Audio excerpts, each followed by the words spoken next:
ท่านก่อน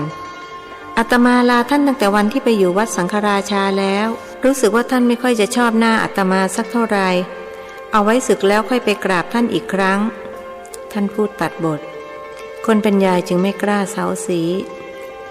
จัดของเสร็จท่านจึงเตรียมตัวออกจากบ้าน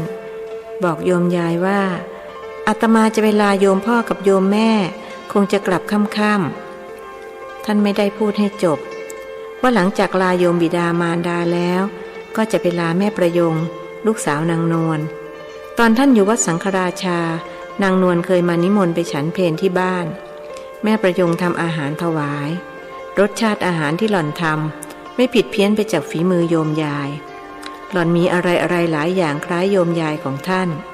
ทำให้ท่านตกลงใจว่าจะศึกแล้วส่งผู้ใหญ่ไปสู่ขอหล่อนมาเป็นศรีภรรยาเรื่องสินสอดทองมั่นท่านก็มีพร้อมนางนวลคงไม่เรียกร้องอะไรหนักหนาด้วยว่านางร่ำรวยอยู่แล้วแต่หากนางเรียกแพงเกินไปท่านก็จะถือโอกาสเล่นตัว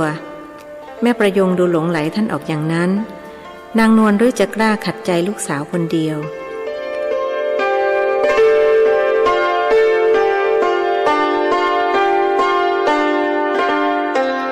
เช้าวันรุ่งขึ้นหลังจากฉันภัตตาหารเรียบร้อยแล้วพระเจริญก็ออกเดินทางท่านหิ้วกระเป๋า2 ใบใบหนึ่งบรรจุเสื้อผ้าคฤหัสถ์อีกใบบรรจุอัฐบริขารคือเครื่องใช้สอยของพระภิกษุมี8 อย่างได้แก่สบงจีวรสังฆาติบาทมีดโกนเข็มประคตเอวและผ้ากรองน้ำสำหรับบาทนั้นใหญ่เกินกว่าจะใส่ในกระเป๋าเสื้อผ้าท่านจึงใช้วิธีสะพายไว้ที่บ่าซ้ายบ่าข้างขวาสะพายย่ามในย่ามมีปัจจัย5 ชั่งใส่สร้อยคอทองคำหนัก5 บาทที่เป็นค่าจ้างจากป้าเหรียญแหวนเพชร1 วงอันถือเป็นของมั่นจากแม่ประยงและนาฬิกาไวเลอร์1 เรือนภาพพระภิกษุสะพายบาทและย่ามด้วยบ่าซ้ายขวามือทั้งสองหิ้วกระเป๋าข้างละใบดูพรุงพรังจนหน้าขันโยมยายมองตามตาละห้อยขณะที่นางสาวจำแรงล้างถ้วยล้างชามอยู่หลังบ้านหล่อนไม่สนใจใยดีกับใครนอกจากเหล้ายายก็เลิกสนใจหล่อนเช่นกันพระหนุ่มเดินออกจากบ้านเมื่อเวลา7 โมงเศษท่านตั้งใจจะไปขึ้นรถ2 แถวที่ตลาดเพื่อไปลพบุรีจากลพบุรีจะต่อรถไฟขึ้นเหนือจุดหมายปลายทางจะเป็นที่ใดนั้นค่อยคิดอีกทีท่านเดินอย่างเร่งรีบมาที่ท่ารถซึ่งอยู่ท้ายตลาดของที่หิ้วก็แสนหนักครั้นจะหยุดพักก็เกรงจะไม่ทันรถจึงต้องอดทนเดินต่อไปยังไม่หยุดยั้งประมาณ30 นาทีก็ถึงท่ารถพระหนุ่มเหนื่อยใจแทบขาดเหงื่อโทรมตัวรถไปลพบุรีกำลังจะออกพอดีหลวงพี่จะไปไหนเสียงท้ายรถตะโกนถามไปลพบุรีขอไปด้วยคนท่านตะโกนตอบรถเต็มไม่มีที่นั่งนิมนต์ไปคันหลังเถิดครับท้ายรถบอกเขาไม่เต็มใจรับพระเพราะไม่ได้เงินให้อาตมาไปคันนี้แหละรอคันหลังเกรงจะไม่ทันรถไฟงั้นก็ไปนั่งเบียดกับคนข้างหน้าแล้วกันส่งกระเป๋ามานี่เขาสั่งพระหนุ่มจึงส่งกระเป๋าสัมภาระ2 ใบให้ท้ายรถเหวี่ยงโครมไปบนหลังคาแล้วผูกเชือกกันตกเวลารถวิ่งพระเจริญจึงต้องขึ้นไปนั่งเบียดกับคนขับข้างหน้าซึ่งมีผู้ชายนั่งอยู่2 คนคนขับอีก1รวมเป็น4 คนหลวงพี่อยู่วัดอะไรครับคนขับถามชาย2 คนที่นั่งอยู่ก่อนลงมาให้ท่านขึ้นไปนั่งติดกับคนขับเพราะกลัวท่านจะตกเสียกลางทางด้วยว่าที่นั่งด้านหน้านั่งได้เพียง3 คนอาตมาอยู่วัดพรหมบุรีท่านตอบแล้วหลวงพี่จะย้ายวัดไปอยู่วัดที่ลพบุรีหรือครับเห็นหอบของพรุงพรังเปล่าอาตมาจะขึ้นเหนือจะไปหาวัดที่จะทำพิธีศึกให้อาตมาได้ท่านบอกความในใจที่วัดพรหมบุรีศึกให้ไม่ได้หรือครับคนขับสงสัยไม่ทราบเหมือนกันเพราะอาตมาจะศึกถึง2 ครั้งแต่ก็มีอันไม่ได้ศึกสมภารท่านเลยให้ไปหาที่ศึกเอาดาบหน้าอย่างนั้นหรือครับผมเองก็เพิ่งจะได้ยินนี่แหละหรือว่าหลวงพี่มีอันที่จะต้องบวชตลอดชีวิต พระเจริญรู้สึกขุ่นใจกับคำพูดของคนขับจึงบอกเขาว่าอาตมามีคู่มั่นแล้วถึงยังไงก็ต้องสึกออกไปแต่งงานท่านตอบเสียงห้วนคนขับพอจะรู้ว่าท่านกำลังอารมณ์ไม่ดีจึงไม่ชวนคุยรถ2 แถววิ่งปูเลงไปตามถนนจอดรับคนมาตลอดเส้นทางคนขึ้นบ้างลงบ้างผู้ชาย2 คนที่นั่งริมซ้ายด้านหน้าลงไปแล้วพระหนุ่มรู้สึกอึดอัดน้อยลงจึงชวนคนขับคุยขอประทานโทษโยมมีครอบครัวแล้วหรือยังมีแล้วครับหลวงพี่ผมมีเมีย3ลูก5คนขับตอบอย่างภาคภูมิใจทั้งที่อยู่ในภาวะน่าชื่นอกตรมโอ้โหทำไมมีเมียเยอะจังดูท่าทางโยมยังหนุ่มยังแน่นอายุยังไม่เข้าเบญจเพสกระมังท่านมองหน้าอ่อนเยาว์หักเกรียมแดดผมเพิ่ง22ครับหลวงพี่มีเมียตั้งแต่อายุ17มี3 คนพร้อมกันเลยหรือคนเป็นพระอยากรู้เปล่าครับ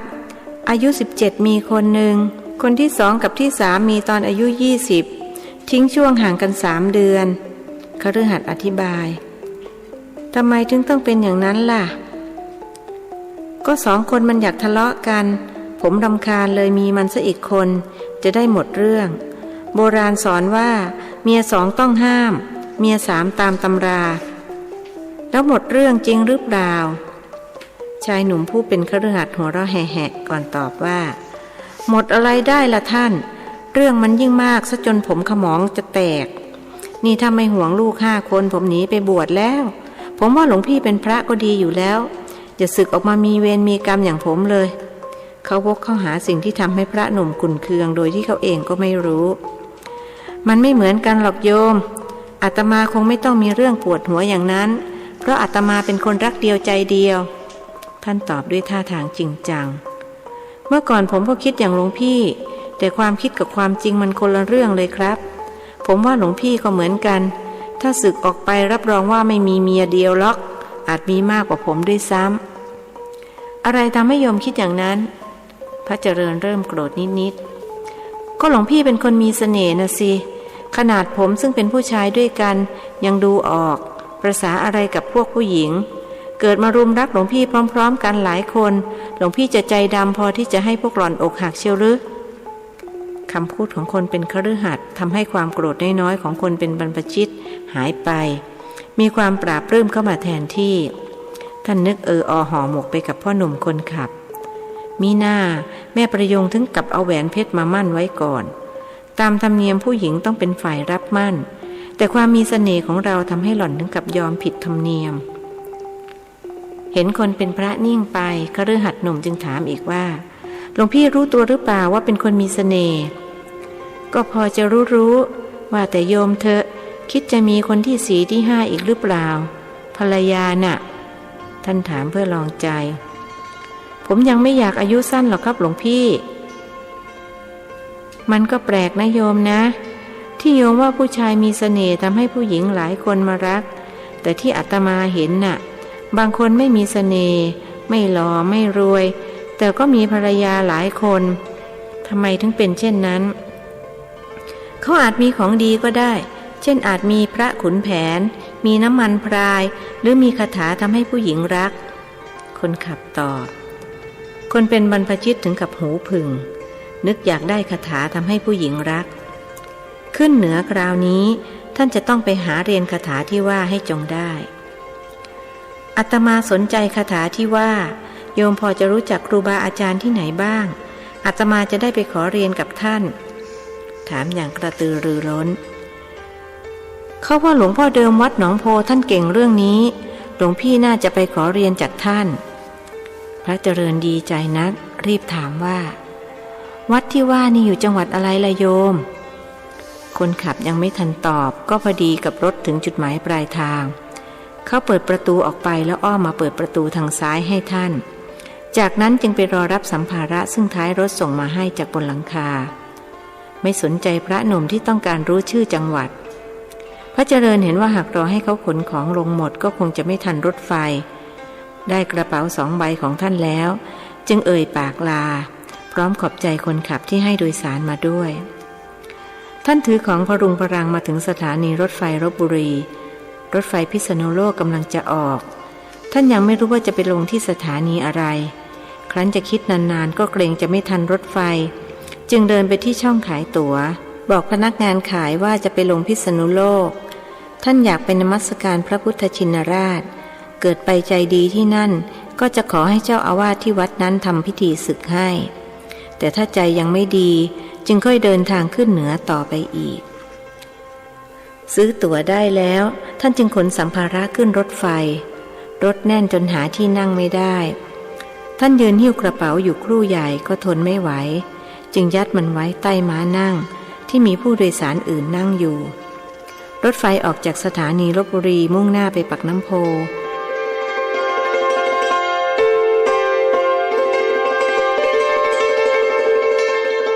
1 ชั่วโมงต่อมารถไฟก็มาจอดที่สถานีบ้านหมี่เพื่อเติมฟืนมีคนลงที่สถานีนี้หลายคนท่านจึงได้ที่นั่งแต่ขณะเดียวกันก็มีคนขึ้นมาจากสถานีบ้านหมี่และนั่งตรงข้ามกับท่าน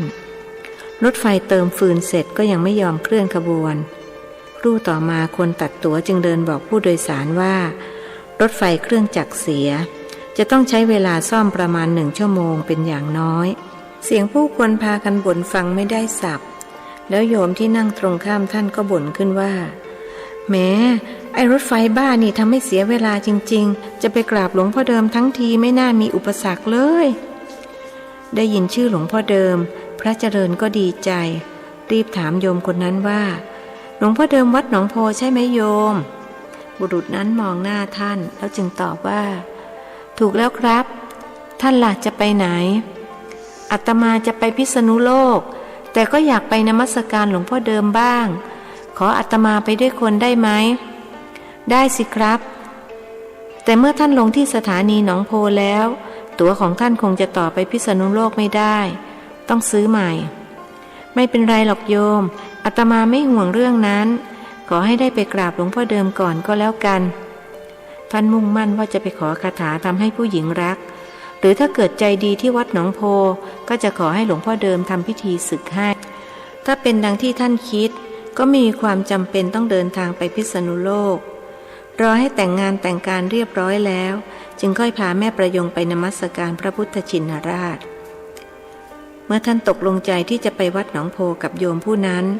รถไฟก็ออกจากสถานีบ้านหมี่ทั้งที่เวลาเพิ่งผ่านไปเพียง20 นาทีเท่านั้นไหนเขาว่าต้องรออีกตั้งชั่วโมงโยมผู้นั้นพูดขึ้นสงสัยหลวงพ่อเดิมท่านดลบันดาลให้เป็นไปผู้หญิงที่นั่งแถวขวามือท่านคาดคะเนรถไฟแล่นต่อไปอีกพักใหญ่ๆและจอดสถานีรายทางไปเรื่อยๆกระทั่งถึงสถานีใหญ่มีผู้คนหาบข้าวแกงมาขายข้างรถบ้างก็ขายไก่ย่างบ้างขายมะขามเทศมันแก้วขนมขบเคี้ยวต่างๆพระเจริญรู้สึกหิวจึงถามโยมที่นั่งตรงข้ามว่าสถานีอะไรหรือโยมดูมีของขายมากมายจริงสถานีช่างแคครับท่านนี่คงจะได้เวลาฉันเพลแล้วเขายกนาฬิกาขึ้นดูแล้วพูดว่า11:40 นาทีคงยังไม่หมดเวลาเพลนะครับผมขออนุญาตถวายเพลท่านเขาเรียกแม่ค้าข้าวแกงและสั่งข้าวราดแกงมาถวายท่าน1 จานเด็กผู้ชายอายุราว10 ขวบ 2-3 คนถือกาน้ำเดินตามตู้รถไฟปากตะโกนว่าน้ำฝนครับน้ำฝนแก้วละ5 สตางค์เมื่อท่านฉันเสร็จโยมคนเดียวกันนั้นจึงซื้อน้ำถวายท่าน1 แก้วเด็กชายรินน้ำส่งให้พระหนุ่มดื่มเสร็จจึงส่งแก้วคืนรับเงินจากโยมคนนั้นแล้วเด็กชายจึงร้องขายต่อไปเมื่อรถเคลื่อนจากสถานีพวกเขาจึงพากันกระโดดลงจากรถอีกนานไม่โยมกว่าจะถึงหนองโพท่านถามโยมคงไม่เกินชั่วโมงก็ถึงท่านยังไม่เคยไปหรือครับเขาย้อนถามไม่เคยอยู่จังหวัดนครสวรรค์หรือว่าอยู่จังหวัดพิจิตรวัดหนองโพน่ะจังหวัดนครสวรรค์ครับอยู่เลยตะครีไปสถานีเดียวหลวงพ่อเดิมท่านเก่งทางไหนหรือโยมท่านถามอีกท่านเก่งหลายอย่างครับคนเขาแห่กันไปเช่าของขลังจากวัดท่านมีทั้งแหวนมีดหมอเหรียญและนางกวักใ ใครเช่าของท่านไปทำมาค้าขึ้นกันทุกคนเลยพากันมาไม่ขาดสายตอนอาตมานั่งรถสองแถวมาจากลพบุรีคนขับเขาก็บอกว่าท่านมีคาถาทำให้ผู้หญิงรักด้วยท่านพยายามวกเข้าสู่เรื่องที่ต้องการรู้เรื่องนี้ผมไม่เคยได้ยินนะครับแต่ท่านอาจจะมีจริงๆก็ได้บังเอิญผมไม่สนใจเรื่องนี้ก็เลยยังไม่ทราบเขาตอบแบ่งรับแบ่งสู้ท่านอายุเท่าไรแล้วพระเจริญถามอีก103 ปีครับคิดว่าท่านคงอยู่ได้อีกหลายปีเพราะยังดูแข็งแรงดีเมื่อรถไฟจอดที่สถานีหนองโพผู้โดยสารพากันลงจนเกือบหมดทั้งขบวนรถจะว่าทุกคนมีจุดหมายปลายทางที่วัดหนองโพก็คงไม่ผิดพระเจริญเดินตามญาติโยมไปเรื่อยๆมือทั้งสองหิ้วกระเป๋าข้างละใบบรรดาญาติโยมต่างก็หอบหิ้วสัมภาระของตนไม่มีใครมือว่างพอที่จะช่วยท่านได้ท่านเดินคิดแต่เรื่องลาสิกขากับคาถาทำให้ผู้หญิงรักกระทั่งมาถึงประตูวัดหนองโพโยมคนหนึ่งบอกท่านโน่นครับกุฏิหลวงพ่อเดิมอยู่ทางโน้นนิมนต์ท่านไปนมัสการก่อนพระหนุ่มจึงเดินตรงไปยังกุฏิที่โยมชี้ให้ดูรู้สึกดีใจจนเนื้อเต้นคราวนี้แหละจะได้ศึกสมใจเสียทีแล้วยังจะได้คาถาทำให้ผู้หญิงรักเป็นของแถมอีกด้วยช่างโชคดีอะไรเช่นนี้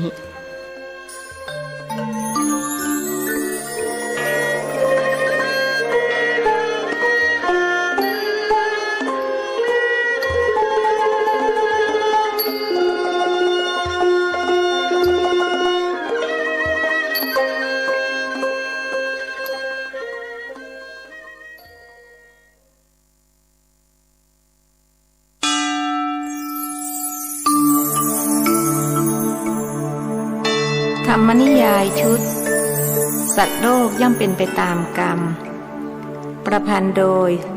สุทัสสาอ่อนค้อมเรื่องที่มักกลีผลบทที่58ซ้อมพร้อมศึก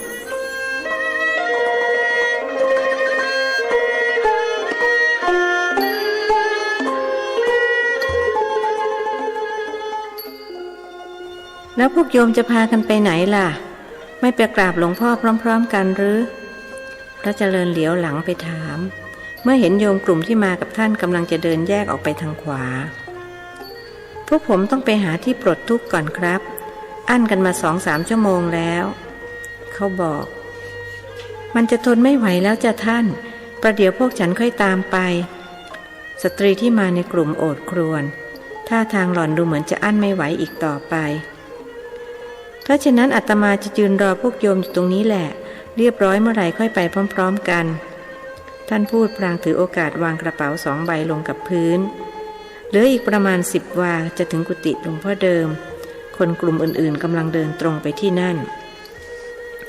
งั้นพวกเราก็รีบๆเข้าประเดี๋ยวท่านจะรอนานคนเป็นผู้นำบอกพรรคพวก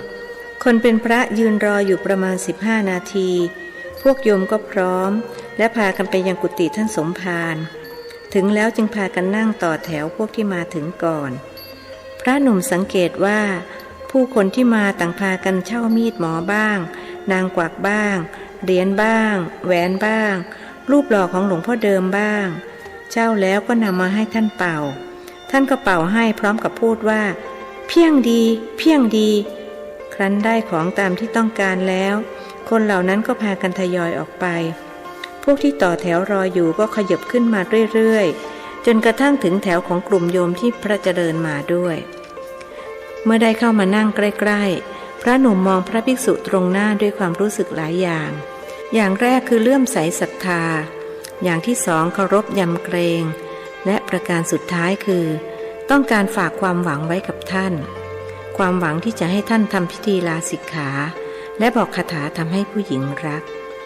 หลวงพ่อเดิมนั่งตัวตรงดูเด่นเป็นสง่าอยู่บนอาสนะรูปร่างท่านสูงใหญ่แบบนักรบโบราณผิวค่อนข้างขาวแม้จะเหี่ยวย่นด้วยความชราทว่าก็ดูมีราศีหากไม่รู้มาก่อนว่าท่านอายุ103 ปีพระเจริญก็คงคิดว่าท่านอายุประมาณ70 เศษและที่น่าแปลกก็คือในตาของท่านดูสุขใสราวกับในตาของเด็ก พระหนุ่มก้มลงกราบเบญจางคประดิษฐ์3 ครั้งครั้นเงยหน้าขึ้นตาประสานตารูปที่หนุ่มกว่ารู้สึกครั่นเนื้อครั่นตัวด้วยว่าในตาที่ดูเหมือนตาเด็กคู่นั้นกลับมีพลังอำนาจลึกลับหน้าเกรงขามจนท่านต้องเบนสายตาลงมองพื้นคุณมาอย่างไรล่ะหลวงพ่อเดิมถามภิกษุตรงหน้าท่านเกล้ากระผมมากับโยมเขาขอรับมารถไฟจากลพบุรีพระหนุ่มตอบเห็นท่าทางพระหนุ่มดูประหม่าโยมคนที่มาด้วยจึงช่วยอธิบายว่าหลวงพี่ท่านมาจากลพบุรีครับเจอกันบนรถไฟโดยบังเอิญพวกผมขึ้นที่สถานีบ้านหมี่พอท่านทราบว่าพวกผมจะมานมัสการหลวงพ่อท่านก็ขอมาด้วยไม่ได้รู้จักกันมาก่อนโยมคนนั้นฉลาดพอที่จะเอาตัวรอดได้เขายังไม่รู้ว่าภิกษุที่มาด้วยเป็นใครมาจากไหนหากท่านไปทำอะไรที่ไม่ชอบมาพากลความผิดนั้นจะได้ไม่ตกมาถึงตัวเขาหลวงพ่อเดิมเข้าใจความรู้สึกของโยมผู้นั้นขณะเดียวกันก็รู้อดีตปัจจุบันตลอดไปถึงอนาคตของภิกษุที่นั่งตรงหน้าคุณมาจากอารามไหนท่านถามพระเจริญเล่ากับผมมาจากวัดพรหมบุรีจังหวัดสิงห์บุรีขอรับพระหนุ่มตอบพยายามพูดให้สุภาพที่สุดคุณเดินทางมานี่ก็เพื่อจะมาศึกกับเรียนคาถาทำให้ผู้หญิงรักเท่านั้นหรอกหรือพระเจริญสะดุ้งที่ภิกษุชราล่วงรู้ความในใจของท่านแม้จะอายหากศรัทธาภาษาท่าที่มีต่อหลวงพ่อเดิมก็เพิ่มพูนขึ้นท่านตอบเสียงอ่อยๆว่าขอรับเกล้ากับผมต้องการ2 อย่างนี้เท่านั้นเกล้ากับผมรู้สึกเบื่อหน่ายภิกขุภาวะเต็มทีแล้วพระหนุ่มสารภาพเพราะคุณเกลียดพระแต่เกล้ากระผมไม่เกลียดหลวงพ่อถ้าคุณเห็นพระไม่ดีเพียงรูปเดียวหรือหลายรูปแล้วคุณก็รีบสรุปว่าพระเลวทุกรูปคุณจึงเกลียดพระฝังใจการคิดเช่นนี้ได้ชื่อว่าเป็นผู้ตั้งความดำริไว้ผิดท่านพูดเสียงเนิบๆพระเจริญไม่รู้ที่จะเถียงท่านว่ากระไรจึงนิ่งเสีย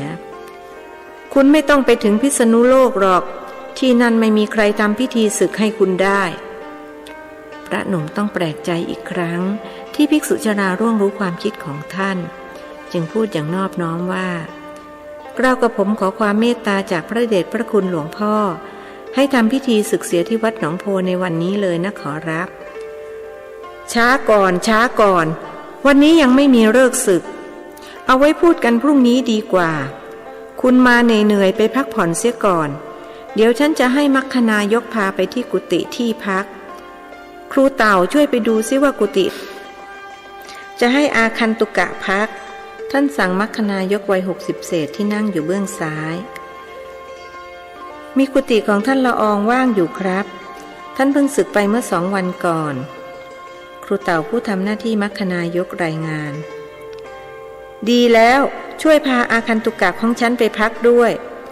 คุณตามครูเต่าไปนะตอนค่ำสงน้ำสงท่าเสร็จค่อยมาคุยกันที่นี่เชิญพักผ่อนตามสบายภิกษุวัย103 ปีบอกอาคันตุกะครูเต่าช่วยภิกษุหนุ่มหิ้วกระเป๋า1 ใบแล้วเดินนำหน้าไปยังกุฏิหลังที่ว่างอยู่หลวงพ่อท่านดูแข็งแรงจังเลยนะโยมนะอาตมานึกว่าท่านอายุสัก70เศษแต่โยมที่มาด้วยเล่าให้ฟังว่าท่านอายุ103 ปีแล้วพระเจริญชวนคุยขึ้นก่อนแต่ท่านก็เดินไม่ไหวแล้วล่ะครับเวลาไปไหนมาไหนต้องนั่งเกวียนเล็กๆมีเนนคอยลากไปท่านนั่งเกวียนมาได้3 ปีเข้านี่แล้วมัคคณายกบอกพระเจริญโยมเป็นมัคคณายกวัดนี้มานานแล้วหรือคนเป็นพระถามเข้าปีที่5แล้วล่ะครับตั้งแต่ผมเกษียณใหม่ๆพอดีพ่อผมซึ่งเป็นอยู่ก่อนแกเสียชีวิตผมก็เลยเป็นแทนปู่ผมก็เป็นมัคคณายกวัดนี้ตั้ง10 กว่าปีพอปู่ตายพ่อก็เป็นแทนพอพ่อตายผมก็เป็นแทนแต่ถ้าผมตายก็คงสิ้นสุดกันแค่นี้เพราะผมไม่มีทายาทที่จะมาสืบทอดตำแหน่งบุรุษวัย60เศษบอกความเป็นมาขอประทานโทษที่ว่าไม่มีทายาทเพราะโยมไม่มีครอบครัวหรืออย่างไรคนเป็นบรรพชิตอยากรู้มีครับผมแต่งงานตั้งแต่ตอนเป็นครูใหม่ๆแต่ไม่มีลูกเพราะผมเป็นหมันก็ดีไปอย่างจะได้ไม่ต้องมีเวรมีกรรมกับใคร เงินทองหามาได้ก็ทำบุญหมดเพราะไม่รู้จะเก็บไว้ทำไมตายก็เอาไปไม่ได้ครูวัย60 เศษพูดปรงๆเมื่อมาถึงกุฏิเขาจัดการปัดกวาดและถูพื้นจนสะอาดแล้วจึงนิมนต์พระหนุ่มขึ้นไปพักผ่อนพระเจริญจึงให้ศีลให้พรในความเอื้อเฟื้อของเขาผมต้องขอตัวไปคอยรับใช้หลวงพ่อก่อนนะครับเขาบอกพลางกราบท่าน3 ครั้งแล้วจึงลุกออกไปเมื่ออยู่ตามลำพังพระเจริญยังจัดข้าวของให้เรียบร้อยตามนิสัยคนรักความเป็นระเบียบจากนั้นจึงส่งน้ำชำระร่างกายให้สดชื่นส่งน้ำเสร็จท่านจึงเริ่มลงมือจดบันทึกเหตุการณ์ที่เกิดขึ้นเริ่มตั้งแต่ออกจากบ้านโยมยายกระทั่งมาถึงวัดหนองโพแห่งนี้จดบันทึกเสร็จยังเหลือเวลาอีกนานกว่าจะค่ำท่านจึงถือโอกาสออกไปเดินสำรวจรอบๆวัดเพื่อให้คุ้นเคยกับสถานที่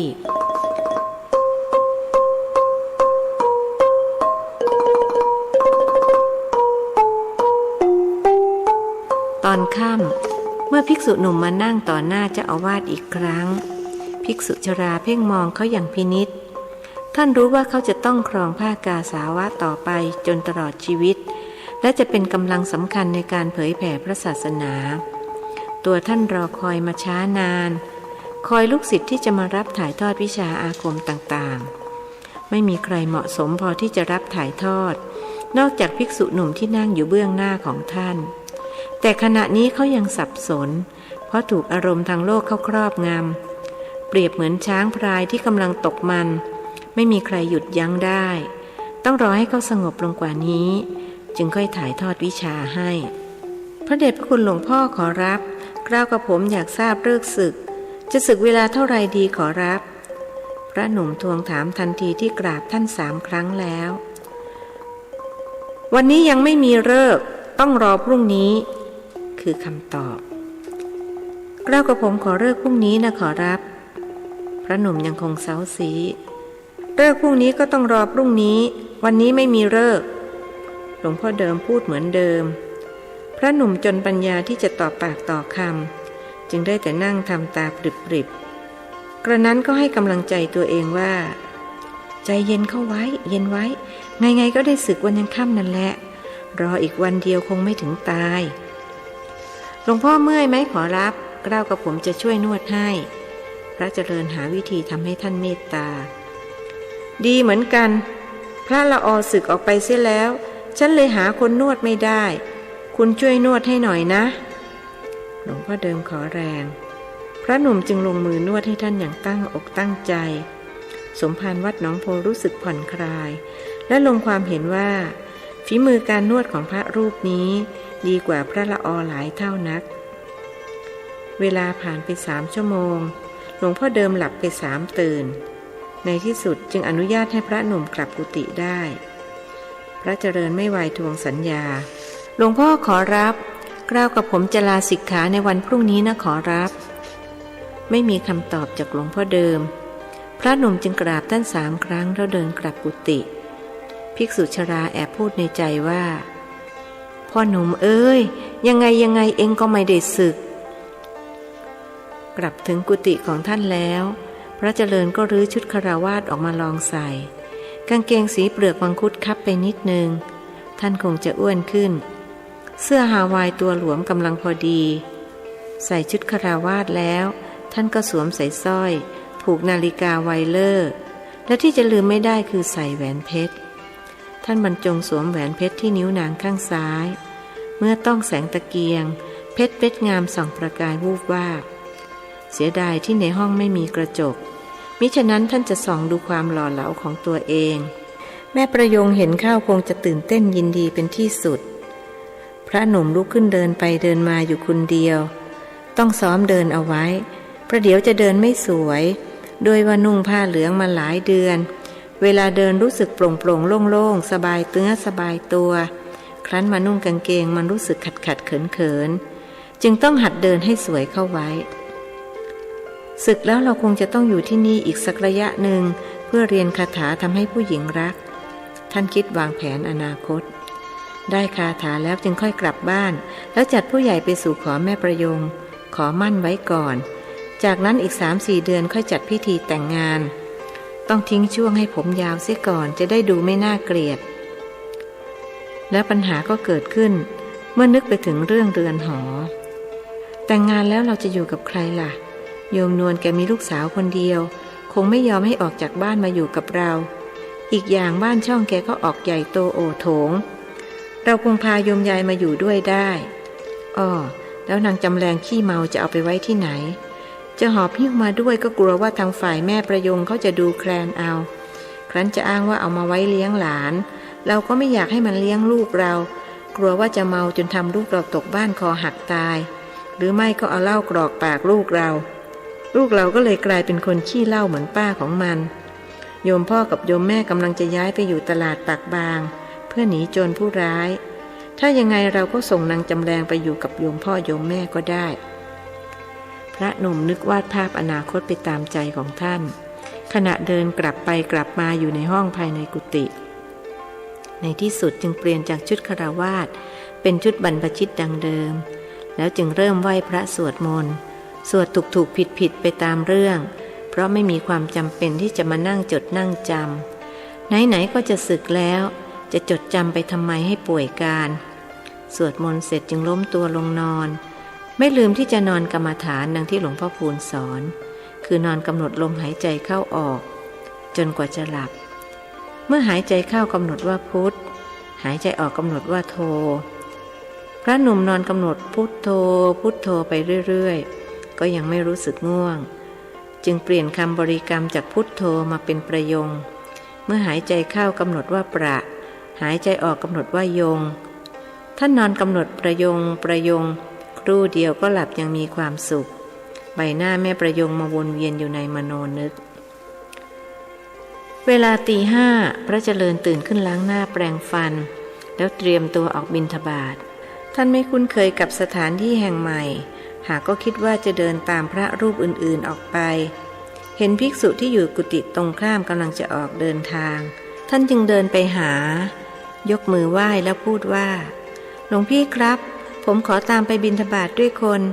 ผมพระใหม่เพิ่งมาเมื่อวานจึงยังไม่รู้เส้นทางคุณมาจากอารามไหนหลวงพี่รูปนั้นใช้คำถามเดียวกับหลวงพ่อเดิมคงจะเป็นเพราะอยู่วัดเดียวกันกระมังหรือไม่คำถามแบบนี้ก็เป็นแบบฉบับของวัดนี้พระหนุ่มคิดผมมาจากวัดพรหมบุรีจังหวัดสิงห์บุรีครับพระเจริญตอบแบบเดียวกับที่ตอบหลวงพ่อเดิมงั้นก็ออกเดินทางได้หลวงพี่รูปนั้นเดินนำพระหนุ่มเดินตามเวลาผ่านไป1 ชั่วโมงภิกษุ2 รูปก็กลับถึงวัดพร้อมอาหารหวานข้าวเต็มบาตรแล้วหลวงพ่อเดิมท่านฉันยังไงใครบิณฑบาตเผื่อท่านหรือเปล่าพระเจริญเป็นห่วงสมภารท่านไม่ได้บิณฑบาตมา3 ปีแล้วตั้งแต่ท่านเดินไม่ได้แต่มีญาติโยมนำมาถวายที่กุฏิทุกวันท่านไม่อดไม่อยากหรอกจากนั้นภิกษุ2 รูปจึงแยกกันกลับกุฏิของตนเพื่อฉันภัตตาหารพระเจริญล้างมือล้างเท้าให้สะอาดและไม่ลืมที่จะพิจารณาบิณฑบาตก่อนลงมือฉันนึกรำคาญกับภิกขุภาวะที่ต้องสำรวมทุกอย่างแม้จะฉันเข้าไปแต่ละมื้อก็ต้องพิจารณาอาหารก่อนจึงจะฉันได้สู้เป็นคฤหัสถ์ไม่ได้นึกอยากกินเมื่อไรก็กินเมื่อนั้นดึกดื่นเที่ยงคืนอย่างไรก็ไม่มีข้อห้ามข้อจำกัดเป็นพระนี่ไม่ดีเลยน่าอึดอัดระอาเป็นที่สุดวันนี้แหละท่านจะได้พ้นจากภิกขุภาวะอันน่ารำคาญเสียที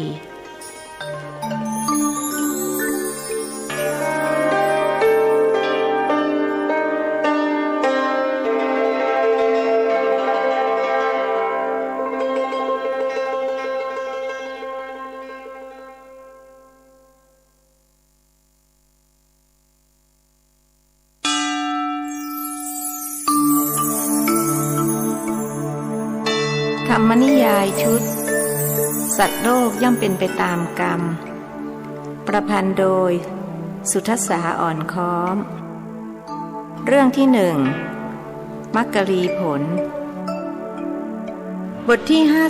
59หลวงพ่อเดิม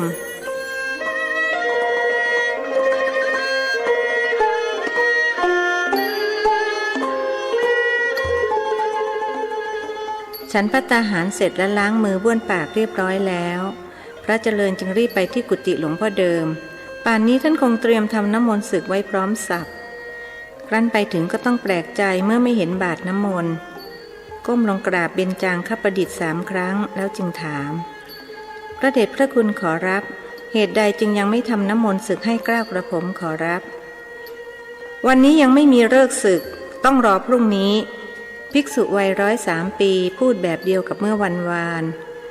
พระหนุ่มรู้สึกผิดหวังและขัดเคืองหากก็มิกล้าแสดงออกจึงได้แต่นั่งซึมเศร้าอยู่อย่างนั้น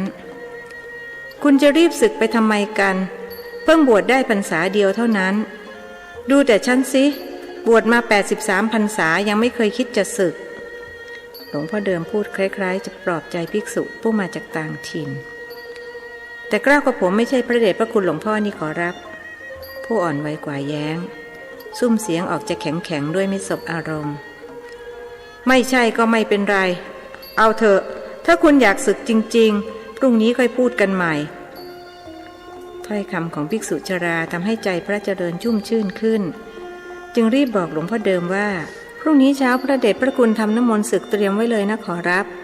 ศึกหาลาเพศแล้วเกล้ากับผมก็จะขออยู่ที่วัดนี้ไปอีกสักพักเพื่อเรียนคาถาทำให้ผู้หญิงรักถ้าเช่นนั้นฉันจะสอนให้คืนนี้เลยตอนที่คุณนวดให้ฉันขอบพระคุณขอรับพระหนุ่มประนมมือขึ้นไหวอย่างนอบน้อม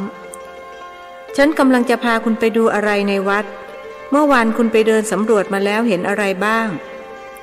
ท่านหาอุบายให้ภิกษุหนุ่มเลิกสนใจเรื่องการศึกหาลาเพศเห็นหลายอย่างขอรับแต่เกล้ากับผมไม่ทราบว่าอะไรเป็นอะไรเพราะไม่มีคนอธิบายให้ฟังขอรับเดี๋ยวฉันจะอธิบายให้คุณฟังก็แล้วกันช่วยไปเรียกเนนมาลากเกวียนได้แล้วพระเจริญจึงเดินไปบอกเนนที่ห้องสามเณรมาแล้วจึงช่วยกันประคองหลวงพ่อเดิมไปนั่งเกวียนขนาดเล็กซึ่งทำขึ้นเมื่อ3 ปีก่อนเพื่อเป็นพาหนะประจำของท่านนับแต่เดินไม่ได้สามเณรวัย19ลากเกวียนเล่มเล็กไปตามทางโรยกรวดภิกษุหนุ่มเดินตามไปติดกระทั่งมาถึงศาลาหลังใหญ่พระกับเนนจึงช่วยกันประคองภิกษุชราขึ้นบันไดไปนั่งยังอาสนะข้างบนจากนั้นท่านจึงเล่าประวัติความเป็นมาของวัดหนองโพให้ภิกษุผู้มาจากต่างถิ่นฟังสมภารองค์แรกของวัดนี้เป็นขุนพลเท่าทหารคู่ใจของพระยาตากเมื่อได้ช่วยรบกับพม่าจนกู้ชาติสำเร็จและพระยาตากขึ้นครองราชย์เป็นสมเด็จพระเจ้ากรุงธนบุรีแล้วขุนพลเท่าได้รับพระมหากรุณาโปรดเกล้าโปรดกระหม่อมให้เป็นคุณหลวงแต่ท่านไม่รับกลับถวายบังคมลาออกจากราชการเพราะเห็นว่าได้ทำศึกฆ่าคนมามากจึงอยากบวชลบล้างบาปกรรมซึ่งสมเด็จพระเจ้ากรุงธนบุรีก็ทรงอนุญาตขุนพลเท่าได้เดินทางมานครสวรรค์และอุปสมบทเป็นพระภิกษุหลังจากนั้นได้มาฟื้นฟูวัดหนองโพซึ่งเป็นวัดร้างและท่านก็ได้เป็นสมภารองค์แรก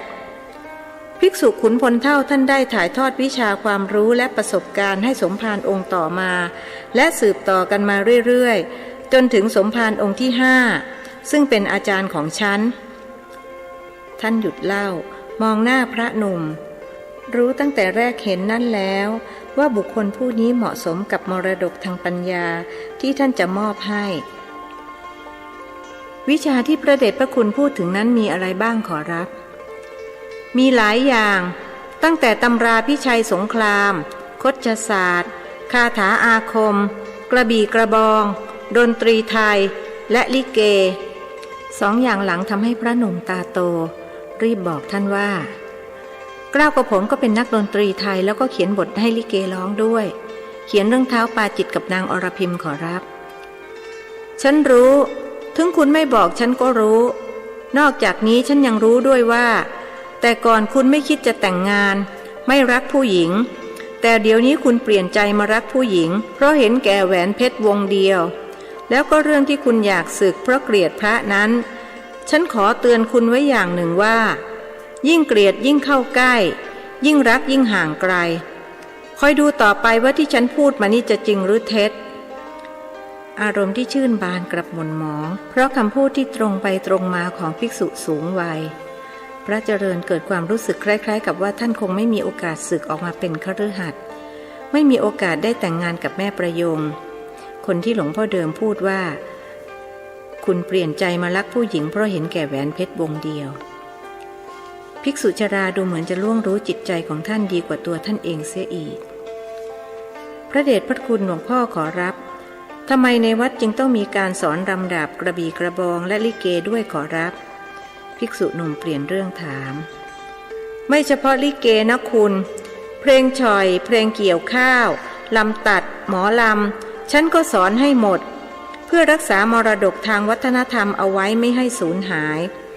นี่ฉันดำเนินรอยตามหลวงพ่อขุนพลเท่าที่เป็นสมภารองค์แรกซึ่งท่านสั่งเสียไว้กับสมภารองค์ที่สองและสืบช่วงกันมาจนถึงชั้นแล้วพระเดชพระคุณหลวงพ่อถ่ายทอดให้ผู้ที่จะมาเป็นสมภารองค์ต่อไปหรือยังขอรับภิกษุหนุ่มถามกวาดสายตาไปรอบๆศาลาซึ่งมีดาบและกระบี่กระบองแขวนอยู่เต็มบนพื้นยังมีวงมโหรีปีพาดวางเรียงรายอย่างเป็นระเบียบแทนคำตอบภิกษุสูงวัยเปรยขึ้นว่าไอ้เต่าเฝ้ากอบัวพึ่งภูมิลินบินมาแต่ดงดอนเคล้าคลึงเกสรสวัสดีมีชัยไอ้เต่าโง่ต่อไปสู้พึ่งภูมิลินไม่ได้ไอ้คนในวัดนี่โง่ใกล้เกลือกินด่างท่านตั้งใจประชดสามเณรวัย19ผู้มีศักดิ์เป็นเหลนเพราะเป็นบุตรของหลานคนหนึ่งของท่านพระเจริญพอจะรู้จึงถามเณรว่าทำไมเณรไม่ขอเรียนวิชาจากหลวงพ่อท่านผมไม่รู้จะเรียนไปทำไมอีกอย่างผมก็ไม่ต้องการเป็นบรรพชิตนี่ก็ว่าจะรอให้อายุครบบวชพระบวชทดแทนข้าวป้อนน้ำนมแม่สัก1 พรรษาจึงค่อยสึกออกไปหางานทำที่บางกอกนั่นสิผมว่าคนสมัยนี้ไม่มีใครเขาอยากบวชจนตลอดชีวิตกันหรอกท่านตั้งใจประชดหลวงพ่อเดิมแต่สำหรับคนบางคนถึงจะเกลียดพระไม่อยากเป็นพระเขาก็ต้องอยู่ครองผ้าเหลืองต่อไปจนกระทั่งเข้าเมนภิกษุชราประชดให้บ้างถ้อยคำของท่านทำให้พระหนุ่มใจแป้วรีบออกตัวว่าคนคนนั้นจะต้องไม่ใช่เกล้ากับผมเพราะวันพรุ่งนี้เกล้ากับผมก็จะลาสิกขาดวงตาสุขใสของภิกษุชราจับจ้องอยู่ที่ใบหน้าของภิกษุผู้มาจากต่างถิ่นใจหนึ่งสมเพชแต่อีกใจก็นึกอนุโมทนาที่เขาจะได้ข้ามพ้นวนวังแห่งสงสารสาครก่อนจะละจากโลกนี้ไปคุณว่าเป็นดนตรีไทยไม่ใช่หรือเล่นอะไรได้บ้างล่ะภิกษุชราเปลี่ยนเรื่องถามหวังให้ผู้มาใหม่เพลิดเพลินและลืมเรื่องศึกเล่นได้ทุกอย่างขอรับทั้งระนาดขิมจะเข้ซออู้ซอด้วงแต่ที่ถนัดมากคือระนาดรองลงไปคือจะเข้ส่วนกลองและคล้องวงก็พอได้ตอบอย่างภาคภูมิใจไปเรียนมาจากไหนล่ะเกล้ากระผมเรียนหลายที่ขอรับมีครูหลายคนคนแรกชื่อครูสมใจอยู่บางม่วงหมู่ตอนไปเรียนบางกอกอยู่กับหลวงทาราซึ่งเป็นคุณปู่ของเกล้ากระผม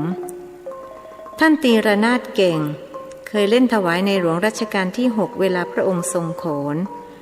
ตอนผมไปอยู่ด้วยท่านอายุ90แล้วท่านสอนไม่ไหวจึงส่งผมไปเรียนกับลูกศิษย์ของท่านชื่อครูจำนงถึงตอนนี้ท่านอดมิได้ที่จะคิดไปถึงวันที่เกือบจะต้องเสียชีวิตเพราะหลวงตาทูตศีลวัตโนดแต่ก็ป่วยการที่จะเล่าให้หลวงพ่อเดิมฟังต่อมาก็ไปเรียนกับครูสอนศิลปะบรรเลงผมต้องย้ายจากบางแวกซึ่งเป็นบ้านของคุณปู่มาอยู่กับครูสอนที่พญาไทเขาคิดค่าเรียนเดือนละ1ช่างและต้องหุงหากินเองไม่สะดวกสบายเหมือนตอนอยู่บ้านคุณปู่ผมช่วยเขาทำงานทุกอย่างเพราะโยมยายสั่งไว้ว่าอยู่บ้านท่านอย่านิ่งดูดายปั้นหัวปั้นควายให้ลูกท่านเล่นบังเอิญลูกหลานท่านโตกันหมดแล้วผมก็เลยไม่ได้ปั้นบัวปั้นควายแต่ช่วยเขาทำงานแทนทำทุกอย่างตั้งแต่ถูเรือนขุดดินลอกท้องร่องรดน้ำต้นหมากรากไม้ซึ่งส่วนใหญ่เป็นต้นส้มกับต้นมังคุดกระทั่งภรรยาครูสอนเกิดเมตตาเลยให้มากินอาหารด้วยกันที่เรือนใหญ่แล้วก็ไม่คิดค่าเล่าเรียนในเดือนต่อมาเสียแค่เดือนแรกเท่านั้นและที่บ้านครูสอนนี่เอง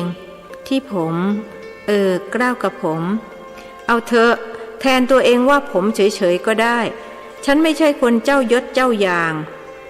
ภิกษุสูงวัยพูดอย่างนึกเอ็นดูขอบพระคุณขอรับภิกษุจากต่างถิ่นกล่าวขอบคุณแล้วจึงเล่าต่อที่บ้านครูสอนผมได้พบกับครูจุกขอรับเธอสอนจะเข้ให้ผมแล้วก็ต่อเพลงหลักให้หลายเพลงเช่นแขกลพบุรีแขกโอดโสมส่องแสงเขมรไซโยกและราตรีประดับดาวเพลงหลังนี้เป็นพระราชนิพนธ์ในรัชกาลที่7ขอรับฉันรู้เพราะฉันเองก็ชอบดนตรีไทยและเรียนมาตั้งแต่เด็กๆภิกษุต่างวัยรู้สึกจะคุยกันถูกคอเพราะต่างก็ชอบดนตรีไทยเหมือนกันแต่ครูจุกนี่หยิ่งเหลือเกินนะขอรับผมต้องกราบกรานขอเรียนวิชาบอกครูจุกครับขอกราบไหว้ครูครับท่านทำท่าทางประกอบคำพูดผมนั่งไหว้มันยืนเอามือเท้าสะเอวหน้าเชิดด้วยขอรับทำไมเรียกครูว่ามันภิกษุชราติงท่านเป็นคนเคารพยกย่องครูบาอาจารย์ไม่ว่าจะเป็นครูลักครูจำครูแนะครูนำครูพร่ำครูสอนท่านก็เคารพก็มันอ่อนกว่าผมตั้ง10 กว่าปีขอรับผมเป็นหนุ่มแล้วครูจุกยังแค่7 ขวบแต่เก่งเหลือเกินเห็นว่าเป็นดนตรีไทยตั้งแต่อายุได้4-5 ขวบผมอยากได้วิชาเลยลงทุนไหว้เด็กเพื่อนผมมันหยิ่งไม่ยอมไหว้ครูเด็กก็เลยอดได้วิชามันบอกเรื่องอะไรจะไปไหว้นางจุกขี้มูกโป่งครูจุกเธอขี้มูกมากขอรับเวลาขี้มูกไหลมาที่ปากเธอก็เอาลิ้นเลียกินตอนผมเป็นเด็กก็เคยทำแบบนั้นมันเค็มๆอร่อยดีภิกษุหนุ่มเล่าเรื่องราวแต่หนหลังคุณคงได้เพลงมามากนะสิเพราะถ้าได้เพลงหลักเสียแล้วเพลงอื่นๆก็เล่นได้สบายปกติเพลงหลักครูเขาจะหวงไม่ค่อยยอมสอนให้ใครง่ายๆผมก็คิดอย่างนั้นอย่างเพลงปีพาทย์นี่ครูเขาจะนัดผมไปเรียนตอนตี 4เรียนคนเดียวแต่ถ้าเรียนกับเพื่อนๆเขาจะสอนเพลงธรรมดาให้จริงดังที่หลวงพ่อว่าแหละขอรับพอเราได้เพลงหลักเพลงอื่นๆมันก็ง่ายผมเล่นได้1,000 กว่าเพลงขณะที่เพื่อนๆได้กันคนละไม่กี่ร้อยเดี๋ยวนี้ผมยังจำได้ทั้งหมดถึงได้อยากสึกออกไปสอนดนตรีในที่สุดท่านก็มาลงที่เรื่องลาสิกขาไม่เป็นไรถึงเป็นพระก็สอนได้ไม่จำเป็นต้องสึกผมเกรงจะเป็นอาบัติขอรับภิกษุหนุ่มติงแม้จะเกลียดพระแต่เมื่อต้องมาเป็นพระท่านก็ไม่เคยละเมิดพระวินัยสิกขาบทแม้เล็กน้อยท่านก็ไม่เคยละเมิดเพราะมีสมณสัญญากำกับอยู่เสมอมันอยู่ที่เจตนาต่างหากถ้าคุณสอนเขาด้วยเจตนาบริสุทธิ์อยากให้เขามีอาชีพก็ถือว่าเป็นหน้าที่ของบรรพชิตที่จะอนุเคราะห์คฤหัสถ์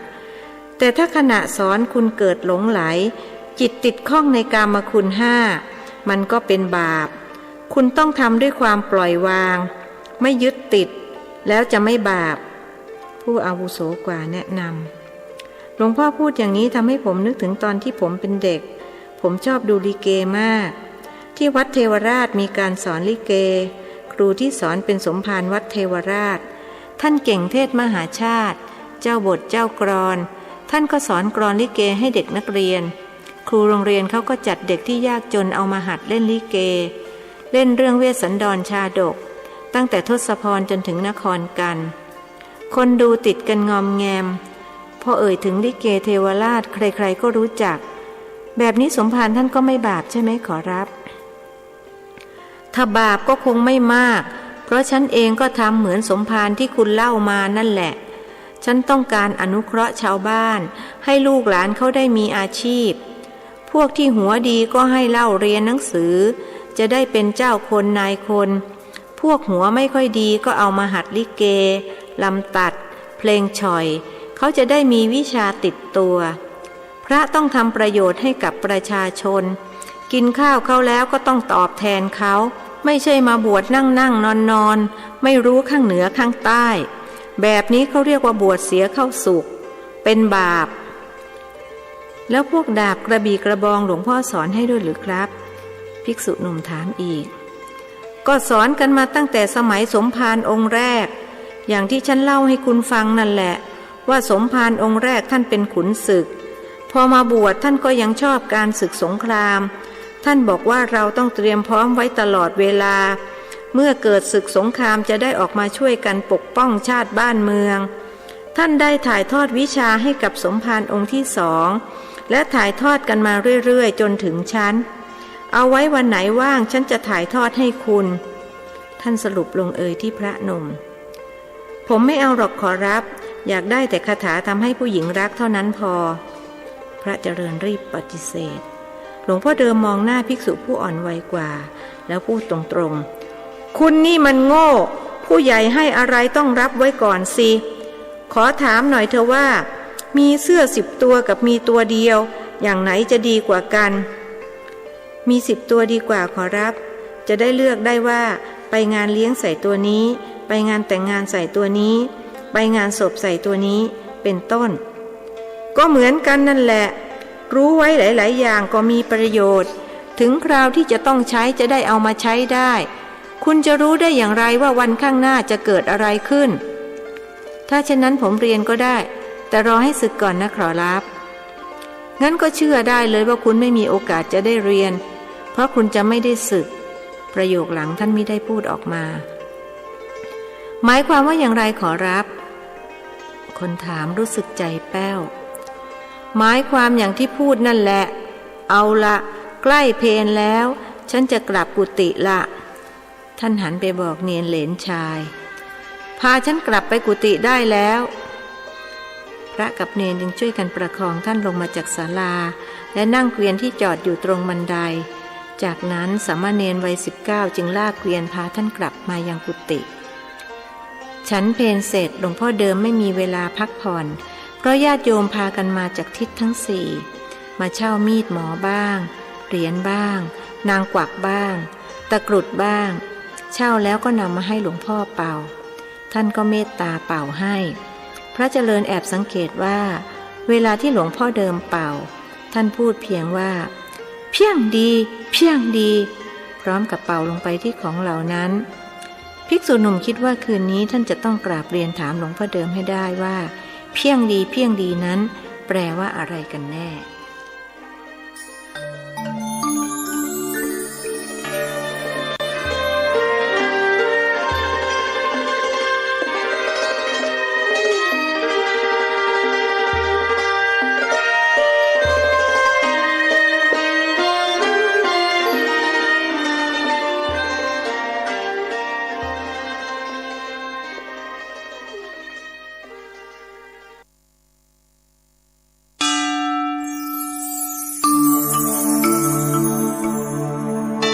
ธรรมนิยายชุดสัตว์โลกย่อมเป็นไปตามกรรมประพันธ์โดยสุทัสสาอ่อนค้อมเรื่องที่1มักกรีผล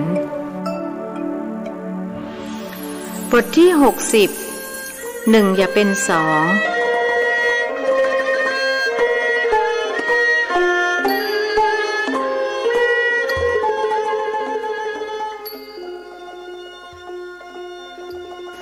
ตกกลางคืนพระเจริญทำหน้าที่บีบนวดให้สมภารวัดหนองโพอีกตอนที่เป็นคฤหัสถ์เคยนวดให้ยายเป็นประจำจึงมีความชำนาญในการจับเส้นทำให้ภิกษุชรารู้สึกสบายเนื้อสบายตัว1 ชั่วโมงผ่านไปท่านหลับได้1 ตื่นและก่อนที่จะหลับอีกเป็นรอบที่2พระหนุ่มก็ชิงพูดขึ้นว่าพระเดชพระคุณที่เคารพพรุ่งนี้เกล้ากระผมจะสึกนะขอรับสึกดีคือคำตอบของหลวงพ่อเดิมภิกษุหนุ่มแสนจะยินดีรีบสนองว่าดีขอรับสึกออกไปเป็นคฤหัสถ์ดีที่สุดเกล้ากับผมเบื่อหน่ายภิกขุภาวะเต็มทีแล้วสึกดีหลวงพ่อเดิมพูดเหมือนเดิมแล้วหลับต่อขอบพระคุณขอรับพรุ่งนี้พระเดชพระคุณเตรียมทำน้ำมนต์ศึกไว้ให้เกล้ากระผมด้วยนะขอรับไม่มีคำตอบจากภิกษุชราเพราะท่านหลับไปเสียแล้วภิกษุผู้มาจากต่างถิ่นยังคงนวดต่อไปเมื่อท่านยังไม่เอ่ยปากอนุญาตให้กลับก็เป็นอันว่ายังกลับไม่ได้เวลาผ่านไปอีก1 ชั่วโมงหลวงพ่อเดิมตื่นอีกครั้งค ราวนี้ภิกษุอ่อนวัยกว่ารีบทวงสัญญาพระเดชพระคุณหลวงพ่อขอรับเมื่อตอนเช้าพระเดชพระคุณบอกว่าจะให้คาถาแก่เกล้ากระผมคาถาอะไรคาถาทำให้ผู้หญิงรักนะขอรับเกล้ากระผมอยากได้จนตัวสั่นแล้วท่านลืมเรื่องเพียงดีเสียสนิทพูดธรรมดาเหมือนเมื่อตอนกลางวันก็ได้ครับหลวงพ่อบอกจะให้คาถาผมครับงั้นก็ฟังให้ดีคาถาหลวงพ่อเดิมเด็ดมากนะคุณเกล้ากับผมต้องไปหากระดาษกับดินสอมาจดไหมครับไม่ต้องคาถาของฉันจำง่ายไม่ต้องจดก็จำได้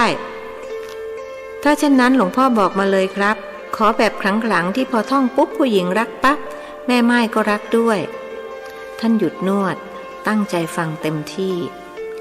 นวดต่อไปสิหยุดเสียทำไมล่ะหลวงพ่อเดิมเตือนพระหนุ่มจึงต้องทำหน้าที่บีบนวดต่อไปภิกษุชราหลับอีกเวลาผ่านไป3 ชั่วโมง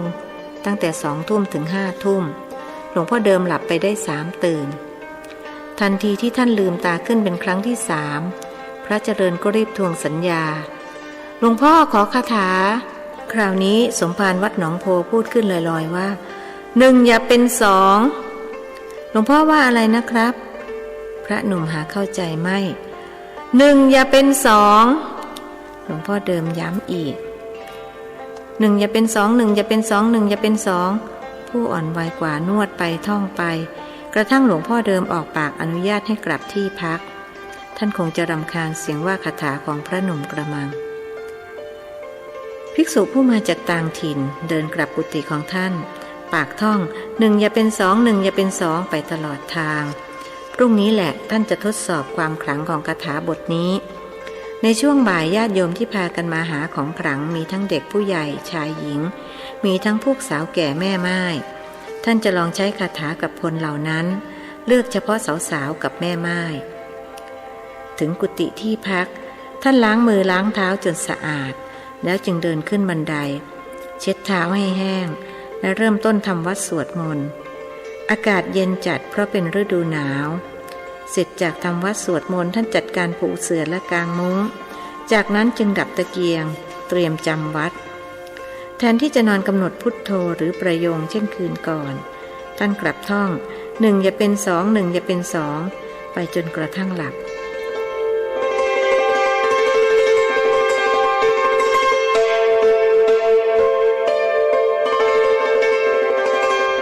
บ่ายวันรุ่งขึ้น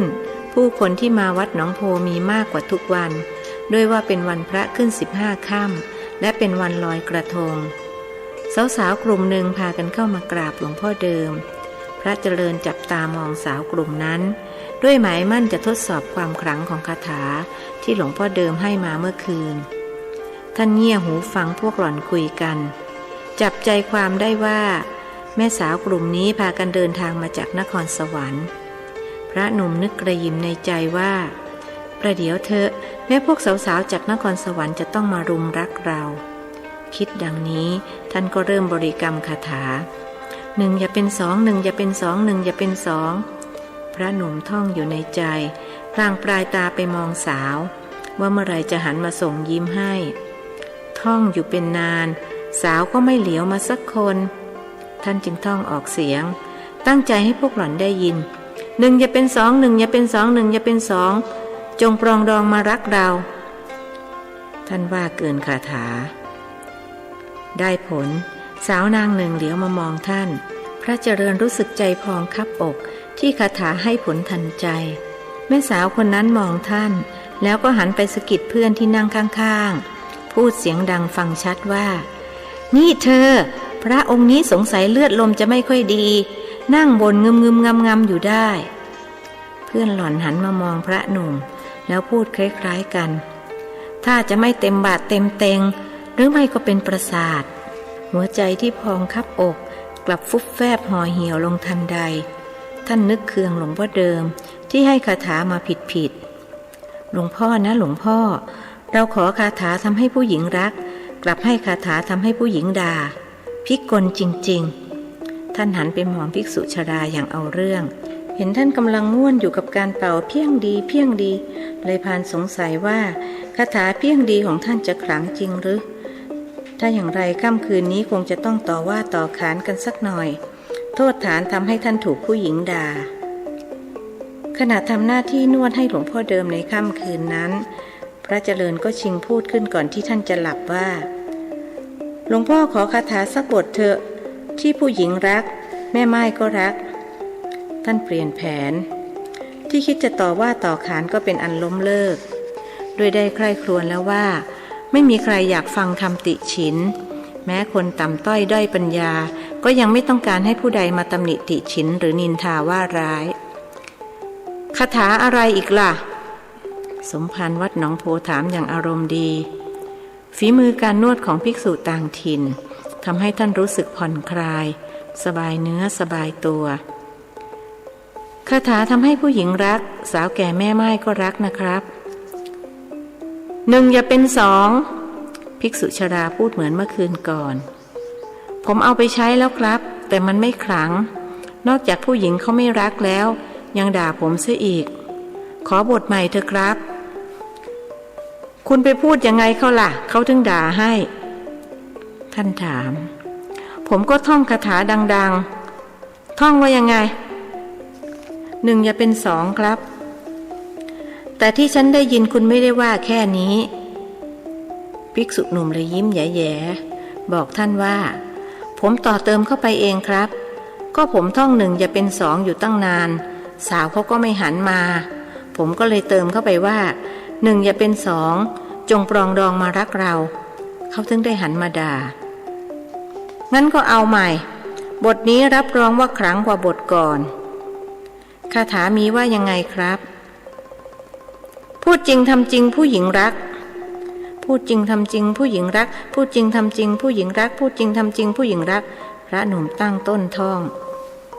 หลวงพ่อเดิมนอนฟังจนหลับไป1 ชั่วโมงตื่นขึ้นมายังได้ยินพระเจริญท่องคาถาขณะที่มือนวดให้ท่านคุณจำไว้นะคาถาผู้หญิงพูดจริงทำจริงผู้หญิงรักถ้าพูดจริงแล้วไม่ทำจริงมีแต่คนเกลียดเดียดฉันพูดหลอกลวงละหลวมหล่อแหละใครจะรักท่านถือโอกาสสอนพระหนุ่มถ้าพูดจริงทำจริงแล้วผู้หญิงเขาก็ยังไม่รักล่ะครับผู้อ่อนวัยกว่ายังคลางแคลงตอนได้คาถาหนึ่งอย่าเป็นสองท่านมั่นใจ100%ว่ามันจะต้องขลังแต่เหตุการณ์เมื่อตอนกลางวันก็ได้พิสูจน์ให้ประจักษ์แล้วคราวนี้ท่านจึงเชื่อเพียง50%ก็กราบมันซะกราบมันเลยภิกษุชรายุส่งกราบได้ยังไงล่ะหลวงพ่อประเดี๋ยวก็ต้องอาบัติแย่นะสิอยู่ดีไม่ว่าดีจะให้พระไปกราบผู้หญิงหลวงพ่อนี่พิกลจริงๆผู้อ่อนวัยกว่าพูดเคืองๆอ้าวมาว่าฉันพิกลเสียแล้วคุณจะเอายังไงกันแน่ภิกษุชราพูดเสียงตำหนิก็หลวงพ่อจะให้ผมกราบผู้หญิงเป็นพระจะกราบผู้หญิงได้ยังไงพระหนุ่มเถียงก็ฉันไม่ได้บอกให้คุณกราบตอนเป็นพระก็คุณว่าจะศึกไม่ใช่หรือฉันก็อุตส่าห์บอกคาถาให้แต่ยังไม่ได้อธิบายให้ชัดแจ้งอธิบายอะไรครับก็อธิบายว่าฉันให้กราบผู้หญิงนั้นไม่ได้หมายความว่าไปนั่งกราบเขาแต่หมายถึงว่าไปช่วยเขาทำงานเขาจะทำอะไรก็ช่วยแล้วเขาก็จะเห็นอกเห็นใจแล้วมารักเราจริงครับเหมือนตอนที่ผมอยู่กับครูสอนผมก็ใช้วิธีนี้ถึงจะเสียค่าเรียนให้เขาแต่ผมก็พยายามช่วยเขาทำงานทุกอย่างจนเขายอมสอนเพลงหลักให้คนอื่นๆเขาก็เสียค่าเรียนเท่าผมแต่ไม่มีใครได้เพลงหลักสักคนพระหนุ่มถือโอกาสเล่าความหลังนั่นเพราะเขามองเห็นความดีในตัวคุณจึงได้รักเหมือนลูกหลานและถ่ายทอดวิชาให้อย่างไม่มีปิดบังอำพรางผู้ใหญ่เวลาเขาจะให้วิชากับใครเขาจะต้องดูก่อนว่าคนคนนั้นมีคุณธรรมความดีคู่ควรกับสิ่งที่เขาจะให้หรือไม่ฉันก็เช่นกันฉันมองหน้าคุณแล้วรู้ว่าคนที่ฉันจะถ่ายทอดวิชาความรู้ให้อย่างไม่มีการปิดบังอำพรางคือคุณเพราะถึงยังไงคุณก็ไม่มีวันได้ศึกประโยคสุดท้ายท่านมิได้พูดออกมาหลวงพ่อเคยให้คนอื่นไปบ้างหรือยังครับเช่นลูกหลานของหลวงพ่อพ ระหนุ่มหมายถึงสามเณรว่าวผู้เป็นเหลนชายของภิกษุชราก็ให้เท่าที่พวกเขาจะรับได้และก็ต้องเป็นประโยชน์ด้วยเช่นเอาไปใช้ทำมาหากินแต่วิชาความรู้ที่เป็นศาสตร์ลึกลับเกี่ยวกับคาถาอาคมต่างๆฉันยังไม่เคยสอนให้ใครคุณเป็นคนแรกที่จะได้รับการถ่ายทอดจากฉันคิดว่าฉันคงดูคนไม่ผิดหรอกนะอาจจะผิดก็ได้ครับบอกตามตรงว่าผมไม่อยากได้สักเท่าไหร่ขอแค่คาถาทำให้ผู้หญิงรักก็พอหรือถ้าหลวงพ่อจะเมตตาผมขอคาถาทำให้รวยอีกสักอย่างก็ได้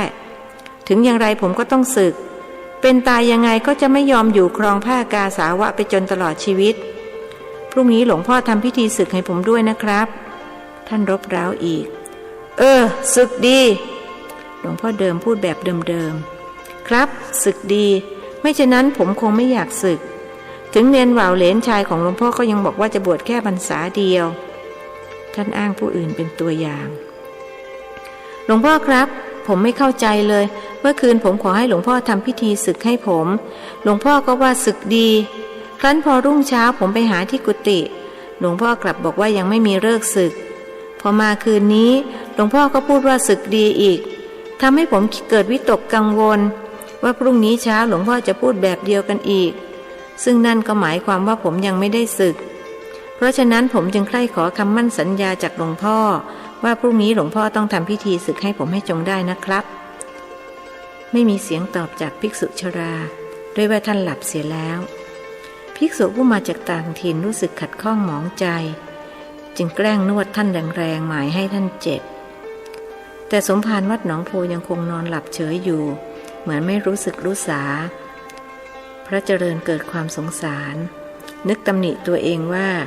ไม่น่าใจร้ายใจดำกับท่านอายุท่านก็ต้อง103 ปีแล้วควรจะทนุถนอมไว้ให้นานที่สุดคิดได้ดังนี้จึงเบามือลงมือทำงานขณะจิตใจว้าวุ่นอยากลาสิกขาเต็มประดาท่าทางหลวงพ่อเดิมดูมีรับลมคมในอย่างไรพิกลหรือว่าท่านจะไม่มีฤกษ์ศึกจริงดังที่หลวงพ่อว่าอย่างไรก็ตามพรุ่งนี้ท่านจะใช้ความพยายามอีกครั้งหลับไปได้1 ชั่วโมงสมภารวัย103 ปีก็ตื่นเห็นหน้าตาหม่นหมองของผู้ที่อ่อนวัยกว่าท่านจำเป็นต้องวางเฉยบุคคลผู้นี้สร้างกรรมทำเวรมามากในวัยเด็กกระนั้นเขาก็มีวาสนาบารมีในการปฏิบัติธรรมหากยังถือเพศบรรพชิตต่อไปภพชาติสำหรับเขาเป็นอันยุติได้นี่คือประโยชน์สูงสุดที่เรียกว่าปรมัตถะอันมนุษย์น้อยคนนักจะเข้าถึงตอนเด็กๆคุณคงโซนมากใช่ไหมท่านหาเรื่องคุยเพื่อให้เขาคลายกังวลผมถูกโยมยายเคี่ยนเกือบทุกวันเลยครับวันไหนไม่ถูกเคี่ยนวันนั้นนอนไม่หลับซนหรือไม่ซนหลวงพ่อคิดเอาเองก็แล้วกันฉันก็ต้องคิดว่าคุณซนนั่นแหละสร้างวีรกรรมอะไรไว้บ้างล่ะท่านถามหลายอย่างครับหลวงพ่อรับจ้างต้มเต่ายิงนกหักขานกหักคอนกผมทำมาแล้วทั้งนั้นแล้วคิดบ้างไหมว่าเวรกรรมจะตามสนองเวรกรรมไม่มีหรอกครับหลวงพ่อเพราะถ้ามีผมก็คงไม่ได้มานั่งนวดให้หลวงพ่ออย่างนี้หรอกคุณเคยทำนาเคยปลูกข้าวไหมพระเจริญรู้สึกว่าหลวงพ่อท่านถามแปลกๆหากก็ตอบว่าเคยครับผมเคยช่วยโยมยายทำนาสมัยยังเล็กมากแล้วคุณปลูกข้าววันนี้จะได้กินวันนี้ไหมฉันหมายถึงกินข้าวที่คุณปลูกวันนี้น่ะจะกินเข้าไปได้ยังไงล่ะครับหลวงพ่อถามแปลกๆนั่นแหละฉันเพียงแต่จะเปรียบเทียบให้คุณเห็นเท่านั้นว่ากรรมที่คุณทำวันนี้ก็ไม่จำเป็นต้องได้รับผลวันนี้เสมอไปแล้วคุณถูกครูตีบ้างหรือเปล่าท่านถามอีกก็โดนบ้างครับแต่ผมต้องย้ายโรงเรียนบ่อยที่จังหวัดสิงห์บุรีมีโรงเรียนมัธยมอยู่8 โรงผมเรียนมาหมดทุกโรงเพราะเขาเชิญให้ออกแต่มีอยู่โรงเรียนหนึ่งนะครับที่อาจารย์ใหญ่เขาชอบพอกับโยมพ่อผมเขาบอกไม่ต้องกลัวว่าจะถูกไล่ออกผมเรียนไปได้สัก6 เดือนก็ชักเบื่อจึงขอลาออกอาจารย์ใหญ่เขาก็ไม่ยอมให้ออกเขาบอกพ่อเธอฝากครูไว้ผมก็หาวิธีให้เขาไล่ออก ไม่ไปโรงเรียนบ้างแกล้งเพื่อนบ้างพอเรื่องถึงอาจารย์ใหญ่เขาก็ยกโทษให้ทุกครั้งผมจึงหาวิธีใหม่แล้วก็ได้ผลเกินคาดคุณทำยังไงภิกษุชราถามรู้สึกเพลิดเพลินจนหายง่วงหลวงพ่อลองเดาสิครับฉันคงเดาไม่ถูกหรอกตอนเป็นเด็กฉันไม่ซุกซนอย่างคุณถ้าไม่ซนอย่างผมแล้วซนอย่างใครครับผู้อ่อนวัยกว่าตั้งใจยั่วไม่ซนอย่างใครทั้งนั้นฉันเป็นเด็กเรียบร้อยบวชเนนมาตั้งแต่อายุ9 ขวบถ้านับอายุพรรษาทั้งตอนเป็นเนนและเป็นพระก็94พอดีดวงฉันคงจะถูกกับผ้าเหลืองฉันศรัทธาในสมณเพศถ้าอย่างนั้นผมก็เชื่อแล้วล่ะว่าหลวงพ่อไม่ซนอย่างผมขนาดผมเกลียดพระหลวงพ่อยังรักพระบวชมาได้ตั้ง94พรรษาไหนลองเล่าไปซิว่าคุณทำอย่างไรที่ว่าได้ผลน่ะท่านยังอยากฟังเรื่องเดิมพระหนุ่มตอบทันทีว่าเอาไม้แหย่ตูดครูครับขอประทานโทษต้องพูดใหม่ว่าเอาไม้แหย่ก้นครูครับคือครูประจำชั้นผมแกเป็นสาวแก่ชื่อร้อยช่างสงสัยคนเขาคงคิดว่าแกจะเกลี้ยค่าสินสอดร้อยช่างตามชื่อเลยไม่มีใครกล้ามาขอครูร้อยช่างแกยืนสอนอยู่หน้าชั้นผมก็ลงไปใต้ถุนโรงเรียนพอดีตรงที่แกยืนมันมีร่องกระดานห่างสักเท่าฝ่ามือผมก็มองขึ้นไปครูแกก็นุ่งผ้าถุงสำเร็จแล้วก็เหมือนพระยังไงหลวงพ่อเดิมออกงงอ้าวก็แกไม่ได้นุ่งชั้นในน่ะสิครับพระก็เหมือนกันนุ่งชั้นในที่ไหนล่ะครับภิกษุหนุ่มเฉลยแล้วยังไงอีกครูร้อยช่างแกก็ร้องไห้ไปฟ้องอาจารย์ใหญ่เขาก็มาถามว่าใครเป็นคนทำผมก็บอกผมเองเพราะผมขอลาออกดีๆอาจารย์ใหญ่ไม่ยอมให้ออกผมเลยต้องใช้วิธีนี้หลวงพ่อเชื่อไหมครับว่าอาจารย์ใหญ่แกโกรธจนหน้าเขียวตะคอกใส่ผมว่ากูขอไล่มึงออกตั้งแต่วินาทีนี้เลยสงสารทิดพองเหลือเกินที่มีลูกไม่รักดีอย่างมึงแกว่าอย่างนี้ครับคนเล่าอย่างภาคภูมิใจเหมือนได้สร้างวีรกรรมอันยิ่งใหญ่แต่คนฟังสายหน้าเผลอสะบดออกมาว่าคุณนี่ซนชะมัดเลยพับผ่าสิ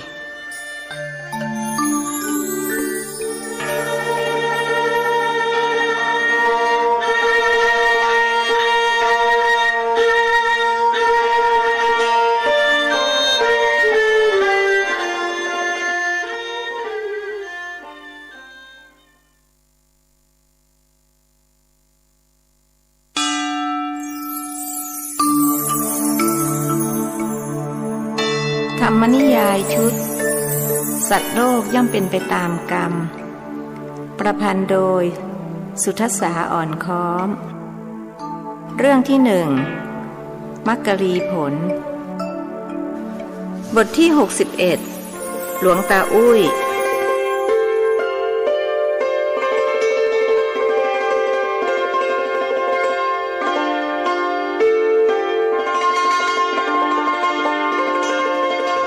เช้าวันรุ่งขึ้นพระเจริญมาที่กุฏิสมภารวัดหนองโพอีกท่านเพียรมาถึง4 ครั้งรวมทั้งเช้านี้หลวงพ่อเดิมไม่ได้ทำน้ำมนต์ศึกเตรียมไว้ให้ตามเคยพระหนุ่มรู้สึกหงุดหงิดเป็นกำลังกระนั้นก็ทำความเคารพด้วยการกราบเป็นจางคประดิษฐ์3 ครั้งพูดอย่างนอบน้อมว่าพระเดชพระคุณหลวงพ่อขอรับเกล้ากระผมพระภิกษุเจริญจะมาขอให้พระเดชพระคุณทำพิธีศึกให้โปรดทำน้ำมนต์ศึกให้เกล้ากระผมด้วยเถิดขอรับหลวงพ่อเดิมทำเฉยเหมือนไม่ได้ยินที่ภิกษุหนุ่มพูดผู้มาจากต่างถิ่นต้องใช้ความพยายามอีกครั้งท่านถึงพูดเหมือนที่เคยพูดว่าวันนี้ยังไม่มีฤกษ์ต้องรอพรุ่งนี้ผู้อ่อนวัยกว่ารู้สึกว่าทนไม่ได้อีกต่อไปจึงพูดเสียงดังหลวงพ่อจะเอายังไงกันแน่กี่วันก็พูดว่ายังไม่มีฤกษ์แล้วเมื่อไรถึงจะมีฤกษ์ภิกษุวัย103ตอบเสียงเรียบว่าฉันก็ไม่รู้เหมือนกันในเมื่อฤกษ์ศึกยังไม่มีฉันก็พูดไปตามความจริง ไหนคุณบอกโยมยายสั่งมาว่าฤกษ์ไม่ดีอย่าสึกฉันก็ต้องรอให้ฤกษ์ดีเสียก่อนจริงไหมแต่ผมรอไม่ไหวแล้วครับผ้าเหลืองมันร้อนจนตัวผมจะไหม้เป็นจุนไปแล้วพระเจริญว่าจะร้อนได้ยังไงอากาศหนาวออกอย่างนี้เอาเถอะถ้าคุณอยากสึกจริงๆฉันก็จะสึกให้เดี๋ยวนี้แหละภิกษุหนุ่มดีใจจนนึกอยากลุกขึ้นมาเต้นหากไม่เกรงใจผ้าเหลืองก็ว่าจะลุกขึ้นเต้นสัก3 รอบขอบพระคุณหลวงพ่อเหลือเกินท่านก้มลงกราบภิกษุชรา3 ครั้งแต่บอกเสียก่อนนะว่าหากเกิดอะไรขึ้นในภายหลังฉันจะไม่รับผิดชอบใดๆทั้งสิ้นเพราะคุณมาแค้นให้ฉันสึกให้ทั้งที่ฤกษ์ไม่ดีฟังคำพูดของสมภารวัดหนองโพพระเจริญก็ใจฝ่อยิ่งเมื่อนึกไปถึงโยมยายซึ่งสั่งนักสั่งหนาว่าถ้าฤกษ์ไม่ดีอย่าเพิ่งสึกท่านก็ยิ่งลังเลหลวงพ่อเดิมรู้จึงแกล้งสำทับว่าเอ้าจะสึกหรือไม่สึกถ้าสึกฉันจะได้ทำน้ำมนต์ให้ผมยังไม่สึกก็ได้ครับขอรอดูพรุ่งนี้อีกวันท่านรู้สึกผิดหวังใจหดหู่ห่อเหี่ยวจึงขออนุญาตกลับกุฏิสามเณรเหว่านั่งดูเหตุการณ์อยู่นึกสงสารพระหนุ่มจึงพูดปลอบใจว่าใจเย็นๆนะครับหลวงพี่วันนี้ฤกษ์ไม่ดีพรุ่งนี้อาจฤกษ์ดีก็ได้ยังไงก็ต้องได้ศึกวันยังค่ำคำพูดของสามเณรทำให้ภิกษุหนุ่มใจชื้นขึ้นปลอบใจตัวเองว่าไม่เป็นไรพรุ่งนี้ค่อยศึกก็ได้พรุ่งนี้ได้ศึกแน่ถึงกุฏิที่พักพระเจริญกลับรู้สึกง่วงเหงาหาวนอนเหมือนที่เคยเป็นเมื่อครั้งอยู่วัดพรหมบุรีท่านนอนแผ่หลากลางห้องแล้วเสียงคุ้นหูก็ดังขึ้นอีกพระคุณเจ้าศึกก็ไม่เป็นไรพุทธคุณธรรมคุณสังฆคุณได้หรือยังถ้ายังอย่าศึกได้ตั้งแต่เป็นเด็กๆแล้วโยมยายสอนทุกวันท่านอยากจะพูดอย่างนี้หากก็พูดไม่ออกนอนหมดเรี่ยวแรงอยู่พักใหญ่ๆก็รู้สึกค่อยยังชั่วขึ้นจึงลุกมาจัดข้าวของและกวาดกุฏิที่พักจากนั้นก็ไปช่วยกวาดลานวัดจนโล่งเตียนน่าทัศนาชมแก่ผู้ที่เข้ามาหาความสงบพระหนุ่มคิดว่าวัดเป็นที่พึ่งทางใจของญาติโยมเมื่อเขาเข้ามาควรจะได้พบเห็นแต่สิ่งเจริญตาเจริญใจเป็นต้นว่าลานวัดสะอาดสะอ้านมีร่มเงาของต้นไม้ทำให้เกิดความร่มรื่นชื่นเย็นท่านไม่ชอบวัดที่บางกอกเพราะเข้าไปแล้วไม่ทำให้เกิดความรู้สึกเช่นนี้มีหนำซ้ำบางวัดนอกจากจะสกปรกรกรุงรังแล้วยังเต็มไปด้วยมูลแมวมูลสุนัขส่งกลิ่นเหม็นคละคลุ้งไปหมด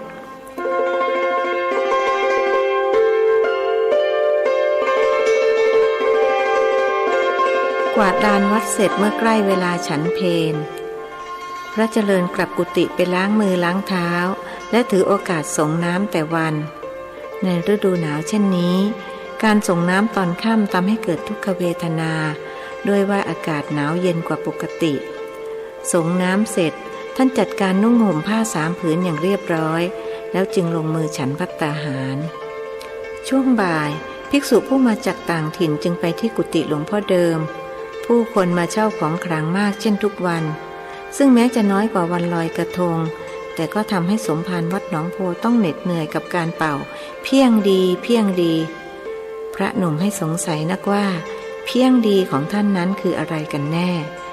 ตั้งใจว่าจะเรียนถามท่านก็มีอันลืมเสียทุกครั้งคืนนี้จะต้องไม่ลืมอย่างแน่นอน2 ทุ่มคืนนั้นพระเจริญไปนวดให้หลวงพ่อเดิมเช่นเคยแต่คืนนี้นอกจากหลวงพ่อเดิมแล้วยังมีหลวงตาอุ้ยนั่งอยู่อีกรูปหนึ่งอันว่าหลวงตาอุ้ยนี้สามเณรว่าวแอบเล่าให้ภิกษุหนุ่มฟังว่าแกมาบวชเอาเมื่อแก่เคยเป็นลิเกเก่าชอบคุยโวโอ้อวดนิสัยอีกอย่างหนึ่งของหลวงตาอุ้ยคือถ้าใครมาโกหกให้ฟังแกจะชอบมากหัวเราะเอิกอักชอบใจแต่ถ้าใครพูดเรื่องจริงแกจะไม่ชอบยิ่งถ้าเป็นเรื่องจริงเกี่ยวกับตัวแกด้วยแล้วแกจะโกรธหัวฟัดหัวเหวี่ยงหน้าหงิกหน้างอเลยทีเดียวกราบสมภาร3 ครั้งแล้วพระเจริญไหว้หลวงตาอุ้ย1 ครั้งจากนั้นจึงลงมือนวดด้วยท่าทางกระฉับกระเฉง หลวงตาอุ้ยนั่งดูตาปริบๆนึกอยากให้พระใหม่นวดให้ตนบ้างแต่ก็ไม่กล้าเอ่ยปากด้วยว่ายังไม่คุ้นกัน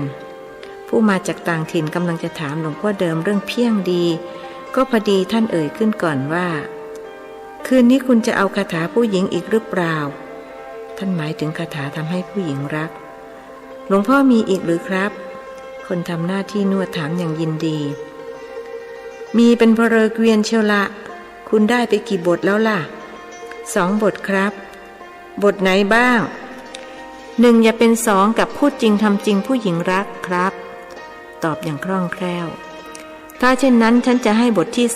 3ค่อนข้างยาวหน่อยคุณเห็นจะต้องจดไปท่องแล้วละผมจะไปหากระดาษดินสอมานะครับไม่ต้องหานั่นข้างที่นอนฉันนั่นท่านชี้ไปตรงข้างที่นอนหลวงตาอุ้ยรีบลุกไปหยิบมาให้พระหนุ่มหมายจะผูกสัมพันธไมตรีได้กระดาษกับดินสอมาแล้วพระหนุ่มเตรียมจดจึงละมือจากการนวดเฟ้นหลวงพ่อเดิมสั่งว่าอย่าหยุดนวดต่อไปให้พระอุ้ยช่วยจดก็ได้พระเจริญจึงต้องส่งกระดาษกับดินสอคืนให้หลวงตาอุ้ยพระอุ้ยจดของเขาให้ถูกนะท่านกำชับแล้วจึงบอกคาถาทีละวรรคหลวงตาอุ้ยจดยิกตั้งแต่คำแรกจนคำสุดท้ายไหนลองอ่านให้ฟังสิ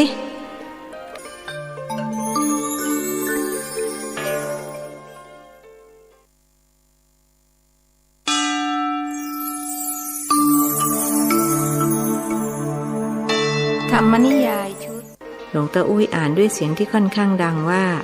นะโมพุทธายะกะกุสันโธโกนาคมโน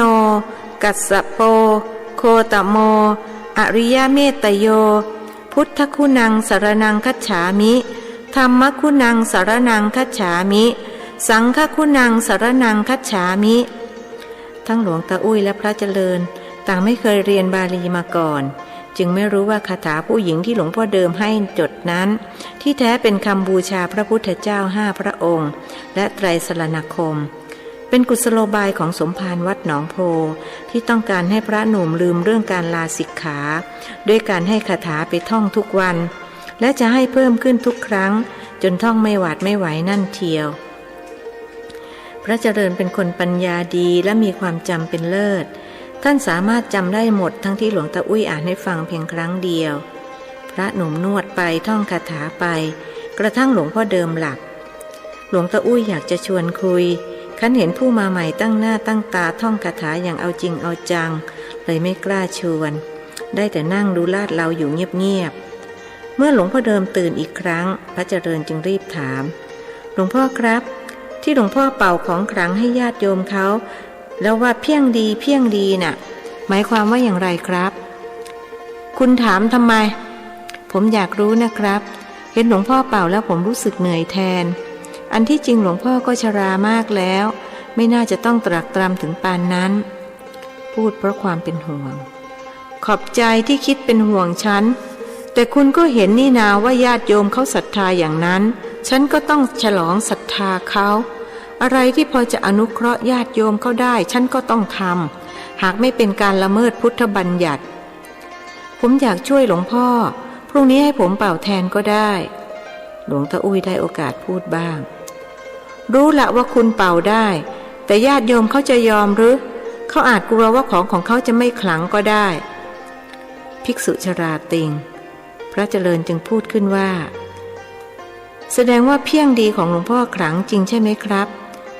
นี่แหละที่ผมตั้งใจจะเรียนถามเรื่องที่คุณอยากรู้ต้องใช้เวลาอธิบายกันเป็นชั่วโมงเชียวละคืนนี้ไม่เหมาะเพราะจะดึกเกินไปถ้าเช่นนั้นพรุ่งนี้หลังฉันเช้าแล้วหลวงพ่อจะกรุณาอธิบายให้ผมฟังได้หรือเปล่าครับท่านต่อรองไม่มีเสียงตอบจากภิกษุสูงวัยด้วยว่าท่านหลับเสียแล้วท่านเป็นคนหลับง่ายตื่นง่ายอย่างนี้เองเวลา5 ทุ่มหลวงพ่อเดิมก็อนุญาตให้พระเจริญกลับกุฏิได้ภิกษุหนุ่มกราบท่าน3 ครั้งแล้วจึงลุกออกมาหลวงตาอุ้ยลุกตามครั้นเดินพ้นกุฏิหลวงพ่อเดิมแล้วหลวงตาอุ้ยจึงพูดกับพระเจริญว่าท่านน่ะไปเชื่อหลวงพ่อเดิมทำไมเชื่อผมสิผ ผมจะบอกคาถาให้ขี้ผึ้งด้วยของหลวงพ่อเดิมไม่ได้เรื่องหรอกภิกษุหนุ่มรู้สึกไม่พอใจด้วยวาจาของหลวงตาอุ้ยดูเหมือนจะจ้วงจับหลวงพ่อเดิมขณะเดียวกันท่านก็อยากได้คาถาของหลวงตาอุ้ยซึ่งแกบอกว่ามีขี้ผึ้งให้ด้วยดังนั้นจึงสู้ข่มความไม่พอใจเอาไว้ถามขึ้นว่าท่านจะให้ผมเรียนคืนนี้เลยใช่ไหมครับได้สินิมนต์ที่กุฏิผมเลยว่าแล้วก็เดินนำไปที่กุฏิของตนความอยากได้คาถาทำให้ภิกษุหนุ่มเดินตามต้อยๆถึงกุฏิหลวงตาอุ้ยนิมนต์ภิกษุผู้มาจากต่างถิ่นให้ขึ้นไปนั่งข้างบนหาน้ำร้อนน้ำชามาถวายจนพระหนุ่มรู้สึกเกรงใจเมื่อท่านเอ่ยปากขอเรียนคาถาหลวงตาอุ้ยซึ่งวางแผนไว้เรียบร้อยแล้วจึงพูดขึ้นว่าเมื่อยจังนวดก่อนผมรู้สึกเมื่อยขบไปทั้งตัวเลยภิกษุหนุ่มจึงต้องนวดให้แกเวลาผ่านไป3 ชั่วโมงหลวงตาอุ้ยหลับไป3 ตื่นพระเจริญรู้ว่าตนเสียทีหลวงตาอุ้ยเสียแล้วหาก็อดทนนวดให้แกเพื่อจะเอาคาถาให้ได้ท่านผมขอคาถานี่ตี 2แล้วผู้อ่อนวัยกว่าเตือนเมื่อหลวงตาอุ้ยตื่นเป็นครั้งที่3ดูท่าทางแกตั้งใจเรียนแบบหลวงพ่อเดิมไปเสียทุกอย่างผู้อาวุโสกว่าลุกขึ้นนั่งด้วยท่าทางกระปี้กระเป๋าคาถาของผมต้องใช้ขี้ผึ้งด้วยแกหยิบตลับขี้ผึ้งออกมาจากย่ามที่วางไว้บนหัวนอนเปิดฝาตลับแล้วควักขี้ผึ้งออกมาทาปากนี่ต้องทาให้ถูกวิธีถึงจะขลังพระหนุ่มดูอย่างตั้งอกตั้งใจหลวงตาอุ้ยใช้นิ้วชี้ป้ายขี้ผึ้งแล้วทาจากมุมปากซ้ายวนไปทางขวาด้านริมฝีปากบนวนลงมาริมฝีปากล่างปากก็ว่าโอมขี้ผึ้งขี้พังสาวนั่งบนตอเส้งสาวไม่มาเราต้องไปหามันเองสาวจะนั่งบนตอเส้งได้ยังไงล่ะท่านตอมันก็ตำก้นเอานะสิพระหนุ่มแย้งค่อนข้างมั่นใจว่าถูกหลวงตาอุ้ยหลอกเสียแล้วท่านไม่รู้อะไรนี่แหละคาถายอดขลังเชียวละผมน่ะมีเมียตั้ง3 คนเชียวนะแกพูดท่าทางจริงจังหน้าบึ้งเสียด้วยหรือครับแล้วเขาไปไหนกันหมดล่ะผู้อ่อนวัยกว่าอยากรู้เขาทิ้งไปหมดผมซึ่งต้องมาบวชไงล่ะว้าท่านผมไม่เอาคาถาแบบนี้ขอแบบที่เขาไม่ทิ้งไม่มีหรือพระเจริญต่อรองถ้ามีผมก็ไม่ต้องมาบวชอยู่อย่างนี้นะสิหน้าที่บึ้งกลับบึ้งยิ่งขึ้นไปอีกพระหนุ่มเห็นท่าไม่ดีจึงเอ่ยลาตี 2กว่าแล้วผมขอกลับไปนอนละเชิญแกตอบเสียงห้วนภิกษุเจริญลุกออกมาเดินกลับกุฏิด้วยความหงอยเหงาอยู่ดีไม่ว่าดีไปเสียท่าตาอุ้ยแกได้ท่านตำหนิตัวเองถึงกุฏิที่พักพระหนุ่มไม่รู้สึกง่วงจึงหยิบสมุดออกมาจดบันทึกประจำวันท่านบันทึกไว้อย่างละเอียดโดยเฉพาะคาถาบทที่3ที่ได้จากหลวงพ่อเดิมส่วนคาถาของหลวงตาอุ้ยท่านก็จดไว้อย่างละเอียดเช่นกันแต่หมายเหตุไว้ตอนท้ายว่าคาถาเมียทิ้งเผื่อว่าวันข้างหน้าท่านแต่งงานมีครอบครัวแล้วเกิดเบื่อเมียก็จะท่องคาถาบทนี้เขาจะได้ทิ้งท่านไปท่านจะได้หาเมียใหม่ที่สาวกว่าสวยกว่าคนเก่าปะเหมาะเคราะห์ดีท่านอาจหาเมียได้มากกว่าหลวงตาอุ้ยจอมคุยโวคุยโม้คนนั้นอีกเพราะท่านหนุ่มกว่าหล่อกว่าแถมยังมีวิชาความรู้อีกด้วยอย่างตาอุ้ยหรือจะสู้ได้จดบันทึกเสร็จท่านก็ยังไม่รู้สึกง่วงจึงหยิบกระเป๋าใบที่บรรจุเสื้อผ้าคฤหัสถ์ออกมาเปิดหยิบกางเกงกับเสื้อมาลองสวมไม่ลืมใส่นาฬิกาไวเลอร์และแหวนเพชรเพื่อแสดงความมีฐานะ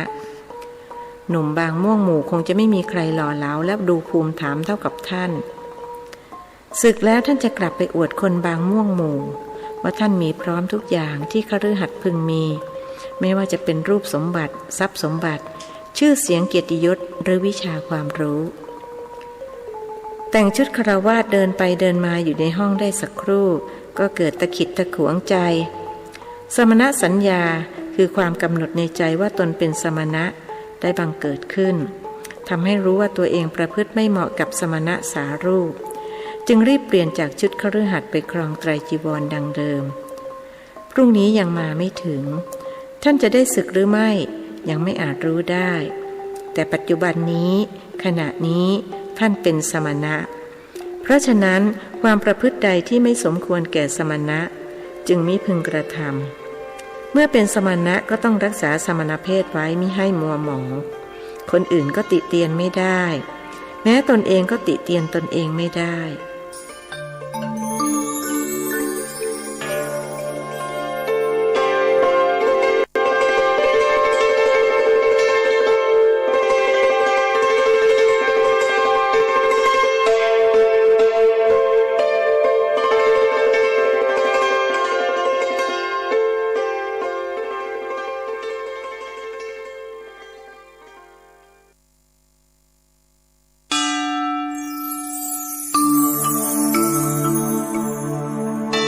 ธรรมนิยายชุด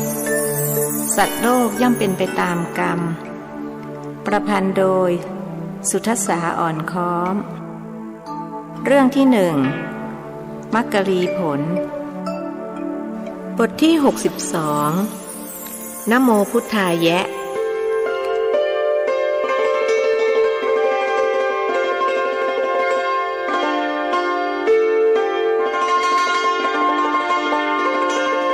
เวลาผ่านไป2 เดือนพระเจริญก็ยังไม่ได้ลาสิกขา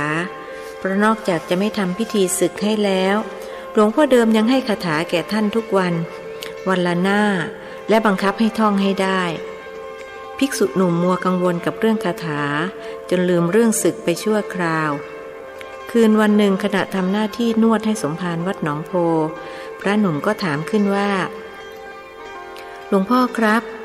หลวงพ่อให้คาถาผมตั้งมากมายผมทั้งจดทั้งจำจนแทบจะจำไม่หวัดไม่ไหว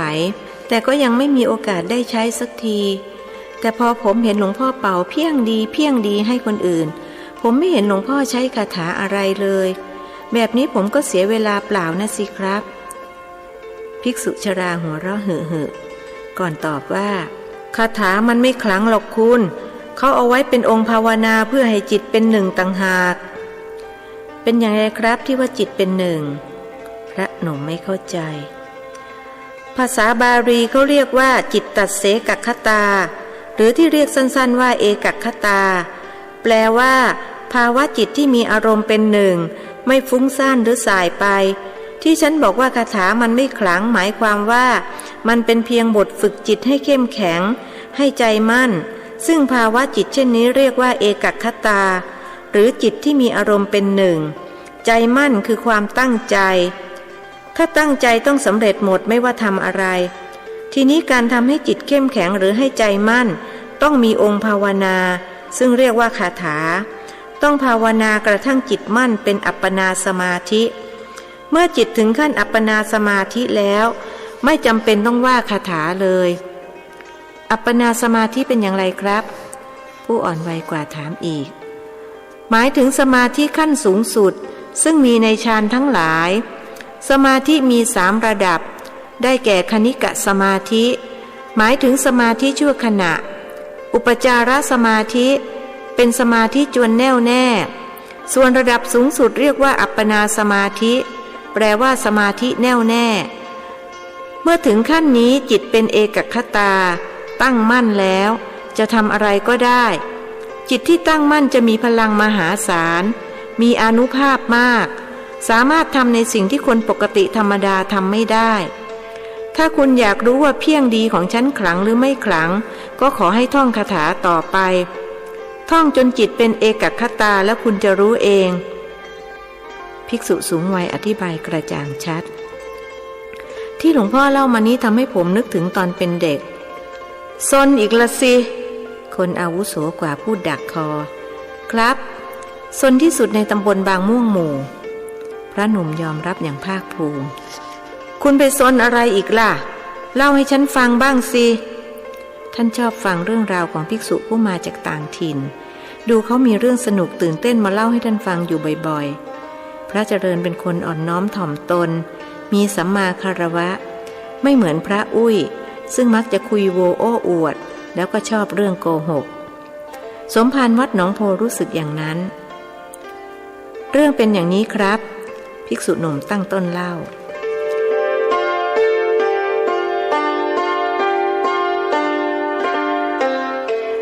ท ที่วัดใหม่ซึ่งอยู่แถวบ้านผมมีเนนประสาทไม่ค่อยดีอยู่รูปหนึ่งชื่อเนนดิ่งคนในละแวกนั้นเขารู้กันหมดว่าเนนดิ่งเป็นโรคประสาทอ่อนๆวันหนึ่งหลวงตาตายซึ่งอยู่อีกวัดหนึ่งได้มาหลอกเนนดิ่งว่าท่านมีคาถาปลุกพระให้นั่งได้เนนดิ่งก็ขอเรียนคาถาหลวงตาตายก็บอกว่าให้ท่องนะโมพุทธายะเนนก็ไปหาพระพุทธรูปนั่งมาองค์หนึ่งจับให้นอนแล้วนั่งบริกรรมนะโมพุทธายะนะโมพุทธายะทำอย่างนี้ทั้งวันพอฉันเสร็จก็นั่งบริกรรมนะโมพุทธายะนั่งหลับตาบริกรรมนะครับนานๆจะลืมตาดูสักครั้งว่าพระลุกขึ้นนั่งหรือยังวันหนึ่งผมไปเห็นเข้าเลยถามว่าเนนภาวนาทำไมเนนแกพูดกับผมว่ามึงไม่รู้เรื่องกูไปเรียนมาจากหลวงตาตายท่านบอกนะโมพุทธายะนะโมพุทธายะปลุกพระให้ลุกได้ถ้าทำได้ทำอะไรได้หมดแกพูดอย่างนี้ผมก็ไม่เชื่อเลยหาวิธีแกล้งแกคุณไปแกล้งอะไรเนนอีกล่ะท่านถามอย่างนึกเอ็นดูผมก็แอบปีนเข้าทางหน้าต่างไปจับพระพุทธรูปให้นั่งแล้วปีนออกไปพยายามไม่ให้มีเสียงพอเนนลืมตามาเห็นพระนั่งดีใจใหญ่เรียกใครต่อใครมาดูบอกพระนั่งแล้วพระนั่งแล้วทั้งพระทั้งเนนต่างพากันมาดูแล้วก็เชื่อสนิทว่าพระนั่งได้จริงๆมีผมคนเดียวที่รู้ว่าที่พระนั่งได้เป็นเพราะฝีมือผมคนเล่าอมยิ้มแม้คุณนี่ช่างซนเสียจริงๆภิกษุชราว่าพรางหัวเราะหึๆครับตกลงว่าเนนดีใจจนไม่ยอมฉันเพลสมภารต้องมาดู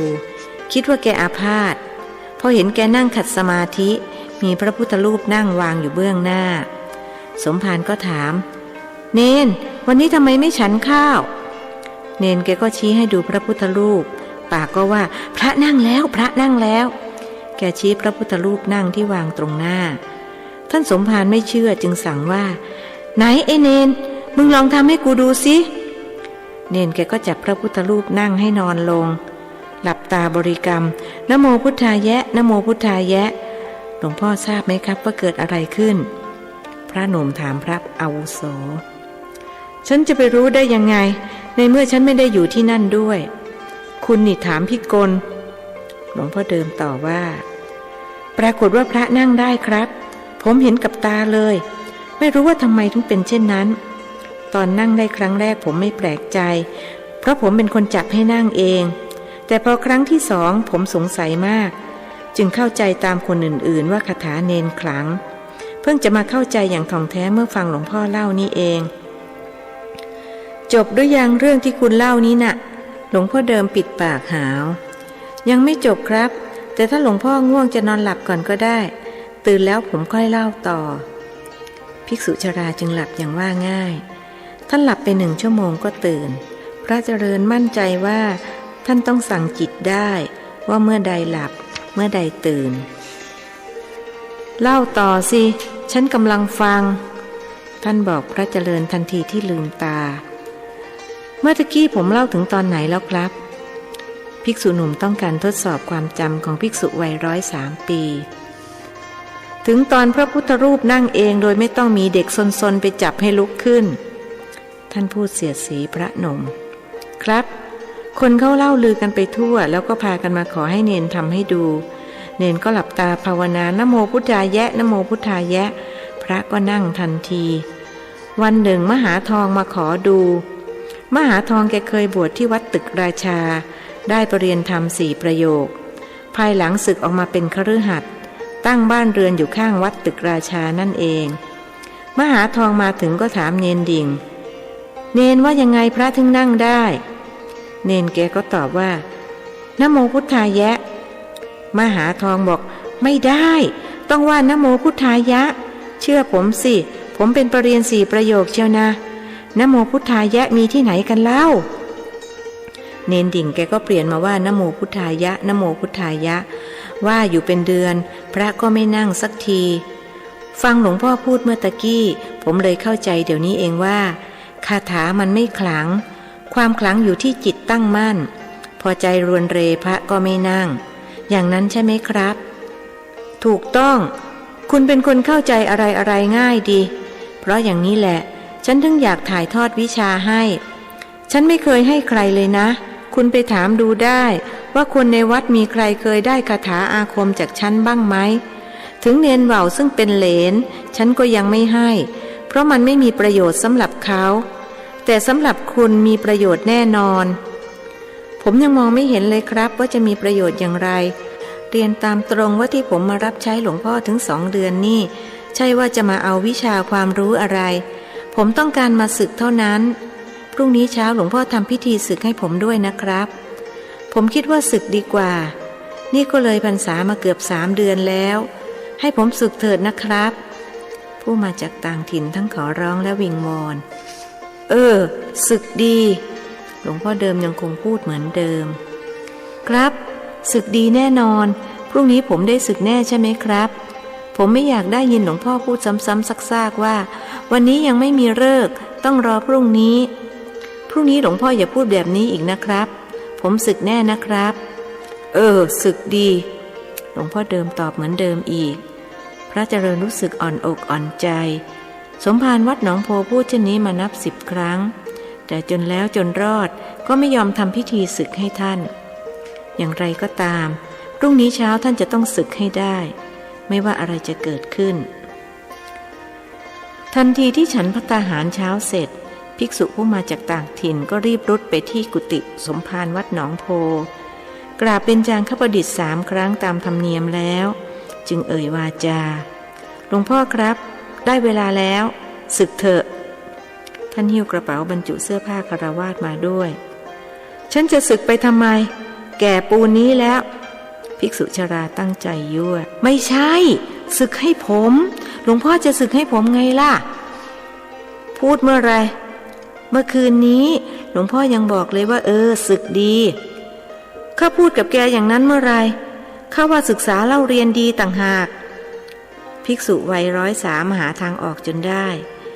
การเปลี่ยนมาใช้สรรพนามข้าแกแทนฉันคุณก็เพื่อแสดงความสนิทสนมแต่ว่าภิกษุหนุ่มกลับไม่ฟังเสียงพูดโกรธว่าอะไรศึกก็คือศึกมานุ่งกางเกงใส่ชุดคฤหัสถ์พูดพร้อมกับหยิบเสื้อกับกางเกงออกมาประกอบคำพูดเลิกศึกยังไม่มีเลยคุณภิกษุชราพูดเสียงปกติด้วยรู้ว่าอีกฝ่ายกำลังโกรธอ้าวก็กล้ากับผมบอกวันเดือนปีเกิดหลวงพ่อไปแล้วไม่มีฤกษ์ยังไงคนกำลังโกรธไม่ยอมลดละพระเจริญใจเย็นๆอย่าใจร้อนอย่าโกรธความโกรธนี่มันไม่เคยให้คุณกับใครเลยนะมีแต่ให้โทษ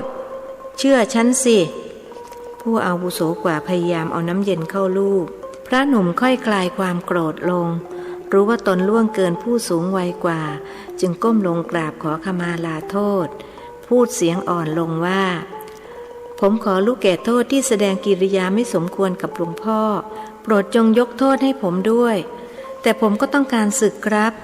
ศึกวันนี้และเดี๋ยวนี้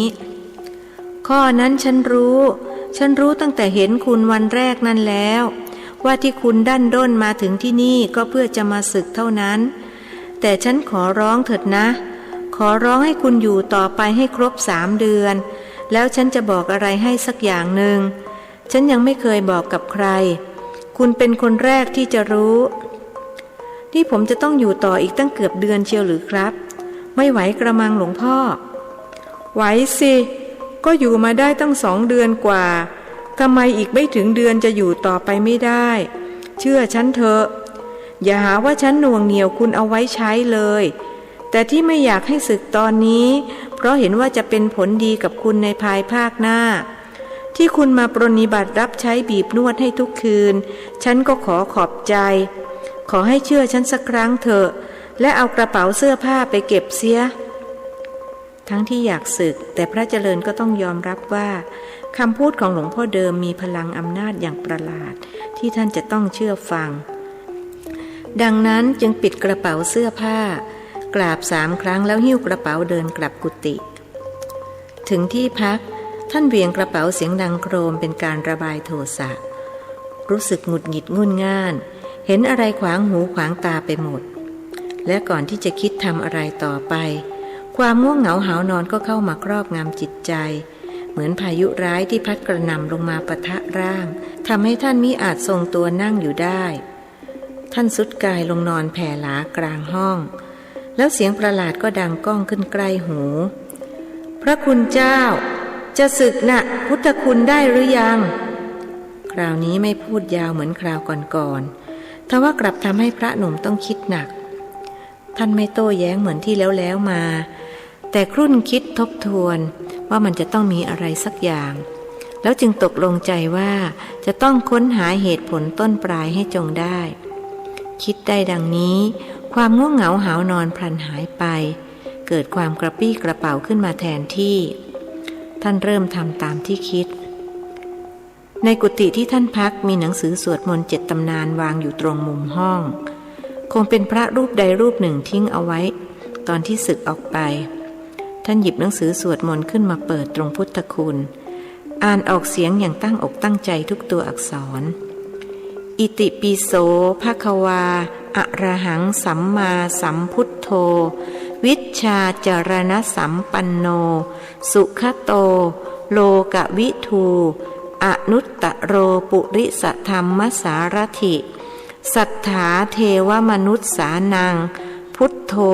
ภควาติหากท่องไม่ได้มาก่อนท่านคงอ่านไม่ออกเพราะภาษาบาลีอ่านยากท่านอ่านและท่องกลับไปกลับมาหลายเที่ยวอย่างพินิจพิจารณาแล้วความรู้อย่างหนึ่งก็แวบขึ้นมาในความคิดเป็นความรู้เกี่ยวกับการอ่านคำบาลีซึ่งท่านสังเกตสังกาและตั้งเป็นกฎได้3 ข้อคือข้อ 1ตัวพยัญชนะที่มิได้ประด้วยสระให้อ่านออกเสียงเหมือนประด้วยสระอะเช่นพอสำเภาคอควายอ่านว่าพะคะออ่างรอเรืออ่านว่าอะระจอจานรอเรือนอเนนอ่านว่าจารณะเป็นต้นข้อ 2เครื่องหมายกลมๆที่อยู่ข้างบนใช้แทนเสียงงองูเช่นออ่างรอเรือหอหีบแล้วมีเครื่องหมายกลมๆอยู่บนหอหีบอ่านว่าอะระหังสอเสือรอเรือนอเนนเครื่องหมายกลมๆอยู่บนนอเนนอ่านว่าสระนังเป็นต้นข้อ 3เครื่องหมายจุดอยู่ใต้พยัญชนะตัวใดพยัญชนะตัวนั้นทำหน้าที่เป็นตัวสะกดเช่นสัมมาสัมพุทโธอนุตตโรปุริสธรรมสารถิเป็นต้นตั้งกฎ3 ข้อนี้แล้วท่านจึงนำไปใช้กับธรรมคุณและสังฆคุณรู้สึกเพลิดเพลินกับการเรียนรู้ด้วยตนเองท่านหัดอ่านหัดเขียนพุทธคุณธรรมคุณสังฆคุณจนคล่องกระทั่งถึงเวลาฉันเพลพรุ่งนี้หลวงพ่อเดิมคงสึกให้เราแน่เพราะพุทธคุณธรรมคุณสังฆคุณได้แล้วภิกษุหนุ่มนึกกระหยิมยิ้มย่อง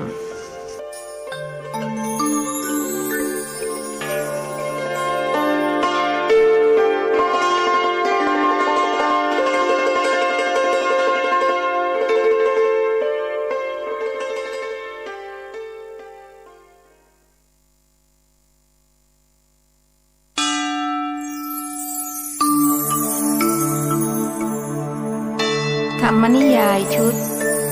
สัตว์โลกย่อมเป็นไปตามกรรมประพันธ์โดยสุทัสสาอ่อนค้อม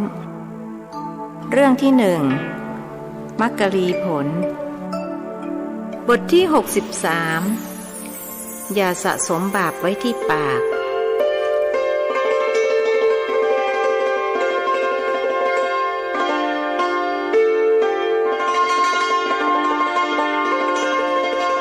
คืนตั้งแต่20:00 นถึง5:00 นเป็นเวลาที่พระเจริญทำหน้าที่บีบนวดให้หลวงพ่อเดิมนับแต่วันแรกที่เข้ามาอาศัยร่มไม้ชายคาของวัดนี้พระหนุ่มไม่เคยละเว้นการปฏิบัติหน้าที่แม้เพียงครั้งเดียวค่ำคืนนี้ก็เช่นกันและแทนที่จะเซ้าซี้ถามเลิกศึกอีกเช่นคืนก่อนๆท่านกลับพูดขึ้นว่าหลวงพ่อครับวันนี้ผมเรียนรู้วิธีอ่านบาลีด้วยตนเองไม่ทราบจะผิดถูกประการใดไม่ผิดหรอกคุณถูกต้องทั้งหมดตามที่คุณเข้าใจผมยังไม่ได้กราบเรียนให้ทราบเรื่องวิธีการเรียนรู้แล้วเหตุไฉนหลวงพ่อถึงบอกว่าถูกทั้งหมดหลวงพ่อไม่ได้พูดเพื่อเอาใจผมนะครับ ทำไมฉันจะต้องเอาใจคุณฉันเพียงแต่พูดไปตามความจริงเท่านั้นเองก็คุณตั้งกฎขึ้นมา3 ข้อใช่ไหมและกฎที่คุณตั้งขึ้นมานั้นก็ถูกต้องทุกข้อฉันถึงพูดว่าถูกต้องทั้งหมดแบบนี้ฉันพูดเอาใจคุณหรือเปล่าภิกษุชราย้อนถามแล้วหลวงพ่อทราบได้อย่างไรครับภิกษุหนุ่มรู้สึกพิศวงก็อย่างที่ฉันเคยบอกคุณแล้วยังไงละว่าจิตที่ตั้งมั่นทำอะไรได้หมดเหมือนเรื่องเนนที่คุณเล่าให้ฟังเมื่อคืนก่อนที่บริกรรมนะโมพุทธายะปลุกพระให้นั่งได้แต่พอเปลี่ยนมาว่านะโมพุทธายะเพราะใจรวนเรพระเลยนั่งไม่ได้ฉันก็อาศัยหลักเดียวกันนี่แหละแต่ผมไม่เห็นหลวงพ่อต้องนั่งหลับตาบริกรรมอย่างเนนเลยนี่ครับอยู่ๆหลวงพ่อก็พูดแล้วก็ตรงกับความจริงก็ฉันฝึกจิตจนตั้งมั่นเป็นปกติวิสัยแล้วจึงสามารถนำมาใช้ได้ภายในพริบตาโดยไม่จำเป็นต้องมานั่งบริกรรมผิดกับพวกพ่อมดหมอผี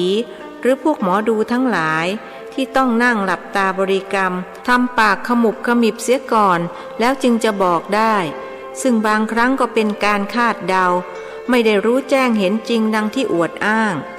อย่าว่าแต่คนพวกนี้เลยแม้พวกพระอย่างเราๆก็มีไม่น้อยที่หากินแบบนี้แล้วไม่บาปหรือครับโดยเฉพาะพระน่าจะผิดวินัยด้วยไม่ใช่น่าจะหรอกผิดเต็มที่เลยเชียวแหละเพราะถ้าตนไม่รู้แจ้งเห็นจริงแล้วไปทำนายทายทักว่าเป็นอย่างนั้นอย่างนี้เมื่อไม่เป็นดังที่พูดก็เท่ากับโกหกจริงไหมเล่าจริงครับแหมหลวงพ่อครับผมอยากทำได้อย่างหลวงพ่อจังเลยอยากรู้ว่าคนอื่นเขาคิดอย่างไรเขาพูดจริงกับเราหรือโกหกถ้ารู้ได้อย่างนี้คงสนุกดีนะครับมันไม่แน่เสมอไปเพราะถ้าคุณนำความรู้ไปใช้ในทางที่ผิดแทนที่จะเป็นประโยชน์กลับเป็นโทษแล้วความรู้ที่ผมได้แล้วครับหลวงพ่อที่ผมคิดกฎ3 ข้อได้ทั้งที่จิตผมยังไม่ตั้งมั่นภิกษุหนุ่มสงสัยรู้แบบนั้นเป็นการรู้ด้วยปัญญาซึ่งย่อมถูกต้องตามความเป็นจริงผิดกับการรู้ด้วยตัณหาอุปาทาน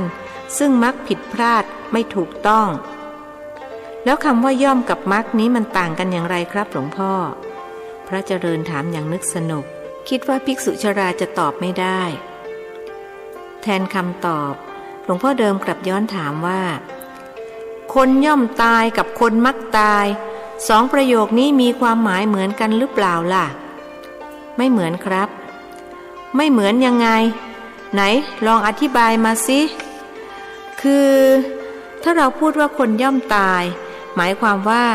คนทุกคนไม่มีละเว้นไม่ว่าจะเป็นผมหลวงพ่อเนนว่าวพระอุ้ยหรือใครๆล้วนต้องตายทุกคนแต่ถ้าพูดว่าคนมักตายหมายความว่ามีบางคนเท่านั้นที่ตายแต่บางคนไม่ตายเป็นต้นว่าหลวงพ่อกับผมไม่ตายแต่พระอุ้ยและคนอื่นๆตายเข้าใจยกตัวอย่างนะให้คนอื่นตายตัวเองไม่ตายหลวงพ่อเดิมหัวเราะหึหลวงพ่อด้วยครับผมกับหลวงพ่อไม่ตายพระหนุ่มย้ำแต่มันเป็นไปไม่ได้นะสิ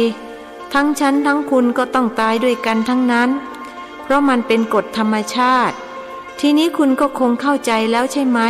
ที่ฉันกล่าวว่าการรู้ด้วยตัณหาอุปาทานมักผิดพลาดน่ะท่านทวนถามเรื่องเดิมเข้าใจแล้วครับเข้าใจว่ายังไงไหนลองพูดให้ฉันฟังหน่อยสิเข้าใจว่าบางครั้งมันก็ผิดบางครั้งมันก็ถูกไม่แน่นอนส่วนการรู้ด้วยปัญญานั้นถูกต้องแน่นอนครับคุณเก่งหลวงพ่อเดิมชมครับแต่ก็เก่งน้อยกว่าหลวงพ่อผมอยากรู้อะไรอย่างที่หลวงพ่อรู้ผมต้องฝึกจิตให้ตั้งมั่นใช่ไหมครับถูกต้องคุณเป็นคนมีปัญญาอยู่แล้วถ้าฝึกจิตให้ตั้งมั่นได้รับรองว่าไม่มีใครเทียบเทียมคุณได้แม้แต่ฉันหลวงพ่อคงจะยอผมมากไปกระมังอย่างผมหรือจะเก่งกว่าหลวงพ่อแค่คิดว่าเก่งเท่าหลวงพ่อผมก็ไม่กล้าคิดแล้วภิกษุหนุ่มพูดอย่างอ่อนน้อมถ่อมตนฉันไม่ได้ยกยออะไรคุณหรอกนะแต่ฉันพูดความจริงคุณไม่เหมือนกับคนอื่น รู้ตัวหรือเปล่าว่าตัวเองมีดีอะไรในตัวบ้างก็พอจะรู้ครับพระหนุ่มตอบอายๆท่านคิดว่าดีคือความมีรูปสวยเช่นอะไรก็ความหล่อนะครับผมรู้ว่าตัวเองหล่อเข้าตำรารูปหล่อพ่อรวยหลวงพ่อไม่รู้อะไรสมัยที่ผมเรียนอยู่บางกอกเวลาเดินผมต้องถือไม้2 อันเอาไว้ทำอะไรคราวนี้หลวงพ่อเดิมสงสัยบ้างเอาไว้ไล่พวกผู้หญิงที่มารุมจีบครับท่านตั้งใจยั่วเย้าหากหลวงพ่อเดิมกลับว่าเพ้อเจ้อคุณนี่ชอบพูดเพ้อเจ้ออย่าหัดสะสมบาปไว้ที่ปากท่านสั่งสอนพระหนุ่มรู้สึกเจ็บลึกเข้าไปในหัวอกหน้าม้อยลงทันใดที่ฉันต้องการจะบอกคือคุณมีอะไรที่ไม่เหมือนคนทั่วๆไปเช่นรูปร่างสูงใหญ่เหมือนคนโบราณรู้ไหมทำไมถึงเป็นเช่นนี้ไม่ทราบครับแล้วอยากรู้ไหมไม่อยากครับภิกษุหนุ่มแกล้งยั่วภิกษุชราโทษฐานที่มาว่าท่านสะสมบาปไว้ที่ปากเอาละไม่อยากก็ไม่เป็นไรแต่ฉันอยากให้คุณรู้ก็เลยจะบอกว่าที่คุณรูปร่างสูงใหญ่ผิดคนอื่นๆนั้นเพราะคุณเคยเป็นแม่ทัพเอกสมัยกรุงศรีอยุธยาตอนปลายเป็นแม่ทัพหนุ่มส่วนฉันเป็นแม่ทัพเฒ่าที่เขาปลดระวางแล้วแต่ฉันก็ได้ถ่ายทอดยุทธวิธีในการทำศึกให้กับคุณฉันไม่เคยบอกเรื่องนี้แก่ใครมาก่อนคุณจะเชื่อหรือไม่ก็ตามแต่อย่าเพิ่งเชื่อนั่นแหละดีเอาไว้คุณฝึกจิตจนตั้งมั่นแล้วก็ลองตรวจสอบด้วยตัวเองอีกครั้งแล้วจึงค่อยเชื่อแต่ที่คุณสามารถจะตรวจสอบได้เดี๋ยวนี้ก็คือนิ้วมือของคุณนิ้วมือของผมหรือครับพระหนุ่มหยุดนวดกางนิ้วมือทั้ง10ดูก็ไม่เห็นความผิดแผกแตกต่างอะไรจึงบอกท่านว่าไม่เห็นมีอะไรนี่ครับหลวงพ่อผมก็มี10 นิ้วเหมือนกับคนอื่นๆคนอื่นๆบางคนเสียอีกที่ไม่เหมือนผมเพราะมีตั้ง11 นิ้วท่านพูดรวนๆหมายยั่วให้ภิกษุชราโกรธให้ได้มีของดีอยู่ในตัวกลับไม่รู้ต้องให้คนอื่นเขาบอกนี่ถ้าฉันไม่บอกจ้างคุณก็ไม่รู้นิ้วมือของผมมีอะไรหรือครับคราวนี้ผู้มาจากต่างถิ่นอยากรู้ลองหงายมือทั้ง2 ข้างดูสิแต่ละนิ้วมี3 ข้อก็จริงแต่ว่าเส้นต่อระหว่างข้อนั่นของคนอื่นๆเขาเป็นเส้นเดียวแต่ของคุณเป็นเส้นคู่ทั้งเส้นบนเส้นล่างแล้วก็เป็นเหมือนกันทั้ง10 นิ้วไม่เชื่อลองดูก็ได้พระหนุ่มละมือจากการนวดยื่นมือเข้าไปใกล้ตะเกียงแล้วหงายดูก็เห็นจริงดังที่ภิกษุชราบอกกล่าวทุกประการแล้วอย่างนี้ดีไหมครับหลวงพ่อมันอยู่ที่การใช้ถ้าใช้ไปในทางที่ดีก็ดีสุดกู่แต่ถ้าใช้ไปในทางร้ายก็ร้ายสุดกู่ไปเลยเหมือนกันจำได้ไหมตอนคุณเรียนอยู่ชั้นประถม3คุณต่อยเพื่อนร่วมชั้นหมัดเดียวเพื่อนสลบไปเลยจริงครับหลวงพ่อภิกษุใหม่รู้สึกปีติจนน้ำตาไหลหลวงพ่อช่างวิเศษเสียเหลือเกินเรื่องนี้ผมลืมไปแล้วหลวงพ่อยังทราบหลวงพ่อเป็นผู้วิเศษท่านก้มลงกราบหลวงพ่อเดิม3 ครั้งด้วยศรัทธาเลื่อมใสอย่างแท้จริงฉันไม่ใช่ผู้วิเศษวิโสอย่างที่คุณคิดหรอกนะอย่าเข้าใจผิดก็อย่างที่ฉันเคยพูดกับคุณนั่นแหละว่าถ้าจิตตั้งมั่นเสียอย่างทำอะไรได้หมดเรื่องนิ้วมือคุณนี่นะคุณไม่สังเกตบ้างหรือเวลาที่คุณชกต่อยกับใครคุณคนเดียวสามารถสู้กับคนได้ตั้งหลายคนก็เคยแปลกใจอยู่เหมือนกันครับท่านนึกถึงเหตุการณ์ตอนถูกเจ้าถิ่นรุมเมื่อครั้งไปดูลิเกที่วัดไลและตอนมีเรื่องกับรุ่นพี่สมัยที่เรียนโรงเรียนในร้อยตำรวจท่านคนเดียวแต่ต่อยรุ่นพี่เจ็บไปหลายคนแล้วก็เพราะมือของคุณนี่ใช่ไหม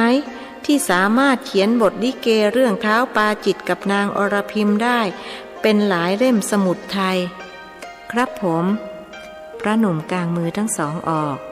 ยื่นไปใกล้ตะเกียงแล้วดูอย่างพินิจพิจารณาอีกครั้งเส้นคู่ที่อยู่ตรงรอยข้อต่อนิ้วของแต่ละข้อจะห่างกันประมาณ1 กระเบียดท่านยังไม่เคยเห็นของใครเป็นอย่างนี้มาก่อนเงียบกันไปครู่หนึ่งพระเจริญคิดว่าหลวงพ่อเดิมหลับ แต่ท่านมิได้หลับ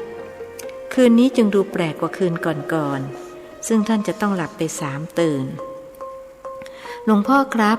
แล้วมือของผมควรจะใช้ไปในทางใดครับผมหมายถึงว่าทำอย่างไรจะไม่ต้องใช้ไปในทางร้ายท่านเกิดความรู้สึกกลัวบาปกรรมขึ้นมาอย่างประหลาดปกติอย่าว่าแต่จะกลัวแม้เชื่อท่านก็ยังไม่อยากจะเชื่อฉันไม่บอกดีกว่าไว้ให้คุณรู้ด้วยตัวเองถึงจะซาบซึ้งถ้าบอกเสียแล้วมันก็ไม่ตื่นเต้นจริงไหมจริงครับแล้วผมก็จะพยายามรู้ด้วยตัวเองให้ได้หลวงพ่อครับคนโบราณตัวใหญ่กว่าคนสมัยนี้มากใช่ไหมครับคุณก็เคยเห็นมาครั้งหนึ่งแล้วไม่ใช่หรือท่านย้อนถามยังไม่เคยครับเคยได้ยินแต่คนเฒ่าคนแก่เขาเล่าให้ฟังครับพระหนุ่มยังนึกไม่ออกไม่จริงมั้งลองนึกดูให้ดีๆสิตอนที่คุณขุดหลุมปลูกกล้วยไงล่ะภิกษุชราช่วยรื้อฟื้นความจำให้ผู้อาวุโสน้อยกว่าจำได้แล้วครับโอ้โหหลวงพ่อเก่งจริงๆขนาดเรื่องของผมแท้ๆและผมก็ยังหนุ่มยังแน่นกลับจำไม่ได้หลวงพ่อ103แล้วยังรู้ยังเห็นพูดด้วยศรัทธาที่เปี่ยมล้นไม่ต้องย้ำบ่อยนักหรอกว่าฉันอายุ103น่ะหลวงพ่อเดิมแกล้งเย้าแต่หลวงพ่อความจำดีกว่าคนอายุ21นี่ครับผมเห็นจะต้องขอเรียนวิชาฝึกจิตให้ตั้งมั่นจากหลวงพ่อเสียแล้วจะได้เก่งแบบหลวงพ่อตกลงคุณเชื่อแล้วใช่ไหมว่าคนโบราณตัวสูงใหญ่กว่าคนสมัยนี้เชื่อแล้วครับท่านนึกย้อนไปถึงอดีตสมัยเมื่อเป็นเด็กวันหนึ่งโยมยายใช้ให้ขุดหลุมเพื่อปลูกกล้วย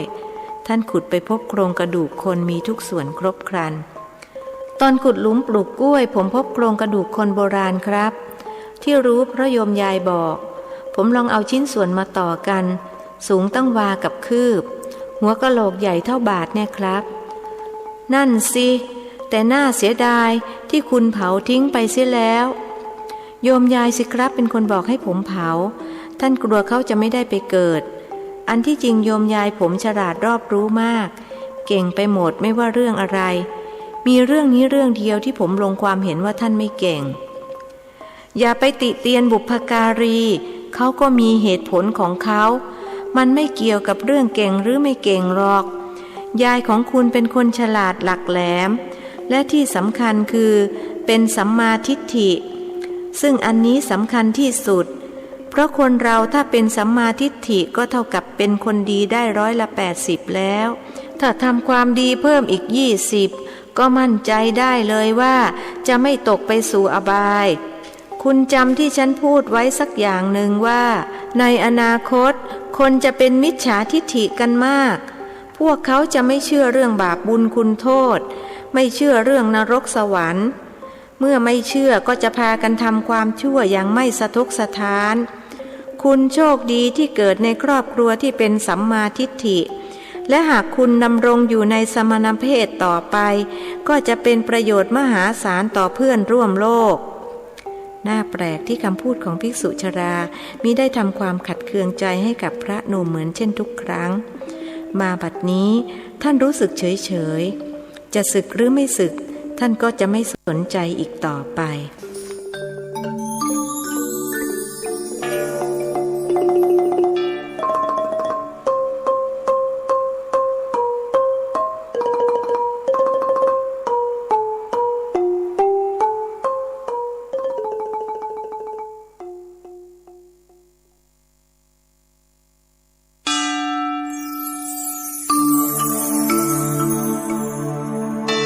ธรรมนิยายชุด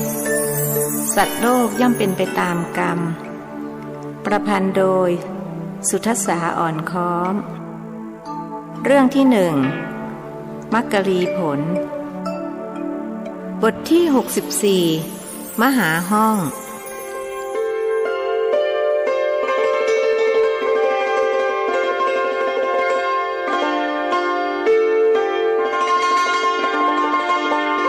ตอนสายของวันรุ่งขึ้นท่านเจ้าคุณพระเทพสิทธินายกเจ้าคณะจังหวัดนครสวรรค์ได้เดินทางมายังวัดหนองโพเพื่อนมัสการหลวงพ่อเดิมเจ้าคณะจังหวัดรูปนี้มีนามเดิมว่าห้องค คนทั่วไปเรียกว่ามหาห้องเพราะท่านจบปรริญญาธรรม7 ประโยคมหาห้องเคยบวชอยู่ที่วัดหนองโพเป็นลูกศิษย์ของหลวงพ่อเดิมมาก่อนครั้นได้เป็นเจ้าคณะจังหวัดก็ไม่ได้ลืมครูบาอาจารย์เมื่อว่างจากสมณกิจก็จะมาเยี่ยมเยียนอยู่เสมอมีพระจากวัดพรหมบุรีมาให้ฉันสึกให้ฉันดูหน้าเขาแล้วก็รู้ว่าสึกไม่ได้ดวงจะต้องบวชไปจนตลอดชีวิตถ้ายังไงก็ขอฝากเจ้าคุณช่วยดูแลให้ด้วยหลวงพ่อเดิมพูดฝากฝังศิษย์ใหม่ไว้กับศิษย์เก่าหรือครับเขามาอยู่กับหลวงพ่อตั้งแต่เมื่อไรครับตั้งแต่ออกพรรษาใหม่ๆอยู่มา2 เดือนแล้วคุณเชื่อไหมเขามาหาฉันที่กุฏิทุกวันรบเร้าจะขอสึกให้ได้แล้วหลวงพ่อทำยังไงครับฉันก็พูดบ่ายเบี่ยงไปทุกครั้งบอกว่ายังไม่มีฤกษ์บ้างผัดเพี้ยนไปวันอื่นบ้างเมื่อเขาโมโหโทโสหนักขึ้นฉันก็บอกจะสึกให้เดี๋ยวนั้นแต่ถ้าเกิดอะไรขึ้นภายหลังจะมาโทษฉันไม่ได้เพราะเขาอยากสึกตอนฤกษ์ไม่ดีพอมาไม้นี้ก็เลยไม่กล้าสึกเพราะโยมยายสั่งมาว่าถ้าใจไม่ดีอย่าสึกเขาอยากได้คาถาทำให้ผู้หญิงรักฉันก็ให้คาถาไปท่องตั้งแต่ครั้งละ1 ประโยคจนถึง1 หน้ากระดาษครั้นมัววุ่นอยู่กับการท่องคาถาเลยลืมเรื่องสึกไปได้สมภารวัดหนองโพเล่ายิ้มทำไมหลวงพ่อไม่ให้เขาเรียนวิชาต่างๆจากหลวงพ่อล่ะครับอย่างที่ผมเคยเรียนเจ้าคณะจังหวัดถามฉันก็ตั้งใจไว้อย่างนั้นแต่ต้องรอเวลาให้จิตเขาสงบลงกว่านี้อีกทำไมว้าวุ่นกับการศึกก็เรียนได้3 เดือนไปแล้วนั่นแหละถึงจะสงบเยือกเย็นขึ้นแล้วฉันจะถ่ายทอดความรู้ทั้งหมดที่มีให้แก่เขารวมทั้งตำราพิชัยสงครามและคชศาสตร์ที่ผมเคยขอเรียนด้วยหรือเปล่าครับภิกษุวัย75อยากรู้ถูกแล้วเขาเหมาะสมที่จะเรียนวิชาที่ว่านี้เขาโชคดีนะครับมาอยู่ได้ไม่เท่าไรหลวงพ่อก็จะถ่ายทอดวิชาให้ส่วนผมอยู่กับหลวงพ่อมานาน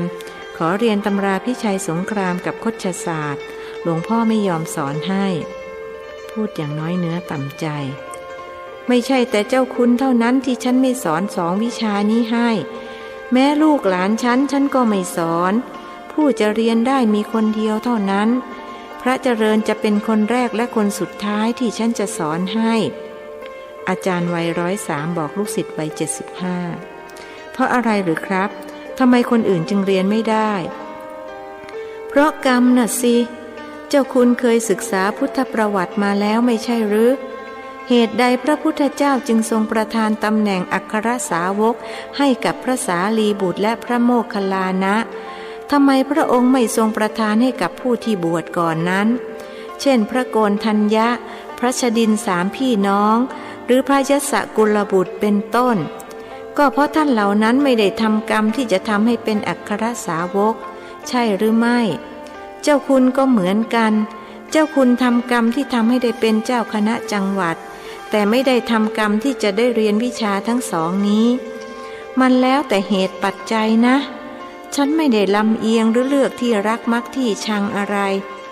ภิกษุชราอธิบายพร้อมยกตัวอย่างแสดงว่าพระเจริญเขาสร้างเหตุปัจจัยที่จะได้เรียน2 วิชานี้มาส่วนผมไม่ได้สร้างมาอย่างนั้นใช่ไหมครับผู้เป็นศิษย์ถามถูกแล้วทีนี้เจ้าคุณเข้าใจหรือยังล่ะว่าเหตุใดฉันถึงไม่สอนเจ้าคุณหรือคนอื่นๆเข้าใจแล้วครับหลวงพ่อผมหายคลางแคลงใจแล้วเจ้าคุณมหาตอบดีแล้วเข้าใจง่ายๆอย่างนี้ก็ดีฉันจะได้ไม่ต้องอธิบายมากเอาละประเดี๋ยวจะให้เนนว่าวไปตามเขามาพบอยากให้รู้จักกันไว้ตั้งแต่วันนี้เพื่อวันข้างหน้าจะได้พึ่งพาอาศัยกันและกันท่านบอกเนนว่าวซึ่งนั่งคอยรับใช้อยู่ใกล้ๆสามเณรจึงลุกเดินออกไปยังกุฏิที่พระเจริญพักภิกษุวัย21กราบหลวงพ่อเดิมก่อนแล้วจึงกราบภิกษุอาคันตุกะที่เนนว่าวบอกว่าท่านเป็นเจ้าคณะจังหวัดเจ้าคุณมหาห้องมองผู้อ่อนวัยกว่าอย่างพินิจพิจารณาคิดในใจว่า บุคคลผู้นี้คงจะมีวาสนาบารมีต่อไปในภายภาคหน้าหาไม่แล้วพระอาจารย์ก็คงจะไม่เลือกสรรให้เป็นผู้รับมรดกคือตำราพิชัยสงครามกับคชศาสตร์ที่ท่านหวงแหนและไม่เคยถ่ายทอดให้กับผู้ใดมาก่อนเธอชื่อเจริญมาจากวัดพรหมบุรีใช่ไหมท่านถามภิกษุหนุ่มขอรับกระผมจะมาขอให้หลวงพ่อท่านสึกให้แต่จนแล้วจนรอดก็ยังไม่ได้สึกพระเจริญตอบพลางปลายตาไปทางหลวงพ่อเดิมเหมือนจะต่อว่าต่อขานเจ้าคุณวัย75เห็นอากัปกิริยาของภิกษุอายุคราวหลานก็เข้าใจดูท่าทางเขาอยากครองเพศคฤหัสถ์เสียเหลือเกินนี่ถ้ารู้ว่าตัวเองไม่มีโอกาสจะได้สึกจะโมโหโกรธาสักเพียงไหนหนอเธออยากสึกมากนักหรือพระเจริญตอบไปตามจริงว่าเมื่อก่อนอยากมากขอรับแต่เดี๋ยวนี้กระผมรู้สึกเฉยๆสึกหรือไม่สึกก็ได้ขอรับหลวงพ่อท่านทำให้กระผมผิดหวังเสียจนชาชินคงไม่คิดไม่หวังอะไรอีกต่อไปแล้วขอรับอดมิได้ที่จะพูดประชดประชันภิกษุสูงวัยเอาละฉันอยากจะถามอะไรเธอสักอย่างเธอตอบฉันมาตามตรงห้ามบิดพริ้วภิกษุหนุ่มนิ่งไม่ยอมตกปากรับคำด้วยเกรงว่าเรื่องที่ท่านถามจะเป็นสิ่งที่ตนไม่ต้องการตอบว่ายังไงล่ะทำไมไม่ตอบผู้สูงวัยกว่าถามย้ำกระผมเกรงว่าจะตอบไม่ได้ขอรับตอบได้แน่เรื่องนี้เธอตอบได้ฉันรับรองเช่นนั้นถ้าตอบได้แต่ทำให้กระผมไม่สบายใจที่จะตอบขอพระเดชพระคุณอนุญาตให้กระผมไม่ตอบนะขอรับพระหนุ่มต่อรองโอ้โหเธอพูดจาวกวนจนฉันชักจะงงเอาละเป็นอันว่าฉันอนุญาตให้ไม่ตอบฟังดูพิลึกดีนะเจ้าคุณพูดยิ้มถ้าเช่นนั้นนิมนต์พระเดชพระคุณถามได้ขอรับฉันจะถามอะไรเธอนะดูสิมัวพูดวกวนจนลืมเรื่องที่จะถามเจ้าคณะจังหวัดพูดคล้ายบ่นพระเจริญตอบซื่อๆว่ากระผมก็ไม่ทราบขอรับว่าพระเดชพระคุณจะถามเรื่องอะไรจำได้แต่ที่ถามแล้วเช่นคำถามแรกพระเดชพระคุณถามว่า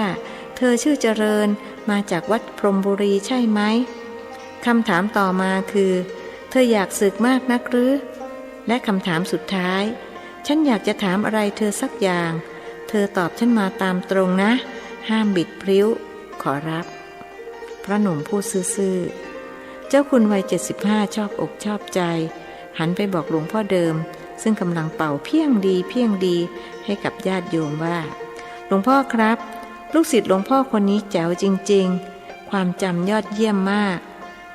ภิกษุชรามิได้พูดว่ากระไรทั้งมิได้ละมือจากกิจที่ทำอยู่ด้วยเห็นผู้เป็นอาจารย์ไม่ให้ความสนใจเจ้าขุนมหาห้องจึงหันมาพูดกับพระเจริญดังเดิม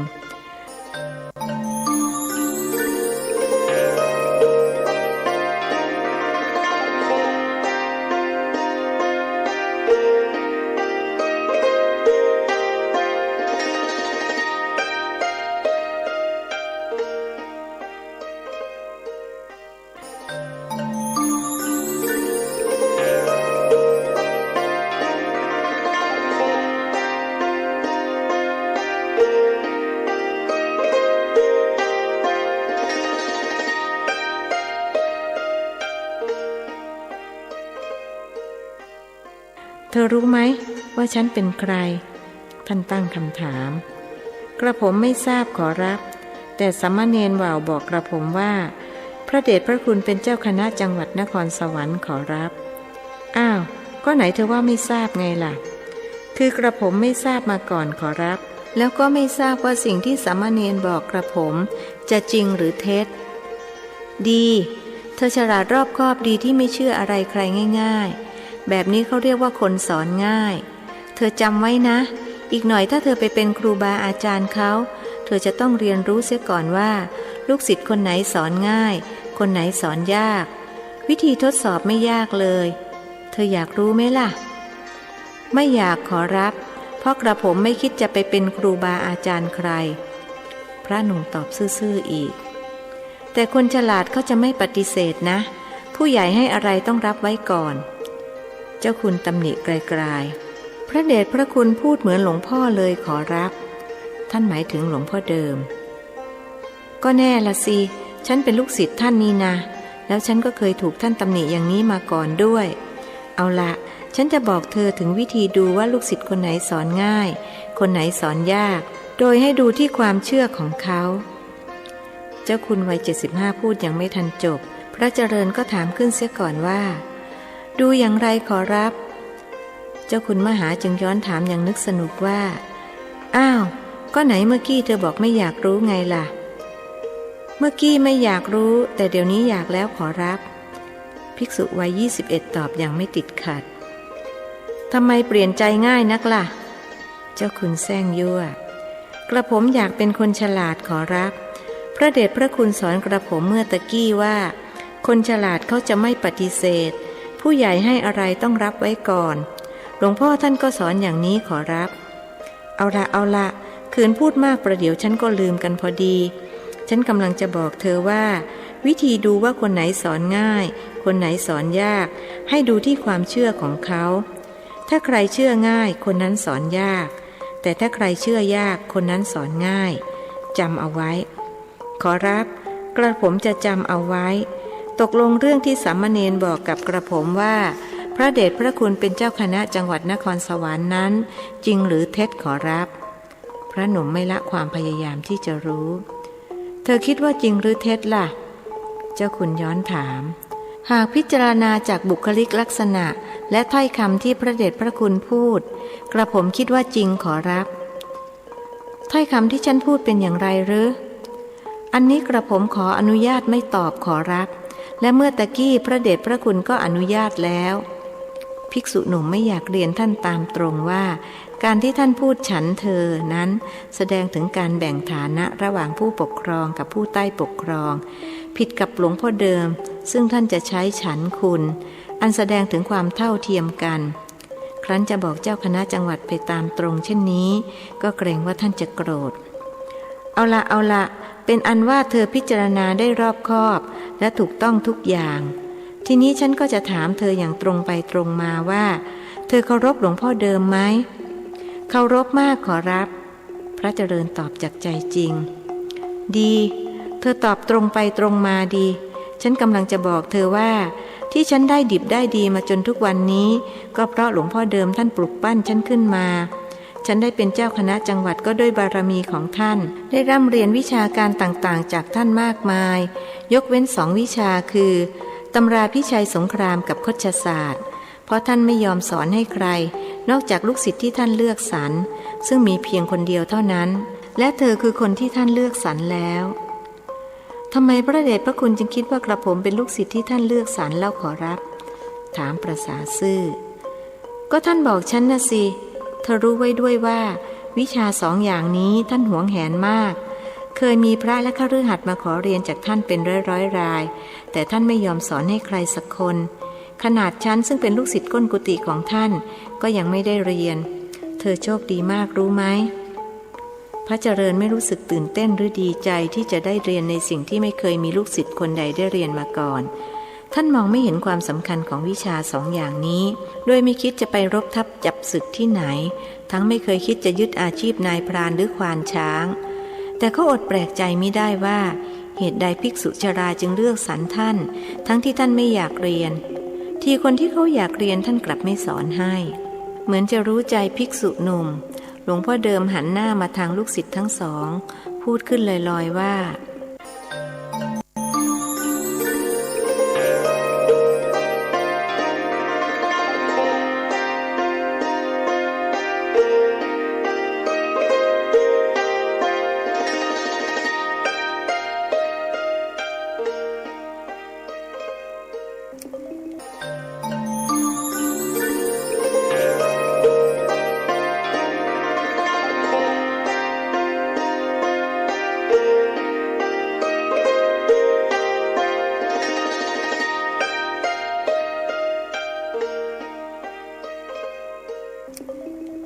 ที่อยากมักไม่ได้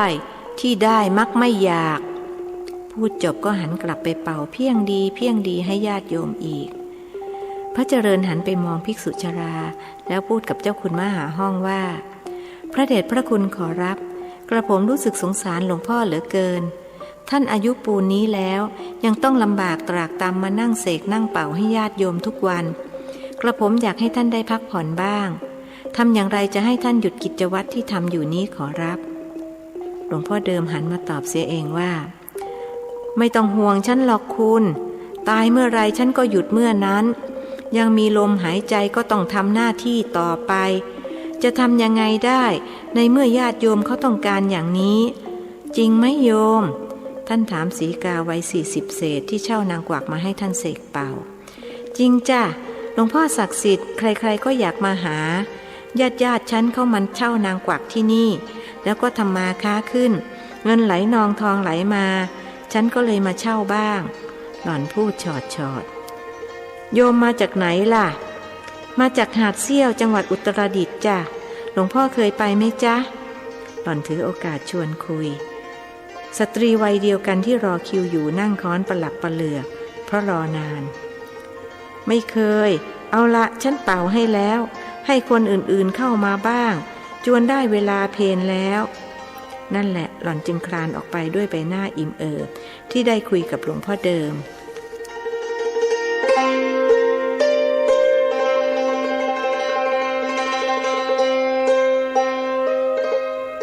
วันเวลาผ่านไปอีก1 เดือนพระเจริญมาอยู่วัดหนองโพครบ3 เดือนพอดีนับตั้งแต่คืนแรกกระทั่งคืนนี้ท่านมิเคยขาดงานในหน้าที่คือการนวดเฟ้นให้เจ้าอาวาสวัย103ความเสมอต้นเสมอปลายของท่านทำให้ภิกษุชรารู้สึกซาบซึ้งใจและเต็มใจที่จะถ่ายทอดวิชาที่ท่านหวงนักหวงหนาให้หลวงพ่อครับผมอยู่กับหลวงพ่อมาครบ3 เดือนแล้วหลวงพ่อจะบอกอะไรกับผมครับพระหนุ่มทวงถามขณะทำหน้าที่นวดให้ภิกษุชราท่านคิดว่าหลวงพ่อเดิมคงจะให้คาถามหาเสน่ห์หรือคาถามหาราภที่ทำให้ร่ำรวยสวยดีมีสาวๆมารุมตอมจึงตั้งอกตั้งใจฟังคำตอบครบ3 เดือนแล้วหรือเวลามันช่างผ่านไปรวดเร็วเหลือเกินสมภารวัดหนองโพปราลบหลวงพ่อจะบอกอะไรกับผมครับพระหนุ่มทวงอีกจะบอกวิชาลับสุดยอดให้คุณนะสิแต่มีข้อแม้ว่าคุณจะต้องได้กสิณเสียก่อนจึงจะรับได้ทำไมต้องได้กสิณก่อนครับพระเจริญถามภิกษุสูงวัยเปลี่ยนจากท่านอนตะแคงมาเป็นนอนหงายแล้วจึงตอบว่าเพราะต้องให้จิตตั้งมั่นก่อนจึงจะรับได้คุณเคยเล่าให้ฟังเรื่องเนนที่เป็นโรคประสาทอ่อนๆชื่ออะไรนะเนนดิ่งครับแกปลุกพระให้ลุกนั่งได้ใช่แล้วคนที่บอกคุณว่าถ้าทำได้ทำอะไรได้หมดน่ะจำได้ไหมจำได้ขอรับแกนั่งท่องนะโมพุทธายะปลุกพระให้นั่งได้แกว่าเรียนมาจากหลวงตาตายแต่พอมหาทองบอกให้เปลี่ยนเป็นนะโมพุทธายะพระกลับไม่ลุกนั่งนั่นแหละฉันกำลังจะบอกคุณว่าคุณจะต้องทำให้ได้เหมือนเนนรูปนั้นคือให้จิตตั้งมั่นเป็นอัปปนาสมาธิก่อนแล้วฉันจะบอกวิชาให้วิชาอะไรครับหลวงพ่อถามอย่างกระตือรือร้นตำราพิชัยสงครามกับคชศาสตร์พระหนุ่มทำหน้าผิดหวังแล้วว่าอีกแล้วหลวงพ่อเลือกสรรคนอื่นแทนผมไม่ได้หรือครับผมอยากได้วิชาทำให้รวยกับให้ผู้หญิงรักเท่านั้นท่านต่อรองเรื่องนั้นง่ายมากถ้าเธอได้กสิณรับรองอย่างอื่นได้หมดหลวงพ่อเดิมจำต้องใช้กุศโลบายหรือครับถ้าเช่นนั้นผมขอเรียนเดี๋ยวนี้เลยนะครับ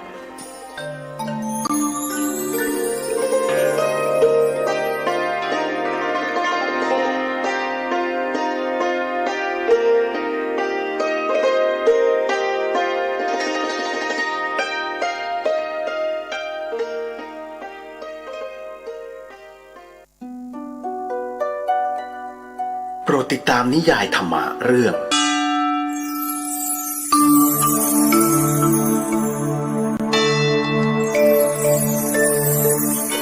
มักกรีผลประพันธ์โดยสุทัสสาอ่อนค้อมวันพรุ่งนี้สวัสดีครับ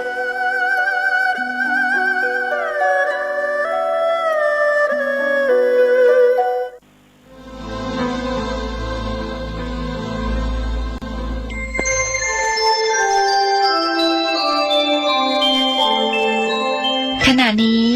ท่านกำลังฟังสถานีวิทยุกระจายเสียงพระพุทธศาสนา FM 104.5 เมกะเฮิรตซ์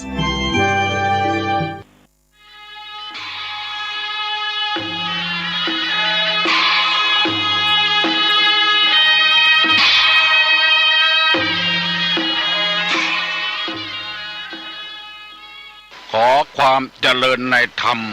และความผาสุกทางใจจงได้มาบังเกิดมีแก่ท่านสาธุชนคนดีผู้เจริญในศีลในธรรมทุกท่านพร้อมกันนี้ขอยกมือ10 นิ้วกราบอาราธนาเอาคุณพระพุทธเจ้าคุณพระธรรมพระสงฆ์คุณพ่อคุณแม่คุณครูบาอาจารย์ผู้ประสิทธิ์ประสาทวิชาความรู้บุญศีลบุญทานสิ่งศักดิ์สิทธิ์ทั้งหลายอันมีพระสยามเทวาธิราชพระบรมธาตุดอยสุเทพและครูบาเจ้าศรีวิจัยเป็นต้นขอได้โปรดมาอภิบาลปกปักรักษาพระสงฆ์พระเจ้าพระเนนเถนน้อยและท่านผู้รับฟังรายการทุกคนทุกท่านเพื่อปากันมีความสุขกายสุขใจเหมือนกันทุกตนทุกองค์ทุกผู้ทุกคนตลอดกาลนานเพื่อเอาธรรมะแบบรากหญ้าแบบธรรมดามาฮือพ่อแม่พี่น้องทั้งหลายฟังก่อนที่จะได้ฟังนี้ขอเชิญชวนมวลพุทธบริษัททั้งหลายไหว้พระเหมือนกับนักมวยไหว้ครูระลึกถึงครูบาอาจารย์ก่อนผู้ที่ไปแสวงหาสัจธรรม4 อสงไขยปลายแสนมหากัปและ10 ชาติปางสุดท้ายได้เกิดมาเป็นพญาเวสสันตละตาลเข้าของทรัพย์สมบัติสละบัลลังก์ไปบวชเป็นพระฤาษีตาลเมียตาลลูกบำเพ็ญขนาดหนักจนได้ตรัสรู้เฮาไหว้ครูบาอาจารย์เนี่ยก่อนเนออาลังหังสัมมาสัมพุทโธภควาพุทธังภวันตังอภิวาเทมิกราบสวากขาโตภควตาธัมโมธัมมังนัมสสามิกราบสุปฏิปันโนภควโตสาวกสังโฆสังฆังนะมามิกราบหันทัพไมยังพุทธัสสะภควโตบุพาภะคณะมะกะลังกะโลมาเสนะโมตัสสะภะคะวะโตอะระหะโตสัมมาสัมพุทธัสสะนะโมตัสสะภะคะวะโตอะระหะโตสัมมาสัมพุทธัสสะนะโมตัสสะภะคะวะโตอะระหะโตสัมมาสัมพุทธัสสะพุทธังสรณังกัจฉามิธัมมังสรณังกัจฉามิสังฆังสรณังกัจฉามิตุติยัมปิพุทธังสรณังกัจฉามิตุติยัมปิธัมมังสรณังกัจฉามิตุติยัมปิสังฆังสรณังกัจฉามิตติยัมปิพุทธังสรณังกัจฉามิตติยัมปิธัมมังสรณังกัจฉามิตติยัมปิสังฆังสรณังกัจฉามิอิติปิโสภะคะวาอะระหังสัมมาสัมพุทโธวิชชาจรณะสัมปันโนสุขโตโลกาวิทูอนุตตโลปุริสาธัมมสาละถิสัทธาเทวมนุสสานังพุทโธภควาติ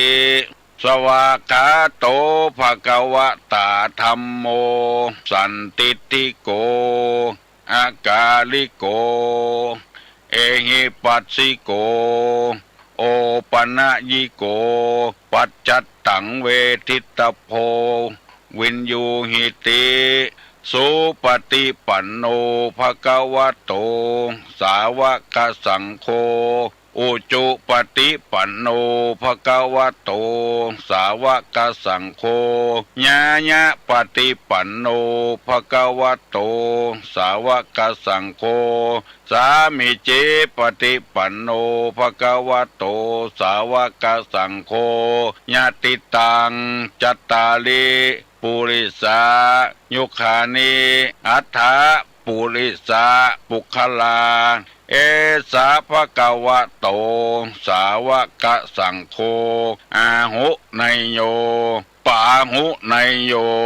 ทักขิไนโยอัญจลิกาละนิโยอนุตตะลังปุญญเขตังโลกัสสาติกราบหนึ่งกราบสองกราบสาม กาเลนะธรรมัตตวัตนังเอตัมมังคารมุตตะมังมาแล้วเด้อพ่อแม่พี่น้องลูกเต้าหลานเหลนวงศาคณาญาติมาแผ่นแล้วมาตอนนี้อันยังมาเสียงฟ้องเสียงของเสียงมองต่ำเข้าเสียงพุทธเจ้าเทศนาธรรมมาถึงบ้านมาถึงบนเรือนมาถึงในเรือนมาถึงในมุ้งมาถึงในสุดมาถึงเรือนหม้อเข้าต่อไว้มาถึงห้องน้ำมาถึงในรถในลาที่พี่น้องทั้งหลายกำลังเปิดวิทยุในรถอยู่มาถึงในกาดในลีมาถึงกุฏิสุดทางในให้ในสวนที่เปิดวิทยุอยู่มาเยี่ยมมาใจมาประกาศธรรมเพื่อพี่น้องพุทธชาวชาวบ้านที่สนใจในการฟังเทศน์ในการฟังธรรมเพื่อจะได้เอาธรรมะมาเป็นเครื่องปฏิบัติทางจิตทางใจเพื่อมีจิตใจ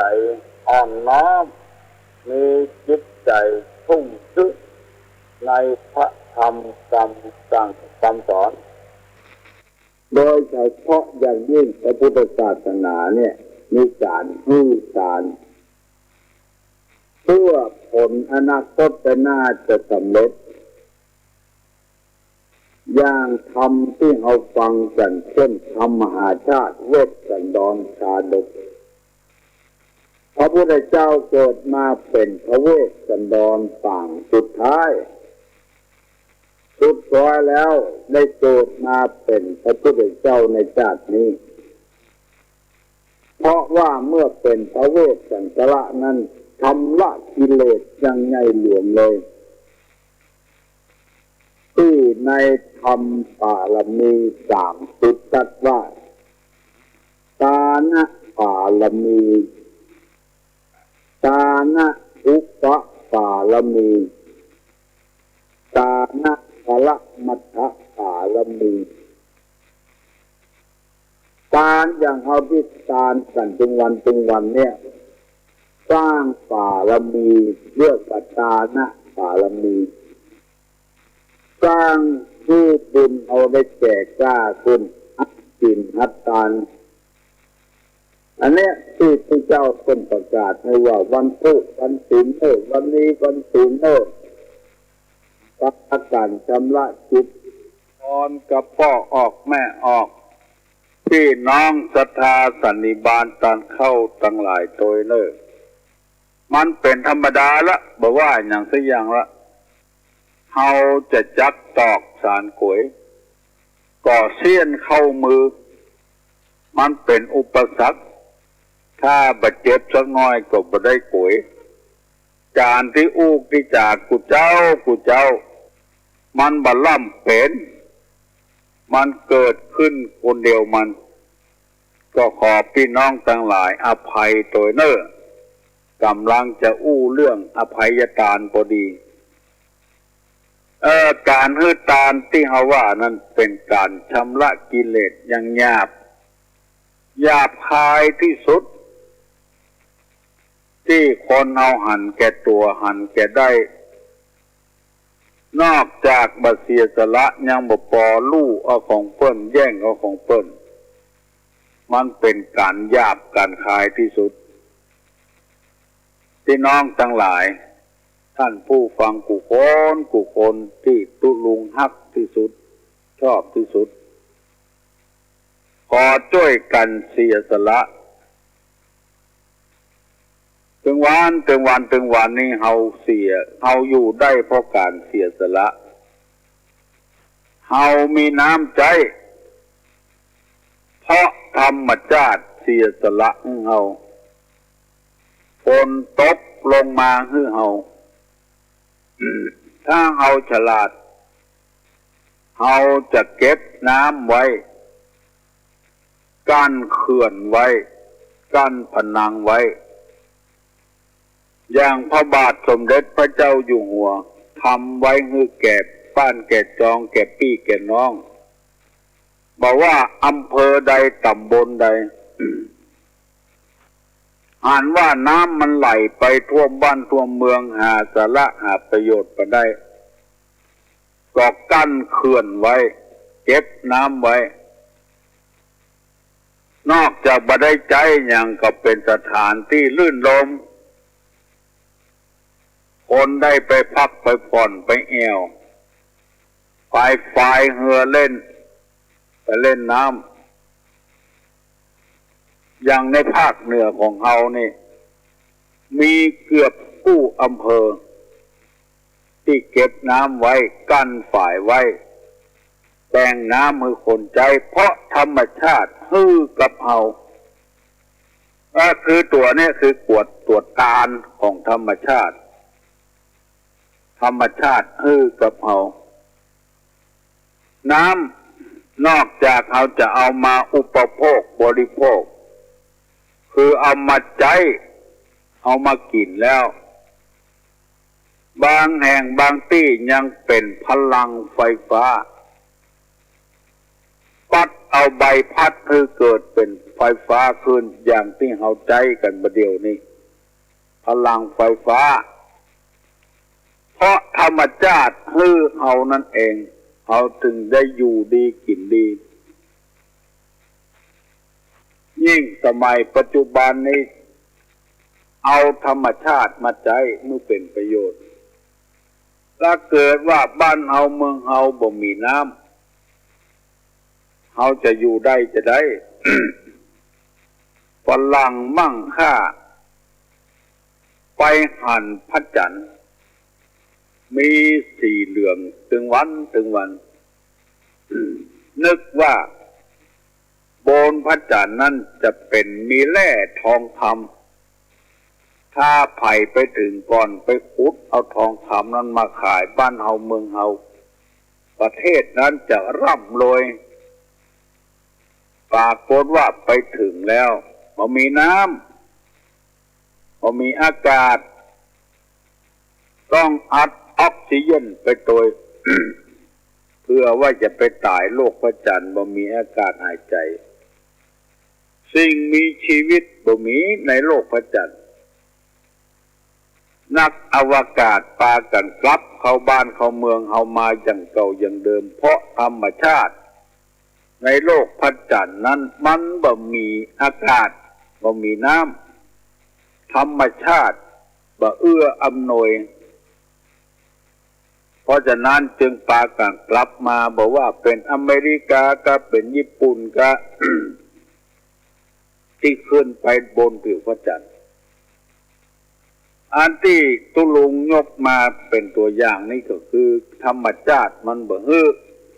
บ่มีน้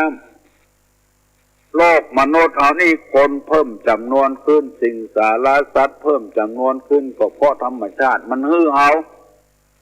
มีอากาศมีลมหายใจมีน้ำให้ดื่มมีข้าวมีปลาให้คนได้กินจึงมีชีวิตชีวาขึ้นได้เพราะธรรมชาติ เพราะฉะนั้นทางพระพุทธศาสนานี้จึงมีการประกาศคือคนได้คือทานอันนี้ฮ้องว่าอามิสทานทานสิ่งของทานเครื่องอุปโภคคือของใจทานบริโภคคือของกินผ้าผ่อนต้อนสบายกาเป็นเพชรนินจินดากาเป็นห่อเฮือนเดือนดาวกาเป็นรถกาตู้เย็นพัดลมโทรทัศน์วิทยุอมิตรทานทั้งนั้นอมิตรทานทั้งนั้นเครื่องอุปโภคบริโภคทั้งนั้นเอาจริงอยู่ได้นอกจากอมิตรทานแล้วในทางพระพุทธศาสนาจึงมีแต่ข้อหนึ่งว่าธรรมทานธรรมทานนี่ก็คือวิทยาการต่างๆมีความรู้แล้วแบ่งปันความรู้ให้แก่กันเอื้อเฟื้อเผื่อแผ่ลูกเอาหลานเอาที่มีความรู้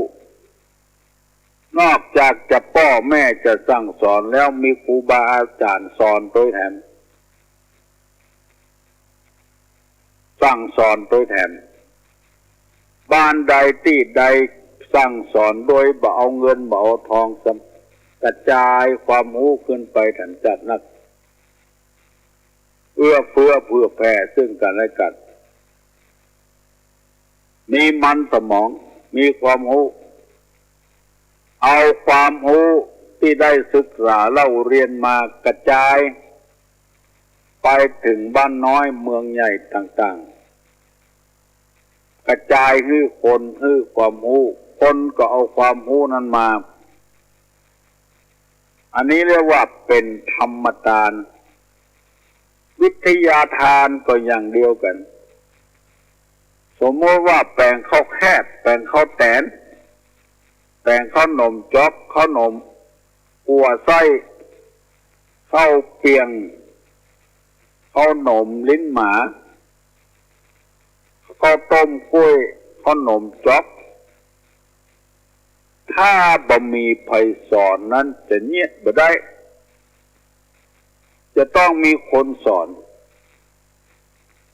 คนที่สอนเอานั้นก็คือผู้ที่มีวิทยาทานคนที่จะก่อกรรมทำความชั่วที่มันบดีสร้างความเดือดร้อนให้บ้านให้เมืองก็ต้องมีศีลมีธรรมศีลธรรมอยู่ในสมุดอยู่ในใบลานจะต้องมีพระสงฆ์พระเจ้าศึกษาเล่าเรียนนำมาปฏิบัติเอาไปสอนคนอื่นแทนเพื่อเกิดความรู้ความเข้าใจอาทิเช่นมีหลายคนโทรศัพท์มาหาตุลุงที่วัดตั้งแต่ฟังน้ำฟังธรรมจากพระสงฆ์พระเจ้าจากสถานีวิทยุต่างๆผมนี่สบายใจขึ้นมาเพราะได้ฟังธรรมโดยได้ปฏิบัติโดยครอบครัวอบอุ่นขึ้นบ่มีการพิดร้องข้องเถียงกันยิ้มแย้มแจ่มใสซึ่งกันฝืนจิตฝืนใจเข้าหาลูกหาเมียอู้กันล่งส่งกันปอมีความสุขขึ้นในอุ้ยแม่ป้าเคยจมเคยแซบมือลูกมือหลานพอได้ยินตุเจ้าปนเทศในวิทยุท่านมหากาท่านพ่อครูกาท่านเจ้าคุณกาว่ามันเป็นการบดีเป็นการสะสมกิเลสการจมการแซมเพราะย่างเหรอโลกเต้าก็อยู่ด้วยมีความสุขบานหวานใจเกิดจากอะไรยังเกิดจากการเสียสละการฮื้อตานั่นเอง เคยจมเคยแซมก็ย่างเหรอเคยกินเหล้าเมายามาหาเรื่องกับลูกหาเรื่องกับเมียในบ้านในจอง กระจองงอแงไผอยู่บ่ได้ก็ย่างเหรอเกิดจากการที่พี่น้องทั้งหลายฟังธรรมจากผู้เจ้าพระนายเกิดจากบัณฑิตานักปราชญ์เพิ่นสอนคนเอาปุถุชนธรรมดานี่ถ้าบอกค้นคว้าถ้าบ่ศึกษาจะหู้คนเดียวนะมันเป็นไปบ่ได้เพิ่นว่าเอาบ่ได้ของหมู่นี้ข้าบ่ได้เรียนกับไผหู้เอาคนเดียวในโลกของเฮานี้มีพระพุทธเจ้าตนเดียวเท่านั้นที่ตรัสรู้เองโดยชอบแปลงไอ้ยังไปไอ้ยังต้องเรียนทั้งนั้นอย่าไปว่าแปลงหั่นแปลงนี่แปลงนกแปลงรถแปลงลาแปลงหอแปลงเฮือนอย่างเดียวตอนแม้แต่ตุลุงที่ประกาศธรรมะกูเจ้านี่ตุลุงก็ต้องเรียนมาก่อนต้องศึกษามาก่อนถ้าบ่เรียนมาก่อนศึกษามาก่อนจะว่าไปเลยคนฟังแล้วฟังบ่ม่วนละตุเจ้าตนนี้ว่าไปเลยล่าไปตอบปัญหาบ่ทุกข์บ่เถืออันนี้ก็เนี่ยคนไขว้เขเตื้อหนึ่งตุลุงก็ได้ยินวิทยุมีคนถามตุเจ้าในวิทยุว่าทานและปูชาคืนจะได้บุญก่อนตุเจ้าเปิ้นก็อย่างว่านะบ่ได้ศึกษาเล่าเรียนแค้นล้ำไปตัดสินใจเอาคนเดียวว่าทานและปูชาคืนบ่ได้บุญโอ้ตุลุงได้ยินแล้วก็อันนี้ผิดไปแล้วนี่ไล่ถามไผก็บ่ฮับสักคนว่าทานและปูชาคืนบ่ได้บุญเพราะบ่ได้เรียนให้มันแค้นเลยตัดสินใจตุลุงว่ามันผิดลูกทานและปูชาคืนบ่ได้บุญนี่ได้บุญกะได้บุญตอนที่เฮาเสียสละแล้วเพิ่นปูชาคืนไปเอาไปใจไปสวยทำได้บุญต่อแทนสมมติง่ายๆอย่างเอาเสื้อก็ดีเอาเตียวก็ดีเอาผ้ากลัวของใจไม้สวยของเจ้าบ้านเป็นแป้งกาเป็นลิปสติกกาเป็นอะไรอย่างโมเนี้ยมันไม่ใช่ของใจของทุกเจ้าเพิ่นตานแล้วเอาคนที่ตายไปก็ดีอย่างใดอย่างหนึ่งก็ดีเพิ่นขอบูชาคืนอย่างนั้นตุลุงอย่างเนี้ยมันได้บุญแล้วตอนที่เพิ่นตานบุญเพิ่นบูชาคืนไปให้คนอื่นใจต่อได้บุญกะมันต้องค้นคว้าเอาให้ถึงแกะถึงแก่นพระพุทธเจ้าตอนที่เป็นพญาเวสสันตระได้ตานเจ้าจารีและกับน้องกันหาแก่ปู่พราหมณ์ชูชกปู่พราหมณ์มันจะเอาเจ้าจารีกับน้องกันหาไปเป็นขี้ข้าเมียมันชื่อนางอมิตตาเมืองกลิงกราชมันจะไปสู่เมืองกลิงกราชบ่ไปสกรรมสิ่งศักดิ์สิทธิ์ทั้งหลายดลบันดาลปู่พราหมณ์ลงหนทางไปสู่เมืองเจตุตระนครเสนาอามาตย์นายประตูเกิดประตูหั่น7 ชั้น 8 ชั้นบ่ฮือไผเข้าในบ้านในเมืองปู่พราหมณ์กับเจ้าจารีน้องกันหาเดินไปได้สะดวกเลย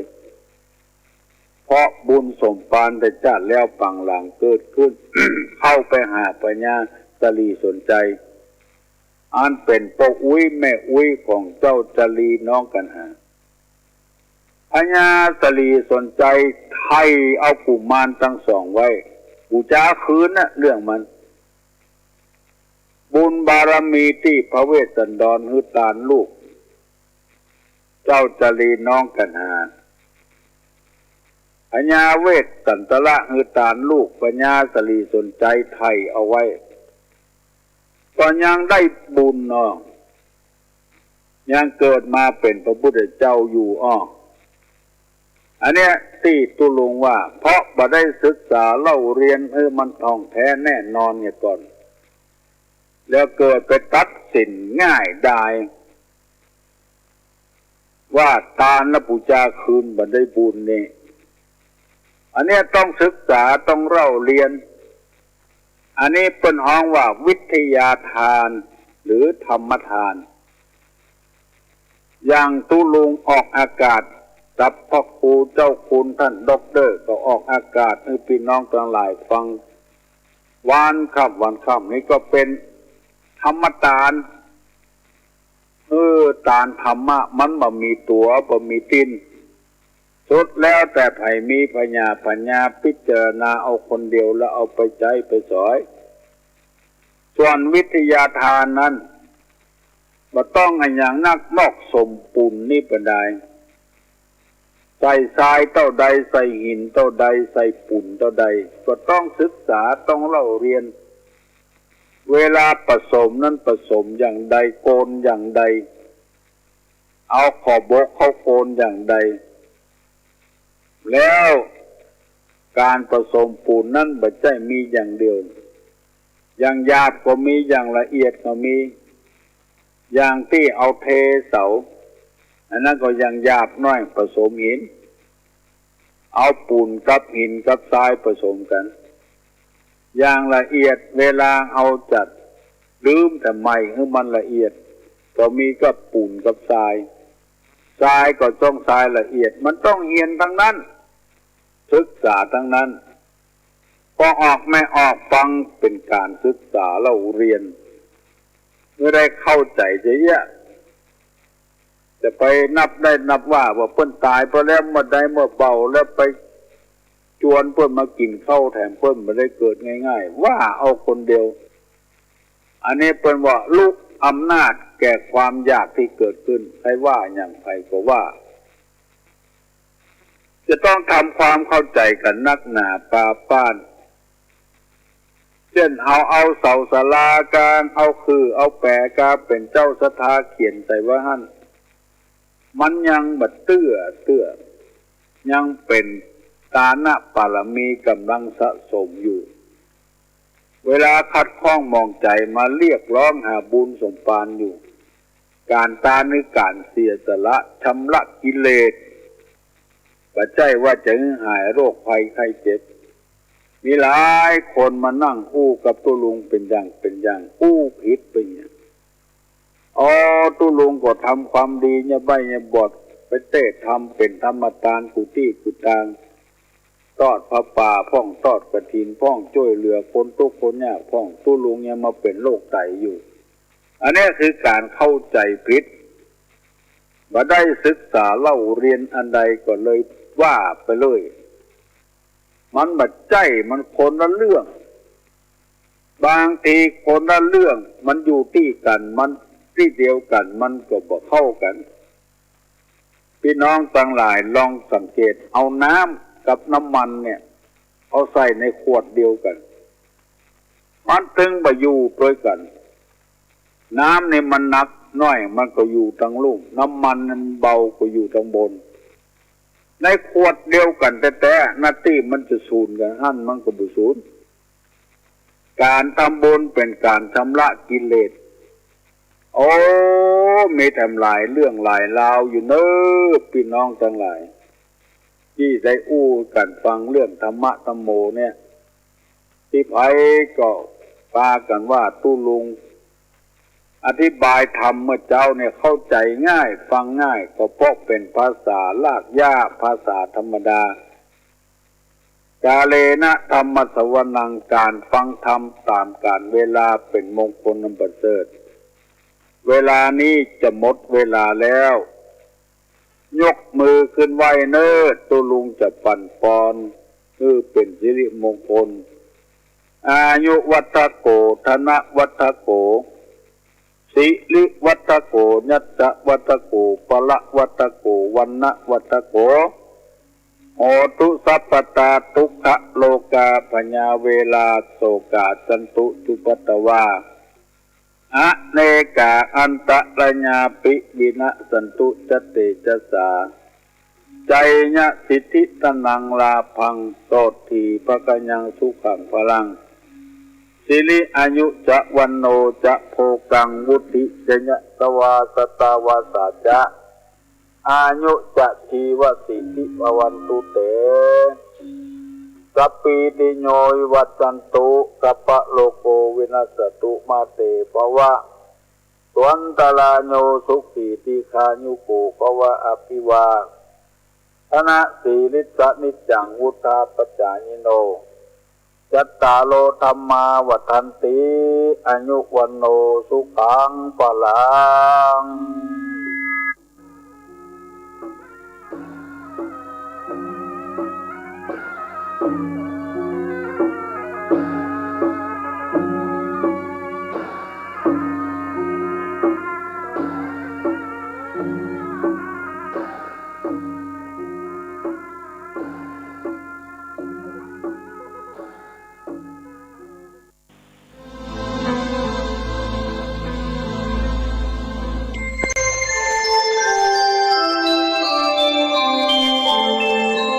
ขณะนี้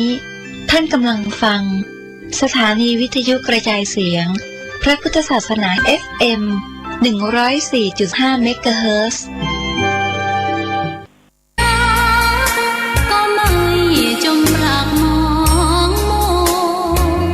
เมื่อโผล่พ้นน้ำก็เห็นความงามในตัวไม่ยึดติดในตมชั่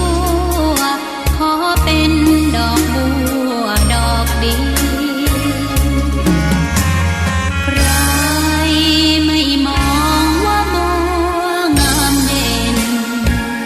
แต่บัวก็เป็นดอกบัวทุกวันอย่างนี้ไม่อยากเด่นดังแต่มุ่งหวังในทางเด่นดีเกิดมา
ประชาสะอาดรื่นรมด้วยร่มเงาไม้ได้ร่วมศรัทธาสมเป็นศาลาแหล่งพักพึ่งใจเห็นพระประธานเนื้อเท่นทำรงเหมือนพุทธองค์เนื้ออ่อนอำไพแผ่ทำจุนเจืออกเพื่อเรามองบัดต้องปวงไทย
สวดมนต์กับดูหลานด้วยใช่ไหมกลัวหลานจะออกนอกบ้านไปตกบ้านตกเรือนปากก็สวดมนต์ตาก็ดูหลานอะละหังสัมมาเด็กหลานมันวิ่งออกไปนอนปัจจุบันอะละหังสัมมาสัมพุทโธพัก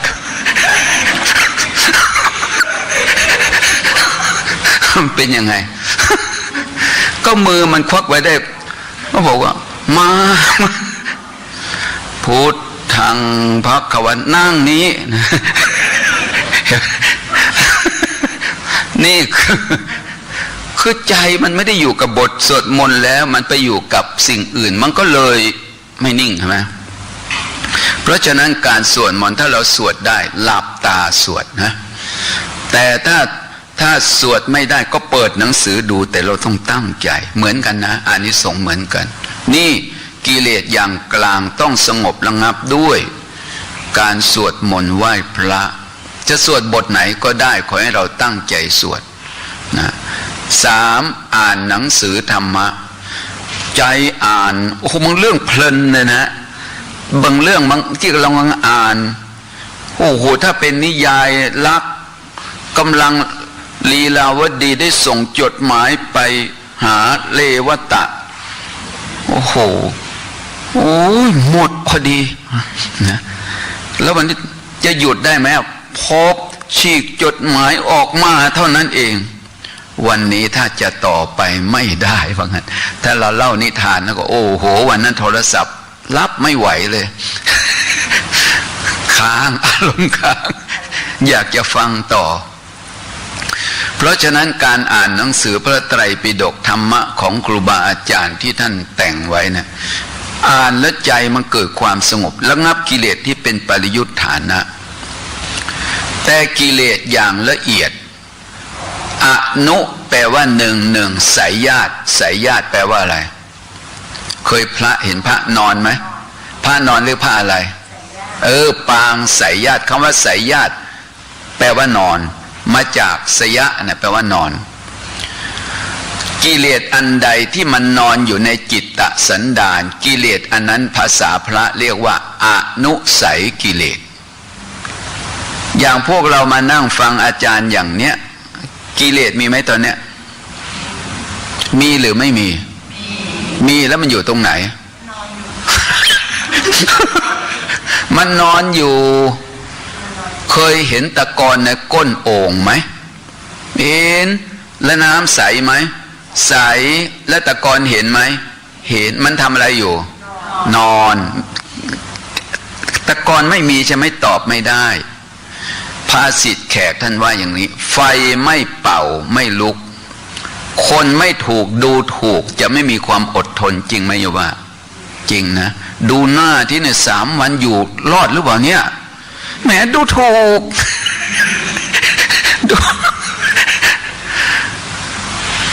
เราจะรู้ว่ายังไงว่าเรามีความอดทนลองด่าดูสิ ไม่ต้องด่านะขนาดมองหน้าหาเรื่องแล้วนะขนาดบอกว่าเราไม่โกรธเมื่อกิเลสไม่เกิดขึ้นเมื่อไม่ได้เหตุปัจจัยอย่าไปนึกว่าเรามีความอดทนนะไฟไม่เป่าไม่ลุกคนไม่ถูกดูถูกจะไม่มีความอดทนเพราะฉะนั้นไอ้ตัวกิเลสที่มันเป็นอนุสัยต้องละได้ด้วยการเจริญวิปัสสนาอย่างที่เรามาปฏิบัติกันคำว่าเจริญวิปัสสนานะมันดับกิเลสคำว่าดับกิเลสที่เป็นอนุสัยก็คือไม่เปิดโอกาสให้กิเลสนั้นได้ช่องเข้าใจไหมศัพท์ภาษาบาลีว่าสติเตสังนิวารนังสตินั้นมันไปกั้นบาปถ้าเราเจริญสติอยู่ตราบใดนะกิเลสมันได้ช่องไหมไม่ได้ช่องนั่นแหละกิเลสมันอยู่ไหนต้องตอบว่านอนอยู่นะถ้ากิเลสตื่นแล้วเราจะได้ทำอย่างนี้ไหมไม่ได้ทำนะตอนเนี้ยเราให้กิเลสมันพักผ่อนการปฏิบัติธรรมเนี่ยเขาเรียกว่าอยู่แบบผู้มีอิสระตอนที่เราอยู่บ้านอยู่แบบความเป็นทาสของกิเลสรู้ด้วยทาสของกิเลสแต่เรามาปฏิบัติมาอยู่แบบความเป็นไทยแบบเป็นอิสระอิสระยังไงอยู่เหนืออำนาจกิเลสกิเลสคืออะไรสมัยเก่าเราเข้าใจผิดคิดว่ากายร่างกายตั้งแต่ศีรษะถึงปลายเท้าที่นั่งอยู่เนี่ยว่าใครนั่งเรานั่งอันที่จริงร่างกายคือตัวเราใช่ไหมไม่ใช่กายก็คือกายแต่เราไปยึดผิดจำผิดว่าร่างกายน่ะเป็นเรามันไม่ได้เราอย่างเดียวตอนนี้กำลังทำอะไรอยู่นั่งอยู่กายนั่งอยู่ไปสำคัญผิดคิดว่าเรานั่งเมื่อมันมีเรานี่เองอนุสัยมันนอนอยู่หรือยังนอนอยู่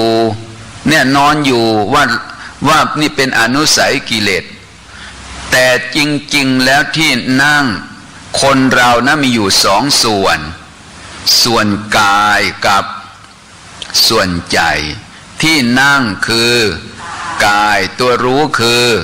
ใจนั่งคือกายนั่งตัวรู้คือใจรู้นี่คือเขาเรียกว่ามาเข้าใจความจริงแต่ถ้าสติไม่มาปัญญาไม่เกิดเราก็เห็นกายนั่งเป็นเรานั่งพอเป็นเรานั่งพอนั่งเป็นทุกข์มันไม่ได้ทุกข์แต่กายใจเราทุกข์ด้วยเพราะขาใครเห็นไหมนั่นมันมีเราด้วยเพราะฉะนั้นการเจริญวิปัสสนาเนี่ยจุดเริ่มต้นของการปฏิบัติวันนี้จะได้ขยายความให้พวกเราได้ฟังสำหรับผู้ใหม่นะผู้เก่าก็ศึกษาไว้ฟังไว้เพื่อความมั่นคงการปฏิบัติธรรมคือการเจริญสติบาปมันเหมือนความมืดความดีหรือบุญหรือกุศลเหมือนกับแสงสว่างถ้าเราเปิดสวิตช์อยู่ตราบใดแสงสว่างปรากฏความมืดก็เข้าไม่ได้เราออฟสวิตช์เมื่อใดเท่านั้นความมืดมันก็เข้ามาชั้นใดก็ดีความมืดกับความสว่างมันเกิดพร้อมกันไม่ได้บุญกับบาปก็เหมือนกันมันเข้ากันไม่ได้เพราะฉะนั้นวิธีการปฏิบัติวิธีการปฏิบัติธรรมทำยังไงใจของเราจะอยู่กับตัวเอง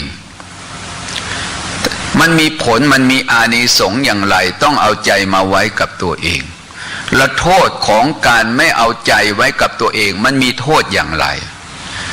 ถ้าเอาใจไปผูกไว้กับสิ่งใดก็ตามก็ชื่อว่าทิ้งตัวเองเอาใจไปถ้ามีลูกเอาใจไปผูกไว้กับลูกเราก็ทุกข์เพราะลูกถ้ามีแฟนเอาใจไปกังวลไว้กับแฟนเราก็ทุกข์เพราะแฟนอย่าว่ามีแฟนถ้าเราไปขายของเราเอาใจไปผูกไว้กับของเราก็เป็นทุกข์กับของคนทำนาเอาใจไปผูกไว้กับนาก็ทุกข์เพราะนาคนมีบ้านเอาใจไปผูกไว้กับบ้านใจก็ทุกข์กับบ้านนะฮะและทำยังไงจะไม่เป็นทุกข์ก็เอาใจมาไว้กับตัวเองถ้าเอาใจมาไว้กับตัวเองแล้วเราจะวางใจอย่างไงนี่มันสำคัญอยู่ตรงนี้เพราะฉะนั้นจึงต้องมีกรรมฐานกรรมฐานตัวนี้แปลว่าอุบายอุบายเป็นเครื่องผูกใจเขาเรียกว่ากรรมฐานนะอุบายเป็นเครื่องผูกใจเขาเรียกว่ากรรมฐานและกรรมฐานอันนี้มันเป็นอุบายทำผูกใจแล้วทำให้ใจของเราเกิดปัญญาทำให้ใจเกิดปัญญาแปลว่าเห็นแจ้งความเห็นแจ้งความรู้ความเข้าใจเนี่ยเขาเรียกว่าวิปัสสนาวิปัสสนาแปลว่าเห็นแจ้งเห็นแจ้งคือเห็นไม่ผิดคำว่ากรรมฐานแปลว่าอุบายเอาสองศัพท์มาต่อกันดูทีวิปัสสนากรรมฐานแปลว่าอุบายทำให้เกิดปัญญาสมัยเก่าเราเข้าใจผิดคิดว่ากายเป็นเราเข้าใจผิดคิดว่าความคิดความนึกจิตน่ะเป็นเราถ้าเราเข้าใจผิดคิดว่ากายเป็นเราเข้าใจผิดคิดว่าจิตเป็นเราโทษของมันเป็นไงเราก็เป็นทุกข์เพราะเราเข้าใจผิดเพราะเราไม่เห็นแจ้งอะไรก็ตามถ้าเราไม่เห็นแจ้งมันคุมเครือมันปิดบังทำให้เราหลงผิดยังไงอุปมาพวกเราฟังในที่นี้มีใครไม่เคยเห็นวิญญาณบ้างไหมเขาไม่เคยเหรอไม่เคยเห็นวิญญาณเดี๋ยวคนไม่เคยคืนนี้บอกนะและอยากเห็นกลางวันให้อยากเห็นกลางคืนนี่อยากเห็นวิญญาณไม่เคยเห็นวิญญาณแล้วมีใครไม่เคยเห็นวิญญาณบ้างเริ่มสงสัยแล้ว เดี๋ยวกลัวอีกไม่เล่าดีกว่าเดี๋ยวจะบอกความจริงถ้าบอกความจริงแล้วเราจะไม่หลงเปรียบเทียบให้ฟังคนเห็นแจ้งเข้าใจความจริงเห็นแจ้งอะไรก็ตามสงสัยไหมไม่สงสัยเข้าใจผิดหรือเปล่าพวกเราเนี่ยเดินทางกลางวันเห็นตอกลัวไหม ทำไมยังไม่กลัวเพราะมันเป็นตอเห็นรากไม้ขวางทางแหละคืออะไรเป็นรากไม้แล้วกลัวไหมทำไมจะไม่กลัวมันเป็นรากไม้อันนี้กลางวันนะเห็นพุ่มไม้เป็นพุ่มไม้เห็นรากตอไม้มันไม่ใช่สิ่งน่ากลัวเพราะมันไม่มีโทษอ่ะ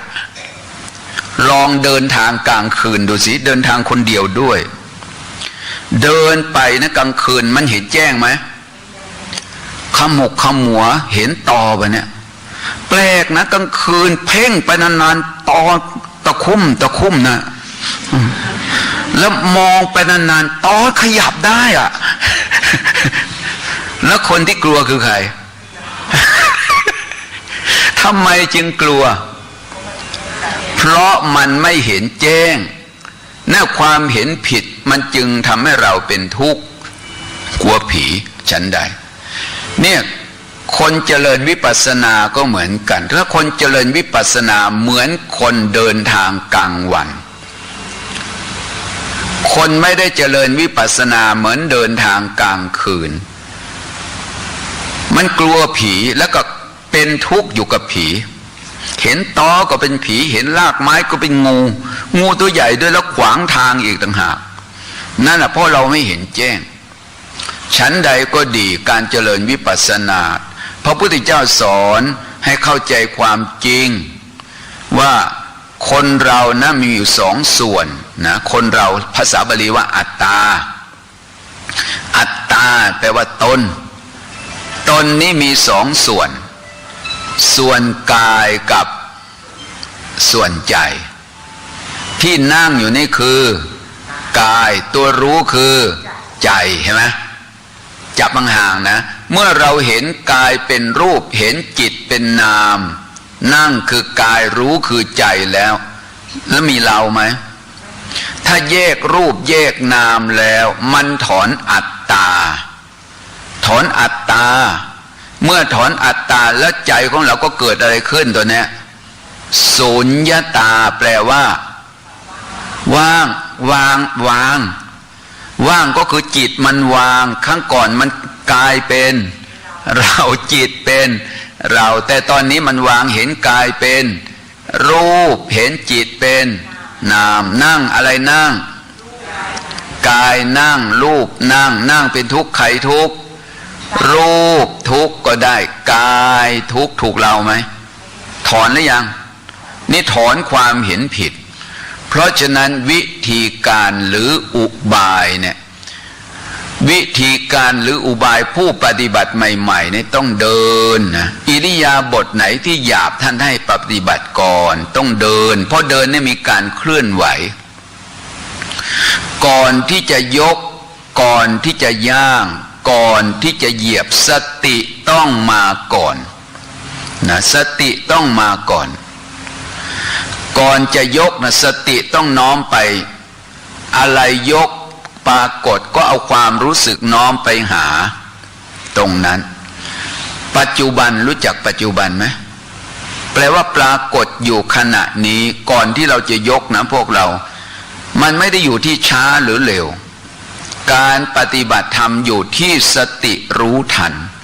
ก่อนจะยกสติต้องมาก่อนเราเหยียบอยู่เนี่ยสมมุตินะเราเหยียบอย่างเนี้ยพอสติว่าจิตน้อมไปที่เท้าขวา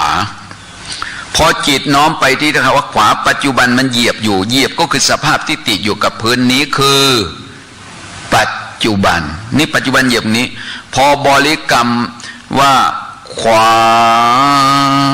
ยกส้นพอยกส้นขึ้นมารู้ไหมเนี่ยใจอยู่กับอะไรใจอยู่กับอาการยกอยู่กับอาการยกถามว่ายกส้นก็บอกขวาจิตจับนิ่งอยู่กับอาการยกเคลื่อนสวับขึ้นมาขณะหนึ่งถามว่ารูปเที่ยงหรือไม่เที่ยงถ้าเที่ยงเหยียบอยู่จะยกได้ไหมไม่ได้ที่ยกแสดงว่าขณะเหยียบ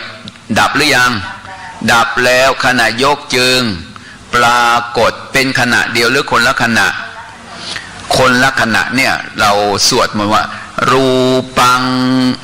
อ นิจจังแปลว่าอะไรนะอย่าไปแปลผิดนะรูปังดีจังไม่ได้นะ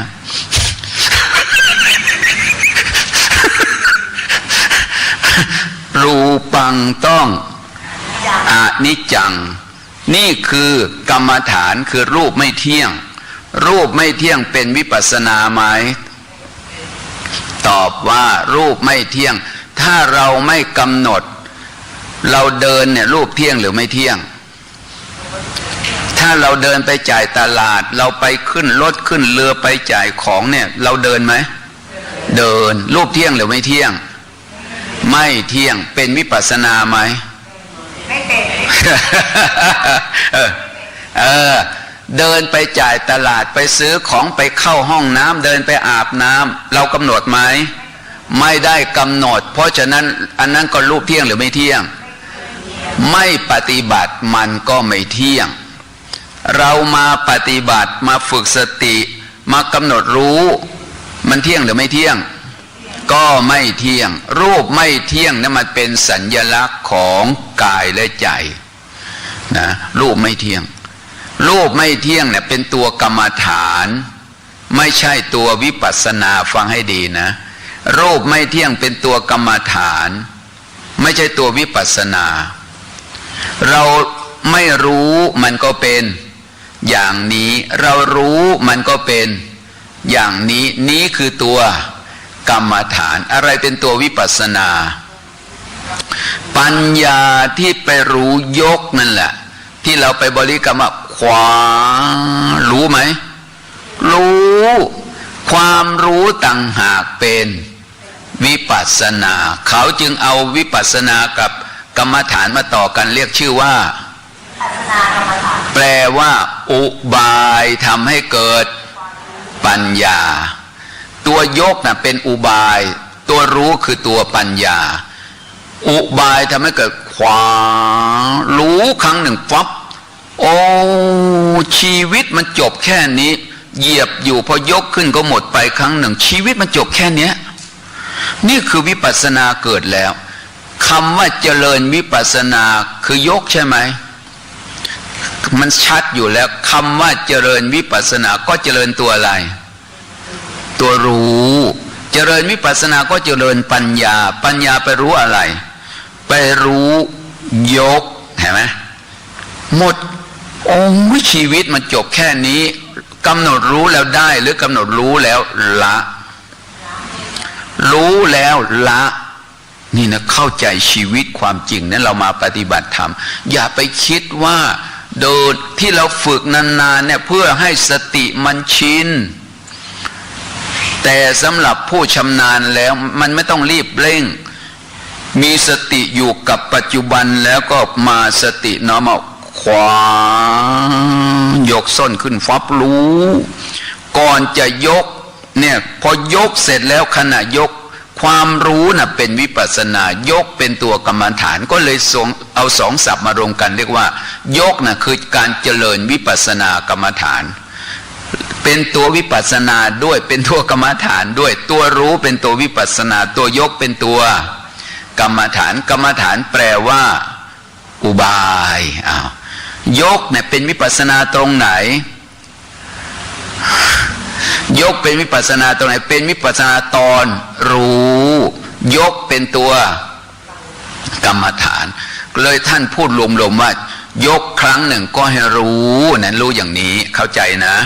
เข้าใจความจับนิ่งก่อนที่จะย่างตอนนี้ปัจจุบันอยู่ที่ไหนเรายกส้นนะรู้จักส้นไหมอย่าไปต่อนะ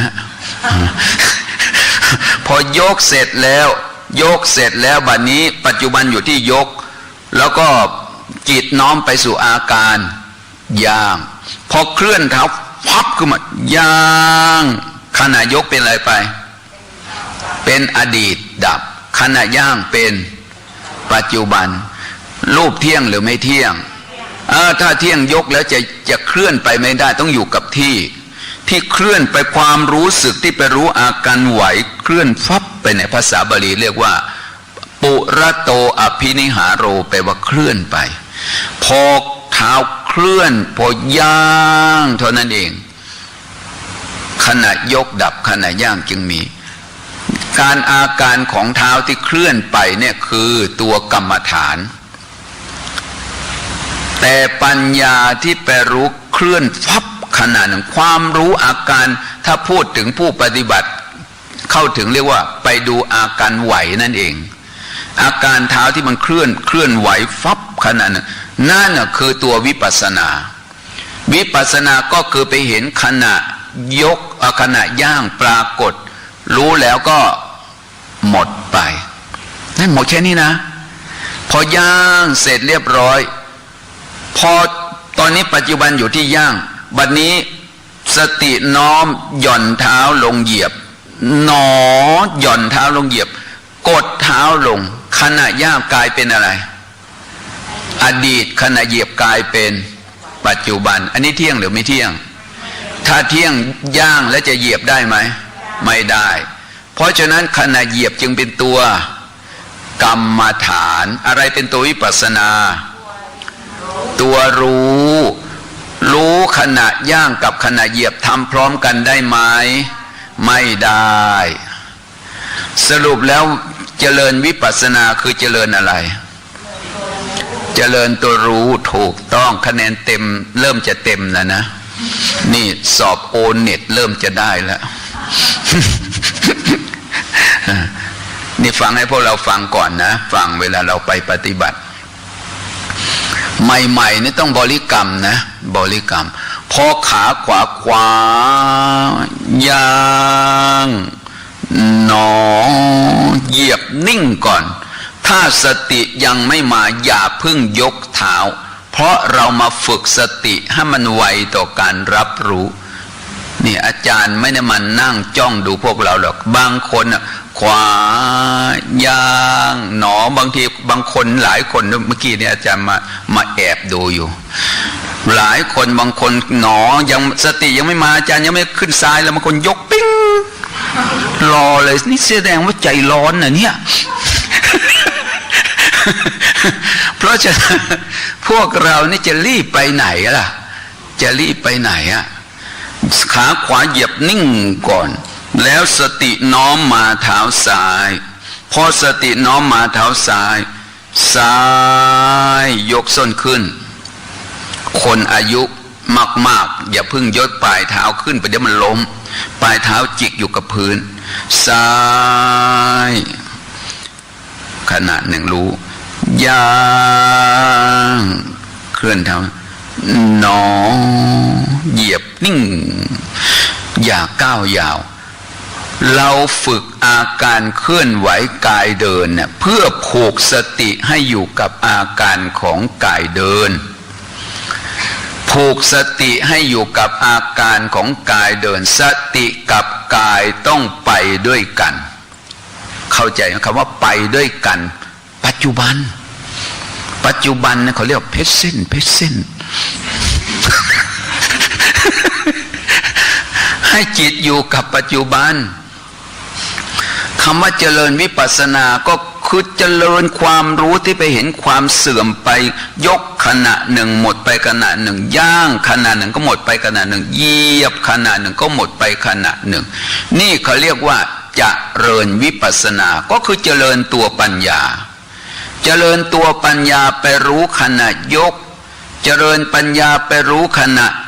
ย่างเจริญปัญญาไปรู้ขณะเหยียบถามว่าสติอันเป็นไปติดต่อเนี่ยเขาเรียกว่าปรารภความเพียรเจริญอะไรเจริญความรู้เจริญอะไรความรู้เจริญวิปัสสนาวิปัสสนาไม่ใช่ยกไม่ใช่ย่างไม่ใช่เหยียบเข้าใจไหมยกย่างเหยียบเป็นตัวอะไรเป็นตัวกรรมฐานปัญญาที่ไปรู้ยกปัญญาที่ไปรู้ย่างทำพร้อมกันไหมยกกับย่างพร้อมกันไม่ได้มีที่ไหนเขายกกับย่างพร้อมกันที่ยกดับไปย่างจึงมี ยกดับไปย่างจึงมีย่างดับไปเหยียบจึงมีแสดงว่ามันปรากฏทีละขณะอันนี้คือรูปไม่เที่ยงแต่ละขณะคำว่าเจริญวิปัสสนาก็คือเจริญปัญญาให้ไปรู้ยกขณะหนึ่งไปรู้ย่างขณะหนึ่งไปรู้เหยียบขณะหนึ่งเขาเรียกว่าเจริญวิปัสสนาอันนี้ฟังพอเข้าใจใช่ไหมพูดภาษา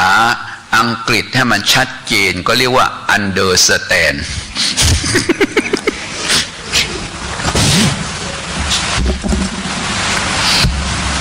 เดี๋ยวบางคนฟังไม่เข้าใจไปได้หลับอีกแล้วนี่พูดอย่างนี้ถ้าหลับก็เวรนะโยม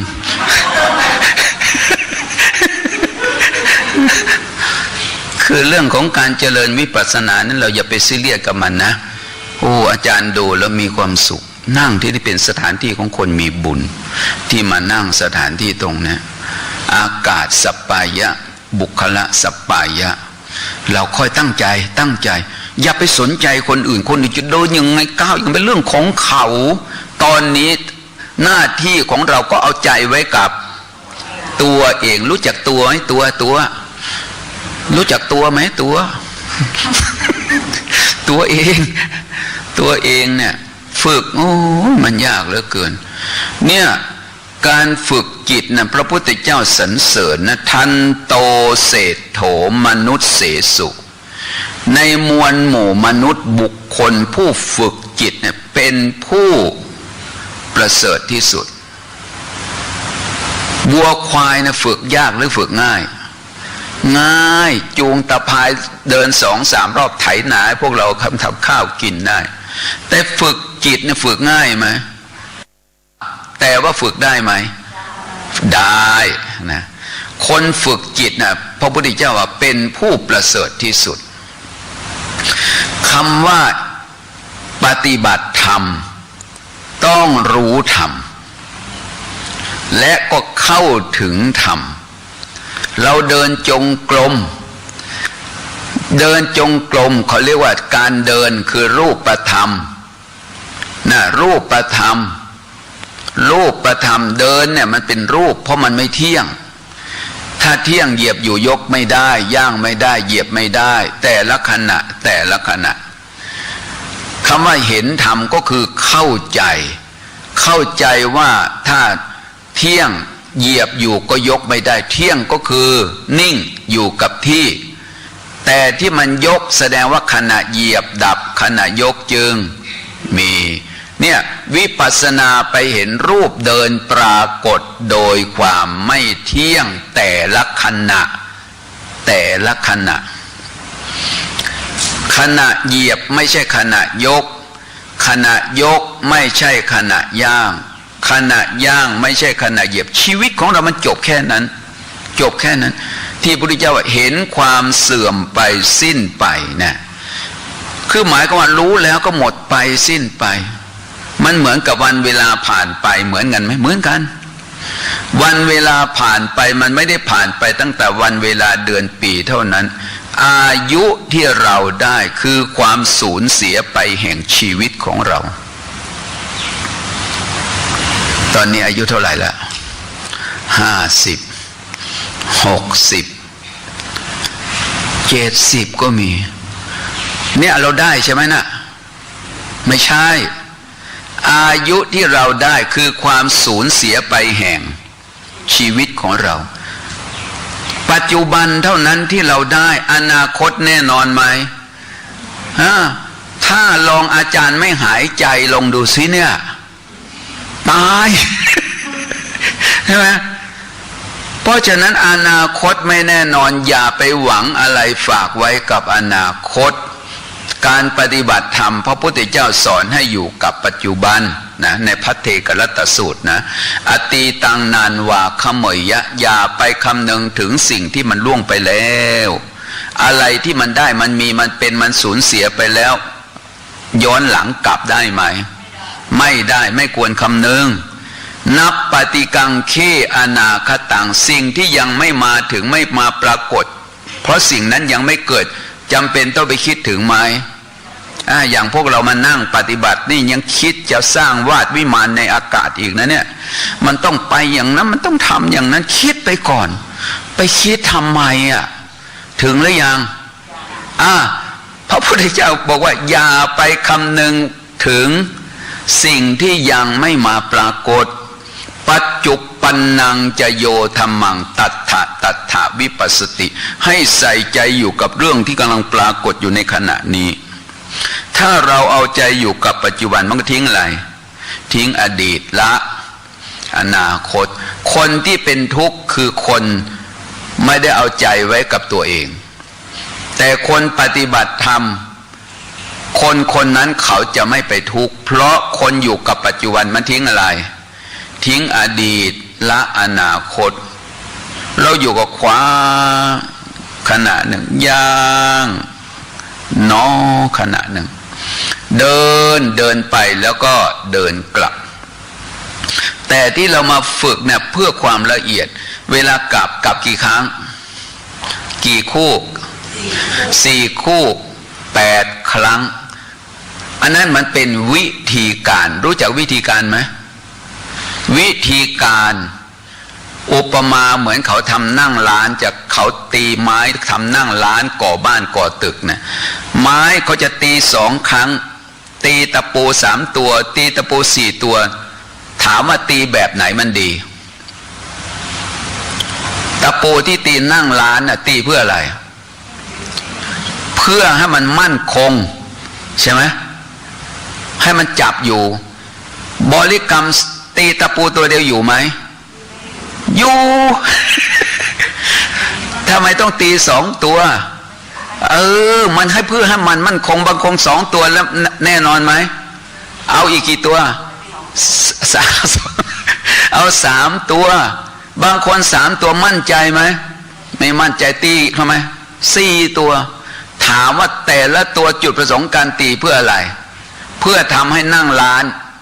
มั่นคง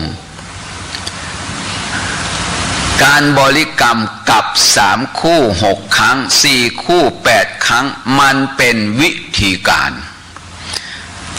เป็นตัวกรรมฐานเป็นอุบายทำให้เกิดปัญญากับแต่ละครั้งน่ะถ้ารูปเที่ยงแล้วจะหมุนได้ไหมไม่ได้ฟังให้ดีนะพวกเราเวลาเข้าใจเราจะเพลินอยู่กับการปฏิบัติเดินหมุนเท้ากลับหนอกลับหนอรู้ครั้งหนึ่งเคลื่อนเท้าไปกลับเรากลับหรือเท้ากลับเท้ากลับเที่ยงหรือไม่เที่ยงไม่เที่ยงอาการกลับมันไม่เที่ยงอยู่แล้วล่ะเป็นวิปัสสนาไหมกลับ3 คู่6 ครั้ง4 คู่8 ครั้งเป็นวิปัสสนาไหมไม่เป็นนั่นเป็นตัวอะไรกรรมฐานอะไรเป็นวิปัสสนาเนี่ยฟังตั้งนานเพิ่งเข้าใจใช่ไหมเนี่ย นี่คือวิธีการอันนี้คือฝึกเข้าใจฝึกไหมนี่คือฝึกแต่เวลาภาคสนามจริงๆนะมีไหมเวลาใครไปซื้อของตลาดเสร็จเรียบร้อยต้องกลับทีละข้างทีละ อันนั้นแพทติกภาคปฏิบัติสนามจริงๆเลยระวังให้ดีนะผีเข้าบ้านนะถ้าเกิดไปกลับหยุดหน้าตลาดกลับทีละข้าง ไม่ได้เราจ่ายตลาดเสร็จปั๊บเวลากลับยังไงกี่ครั้งครั้งเดียวนั่นคือสิ่งที่ถูกต้องอันนั้นมันภาคปฏิบัติอันนี้มันมาฝึกฟังให้ดีใช่ไหมทหารออกรบเขาจับปืนทางไหนมือไหนมีกำลังมือขวาต้องเอาปืนไว้ทางขวาปลายต้องไว้ทางซ้ายแต่เวลาล้มทางไหนปืนอยู่ทางไหนทางขวาเวลาล้มทางไหนถ้าล้มทางขวาปืนก็ลั่นใส่หัวตายดิต้องล้มทางซ้ายนะเห็นไหมเหมือนกับไปฝึกทหารไม่ได้เรื่อง อันนั้นมันภาคฝึกแต่เวลาเจอศัตรูจริงๆเขาล้มท่าไหนต้องไปล้มทางซ้ายด้วยนะเดี๋ยวก็ยิงเป้งเอาเหตุปัจจัยพร้อมยังไงเอาทั้งนั้น เวลาปฏิบัติจริงๆมันอยู่ที่ความพร้อมมันไม่ได้ไปอยู่ที่ท่าทางที่เรามาฝึกเนี่ยมันเป็น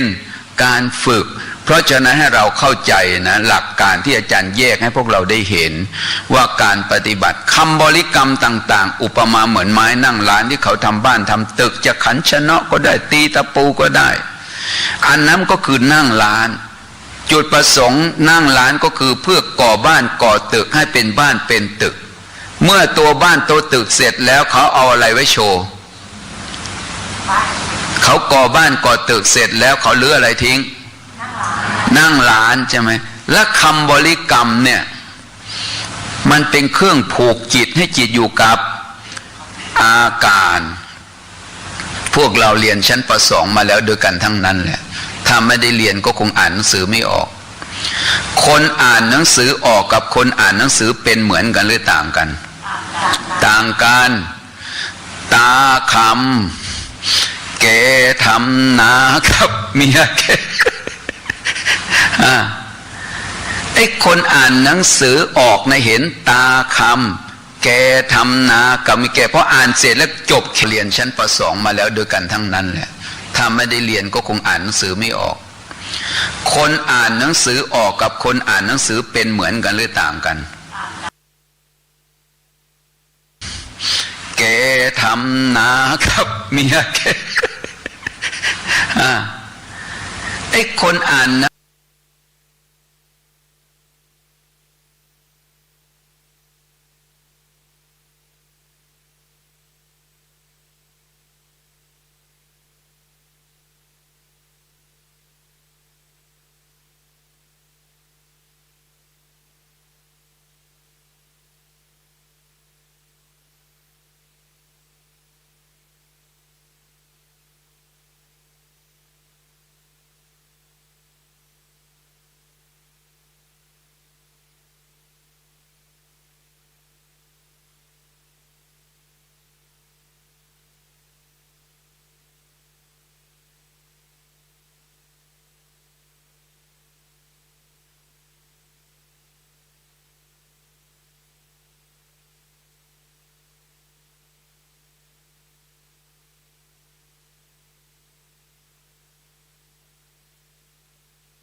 ฮัลโหลเทส1 2 3เทสทดสอบฮัลโหลเทส1 2 3เทสทดสอบ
เทส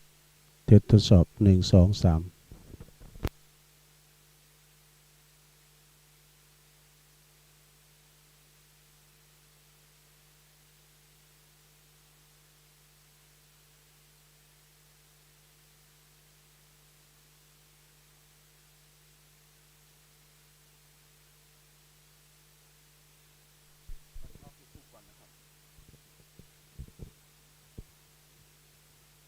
ตื่นเจ้าขึ้นมายิ้มแย้มแจ่มใสทุกโศกโรคภัยหายไปหมดสิ่งขอความนอบน้อมแด่พระรัตนตรัยอันมีพระพุทธพระธรรมพระสงฆ์เป็นสรณะตีปึงกราบแนบไต่ไหวสาถวายความเคารพมายังครูบาอาจารย์พระมหาเถรานุเถระตันเจ้าคณะพระสังฆาธิการพระภิกษุสามเณรเจ้าจุโตนจุองค์กุวัดวาอารามพร้อมตึงสำนักติภักสงฆ์ตัวเนอะขอความเจริญในธรรมเจริญปอนเจริญชัยมายังบรรดาปอออกแม่ออกศรัทธาตันสาธุชนคนดีต่างหลายบ่ว่าจะปิ้นปอหลงแม่หลงปอลุงแม่ป่าปีป่าหน้าเอาอาศรัทธาตินจองห้องวัดเท่าแก่หนุ่มกำใจยิงต่างหลายอันปิ้นกีฬานุปถากสันนิบาตตันเข่าตื่นเจ้าขึ้นมาก็มาฟังรายการเนาะแตกตื่นมื่นตามาก็ฟังรายการในเปิ้นต่างชื่อว่ารายการสัพเพเหระปกินนักกะขอนดุงไก่แจ้งซึ่งก็เป็นรายการบริหารเวลาโดยต้นโตแห่งอาตมาภาพเก่ากับผมตุลุงหนันชัยวัฒนาคเสโนรายการเสียงธรรมแสงทองเนาะจัดรายการนอกพื้นที่เนอะ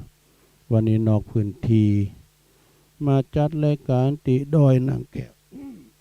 ตีดอยนางแก้วเนอะตีมอนพระธาตุสีสองเมืองมอนพระเจ้าสีสองเมืองซึ่งบัดนี้เปิ้นมีกิจกรรมเนอะศรัทธาญาติโยมทั้งหลายมีกิจกรรมติดได้แห่รูปเหมือนของครูบาของประเดชพระคุณถึง2ตอนนี้ก็ลงเลยเวลามา4:15แล้วศรัทธา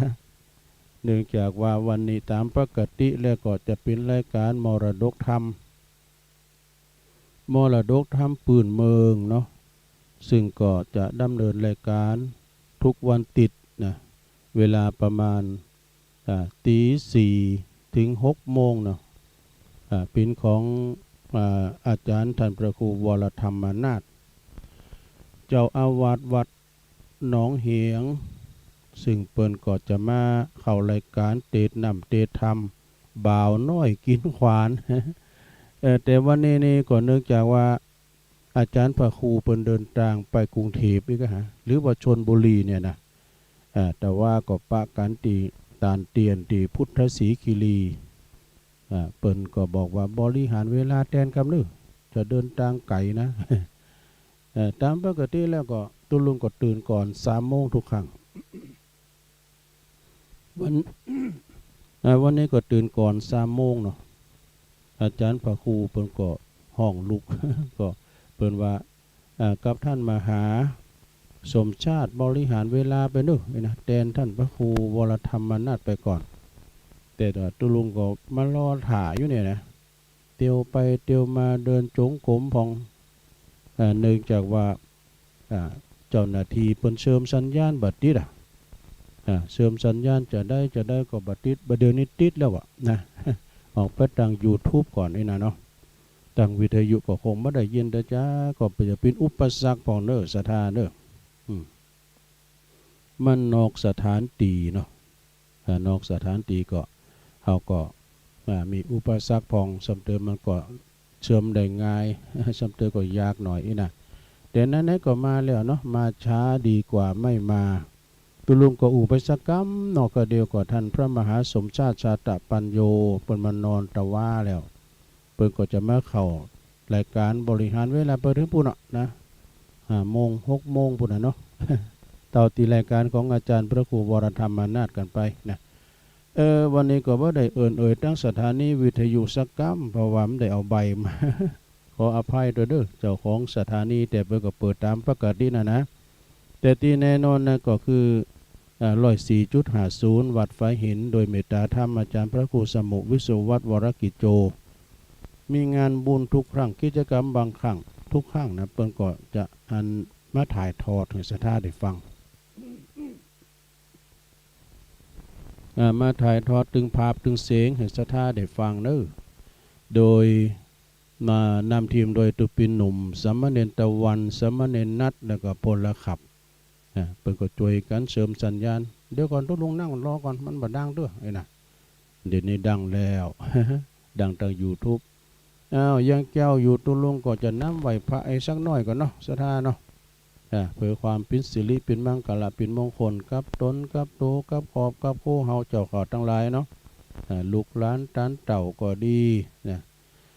ไปกะไปขายไล่ลองก็ขอให้เดินทางแคล้วคลาดปลอดภัยเน้อเอาละเน้อตุลุงก็วินหน้ามาตั้งพระธาตุนั่นละถ้าเจ้าไหวพระพร้อมกันเน้อ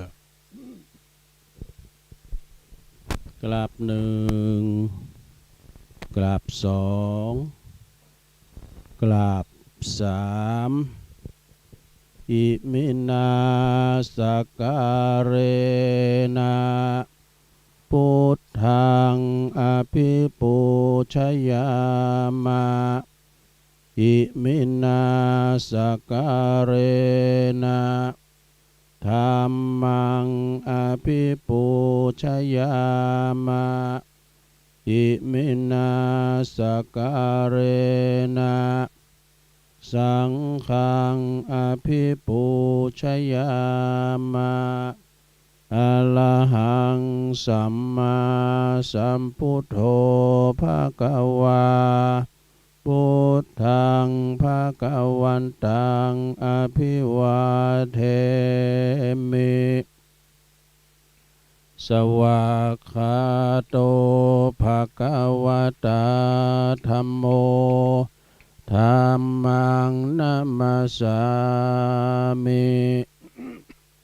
สุปฏิปันโนภะคะวะโตสาวกสังโฆสังฆังนะมามินะโมตัสสะภะคะวะโตอะระหะโตสัมมาสัมพุทธัสสะนะโมตัสสะภะคะวะโตอะระหะโตสัมมาสัมพุทธัสสะนะโมตัสสะภะคะวะโตอะระหะโตสัมมาสัมพุทธัสสะอิติปิโสภะคะวะอะระหังสัมมาสัมพุทโธวิจาจารณะสัมปันโนสุขโตโลกวิโตอนุตตโลปุริสะธัมมัสสารทิสัทธาเทวมนุสสานังพุทโธภะคะวะติสวากขาโตภะคะวะตาธัมโมสันติติโกอากาลิโกเอหิปัสสิโกโอปันนายิโกปัจจตังเวติตาโปวินโยเหติสุปฏิปันโนภะคะวะโตสาวกสังโฆอุจุปฏิปันโนภะคะวะโตสาวกสังโฆยายะปฏิปันโนภะคะวะโตสาวกสังโฆสามิจิปฏิปันโนภะคะวะโตสาวกสังโฆญาติตังจัตตาลิปุริสายุคาเนอัตถปุริสาปุคคลาเอสะภะคะวะโตสาวกสังโฆอาหุนายโยปาหุนายโยตักขินายโยอัญจลิกาลนิโย อนุตตลังปุญญเขตังโลกัสสาติจะยันโตโพธิยามุเลสักกายานังนันทิวัตโนเอวังตวังวิจัยโยโหเหจยสุจยมังคะเลอปัลลาจิตาปันลังเกสีเสปัทวิปุคะเลอภิเสเกสัพพพุทธานังอากาปโตปโมทติสุนักตังสุมังกลังสุปาปาตังสุโหติตังสุขันโนสุมุหุตโตจะสุยิทังพระมจาริสุปัทกินังกายกัมมังวาจากัมมังปัทกินังปัทกินังมโนกัมมังปณิทิเตปัทกินาปัทกินานิกาตวนะลาพันตเถปัทกิเนสัพพิติโยวิวาจันตุสัพพะโลกโควินาศตุมาเตภวัตวันตรายโยสุขิติกายุโกภวะอภิวาตานาสิลิสานิจังวุตตาปัจจายโนจัตตารโอธรรมาวาทันติอายุวันโนสุขังปะลังเอาแล้วศรัทธาญาติโยมต่างหลายตุลุงเกาะปิ้นเก้าปิ้นโห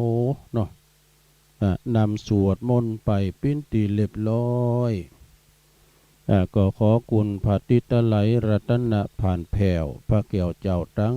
สามประการจุงได้ดลบันดาลมาปกป้องคุ้มครองรักษายังวัดวาอารามคงแก้วทั้งสามครูบาอาจารย์พระสงฆ์องค์สามเณรเจ้าอยู่กับวัดกับวาเนาะเผยแผ่สัจธรรมคำสอนขององค์พระสัมมาสัมพุทธเจ้าเป็นเนิ่นนาบุญศรัทธาได้สักการะบูชากราบไหวเน้อพอออกไม่ออกพอลงไม่ลงก็เหมือนกันเด้อขอให้มีสุขภาพพลานามัยสมบูรณ์แข็งแรงกินข้าวลำกินน้ำลุงเนาะมี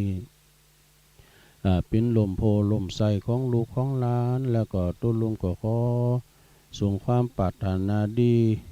ไปต่างพอออกไม่ออกพอลงไม่ลงตีเปิ้นเดินเหินไปตอนไหนตอนใดบ่ได้นะติดต่างติดเต้งก็เอาวิทยุเนี่ยเน้อเป็นกูเป็นกีมไปฟังนำฟังธรรมไปนะบางตันบางคนก็จะแปลกใจวันนี้วันติดแต่ในตุยองยังมาอาจารย์ประครูบ่าวน้อยกินควานไปไหนยิมมาถาฟังอยู่นี่เด้นะก็โดยเหตุว่ามีสองประการเนาะประการแรกก็เปิ้นมาถ่ายทำนอกสถานตีเนอะตีพระศรีม่อนพระศรีสองเมืองดอยนางแก้วแล้วก็แถมกำหนึ่งแถมอย่างหนึ่งเนาะแถมประการนี่ก็คือเจ้าของรายการคืออาจารย์พระครูวรธรรมมานาถนะเปิ้นเดินทางไปจังหวัดชลบุรีนะไปบ้านโยมไปไปศาสนธรรมนะเปิ้นว่าไปศาสนกิจอีเด้อเนาะก็ไปเพราะว่าไปที่บ้านโยมแล้วแต่ว่านี่ก็ปะกันที่มนที่พระพุทธศรีคีรีที่อาจารย์วรรณชัยชัยยานันโทเปิ้นก็บอกท่านอาจารย์พระครูอภิวัตโดยบอกตัวลุงโดยก็ดังที่ว่าไปนะเปิ้นเดินทางไกลก็ขอเดินทางแคล้วคลาดปลอดภัยเด้ออาจารย์เด้อมาปะกันวันนี้นี่ศรัทธาญาติโยมทั้งหลายเป็นวันติดนะวันนี้วันขอบโขนวันนี้วันที่3เดือนกรกฎา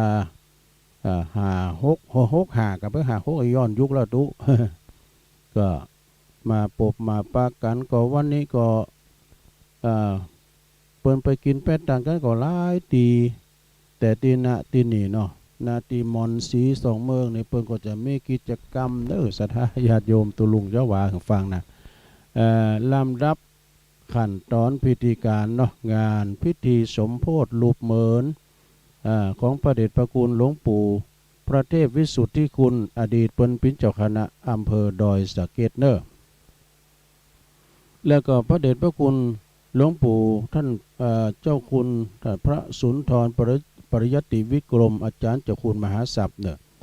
อดีตเป็นเจ้าคณะอำเภอเวียงป่าเป้านะก็ณมณพระศรีสองเมืองตำบลแม่เจดีย์ใหม่อำเภอเวียงป่าเป้าจังหวัดเชียงรายวันนี้เป็นวันที่3 กรกฎาคมพศ2565วันนี้ตรงกับเดือน10เหนือขึ้นมานี่อยู่5 ค่ำแล้วสะทาก็กำหนดการก็คือเวลาตั้งแต่9:30เป็นต้นไปนะพระภิกษุสามเณรแล้วก็มวลชนศรัทธาทั้งหลายก็จะพร้อมใจกันแห่นะแห่รูปเหมือนของพระเดชพระคุณหลวงปู่เจ้าคุณทั้งสองโดยขบวนรถยนต์เนี่ยเคลื่อนออกจากวัดพระธาตุดอยสะเก็ดแล้วก็วัดป่างิ้วนะมาปักกันคนละครึ่งทาง มุ่งหน้ามาสู่ศาลเจ้าแม่นางแก้วเนอะแล้วก็ถึงแล้วก็จะได้อาราธนารูปเหมือนของหลวงปู่ทั้งสองนี่ก็ลุงจากรถนะรอขบวนแห่นะรอขบวนแห่พร้อมกันตั้งขบวนเดินเท้ากำนิเดินเท้าในสระเดินเท้ากับสุมาเดินตีนนะยางกันมาหวานเตาะนะแห่รูปเหมือนของหลวงปู่ทั้งสองขึ้นสู่มณพระศรีสองเมืองนี่ปูจาแผ่นดวงเนอปูจาแผ่นดวงเลิกอธิษฐานจิตแล้วก็นำไปบรรจุใส่บาตรโลมทำบุญตามอัธยาศัยเนี่ยสดาญาโยมพระจะมาปูจาแผ่นดวงแผ่นเลิกมงคลนะก็จะมีเขียนจือนามสกุลวันเดินปีเกิดลุงไปนะแผ่นคอมแป้งก็10เก่าก็ฮะหัวเนาะมีพอหลายก่อนนะก็มาเอกสถานเนาะมาเขียนจือกันเด้อ อันนี้พัก9 โมงเนาะแห่กันขึ้นมาแล้วต่อไป10:49ปออาจารย์ปอนานสิงโตนี่สุตาเปิ้นเป็นมคณายกบันล่องนะประกอบพิธีบวงสรวงเท้าจตุโลกบาลทั้ง4แน่อันนี้พิธีพราหมณ์จะบวงสรวงในเวลา10:49ต่อจากหันมาก็เวลา11:09 ประสงค์สามเณรที่เดินเท้าก็มาถึงแล้วก็ฉันภัตตาหารเพลนะรวมกันแล้วต่อจากนั้นก็เวลา11:29ก็คารวะญาติโยมก็จะได้รับประทานอาหารกลางวันรวมกันเด้อสถาห่อข้าวไม้ได้ลงเด้อเอาน้ำพริกตาแดงมาแล้วก็เอาแคบมันมากับกันเมาะเอามาเพื่อมากับหมดจีนะ หมดจีนะก่อนนี่พระหมดจีก็นี่ดอกไม่ตึงตีแดงๆก็เอากับน้ำพริกเอากับไปหมดตกลงแล้วก็เวลา12 โมงเนาะเตียงซาวเก่านี่ก็พิธีบรรจุแผ่นดวงเลิกเนอะเขาจะบรรจุในเวลา12:29ก็คือหมายความว่าเตียงซาวเก่านาทีทางเจ้านาทีแล้วก็เฮาที่เฮาเขียนแผ่นดวงกันไปใส่ตีขันหลวงบาทหลวงหาแล้วเจ้านาทีเนาะท่านประสงค์องค์สมณเณรเจ้าเปิ้นก็จะช่วยกันเอาไปวางไว้ที่ใต้ฐานพระพุทธรูปเหมือนของหลวงปู่ทั้งสององค์นะต่อจากหันก็เวลา13:09 หรือว่าบ่ายโมง9 นาทีเจ้าอาวาสทุกวัดในอำเภอดอยสะเก็ดและอำเภอเวียงป่าเป้าประสงค์องค์สามเณรแล้วก็มวลชนศรัทธารวมกัน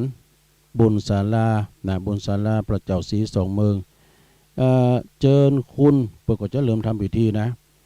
ขอเรียนเชิญคุณวุฒิกรคำมาท่านในอำเภอพานนะบุคคลผู้นี้เป็นบุคคลสำคัญก่อนที่พระเจ้าอยู่เมืองพานเนี่ยเปิ้นประจำอยู่ที่อำเภอเวียงป่าเป้าสนับสนุนกูอย่างเนอะอันนี้นะเปิ้นเอาใจใส่บัดต่อทุละเปิ้นก็มาเนอะวันนี้นะท่านในอำเภอวุฒิกรคำมาท่านในอำเภอพานเปิ้นใหญ่ไปอยู่พานอำเภอพานบุญนะก็จะได้จุดเทียนถูกปูชาพระรัตนตรัยพระศรีสองเมืองเนอะนะต่อจากหันก็จะเรียนเชิญนะคุณบรรจงขุนเพชรนี่ท่านในอำเภอเวียงป่าเป้านะคุณใหม่เขาเนี่ยนะก็จะได้มาจุดทูบเทียนเป็นว่าจุดเทียนทูบ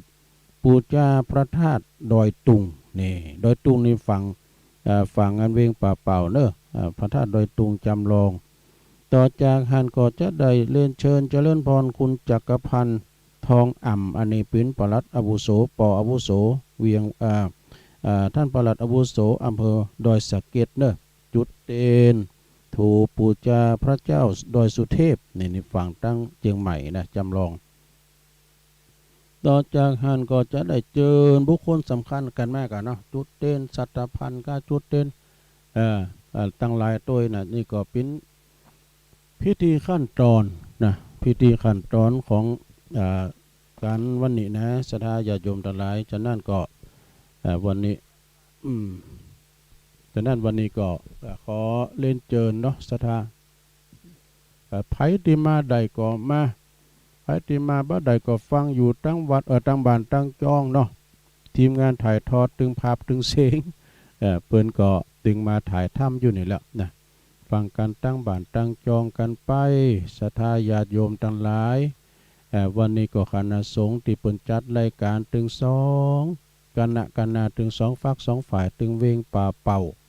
ตึงเจงใหม่นะดอยหลอป่าสร้างละปูนเนี่ยเปิ้นก็จะมากันดอยสะเก็ดที่เปิ้นจะมากันและพร้อมครับนั้นก็คณะพระสงฆ์เนาะถึง2อำเภอเนี่ยเปิ้นก็จะมากันศรัทธาญาติโยมทั้งหลายจะมาก็มากะพระจะเอาโฮงตานมาเปิดก็ดีนะหรือว่าพระจะมารวมบุญกุศลก็ห่อเข่ามาให้นะลงวันนี้เขาติบเขาเทวดาจะมีก็แฮ่เนาะปีปางน้ำทุ โยมไพวันบัดเดี๋ยวนี้ปัจจุบันเนี่ยเนมคืนแล้วนี่มานอนด้วยกันนี่นะตุลุงลองนับพอละไม่8 ตุนนะตุเจ้า8 ตุนเนอะคุณบานคุณข้าวโลดแถม2 คุณก็จะมีเขาติบเขาเทวดามาหรือไม่ก่อนพี่ยังตุปีหนุ่มก็บอกว่าเกมเวลาตุลุงการตายนี่ยังมา ก็ไม่เป็นอย่างหมอครับเดี๋ยวตุลุงก่อนในกาแฟใส่ให้เกี่ยวแล้วนะก็อิ่มต้องมาด้วยเอา ก่อนเป็นอย่างเนาะสดาญาโยมอดหมอขาบนี่ไม่เป็นอย่างก็มากินมาทานกันมี8 ตุนโดยเมตตาบารมีธรรมอาจารย์ท่านพระครูชลทานพิทักษ์นะครูบาแดงวัดแม่ห้องใครเพิ่นก็มาแต่เมื่อตะว่าแล้วแต่ก็ตุปีน้อยเพิ่นอยู่วัดจอมสว่างก็จอมแจงเนาะจอมแจงแล้วก็มีอาจารย์พระครูอภิวัตนวิกรมมีตุลุงมีตุปีอูมีตุปีหนุ่มสมณเณรตะวันสมณเณรนัทตัวกันมานะมีท่านมหาสมชาติชาตปัญโยเนาะแล้วก็พลขับรถมาแถมจากนั้นก็มาจุ่มนุมเขาเนี่ยโอ้ที่นั่นจะบรรยายบรรยากาศนะสดาเด้อแต่คืนแล้วนี่มันจะคืนแหละคำว่าฝุ่นตกเขาอาจารย์พระครูชลทานกับตัวลงย้ายเก้าอี้เขานะกูมันเป๊ะแล้วก็เก็บเกี่ยวตั้ง3ขันเกี่ยวตั้ง3ก็เก็บปิ้นอย่างนะฝุ่นตกก็พอให้พอดีก็พอหลายเก่านะมอกพอจุ่มเนี่ยแล้วก็อากาศก่อนหนาวเนอะสถาประเดี๋ยวนี้ตัวลงซุปหมกอุ่นไว้ซุปหมกอุ่นไว้เพราะว่ามันหนาวโหมันก็รู้คำหม่อมบ้างนี่ วันนี้ก็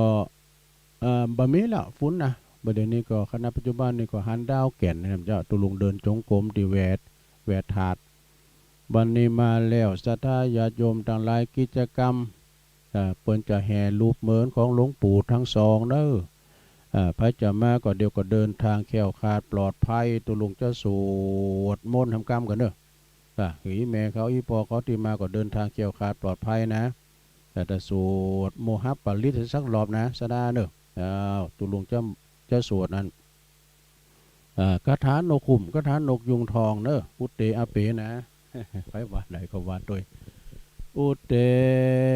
ตยัญจะกุมาเอกราชาหาริสวรรณโนปัทวิปปะโสตังนามาสามิหาริสวรรณังปัทวิปปะสังตายาสกุตา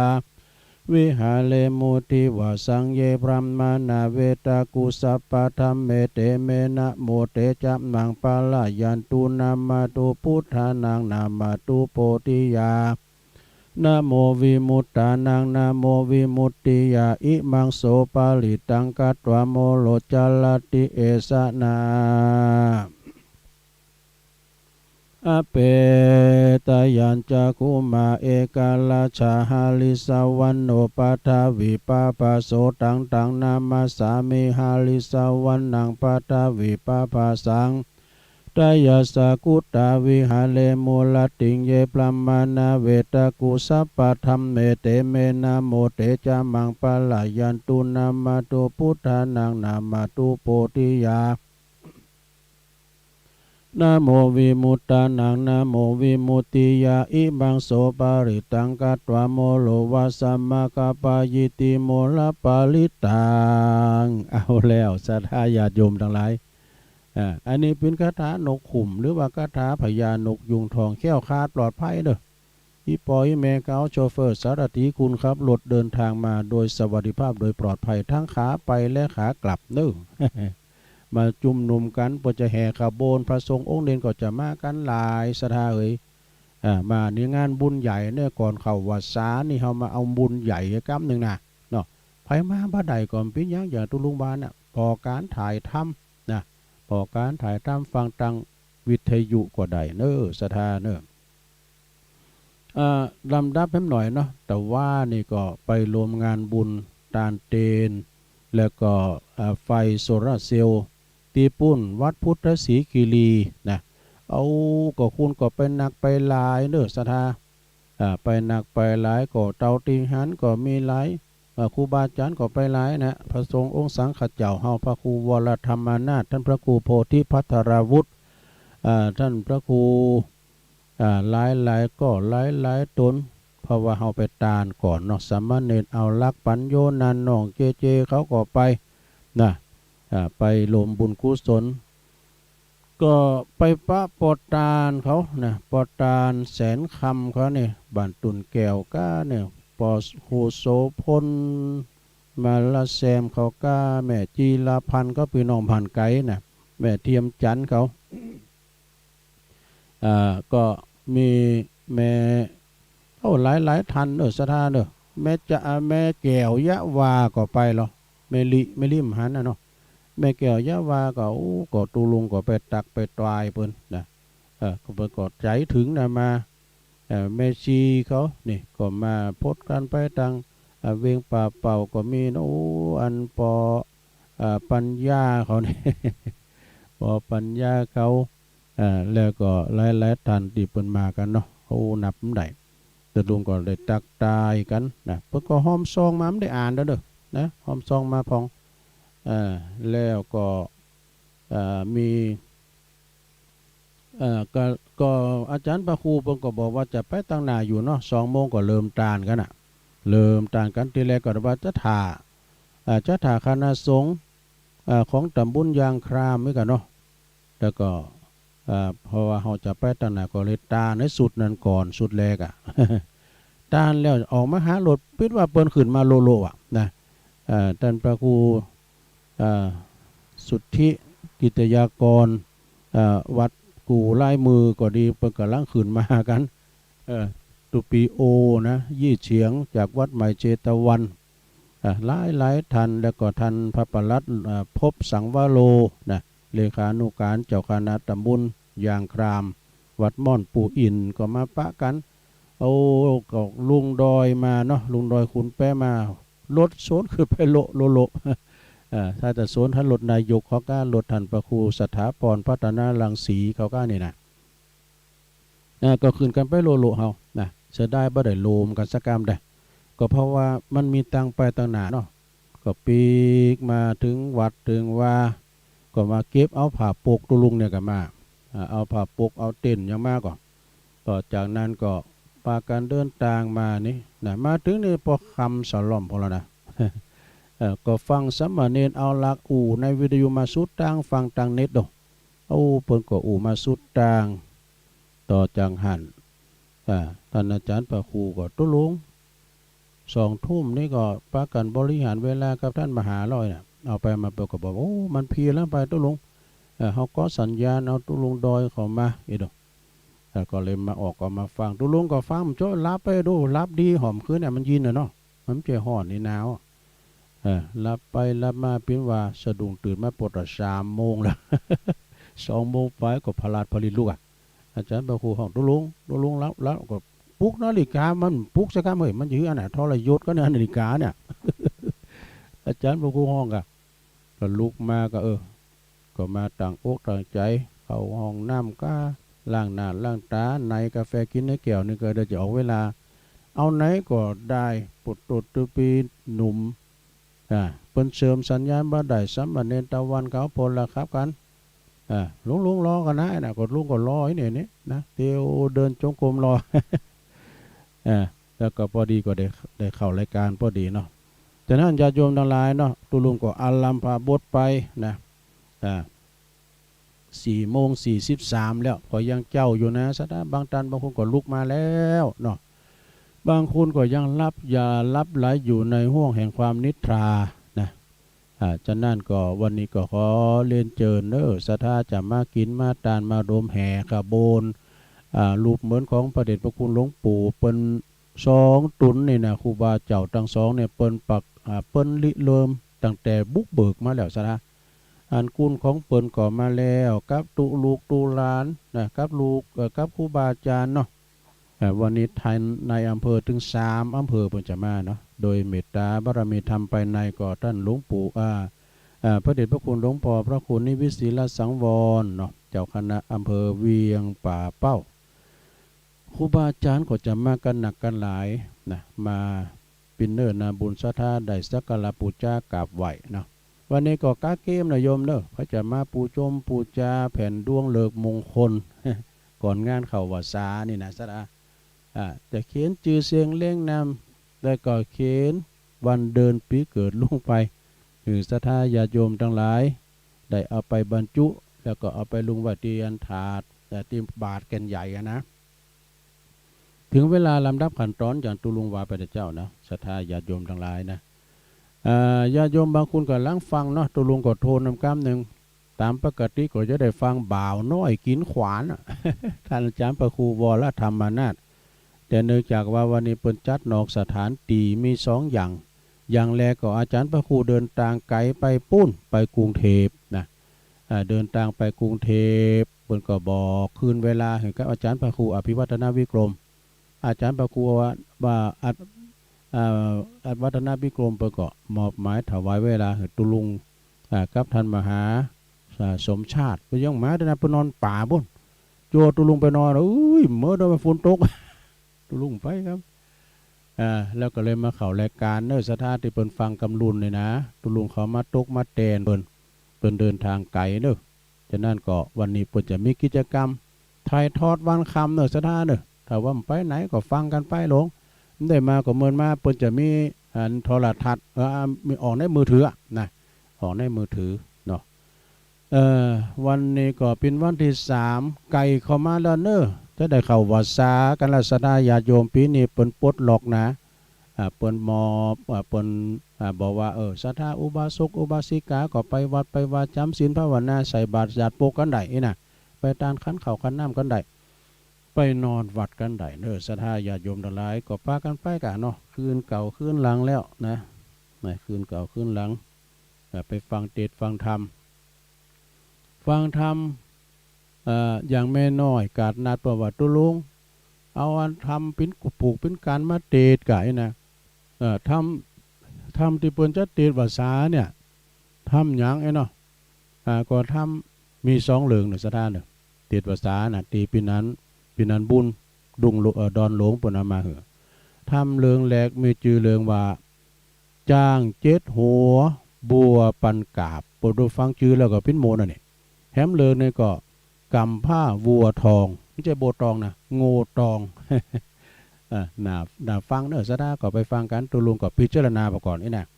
ตุลุงเตทำเนี่ย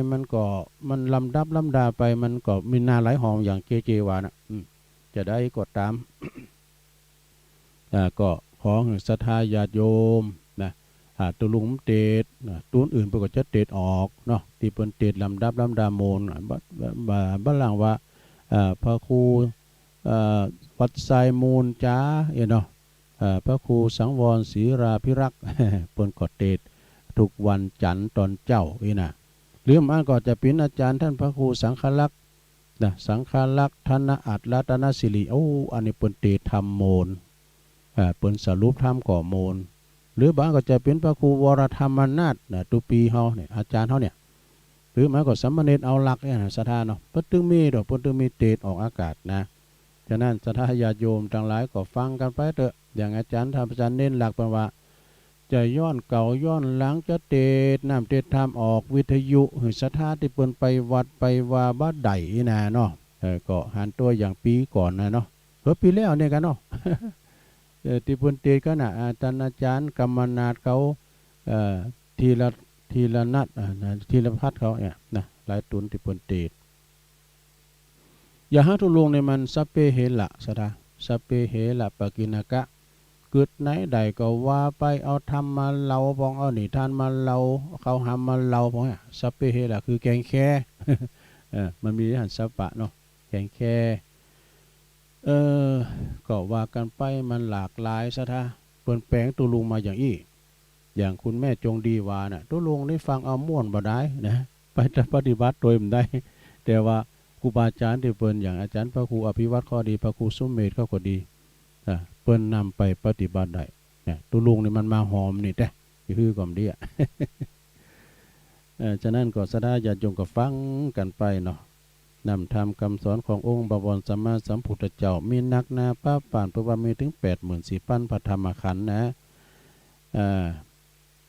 ก็ขอบคุณเจ้าอธิการวิชาสุจินโนตุปิชาเปิ้นก็ตักมาตังลายนะครับในไหวสาจันแสงเลี่ยมตัวนะน้องเขียด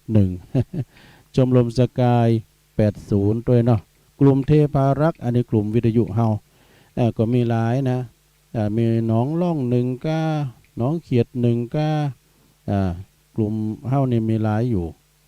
ทุ่งโป่ง1ก้านี่เก่งบ้านหม้อหลายอยู่เนอะขอบคุณเนอะเพื่อนพ้องน้องพี่ตักมาแล้วก็มีวัดเหล่ามนทาราม66ด้วยเนอถักมาแม่พันธวรรณะบึดนี่หลวงปอเปิ้นจะมาตัวนะหลวงปอมานิดสลีบุญเติมตัวเนอแล้วก็มีแม่แดงอัมพรเต็นดอกไม้โอ้ไก่เหมือนกันเนอะได้เต็นดอกไม้นำแล้วก็กายไปฮะกะ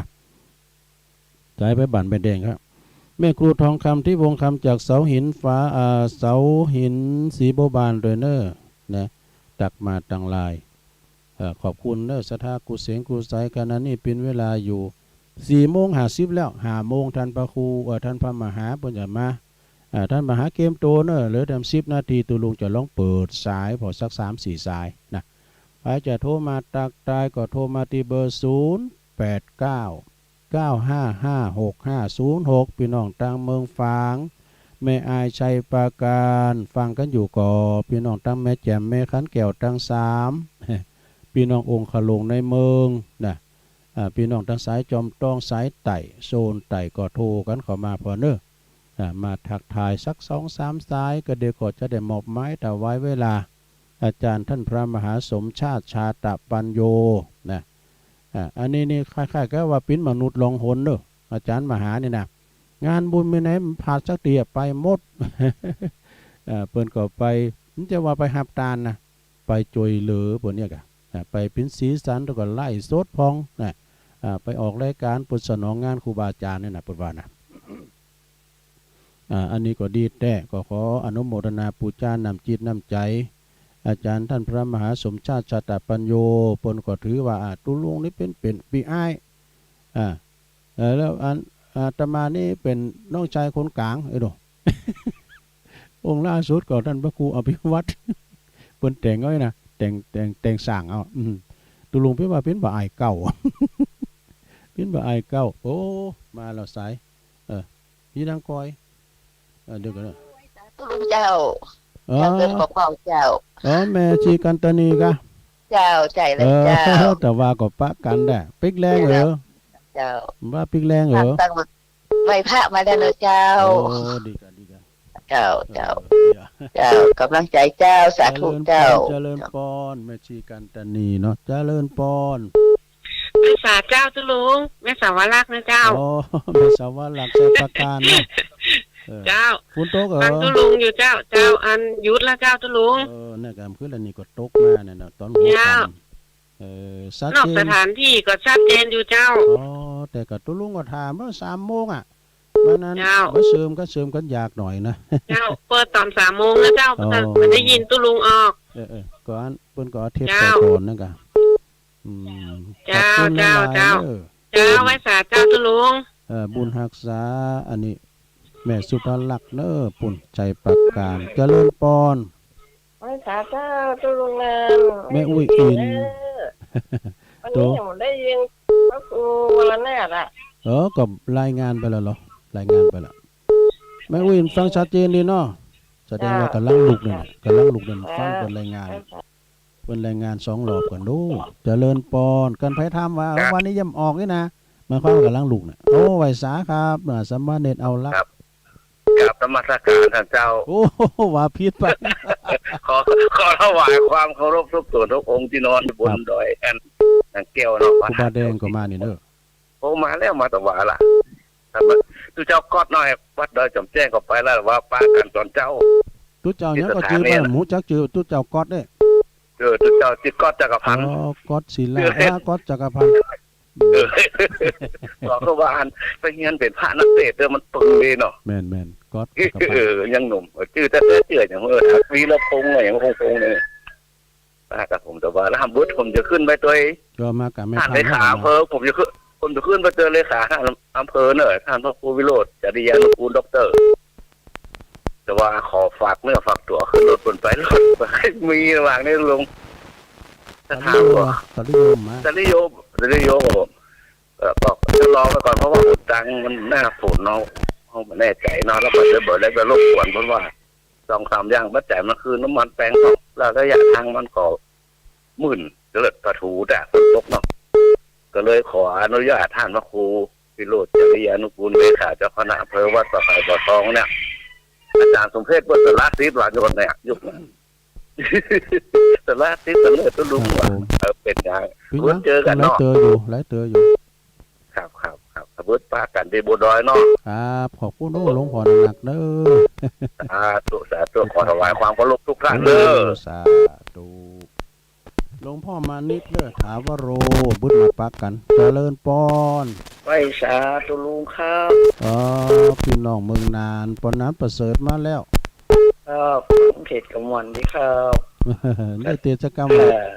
ครับชัดเจนดีครับหวังแล้วไม่ทราบว่าจะให้ อันฟังชัดเจนนี่เนาะปานนั้นเนาะ ครับชัดเจนดีครับมันสดใสไว้เนี่ยเสียงมันเสียงหวานดีครับยินดีปานนั้นเด้อขอบคุ ครั ณ บ หลาย กำลังใจตุลุงเขาได้ขอให้ตุลุงได้ดีๆมีสุขภาพดีๆนะครับ สา ยินยับ ธุวันนั้นประเสริฐเน้อนาหน่อยนาแดงจังหวัดนานปุ่นเน้อขอบคุณปานนั้นเนาะเอาสายต่อไปเจริญปอน แกะได้สาเจ้าลุง โอ้เสียงป้อยดีแม่สิทอนกันนี่น้องโบใส่ปากการมาแล้วใส่ปากการโตกาหมูคำว่าโตกาบ้ามันโตกมื้นได้นี่ได้ย่ายขันแก้วทั้ง3หมดนี่ จ้านอนรับดีแล้วเมื่อคืนเนาะ โอ้อย่าเปิ้นบุ๊บเสร็จหรอรับดีนี่ ฟังตุลุงดอยจบซะกำนี่ จ้าชัดเจนดีเนอะตุลุง โอ้ขอบคุณหลายๆเด้อ จ้าไว้สาเจ้า พี่น้องสักน้อยผู้กับฟ้ากันเด้องานจะร้องกัดต่างจะอาวาตุปีทูลนะบดิกาไปทุนคันติทะโลพี่น้องจำทาชมพูพี่น้องบ้านเก่ามาป้ากันเด้อเจริญปอนเม็ดต่อมเขาด้วยเม็ดต่อมเขาหลายคุณตังปุ่นนะป่าสร้างหน่อยป่าสร้างอินไดขินเจริญปอนที่แล้วเนี่ย กราบนมัสการเจ้าแม่ฟังอยู่เนอะ อ๋อเป็นสุกแก้วอะ เจ้าแต่ว่า สีโพธาราม วันนี้ฟังบนถ่ายทอดบางคำเด้อ เจ้า เจนี่เนาะ เจ้า โอ้ บนโตกเจ้า ตกว่าน่ะคำว่าบะกำ เจ้าบ้านนี้มันมีเจ้า ที่นี่เนี่ยตกกดถึงหนาวอ่ะ เจ้า เดี๋ยวนี้ก็ยังหนาวอยู่นะ ได้เฮ็ดเฮาบอกจ้ะ น่าก็เฮ็ดเฮาไว้นี่กินบ่รู้แบบก้านสักกำอ่ะ โอ้บัดได้กินนะได้กินน้อยโอ้ เฮ็ดลำโลดเนาะลำโลดเนาะโอ้ก็ลำให้นี่เฮ็ดเหลืองเฮ็ดโซโล่ทั้งแม่ฟองก็มาเตอเฮ็ดตาควายของพี่ไอ้ลือลงเขาก็มันกืนนอนอ่ะ ตั้งเมืองตั้งบ้านตั้งหลับปูนเพราะว่าเฮ็ดเรื่องถมงโกเพราะเก่าเฮ็ดไข่หาน เจ้า อันนี้แม่นึก เจ้านมัสการ แม่ เจ้า สุกแก้วสีโพธารามสารปีเจริญปอน ก็เจอเจ้าตะลุง ต้องได้จ้าแม่ แม่ทีมเนี่ยแม่ทีมประเด็น แม่พิมพ์ป่าแดดมาแล้ว ชัดเจนดีเนาะ จ้าชัดเจนดี แม่พิมพ์ป่าแดดนอกสถานที่นี่ทำเสียงไม่ค่อยได้ยินเนอะ เจ้าอยู่โดยดังแก้วพวกกัน แล้วน้ำแก้วในการลุ่มจอยให้หนาวเหรอ อากาศเย็นเนาะ อากาศมันเย็นเหรอ เจ้า แม่พินเนอร์ เจ้าไว้สาเจ้า สาธุสาธุพี่น้องต้นดอยสะเก็ดป่าข้ารอตั้งแม่คำปันเขาก้าเนี่ยแสงสมรูปของน้องฟังก็อยู่ก่อนโอ้พระตังโบกก้างเจริญปอน ให้แขกเจ้าตุลุงฟังอยู่เด้อ ไม่เหลียวอ่ะ เจ้าเจ้า โอ้พี่น้องโขงเป้ามาแล้วหมู่11 เจ้าฟังอยู่นอกสถานที่ น้องสถานตีติดตัวนางแก้วเพิ่นยังลูกก็เด้อก็มีตุลุงนางอูนี่บอมๆนี่ชัดเจนดีเนาะ เจ้า อ๋อ เจ้า ขอบคุณแม่เหลียวเนอะ เจ้า แม่เหลียวเขาแม่โบคลี่เขาบนฟังกันหลายปอถนัดเขามาเขานี่ปิ้นอย่างได้หันมาแดงนะไอ้แดงมันเป็นไหนหูแนวเต็มบาสหากล่อมปะมันไปอยู่ที่ไหนเฮ้มันเฝ้านี่นะเจริญปอน ไว้สาเจ้าตะลุงแม่น้อยฟังอยู่เนิดจับลำปางแม่น้อยอุตุดีเจ้าฟังอยู่ บุญวาดเนาะ เจ้าฟังบุญยวัดชัดเจนดีตะลุง ดีกันเมื่อก็ฟังคนถ่ายทอดกัน เจ้าฟังแม่น้อยต้องเปิดฟังแล้วเจ้า เจ้า ยินดีแม่น้อยอุตดีเนอะ เจ้าสาธุเจ้าไว้สาเจ้า มาแล้วเมืองฟางก็มาแล้วนะชัยประการเมืองฟางยังมาได้กันเนี่ยเจริญปอน สวัสดีเจ้าตะลุง แม่สมภารา เจ้าฟังอยู่เจ้า ร่อยสันทรายมาแล้ว อากาศเย็นก็เจ้า หนาวนะดุมจอยให้หน่อยเนี่ยตุลงเสียหมกอุ่นเลย อากาศสุขภาพเป็นเจ้าตะลุง คุณแม่สมภาได้ลายเนอะ ชัดเจนดีเจ้า สา ค่ะ ธุ สาธุเจ้า เหลือแต่นาทีเดียวท่านมหายังมาเดินหับสายไปเลยเนาะเจริญปอน ไม่ใช่กาเจ้าตุลุง อันนี้ต้องได้เนี่ยยายพรกะ เจ้า ว่าโวยนี่ตัวเตอเนี่ยมันจะมีตุลุงด้วยว่านมัสการเจ้าอีนี่วันนี้นมัสการเจ้าตุลุงอย่ามันก็แปลกหูไปกะ ยายพรร้องวัวแดงข้างกำแพงวัดมาแล้ว เจ้าเปิดเหรอเป็นเทศ ท่านมหาบุญช่วยเพราะว่าตอนนั้นมันเชิมติดเดินเนี่ยเป็นพยายามมาบุญหนาดำหนาแดงแล้ว มันถึงรับเป็นไงล่ะ เอาไปเป็นอย่างฟังไปรับไป นะจะกินตีเหรอเดี๋ยวมาแล้ว ฟังไปรับไปฝุ่นตกยายพร วันนี้บะหมี่เอ้ย ก็มันย่างให้พร้อมกันเนาะ เหมือนอยู่ประตานใช่ไหมแบบนี้ เดี๋ยวนี้อยู่ปัตตานมั้งะ ร้อนประตานยังปิดบ้านแล้วนี่ โอ้อยู่ให้หันเนาะอยู่ให้ดูร้าน มาทำบุญหรือบ้านนะ ดีแล้วอนุโมทนาบุญเลยเนอะขอบคุณยายพรเนอะ นมัสการ สายเจ้านะรอมุนไปหน่อยเข้ามาใหม่ สายเจ้ารอมุนไปหน่อย5:01 แล้วเนอะท่านมหาก็ยังมาเจอตุลุงก็หับสายไปเลยวันนี้เพิ่นถึงได้ถ่ายทอดเนาะจะเลย ไปสาเจ้า แม่จันทร์ศรีจันทร์ศรีบันก็เจ้าแม่ก็ได้มีตั้งวิทยุเด้อประจานเป็นไหนแม่ก็อนุโมทนาอากะ ประจานก็แล้วกันเนาะ บุญด้วยกันเพิ่นจะหลอดเต้นได้ก่อน แม่ก็มีงานพบแฮมมันได้อยู่92แล้วมันถูกมันสักหน่อยแม่ก็ไม่ได้ไปเดี๋ยวเขา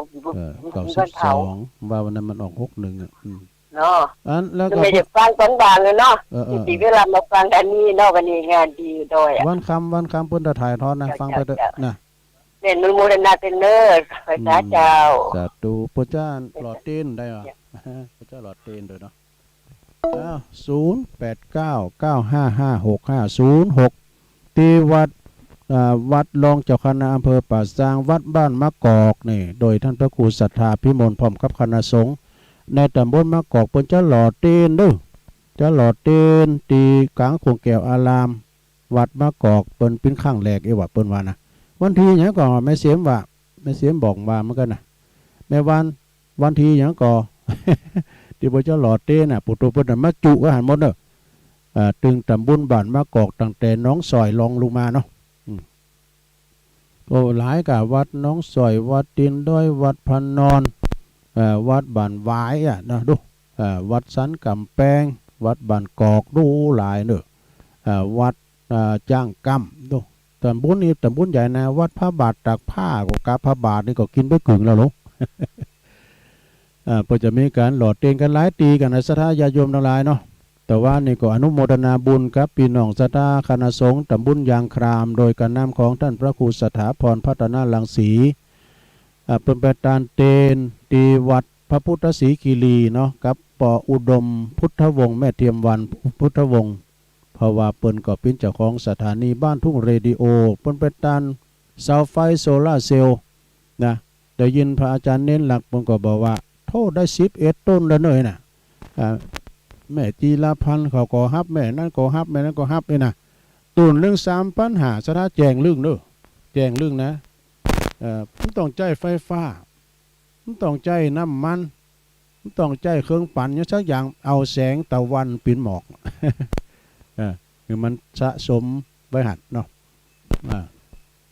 ก็มีที่วัดพระธาตุน้อยเปิ้นมาตานเหมือนกันนะ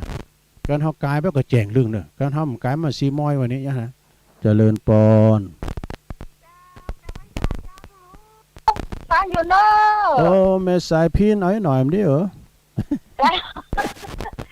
ขอกราบไหว้พระครูบาสังฆะว่าละอยู่ท่าเอาปอนตั้งฟังธรรมะทางพระมาสอนฟังตุลุงยองหม่นใจเชียงคานก็แม่สายพินอยู่บ้านตรงซานอำเภอเมืองปานทันพระนั่งทำคำสอนถึงบ่ได้เลือเอาเป็นไม้ใจน้ำตาง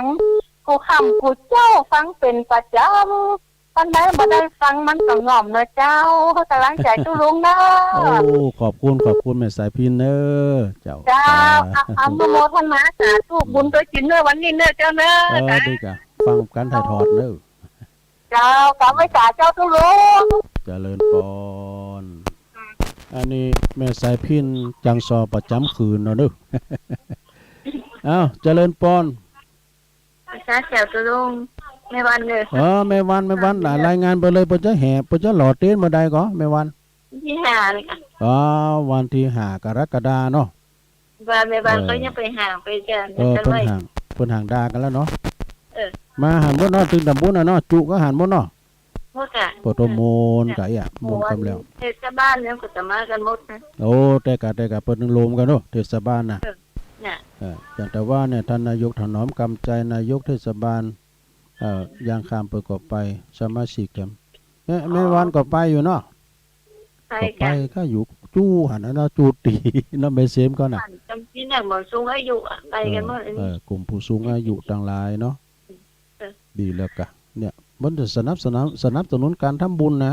กันมีอย่างนี้เอาไปได้ทำบุญเหรอเนาะไปปูจ้าเตียนแผ่นหันนะกี่พึ่งแผ่นนะเอาไปหอมเพราะว่าปูจ้าเตียนไปปูจ้าหันเป็นแผ่นไปเขียนในเขียนชื่อนามสกุลวันเดือนปีเกิดนะเบอร์โทรศัพท์ต้องเขียนลุงอ่ะเห็นแม่วันเขานี่หอมมาก่อนแล้วมันก็จดจื่อมาแล้วอากะจดลายใหม่น้ำจดจื่อไปอากะน้าแม่วันเนาะบุญกินบุญตานะแม่วันเนอะอนุโมทนาบุญเนอะถ้าอยู่บ้านก็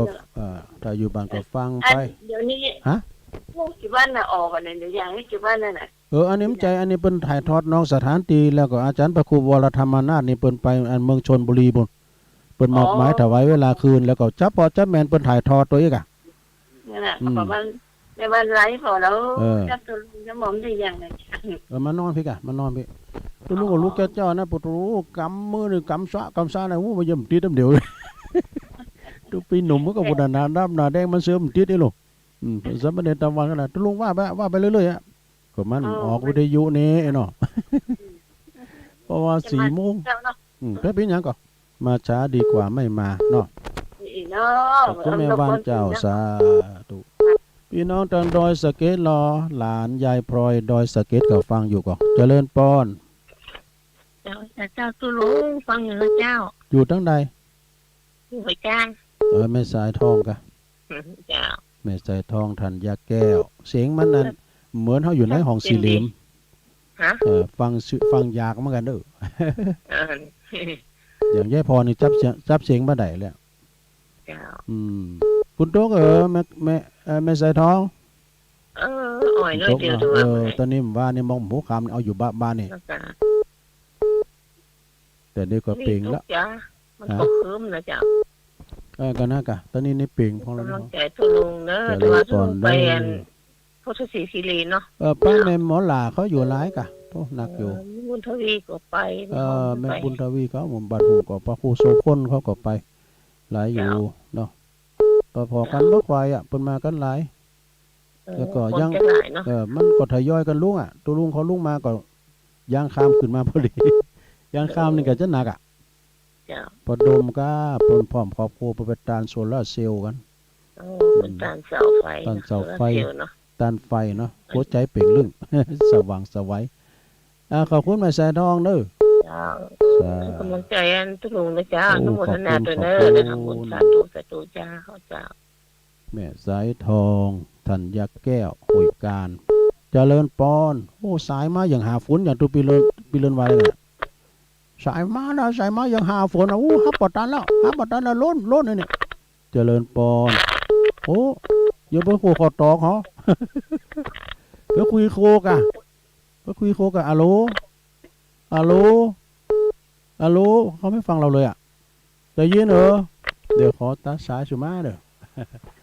สายใหม่เข้ามาเจริญปอนอะไรครับลุงปอบุญมีเนาะเมืองกลางมาแล้ววันที่6เด้อเพิ่นจะมีงานนะสอจันติปานีจอมตองหลวงพ่อเพชรเนาะ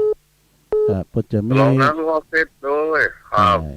แข่งบอกไฟดอกโดยคืนเมนตีเลยโอ้วันนั้นก็ไปที่วัดอันเนี้ยมีชูเมเกอร์กันดูชูเมเกอร์แต่เป็นดนตรีนะมันจะเป็นลำวงนะไหนวัดไหนวัดอันเนี่ยลืมไปแล้วหัวเสือก็พระบาทหัวเสือก็พระบาทหัวเสือก็มีซอเหมือนกันพระบาทหัวเสือนะก็มีซอเหมือนกันว่าไม่มีเนาะระวังเนาะแต่ว่าไปพวกกับดอยคุณแปะครับไปคุณแปะเป็นกำลังใจด้วยลุงเด้ออนุโมทนาบุญทุกคนเด้อสาธุครับอะไรจ้ะแต่ว่ากูก็ลืนเปิ้นมีย่อนอยู่เปิ้นมีดนตรีของชูเมเกอร์2คืนก็ได้ผมพูดก็ไปฟังซอเด้อเตียนตุปีทูนนะแม่บัวชุมอินถาคณะลูกแม่ปิงเพื่อจะมาสอนฟังงานจะร้องปริญญาบัตรปริญญาตรีแล้วก็จะเอาวาดโดยวัดจางข้าวน้อยเหนือเจริญปอนจะแกนเจ้าลุงแม่ทองเจ้าแม่ทองแม่ทองสันป่าแดงเนาะฝางป่าแดงครับใส่นักเต้นนักหลับชัดเจนดีเนาะฟังจากพระบาทอุดมเนาะเจ้าดีกะแหวงโปรครับจะหลายเสือมันได้อย่างก็มาเนี่ยมันซ้ายมันอย่างหาฝุ่นอย่างตุปีเลินวันเนาะพยายามไปเป็นละความเปลี่ยนโทติดมาดึงติดปนติดเขาก็ติดนะกะเนอะขอบคุณแม่ทองติดแล้วมันต้องบุญมันติดแล้วสาธุเจริญปอนภาษาครับตัวลุงจันแสงเลี่ยมมาแล้วน้องเกียรติ1เนาะครับเสียงดังเสียงชัดเจนดีหรอปฏิบัติการได้ขออะไรเต้นอยู่ต้องหาฝนล่อสายวันนี้อย่างหาฝนอย่าดูไปเลื่อนมานะกะเจ้ามาดึงนักนะเปิ้นเต้นออกอันบานเด้อเพิ่นมาเยการบ่เต้นเด้อก็โทรกันครับอันพอลุงวันนี้ครับบัดนั้นได้อ่านถ้ำอย่างสักอย่างมันนอกสถานตีเนาะครับพี่หยังบึดก็จึงท่านมหาจะมาว่าบรรยาย เป็นกำลังใจตลอดนะครับ สาธุสาธุครูบา40,000ก็เหมือนกันเด้อซองอมอคือท่านพระครูแล้วเด้อมนทารามแบบเพิ่นมาหอมโควันนั้นหอมวัดใหม่เจริญปอนเดี๋ยวก็จะมาต้องได้ไหมแม่เพนขาวเตี้ยเอาเลยเอาเก่าวัดด้วยกันเนาะจ้าแสงไฟสว่างจ่าแสงธรรมะสว่างจ่าสว่างจ่าได้แสงไฟสว่างจ่าได้แสงน้ำเจ้าเอาไว้ก่อนนะเดินลงเนาะชัดเจนดีเนาะขอบคุณเด้อแม่เพนเด้อแม่เพนนี่ก็เป็นสะพานบุญเด้อคนสู้ชีวิตนี่ดอกเจริญปอนเจริญปอนเจริญปอนเปิ้นยกหูให้ละเจริญปอนขอท่านมหาอย่างมาเด้อน่ะเจริญปอนเจ้าฟังอยู่เด้อแม่เฮือนนะแม่เรือนเนาะแม่เรือนสอนต่อบ่ได้เงี้ยบ่ได้อู้กันน่ะชัดเจนดีนะแม่เรือนเนาะเจ้าชัดเจนดีเจ้าดีครับวันนี้ก็ฟังถ่ายทอดวันคำกันเด้อยินดีแม่เฮือนเด้อเจ้ากำลังใจเด้อก็กำลังใจนั่นแหละเจริญปอนครับภาษาครับลุงนะแต่ว่าลืมเอ่ยไปบุตรปอบุญธรรม มาก็ไปได้ปอบุญธรรมสังคำฟั่นโป่งน้องว่าก็ไปปีถึงแรงป7 โมงบ่ายแต่ว่ากะอันนี้ก็ปุ่นอันนี้ก็โตกว่าจะมาได้ครับเนาะไก่มาหารถยนต์2 คันเนี่ยแม่นะกะ2 คันกับแม่นะกะรถไทยอยู่ตรงเวียงหัวเป้าให้หนาอยู่บันไดกันให้หนานี่ก็มีรถอาจารย์พระครูอภิวัตรว่าขี่รถใหม่ประมาณโมน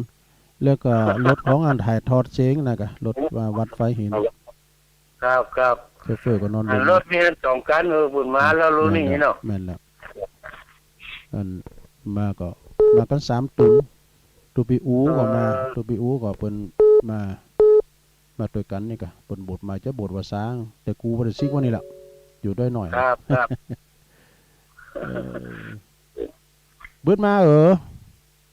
ครับคิดว่าจะมือตัวยังตุลุงร้อยอยู่นะปะกันกะมากันว่ากับป้าแม่ซีดาเขาก็มาแม่จิรพันธ์เขาเปิดก็จะมาอยู่เปิดมาถวายเพลง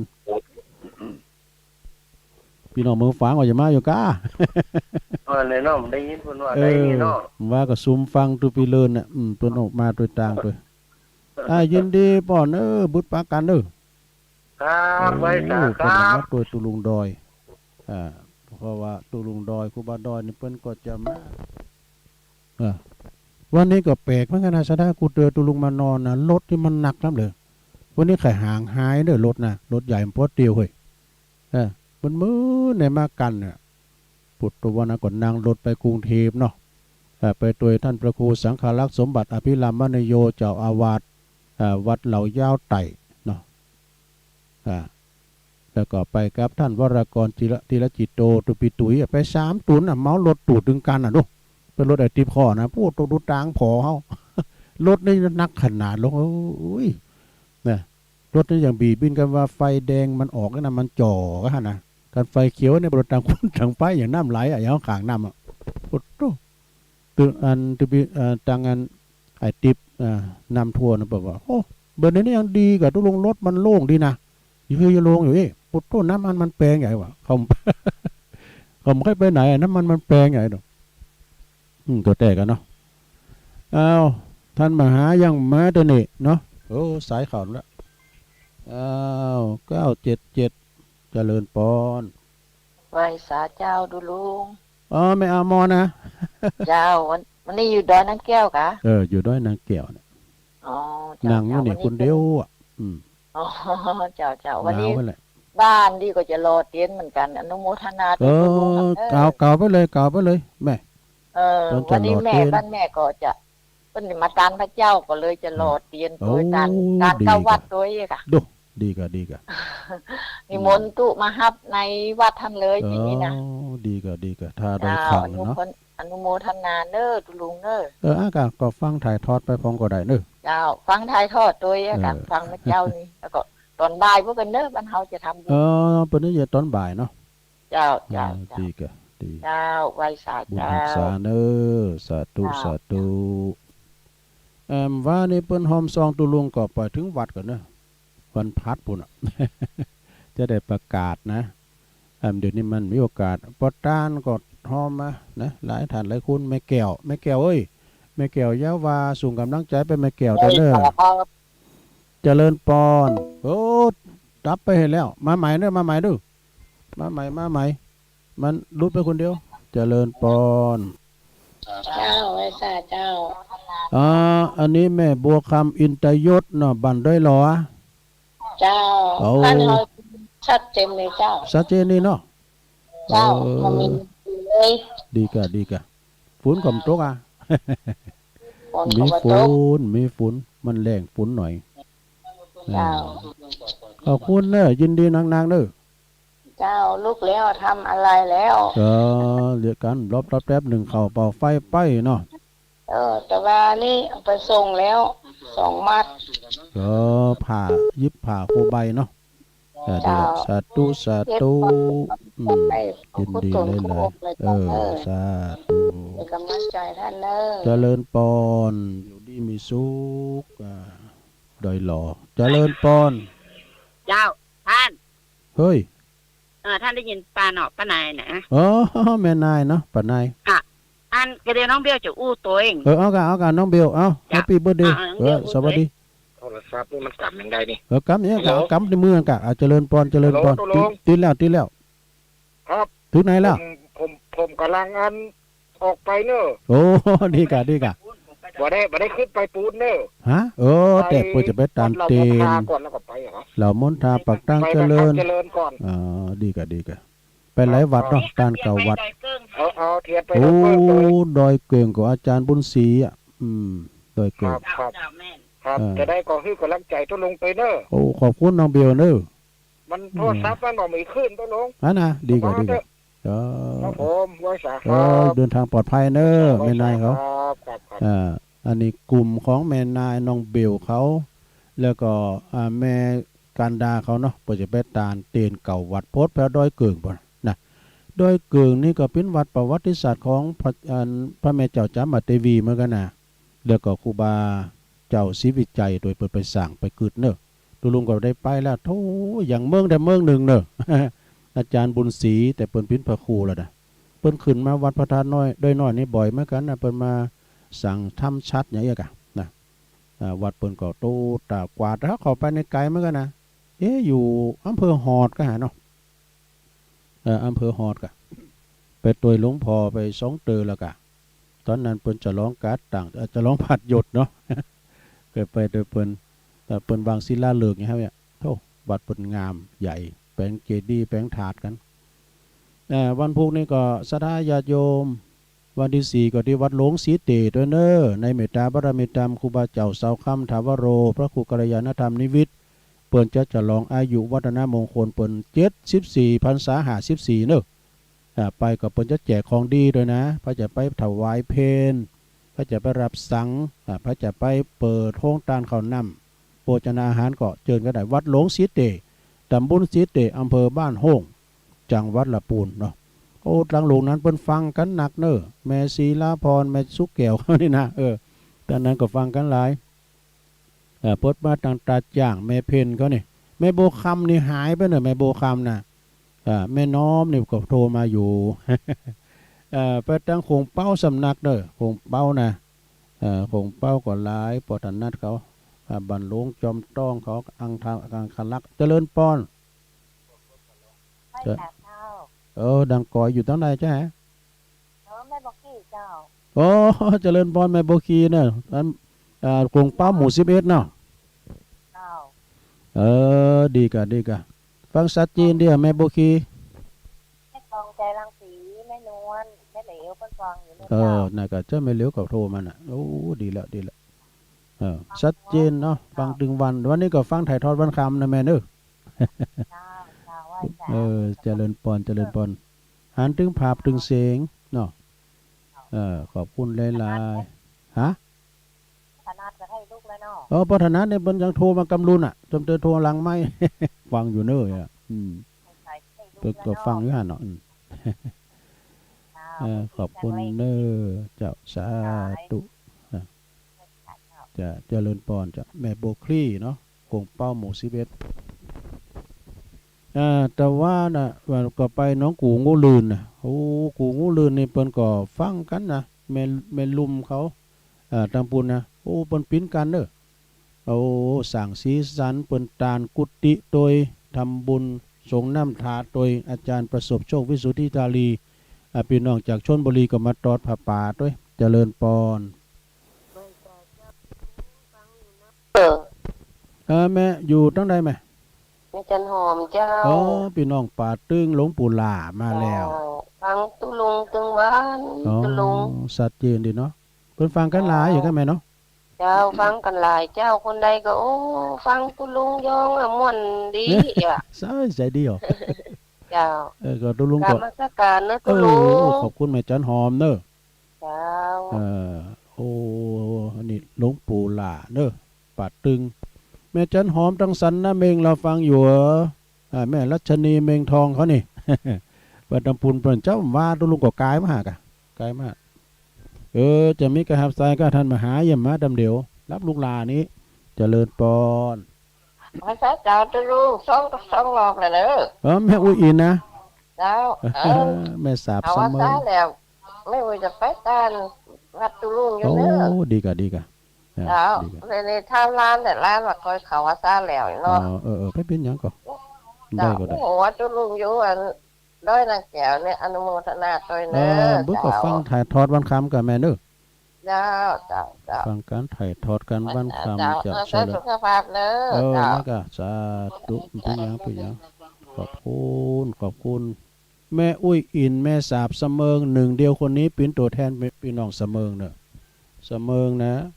อำเภอเสมิงเจริญปอนเจ้าแก่พระศาเจ้าตุลุงแม่ชุกเกี้ยวศิลาพรสิเตียเด้อวันนี้ก็มีบุญนำวันน่ะตื่นขึ้นมาได้มีลมหายใจได้ฟังตุลุงเด้อเจ้าตุลุงประกาศเรื่องคุบบาสาวคามโอ้ดีละอายุเพิ่นได้74พรรษาแม่น่ะ54พรรษาเจ้า54พรรษา74เจ้าฟังเด้อวันนี้ไปปฏิบัติธรรมเจ้าดีกะวัดพุทธพระบาทอุดมก็ปฏิบัติธรรมกันเหมือนกันวันนี้นะวันเสาร์วันนี้วันติดวันติดวันนี้โอ้เคยลืมวันไปนะเฮายินดีแม่เด้อกราบไหว้สาธุตุลุงสาธุเจ้าบุญรักษาเทวดาคุ้มครองกันนักนะตุลุงเด้อดีละฟังกันไปเนาะเจ้าวันนี้ก็จะมีมากันหลายเนี่ยครูบาสีหมื่นเขาก็ดีนะ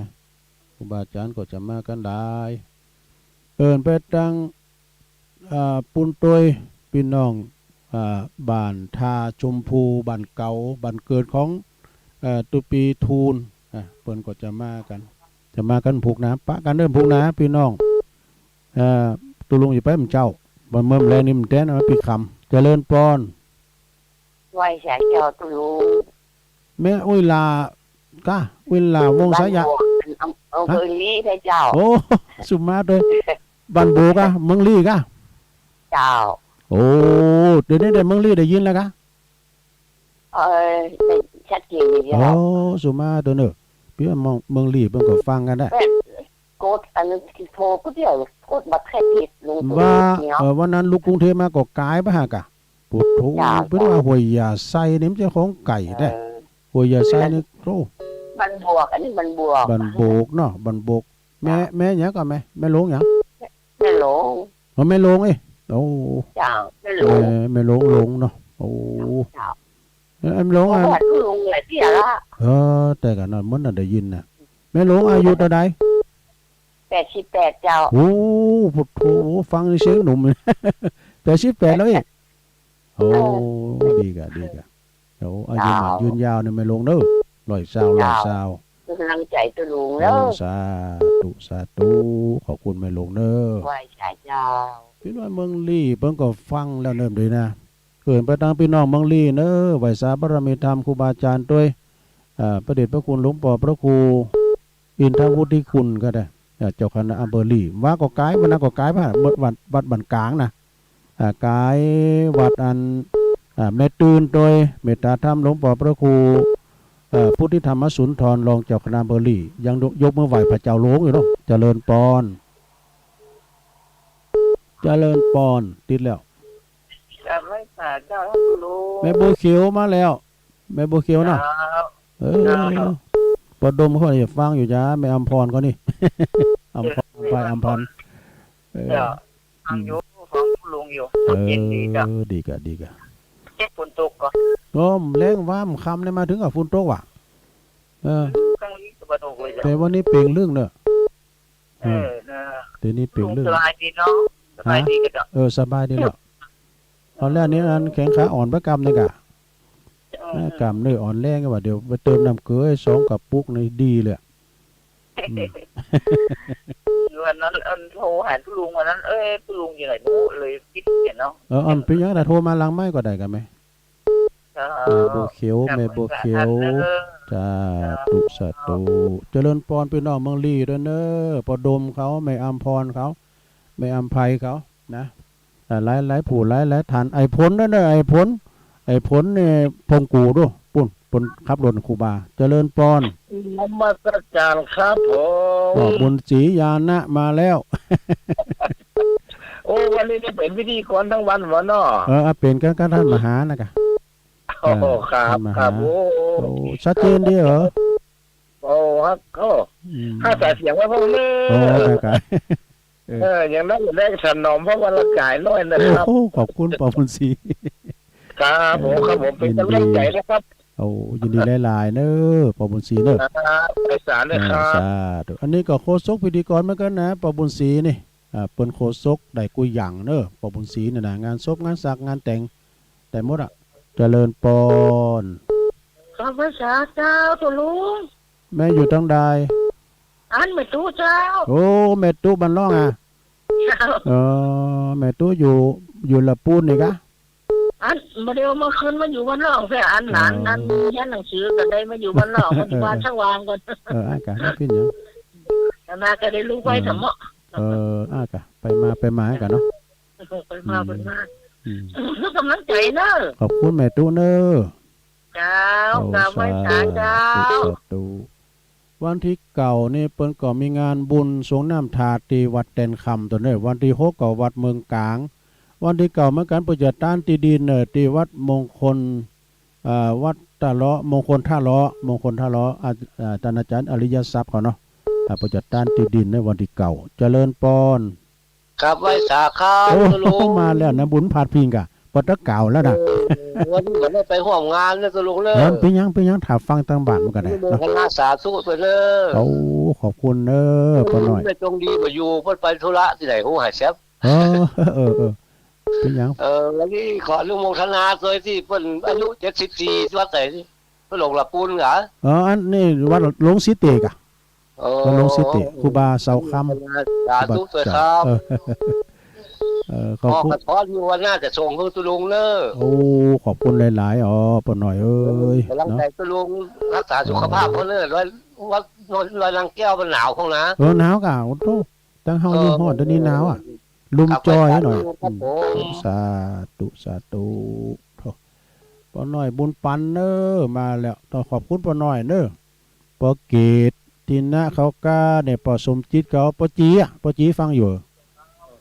ไปทางปุณโนไปทางแม่สีโจมสีโนนเขาน่ะหลังการแม่สาวมาเนี่ยวันใดเนี่ยเปิ้นมีงานแม่จันสมเจริญปอนอยู่ทั้งใดจ๊ะแม่ฮัลโหลอยู่ตั้งใดอยู่หัวลิ้นเจ้าแม่แก้วหัวลิ้นปานีหัวลิ้นเจ้าแม่แก้วนะหัวลิ้นที่มาวันนั้นนั่นเหรอเจ้ามาป้าตุลุงสักคำได้สักคำตุลุงติดงานเป็นยังเตือนหนังกันเนาะมานี่ได้ไปเนินน้ำไม้น้อยนังแก้วนี่เป็นยังถ้าพอเอาพาป่ะเนอะ ฟังเอาเสียงเนาะ จะพอตั้งโทรศัพท์ดิเจ้าอากาศพอต้องโทรศัพท์4กล่องก็ด้วยอันฝาหินเปิ้นเอามาเนี่ยนะตัวปีหนุ่มค่ะ4กล่องมันจะหาไก่บ้านนะโดยน้องเกี้ยวเลยนะมันขอไปอยู่แต่ไปปิ้นหยังก็ปล่อยเขาวางกันเนาะไปเหตุการณ์ขอไปทำงานนะขอไปให้ขับรถไปฮื้อแม่นนะยินดีแม่แก้วเด้อเจ้าสาธุโหลินเนาะสาธุศรัทธาญาติโยมเนาะตอนนี้ก็เจริญปอนว่าจะเจริญลุงแสนพรมทุ่งปีมาแล้วแม่สุทัศน์ว่ามีกู้ไปจ้ะไปปิ้นเนี่ยก็ส่งใจมากก็แล้วกันเจ้าส่งใจฟังภาพผอเสียงดีละสาธุเนอไวสาบารมีธรรมท่านพระครูปลัดวินัยตัวเนออภินันโทเจ้าอาวาสวัดบ้านปางเนาะต่างกันเปิ้นนิมนต์ผมได้ไปสักการปีหน้าก่อนเจริญพรกับภาษาครับหลวงลุงเจหลวงลุงเด้อต้องเจชัดเจนดีเนาะร่างกายหลวงลุงดีกะหลวงลุงมู่มอยเดินตึงบ่ต้องเติมน้ำเกียร์ก็ได้เติมมอยด้วยตึงหายบุยแม่เปิ้นทำไมล่อได้หายเลยตึงหายบุยบ่ต้องน้ำเกียร์2ปุ๊บอ่ะเติมมอยก็ตึงหายบุยได้กะพี่ตึงทำไมตลอดมือถือใบไฟส่องหน้าสาธุส่งญาติโดยนะครับนั่นท่านหายิ้มนี่เหรอดีแล้วขอบคุณเด้อวัดหลาครับจริงๆผมจะยิ้มอยู่นี่แหละเป็นไหนมาเดี๋ยวท่านมาหาเดี๋ยวตัวลุงก็จะยอบอย่างเกินเนอสถานเนอต่างงานน้องสมณเณรหลานตะวัน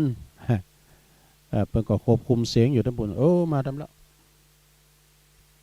ก็เป็นกายเสียงกะเจริญปอนเจริญปอนแต่ตั้งพี่น้องตั้งนำดิบด้วยเนอพอเสียวใช้เขานะพอเสียวซับประจวบแก้วสุกนะแล้วก็เจริญปอนประตังปะคูเก่าปะคูสีนวลแก้วสุกนะนำดิบน้อยปะคูหอยปิ้งครับไว้ตาครับหอยปิ้งมาละครับผมตัวแทนพี่น้องปักกยอฟังอยู่นะครับฟังตลอดเลยครับดีละพี่น้องหอยปิ้งเนาะตุงโหดจ้างครับผมตุงโหดจ้างอันนี้เป็นฟังตลอดเนาะตลอดครับฟังแล้วธรรมะธรรมโมนี่ผมก็ชอบฟังอยู่แล้วผมไข่ปลาหลวงลุงนะครับพี่ยังมันดึงไหนปลากันอยู่นะปนันจันผมมีเวลผมมีปัญญาที่จะไปวัด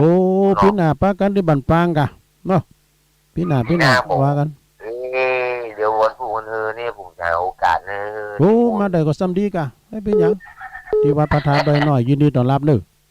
ครับผมสาธุวันนั้นจันเลยนะเปิดปิ้นตัวแทนพี่น้องปากยอจากทุ่งหัวช้างเจริญปอนมาสการเจ้าก็ยิงควายก็ยิงสายหนักมาติ๊กๆได้กูเป็นว่ากันนี่เมื่อเปิดกระสายดุมันพร้อมได้เจริญปอนมาสการเจ้าแม่อยู่ไหนแม่อยู่แม่แหลงบัดตันเปิดแม่นิ้วแม่แหลงแม่อายฟังอยู่เนาะเจ้าฟังถึงว่ากูเจ้ากูแหลงเดี๋ยวดีละยินดีมีอยู่ดีมีสุขนะแม่เนอะแม่นิ้วแม่แหลงแม่อายไปตั้งปหลวงสีมากันเนาะปหลวงสีมาจากตุนมือ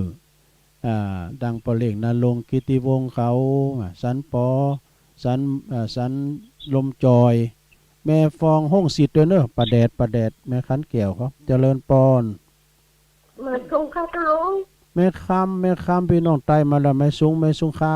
แม่คำฟังเจ้าล่ะหาไปฟังไม่ถูกก็ไปปิ้นหยังก็กำลังลุกน่ะลูกหล่าลูกปิ้นหยังมาช้าดีกว่าไม่มาบึ้ก็ฟังถ่ายทอดวันคำกันเด้อเจ้านั่งแก้ววันนี้อยู่เดียวดอยดังแก้วเนี่ยกันวันนี้นะตัวเจ้าแห่รูปเหมือนครูบาเนาะบึ้ก็ฟังกันไปเด้อพอภาพด้วยยินดีแม่คำเด้อไม่สุงค่าแม่ค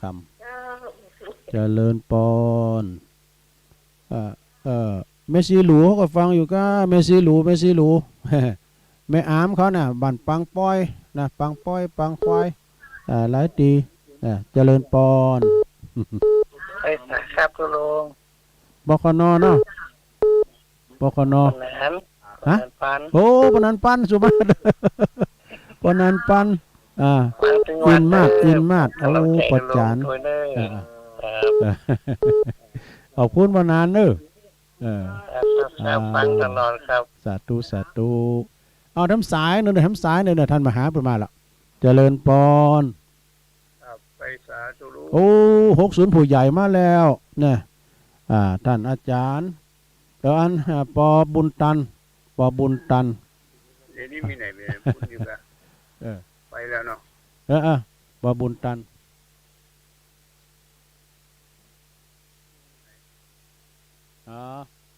ตัวลุงก็อยู่ที่นี่กะตัวลุงอยู่ที่ดอยนางแก้วนี่กะดอยนางแก้วเนาะโอ้ขอบคุณปอบุญตันเนอะปอบุญตันสาธุก็เดียวตัวลุงก็จะได้ยอบอย่างขอบคุณกูเสียงกูสายเนอะบริหารเวลามาล่ำเวลาท่านมหามา ท่านมหาเป็นมาพอดีก็เดียวก็จะได้มอบหมายถวายเวลาให้เพิ่นเนาะตุลุงอู่ไปพิษอันใดถูกอันใดก็ขอสุมาอภัยตัวเนอะนอกสถานตีนะวันนี้ก็ดึงอยู่ด้วยการว่านคำเนาะอยู่ด้วยการว่านคำพอว่าจะปิดคำหน่อยวันนี้มันแต้นไปที่จริงจะไปนอนเรียนวัดช้างขันหน่อยเนอแต้นตัวปีทุนมาม้ามเจ้าอะไรตุลุงผูกเจ้าปากกันเนอตะไลเนอพี่น้องปงชัยไปทางปอคูเลยเนอะปอคูไพบูลหมอศาสตร์เขานี่มาเป็นหนุ่มตลอดเนาะปอคูอินสมเนียมทางเด้อเนอะปอคูเนียมอินสมเนียมทางก็อยู่เราปะก้อยวันนั้นก็เราปะก้อยก็มาจะร้ายน้องกูงูลืนนะตัวปีตั้งท่านพระอาจารย์แสวงสุจิตโตเนาะไปตั้งพี่น้องตั้งไก่หลายตีหลายตั้งวันนี้ก็ถ้าว่าไปตันใดก็ชมทั้งภาพและเสียงจากวัดฝายหินวันนี้ก็ครูบาอาจารย์ก็มากันหลาย8ตุนก็โดนนะพอแล้วตึงสามเณรทั้ง2ตุนรวมปิ้น8ตัวเจ้า6ตัวเจ้า7 8 9เนน2เนาะ แปลเอาดังนั้นก็วันนี้ศรัทธาญาติโยมก็ถ้าเดินทางมาก็ขอเดินทางแคล้วคลาดปลอดภัยทุกตารางกิโลเมตรของการเดินทางเนาะตุลุงก็สวดมนต์นะพญานกยุงทองไปพิธีเรียบร้อยทั้งขาไปและขากลับนะปิกคำปิกมือพองก่อนพิญญาวันนี้ก็ชั้นเพลแล้วก็คงไม่ยาสนะแล้วก็คงจะพักตอนปลายเนาะแต่ได้ก็ขอบคุณทุกสถานีเนอที่เป็นลิงสัญญาณเกาะเกี่ยวสัญญาณนี้ไปแล้วก็ขอบคุณทางทีมงานไฟหินตัวเนอที่เป็นได้มาถ่ายทำนอกสถานที่โดยการนำของตุปีหนุ่มสามเณรตะวันสามเณรน้อยสามเณรนัดเนาะแล้วก็ต่างพลละครับด้วยเนาะเดี๋ยวรอท่านมาหาเปิดแต่เบิ้ลไหนกาแฟย้ำเจ้าเปิดมาถ่ายรูปตัวลุงกรรม เดี๋ยวรอสักกรรมเลยตอนนี้ก็สามเณรตะวันอยู่ที่หันก็เดี๋ยวปล่อยเพลงไปกะปล่อยเพลงไปเพลงหนึ่งกันตะวันเนอะปล่อยเพลงตัวลุงจะออกรายการกันเนอะแล้วก็เดี๋ยวท่านมาหาเขาจับพอดีเพิ่นจะไล่สดด้วย ขอความสุขความเจริญจงบังเกิดแด่ศรัทธาญาติโยมทั้งหลายทุกท่านก็เดียวกับป้ากันผักสนามก็แล้วกันเนาะเครื่องใหญ่เดี๋ยวนี้จะเปิดเครื่องใหญ่ตัวนะ เจริญปอนจัตตารโอธรรมาวัฏันติอายุวันโนสุขังปะลังขอนอบน้อมต่อพระรัตนตรัยแก้วเจ้า3ประการน้อมเอาคุณพระพุทธเจ้าคุณพระธรรมเจ้าคุณพระสังฆเจ้าคุณพระอรหันตเจ้าอริยสงฆ์เจ้าจุตนจุองค์ได้เมตตาแผ่ปารมีมาเป็นนวโลกุตตรธรรมปกเก่าเกษาครูบาอาจารย์พระมหาเถระพระเถรานุเถระเปื่อนสหธรรมิกสหพรหมจารีทุกรูปทุกองค์ปกห่มรักษาศรัทธาสาธุชนคนดีทั้งหลายคนเฒ่าคนแก่อีพ่ออีแม่ผู้สนใจใฝ่ในธรรมครอบครัว คลื่นสีขาวเพื่อชาวประชาทุกผู้ทุกท่านทุกผู้ทุกคนพบกันเจ้าวันนี้นอกสถานที่เป็นการรายงานสดเนาะนอกสถานที่การพิธีสำคัญอีกพิธีหนึ่งที่จัดกันขึ้นที่ม่อนพระศรีสองเมืองดอยนางแก้วซึ่งก็เป็นพิธีแห่รูปเมือนและพิธีสมโภชรูปเมือนของหลวงปู่พระเทพวิสุทธิคุณอดีตเจ้าคณะอำเภอดอยสะเก็ดและหลวงปู่พระสุนทรปริยัติวิกรมอดีตเจ้าคณะอำเภอเวียงป่าเป้าซึ่งเป็นครูบาอาจารย์ผู้มีคุณูปการต่อวงการเผยแผ่พระพุทธศาสนาวงการของคณะสงฆ์ถึง2 อำเภอศรัทธาญาติโยมทั้งหลายศรัทธาญาติโยมส่วนใหญ่ก็ฮู้จักกิตติทรัพย์กิตติคุณงามความดีของหลวงปู่ถึง2 พระองค์แล้วหลวงปู่หลวงปู่พระเทพวิสุทธิคุณหลวงปู่นั้นเป็นเจ้าคณะอำเภอในสมัยนั้นเป็นเจ้าอาวาสวัดบุพารามต่อมาก็เป็นเจ้าคณะจังหวัดต่อมาก็เป็นที่ปรึกษาเจ้าคณะจังหวัดส่วนหลวงปู่พระสุนทรปริยัติวิกรมมีชื่อเสียงในเรื่องของการเผยแผ่พระพุทธศาสนาเป็นพระสงฆ์องค์สังฆเจ้าในสมัยนั้นที่ตันสมัยศรัทธาญาติโยมใช้ภาษาในการสื่อสารตรงไปตรงมาตรงกับทุกคนตรงกับตัวเก่าเนาะเป็นคนที่ซื่อตรงเป็นคนที่ปฏิบัติดีปฏิบัติชอบเป็นพระสงฆ์ที่พัฒนาการตลอดเวลาโดยเฉพาะในวงการของการศึกษาภาษาบาลีแล้วก็การพัฒนาคณะสงฆ์อำเภอเวียงป่าเป้าของเฮาในขณะนั้นในสมัยนั้นรู้สึกว่าจะมีการพัฒนาไปก้าวกระโดดไกลมากเนาะมีปรริญญาธรรมเกิดขึ้นในอำเภอเวียงป่าเป้าเฮาถึงปรริญญาธรรม9 ประโยคหลายรูปหลายองค์จนส่งผลมาถึงปัจจุบันนี้ลูกศิษย์ลูกหาของท่านเจ้าคุณถึง2 รูป 2 องค์ก็ถือว่าเติบโตในพระศาสนากันนักหนาศรัทธาเติบโตในที่นี้ก็หมายความว่าเจริญรุ่งเรืองในการปกครองเจริญรุ่งเรืองในการปฏิบัติ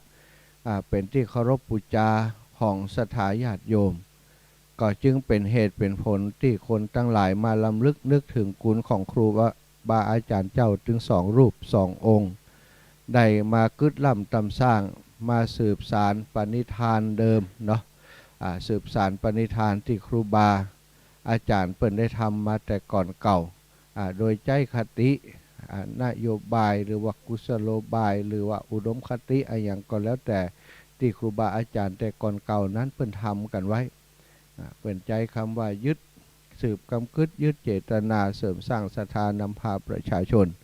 อย่างที่ครูบาอาจารย์เปิ่นเคยทำมาก่อนก็ได้มาสร้างเนาะก่อร่างสร้างแปลงที่นี่อย่างที่ศรัทธาญาติโยมอีพ่ออีแม่ได้รับทราบมาโดยตลอดสร้างศาลาประดิษฐานพระพุทธรูป42 เมืองขยายให้กว้างขึ้นเพื่อเพียงพอต่อการดูแลต้อนรับศรัทธาญาติโยมที่มาแวะสักการะบูชาพระเจ้า42 เมืองที่นี่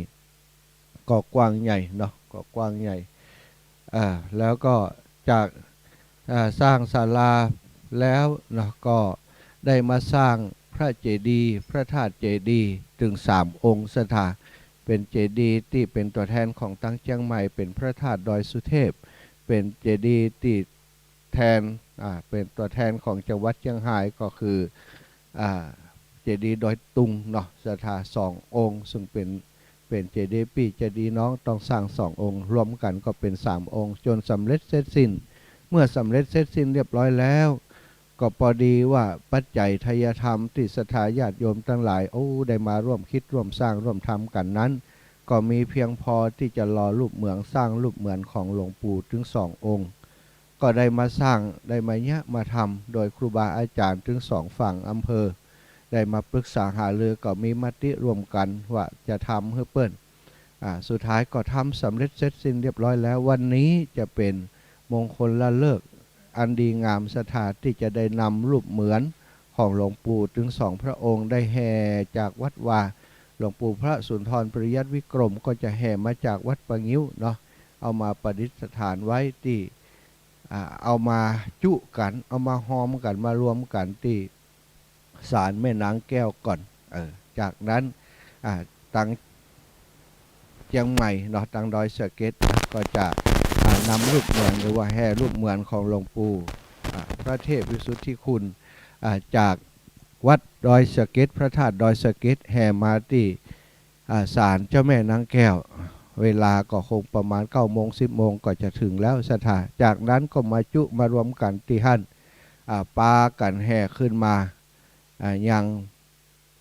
ม่อนพระศรีสองเมืองแล้วก็จะทำพิธีสมโพธิอย่างต่างๆหลายอย่างอยู่จากนั้นก็เอาประดิษฐานไว้บนแท่นที่ได้จัดเตรียมไว้แล้วนี่คือกำหนดการคร่าวๆนะศรัทธาญาติโยมฉะนั้นศรัทธาญาติโยมที่ฟังรายการอยู่ในขณะนี้อีปออีแม่ตั้งหลายอยู่ตังดอยสะเก็ดอยู่ตังเชียงใหม่กูเตือโอ้บ่ได้ยินคำเตือว่าเปิ้นจะเนี่ยอย่างที่ดอยนางแก้ววันนี้ได้ยินแล้วตอนเช้าลูกหลานถ้าลูกหลานว่างมันเป็นวันนี้เป็นวันอาทิตย์นะถ้าลูกหลานว่างจะได้นั้นก็ขึ้นมาแอวหากันเนอะขึ้นมาแอวหากันร่วมพิธีอันเป็นมังกละเป็นมงคลนี้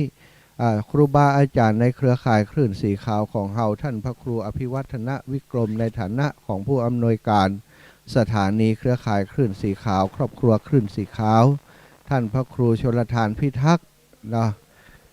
จากบัดแม่ห้องไคดอยสะเก็ด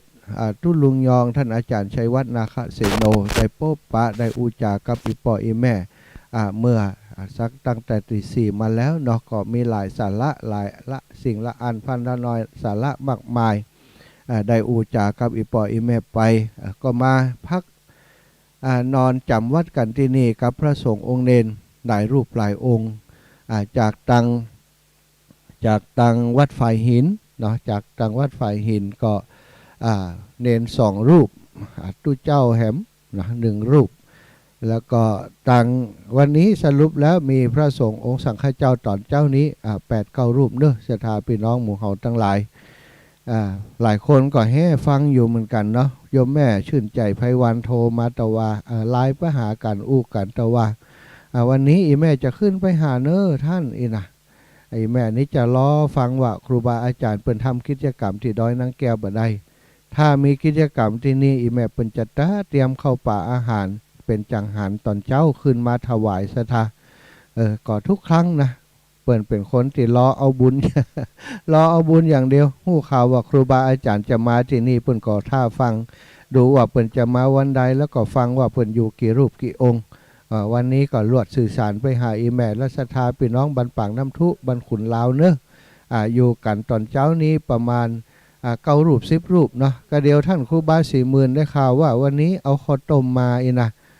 ก็อนุโมทนาบุญกับท่านครูบาเจ้าเนอะครูบา40,000พร้อมกับคณะศรัทธาญาติโยมของครูบาเจ้าจะนำอันข้าวต้มมาโดยนะบอกงูจะมาสู้กับอันกับข้าวจากปากน้ำทุได้ก่อนนะสอนตอนเจ้าเนอะถ้าอยู่ใกล้พิธีก็เริ่มประมาณ9 โมง 10 โมงอีปออีแม่อยู่ตั้งเชียงใหม่ก็ดีอยู่ตั้งเมืองฝางก็มาตันนะ แต่ว่าพี่น้องเมืองฝางมา2-3 กันรถตู้อีนะท่านอาจารย์บอกว่าเปิดไปแอวพระธาตุเก้าจอมกันมาแล้วก็สดมาติมอนพระศรีสองเมืองก็พอดีว่าเจอใส่ตุ้ลุงแดงใส่ตุ้ลุงแดงกับท่านอาจารย์วัดจอมแจ้งจากอันดอยสะเก็ดเปิดมาเตรียมงานอยู่นี่รอก็พบปะกันแล้วก็ตอนค่ำใกล้ค่ำแล้วโอ้มาแหมกลุ่มมาแหมคณะหนึ่งเป็นพี่น้องจากแม่อายโอ้อีปออีแม่ลูกแม่อายมาแหมคณะหนึ่งบอกว่ามาแอวเชียงใหม่แล้วสดมาทางเพและจะอ้อมออกตังแม่สวยอ้อมออกตัง เมืองฝางต่อไปว่าอันโอ้เปิ่นก็มากันเนาะก็โชคดีมาได้พบปะครูบาอาจารย์ปกติแล้วศรัทธามีญาติโยมทยอยมากราบสักการะบูชาพระธาตุเจ้าสีสองเมืองพระพุทธรูปสีสองเมืองตลอดเหมือนกันบางครั้งบางทีบ่มีพระสงฆ์องค์สังฆเจ้าอยู่ที่นี่เพิ่นก็ขึ้นมากราบมาสากันแต่ถ้ามาพบครูบาอาจารย์พระสงฆ์องค์สังฆเจ้ามาทำกิจกรรมมาอยู่ที่นี่ มาปฏิบัติปัดปู่อยู่ที่นี่ก็ถือว่าโชคดีได้รับศีลรับพรไป แต่ส่วนใหญ่ถ้ามาบ่เจอเปิ่นก็มาสักการะปูชามาพักผ่อนมาดูห้านดูนี่ก็กราบไปกันเนาะก็ถือว่าได้สิ่งที่เขาสร้างไว้มันเกิดประโยชน์กับศรัทธาญาติโยมทั้งหลายบางครั้งบางทีเปิ่นเดินทางจากทางเชียงใหม่มาเข้าทางที่มามันก็ไกล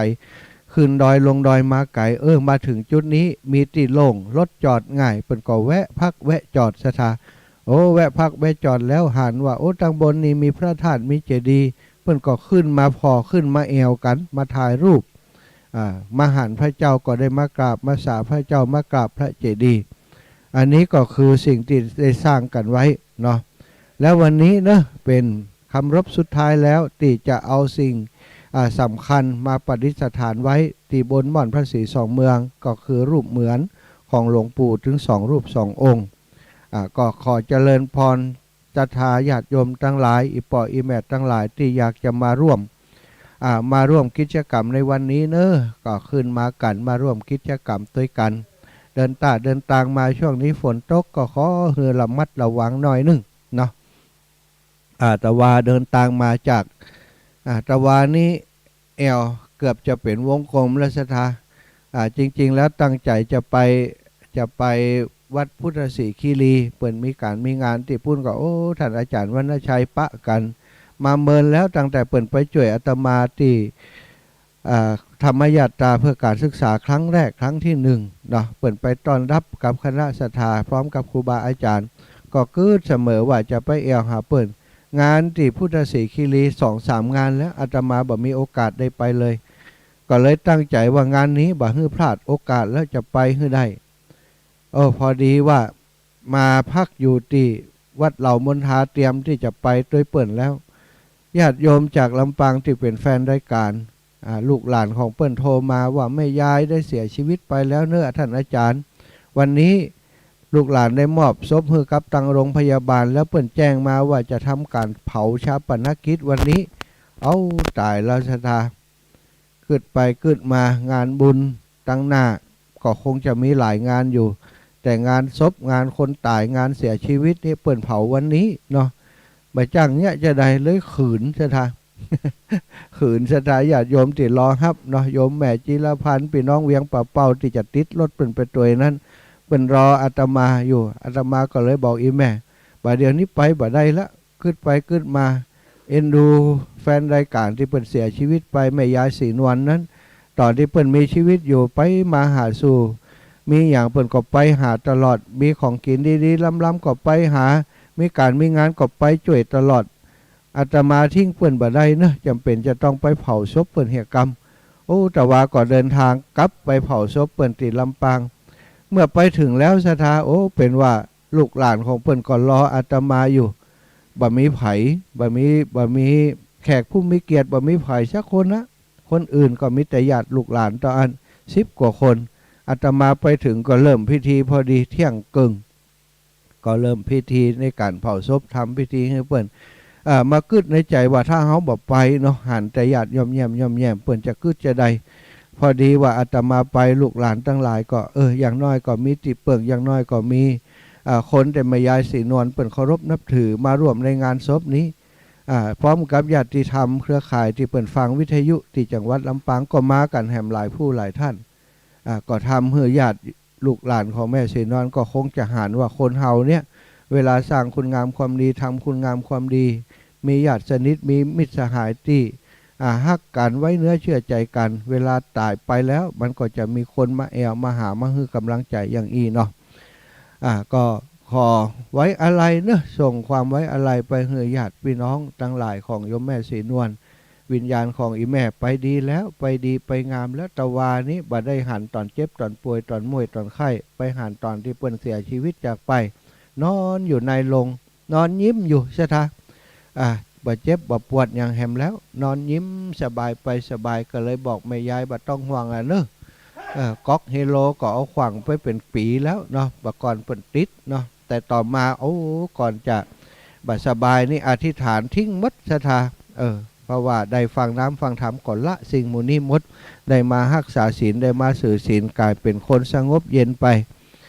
อันนี้ก็บอกให้เปิ่นว่ายายเฮ้ยเนาะชีวิตของมนุษย์คนเฮาก็ไปกันทุกคนเมื่อยายจากไปแล้วก็ขอให้ไปดีเนอะ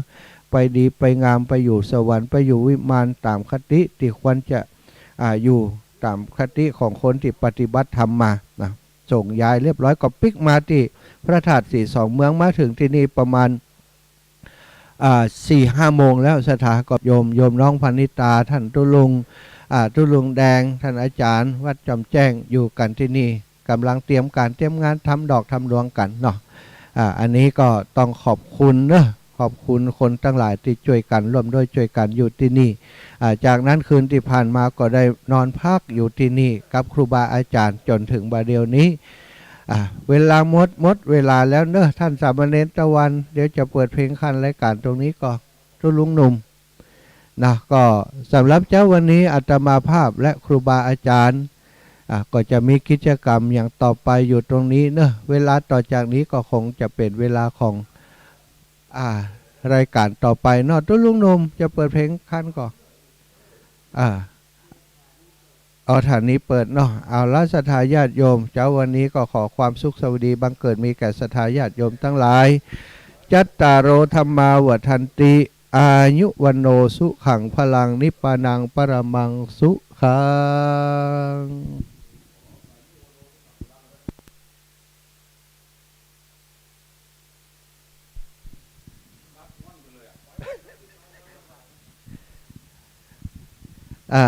ญาติโยมทั้งหลายเนอะศรัทธาญาติโยมทั้งหลายที่ฟังอยู่ต่างบ้านเนอะตะกี้ก็เพื่อจะลารายการที่มันครบชั่วโมงตอนนี้ก็คงจะว่ากันต่อไปถ้าต่างสถานีบางที่เพิ่นก็ตัดไป บางที่เพิ่นก็ตัดไปก็ลากันไปแล้วบางที่ที่บ่ตัดก็พบกันใหม่เนอะคนเดิมตนเดิมเจ้าวันนี้อาตมาภาพเป็นตัวแทนของครูบาอาจารย์ทีมงานคลื่นสีข่าวที่มาออกอากาศสดรายงานสดอยู่ที่ม่อนพระศรีสองเมืองตอนนี้ครูบาอาจารย์เจ้าทั้งหลายก็เก็บครอบเก็บครัวแล้วนะแต่คืนได้มาจำวัดปฏิบัติธรรมกันนี่พ่องก็มาพักผ่อนเนาะถือว่ามาพักผ่อนสมองมาพักผ่อนร่างกายอยู่ที่วัดที่วาก็ภาระมากมายได้มาพักที่นี่เหมือนกับได้มาพักผ่อนสถานอากาศดีอากาศบนดอยตอนเช้านี่หนาวนะบ้านใดเมืองใดที่อากาศร้อนฝนตกอยู่ก็เย็นน้อยที่ฝนบ่ตกก็อากาศร้อนเนอะแต่ที่บนนี่เนาะอากาศอุณหภูมิตัวใดบ่ฮู้บ่ได้พอแต่หนาวเย็นสถานต้องห่มผ้าตุ้มผ้าห่มใดที่ทางบนนี่เนอะตื่นมาบ่เจ้านี่ถ้าบ่มีไผอาบน้ำส่งน้ำแล้วสถานเพราะอากาศมันเย็นก็เจริญพรกับศรัทธาญาติโยมอีกรอบหนึ่งไผติดตั้งอกตั้งใจกึดไว้เมินมาแล้วว่าเวลาเปิดแห่รูปเหมือนของหลวงปู่ถึง2 รูป 2 องค์นั้นจะมาร่วมกิจกรรมด้วยกันวันนี้เตรียมตัวแล้วก็มาเนอะวันนี้เตรียมตัวแล้วก็ขอให้ได้มาแอวหาการมาเป็นกำลังใจมาร่วมพิธีอันเป็นมังคละเป็นมงคลนี้คนเฮาศรัทธาญาติโยมเฮาบอกฮู้แต่วันนี้ยังตื่นมาได้ยังหายใจอยู่ยังได้ยินเสียงนกเสียงหนูยังได้ยินเสียงธรรมะยังได้หู้หันอย่างที่เป็นสิ่งดีๆเฮาบอกฮู้ว่าบ่แรงนี้บ่ค่ำนี้บ่คืนนี้วันพุธจะมีสำหรับเฮาเกาะฉะนั้นเวลาที่จะทำคุณงามความดีของแต่ละคนก็น้อยไปก็ขอศรัทธาญาติโยมพี่น้องของเฮาทั้งหลายไผอยากจะมาร่วมบุญร่วมกุศลมาร่วมสร้างคุณงามความดีกันในการแห่รูปเหมือนของหลวงปู่ถึง2 รูป 2 องค์นะก็ขอเรียนเชิญเจริญพรมาร่วมกันโอ้กะลุกตุกติ๊กมานี่สงสัยอยากจะจะจ่าสักหน่อยกะเจริญพรโยมแม่ฟังอยู่ฟังอยู่นะรับกำรับตื่นแล้วกะกำลังจะตื่นจ้ะโอ้น่าเสียงแห้งเนี่ยเสียงสีกำลังตื่นนะ อยู่ในมุ้งอยู่เนาะอยู่ในห้องนอนโอ้อีแม่สาธุแล้วลูกลุงยองกับเราออกไปตะกี้เนี่ยลูกตุลุงยองกำลังออกไปตะกี้เนี่ยเขามาแตนเกิงชั่วโมงหรอตอนแรกน่ะลุงยองห้องตั้งแต่เจ้าละห้องแต่เจ้าละกะนั่นกะโอ้นั่นดีกะตุลุงจะได้เหมือนหน่อยตุลุงเป็นต้อง2 ชั่วโมงก่อนนะ นี่ได้ชั่วโมงเดียวเปิ่นจะกัดกะเฮ้ยตุลุง2 ชั่วโมงจ้ะมาอยู่วัดเบิร์นกับวันนี้อยู่เบิร์นหรอวันค่ำกันโอ้บ่ค่ำวันนี้แล้วกันแล้วงานก็กลับแม่มีงานอยู่ลูกมีการมีงานอยู่ทุกวันนอนได้คืนอีกบ่แหมคืนนอปุ้นรู้ปุ้นก็มีไผหนีเปิ้นติ๊กๆที่ปุ้นจะไล่หนีเฮกะอย่าบอกคลายเครียดตะคืนคลายเครียดตะคืนเงียบไปก็คลายเครียดคลายเครียดเปิ้นออกออกเปิ้นบ่จ้วนนะกะยมปีพิสมัยเปิ้นบ่ได้จ้วนน่ะแล้วเพลงบ่ออกเพลงเปิดมาได้อยู่ได้กะผู้ตายกัดปัญหากันได้กันสาธุโอเคเนอะอีแมนเนอร์บุญรักษานะรับสายอื่นพ่องเนาะสายมาเห็นแล้วขออนุญาตรับสายกำเนอะสาธุแม่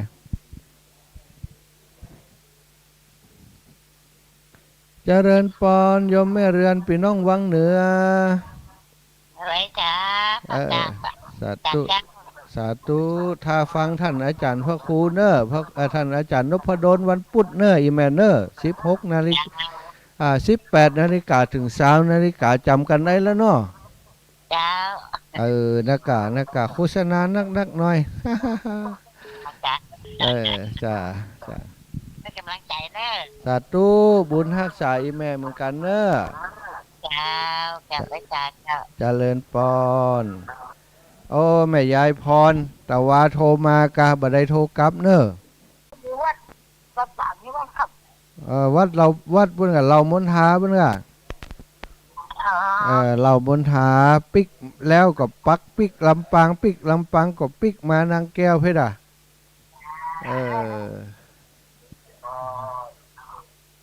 เจ้ามาจากจานเนี่ยสา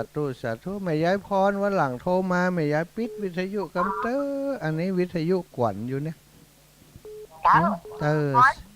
สาธุนะแม่ยายนะเดี๋ยวเฮาอู้กันหลังไม้เดี๋ยวจะอู้กับแม่สุดแก้วกำเนิดเป็นท่านี้จักกี้แล้วเจ้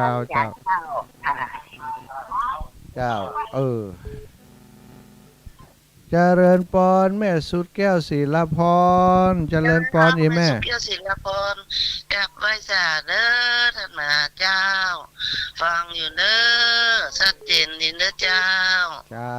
มีอย่างมาฝากวันนี้วันนี้กับขอบุญกับท่านพระมหานะคะเจ้า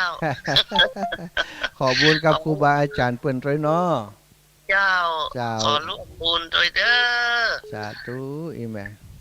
เจ้าอนุโมทนาโดยเด้อเจ้ากับไปจ้าสาธุเจ้าเจริญปอน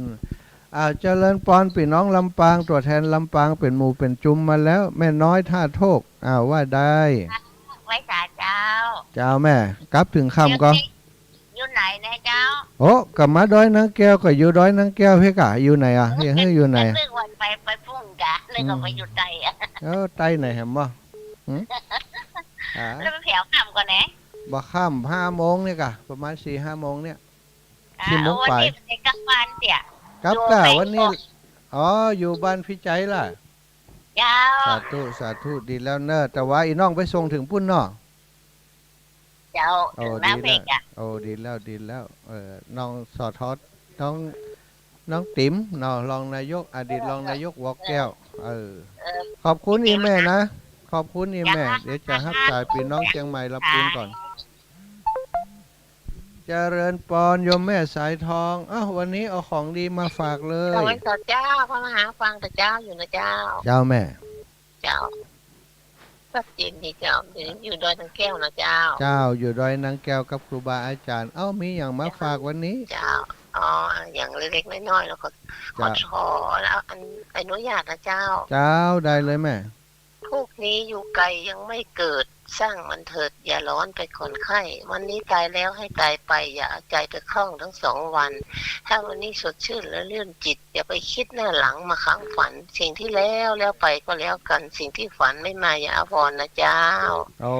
ดีเนาะทำวันนี้ให้ดีที่สุดเนาะโดยพระมหาเจ้าสาธุเจ้าแม่ขอบคุณเนอะเป็นกำลังใจครูบาอาจารย์มาตลอดเนาะ เจริญปอนเอาเจริญปอนโยมแม่น้อยอุตุดีเจ้าไว้สาเจ้าพระอาจารย์แม่ฟังแม่เนอแม่ฟังแม่ตุลุงยองก็นะเจ้าโอ้ดีแล้วตุลุงเต็ดมาแล้วเนาะเจ้าเดี๋ยวพระอาจารย์อยู่ไหนอยู่เชียงใหม่อ่ะเจ้าอยู่ม่อนสีสองเมืองพี่เจ้าแม่วันนี้จะแห่รูปเหมือนหลวงปู่2 รูป 2 องค์นะกะเจ้ามาลำปางไงล่ะเนาะมาลำปางแล้วงานก็พลิกลำปางก่อนนี่แม่มีงานตั้งปุ้นอยู่เจ้าไว้สาเนอพระอาจารย์เนอสาธุบุญรักษาแม่เนอเจ้าสาธุเจ้าจะเริญปอนอ้าว0808844173บ่ได้บอกโทรศัพท์เนอะ0808844173อ้าวโยมแม่สุแก้วกันแล้วก็ประกาศเจ้าแม่ฟังอยู่เนอเจ้าอีแม่พอห้อยตะวันไปลำปางวันนี้เจ้าปิกไปปิกมาปิกลำปางอยู่เดี๋ยวเราลงกันนะเจ้านะแหมน้อยเดียวลูกร้อยสเก็ตไปอันเราเป้าก็ครบวงกลมพอดีเจ้าขอบคุณแม่เจ้าขอบคุณเจ้าเจริญปอนเจริญปอนโยมแม่น้อยมีอย่างแหมก็เดียวอันเพิ่มแม่วันนี้ก่อนโอ้ก็แม่วันนี้เร็วอ่ะ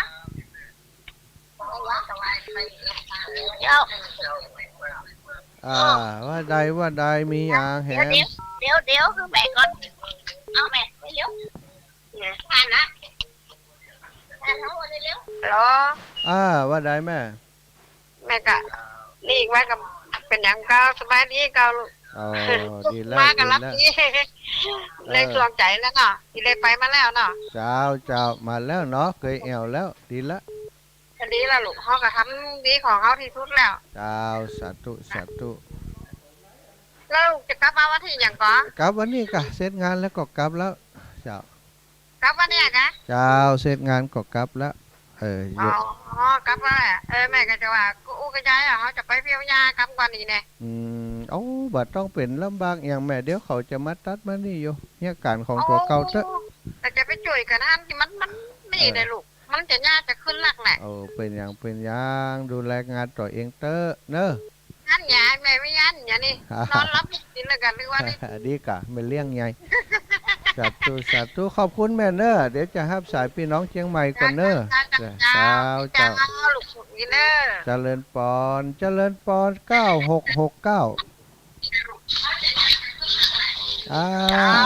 เจ้าจากจังได้เอ่ยร้อยสเก็ตเจ้าไผ่จะอันกัดแก้วแม่ของอันน้องหมาเข้าฟางที่เกิดไปทางแม่สีฟันตัดแก้วสาธุอีแม่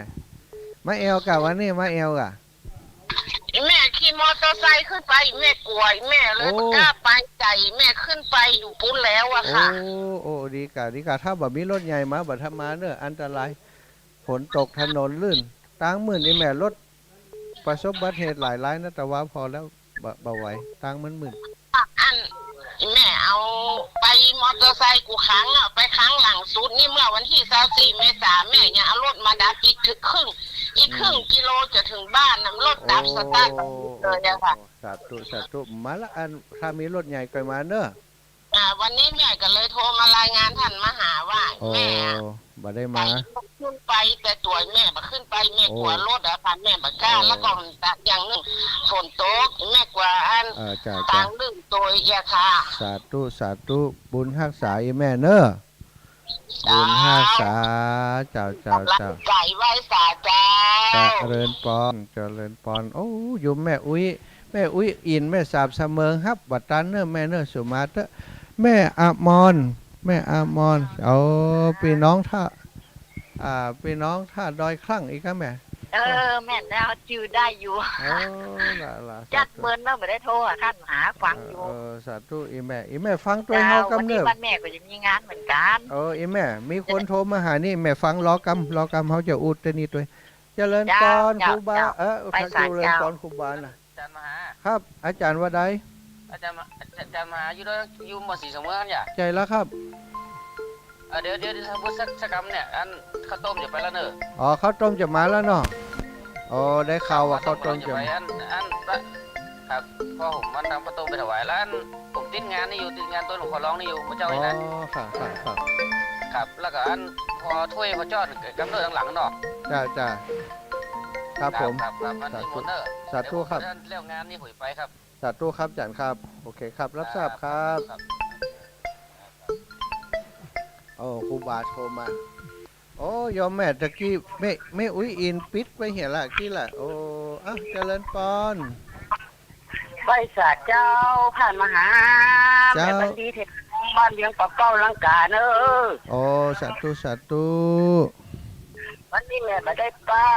ขอโทรมาเถิด อืม โนทางบุญเลยเนอะ โอ้ดีกะเอาเฮือไปเลย เอาบุญไป1 เข่ง งานเสือนี่บัขาดจ้าเสืองานนี่วันนี้ได้ขาด จัดกันไปเจ้ามันแบบมีคนไป ซอกก่อนดีคนไข่ไปหมู่เนอฟังรายการแล้วพี่น้องรังกาไข่มาไปหาอีแม่จิมเด้อ เจ้า สาธุแม่ มาบุญโต้ย บุญรักษาแม่เนอ เจ้าวัสเจ้า เจริญปอนอ้าวขอฮับแหมสายเจริญปอนโยมปี้เอาตะคืนรายการม่วนดีล่ะ นะ รายการม่วนดีล่ะตะคืนบัดโทรหากันรู้ พูดได้ยังไง หืม พูดได้ยังไง มีคนโทรมาบอกแต่คืนรายการม่วนดีว่ะเปิดเพลงบ่ได้อีกะไปได้เพลงเปิดบ่ได้กะ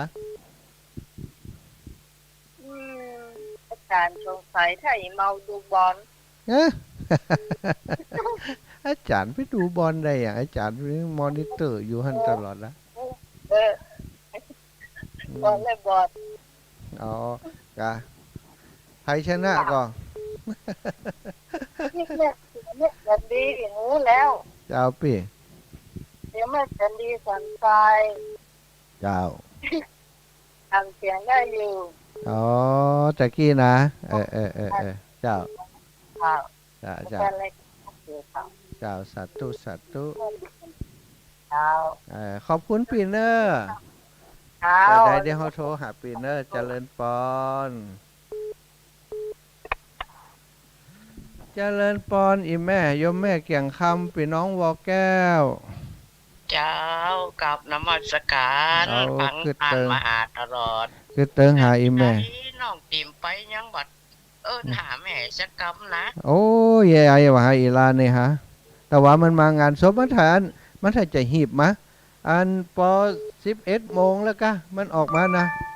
เฮาอันโทรหาเฮาทุกปีเพิ่นเอาศพไว้วัดไหนอีวะเฮาก็โอ้บ้านวัดหม่อนกระทิงอีละเดี๋ยวเจ้าจะเข้าไปร่วมงานศพเพิ่นกำเจ้าอินดูเพิ่นอีวะมันก็พังมาถ้าจะพังลำไปน่ะแม่ อ๋อหดกระโตกแค่เนาะ เจ้ามันฟังแล้วก็เลยอันบัดได้จวนไผนะ อ๋อแล้ววันนี้ท่านมาหาจะมาลำปางอยู่แหละ ไปลำปางกับลำปางอีแม่เจ้า อ๋อแล้วก็น้องติ๋มอยู่พุ่นอยู่ก่อ น้องติ๋มมันจะได้มาเพ่รู้แม่มันไปฮะไปงานศพแล้วก็กลับกันแม่ อ๋อถ้าจะ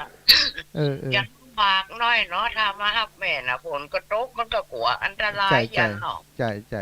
มันก็หลายอย่างเนาะมันเดี๋ยวมันพังนี่มันกับหูจะไปบอกใครนะมัน กาโยมแม่ว่าถ้ามันไปแม่โยมแม่ไปบัดใดโยมแม่จะฝากปัจจัยไปทำรวมทำบุญไอ้แน่ อ๋อเจ้า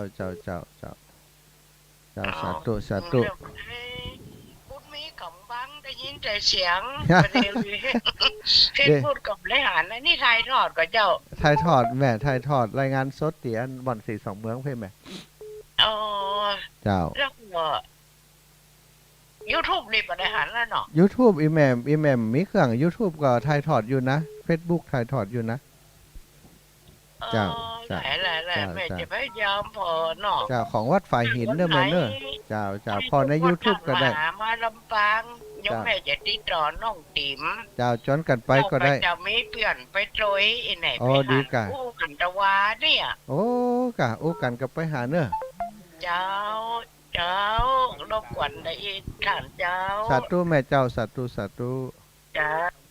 อ้าวเจริญปอนเดี๋ยวก่อนเด้อขออนุญาตนั่นสายนี้กำเด้อได้อูตรงนี้หน่อยเด้อขอเจริญพรขอบคุณโยมน้องเนาะคุณโยมพนิตราพรหมมินทร์โอ้วัน2 วันค่ำแล้ววันก่อนมาล้างปืนของศาลาพระเจ้า42เมืองโอ้ศรัทธาวันค่ำมือเจ็บปลังเจ็บแมวตะวานี้ซ้ำมาประดับเอาดอกไม้ซื้อดอกไม้มาจัดแจกันมาจัดใบสีต่างๆวันนี้ก็จะมาแหมโยโอ้อินดูแตะเนาะปิกไปปิกมาแต่ว่าเพิ่นมาเอาบุญเนอะอนุโมทนากับสิ่งที่โยมน้องเพิ่นได้ทำเนาะคุณโยมพันนิตาพร้อมกับครอบครัวลูกหลานเพิ่นมาช่วยกันแต่ว่าอนุโมทนานักๆหลายๆเนอะเอาเจริญปอนโยมแม่อ้อย พระเจ้าแม่ม่อน42เมืองแม่ม่อน42เมืองเจ้าอ๋อก็นึกว่าไปปุ้นมณฑาปุ้นใจกะแต่ว่าลูกมณฑาไปแล้วปิกมาที่42เมืองแม่แล้วปิกมาเพ่มาได้วันนี้เสร็จงานแล้วก็กลับละเจ้าแม่กำลังจะไปขายขนมนี่ขายให้หมดเนอะขายสาธุบุญรักษาแม่เนอะอยู่บ้านป้าปุ๊นี่อยู่บ้านแม่ปุ๊นี่อ่ะดีดีแล้วบุญรักษาเจ้าเจริญพรแม่ไหว้สาครับผมกับไหว้สาครับท่านอาจารย์มหาขึ้นมาก่อนวันนี้ไปได้ขึ้นไปครับก็มีรถไปครับโอ้เสียดายเนาะบ่เป็นอย่างเนาะอาจารย์เนาะครับแต่ว่าบ่ได้ปักกันโดยอนุโมทนากับท่านอาจารย์มหาแล้วก็อนุโมทนากับญาติโยมที่เพิ่นขึ้นไปเนอะวันนี้นะโอ้สาธุครับอนุโมทนาบุญโดยทุกท่านเนอะที่ได้ไปร่วมกันร่วมกินร่วมทานกันเนาะสาธุครับโอกาสต่อไปก็มีโอกาสจะไปร่วมนะครับครับผมขอบคุณอาจารย์เนอะอาจารย์ทำสำเร็จเอาลักเนอะบุญรักษาเจริญรุ่งเรืองในพระศาสนา0808844173เนอะเจริญปอนโยมแม่ลิเจ้าไว้สาฟังถึงวันเนาะฟังอยู่แต่ว่าเนี่ยโทรหาท่านบทท่านประธานแต่บัดตันฮับสกรรมกันฮะแล้วก็ใส่มันโยงกันจะได้โอ้ท่านตะวานี่นะกันเดียวกับฟังถ้าสิบดีกับโอ้ตะวานะแหละสาธุอนุโมทนาบุญตัวนะเจ้าแม่เจ้าไว้สาเจริญปอนโยมแม่ลินี่ขาประจำเนาะเจริญปอนพี่น้องเทพเสด็จเจ้าไว้สาเจ้าแม่วันนี้มาได้ใช้แต่เนอะแม่นะกึดเติงหาเนี่ยมาหากันแหมแล้ววันหน้าก็ป้ากันเนาะไม่จับไปไม่ก็ไปสอบจนกูไปเหมือนกันเปิดทันละเปิดเนาะเจ้าวันหน้าก็ไปวันหน้าแม่จะมีของไปฝากได้กันมาป้ากันบ่ได้ก็ได้บ่ต้องมีของฝากเอาน้ำใจกันไว้กันเจ้าใจดีแล้วขอบคุณนี่แม่นะเจ้าเป็นกำลังใจบุญรักษาเจ้าเจริญปอนจ้า0808844173เนื้อเจริญปอนนี่แม่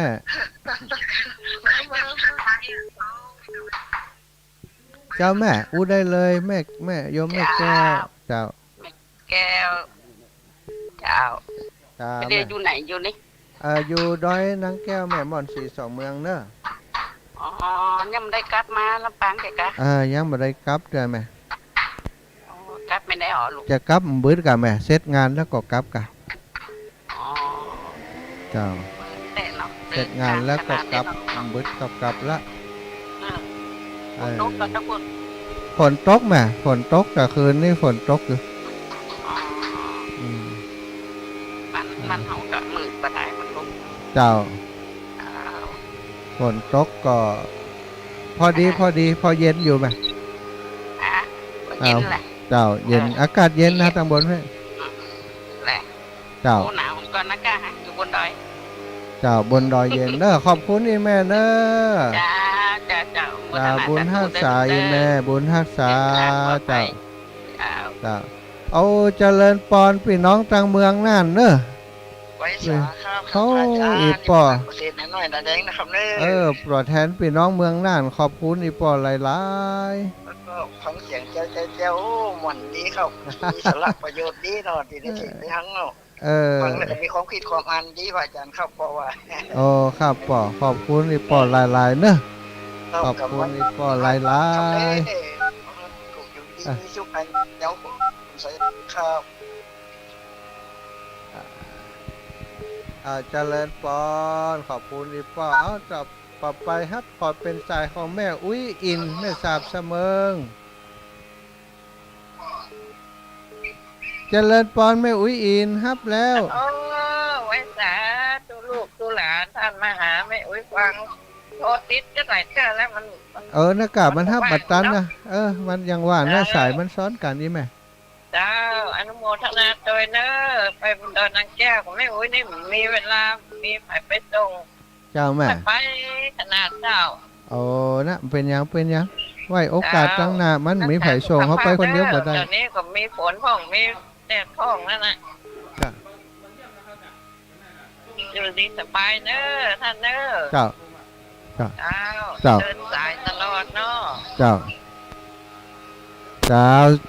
เจริญปอนนี่แม่จ้ะเจริญปอนจากทางใดเอ่ยจากทางใดเอ่ย ไม่ย่อยเบอร์สายเจ้าแม่สมพัฒน์เจ้า เจ้าอีแม่ฟังชัดเจนดีเนาะ สายแน่นหนาเนาะ สายเน้นหนาตอนเจ้านี่คนเฒ่าคนแก่เป็นอยู่บ้านนักอีแม่ เจ้า จ้ะ อนุโมทนาบุญด้วยนะเจ้า เจ้าอีแม่ขอบคุณตึงอีแม่ ใจนะเจ้า เจ้าทุกลูกทุกองค์ช่วยกันอยู่นี่คือกำลังใจเนาะขอบคุณอีแม่หลายๆเนอะเจ้าเจริญปอนสายซ้อนกันขนาดนั้นเนอะเงี้ยได้ก็บ่ได้เนอะเจริญปอนแม่ศรีกุล ดับไว้สาท่านมหาเจ้า เจ้าเจริญปอนแม่เจ้า เจ้าเดี๋ยวอยู่น้อยนะดอยนางแก้วกับเจ้า เจ้าแม่อยู่ม่อน42เมืองดอยนางแก้วเนอะ เจ้าเดินทางให้ปลอดภัยเด้อ เจ้าแม่ เป็นกำลังใจเนอะ เจ้าบุญฮักษาอีแม่เนอะ เจ้าสาธุโถคุณแต่กับติดรุดหยำโห นั่นกะเนาะคนมันโทรนักแม่โทรเข้ามาทีเดียวนักมันเลยติดรุดนะ เจ้า เจ้าเจริญปอนเนอะแม่เนอะ เจ้าสาธุเจ้า เจริญปอนโยมแม่บัวลอยชัยสวรรค์บ้านศพก็เจริญปอนนี่แม่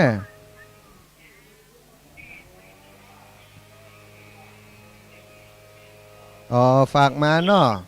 เจ้า โอ้ฝากคืนอันอย่างก็ชมลมน้อยนานเวียงกว่าเป้าไปเจ้า ดีกะเจ้าแม่คิดถึงอาจารย์ตลอดเนอะฟัง เจ้า ต แม่ ลอดแต่มันก็ได้ไปโทรกับวัดจันทร์เนาะ เจ้าแม่ เจ้าอันนี้ขออนุโมทนาบุญเนอะเจ้า เจริญปอนนี่แม่เจ้า เจ้า ขออนุญาตสายนี้แหมสายก่อนเดี๋ยวจะขออนุญาตประกาศอันประชาสัมพันธ์แหมหน่อยหนึ่งเจริญปอนจากทางใดเจ้าก ราบไหว้สาเจ้าพระอาจารย์อันนี้ไม่ตู้มันร้องเนอะ แม่สุกบ้านร้องเจ้า เจ้าแม่พังอยู่เด้อพังแต่เจ้ามาแม่ก็พังฝนบ่ได้พระอาจารย์แม่ไปก็บ่ได้เหียหนังรถเข็นอย่างอี เจ้าส่งใจมาเนาะ ขออนุโมทนาโดยเนอะ เจ้าส่งใจมาเนอะแม่เนอะ เจ้า เจ้า แม่ให้กำลังใจนะ สาธุบุญรักษาอีแม่เนอะ เจ้าขอบคุณเจ้า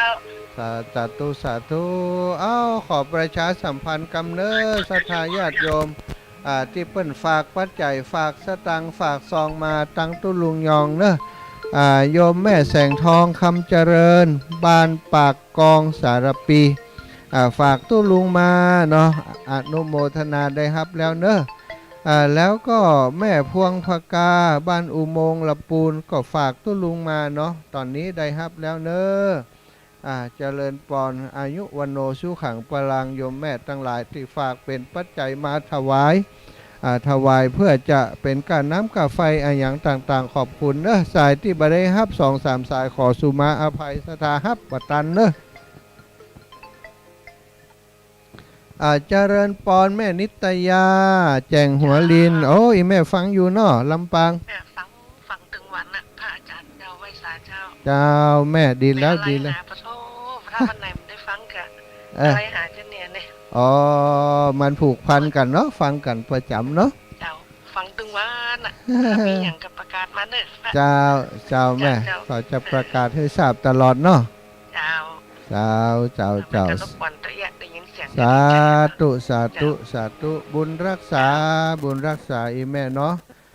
ศรัทธาญาติโยมเนอะขอบคุณข้าวต้มของท่านครูบาศรีมือเนอะกำลังจะมาละเจริญปอน3890เ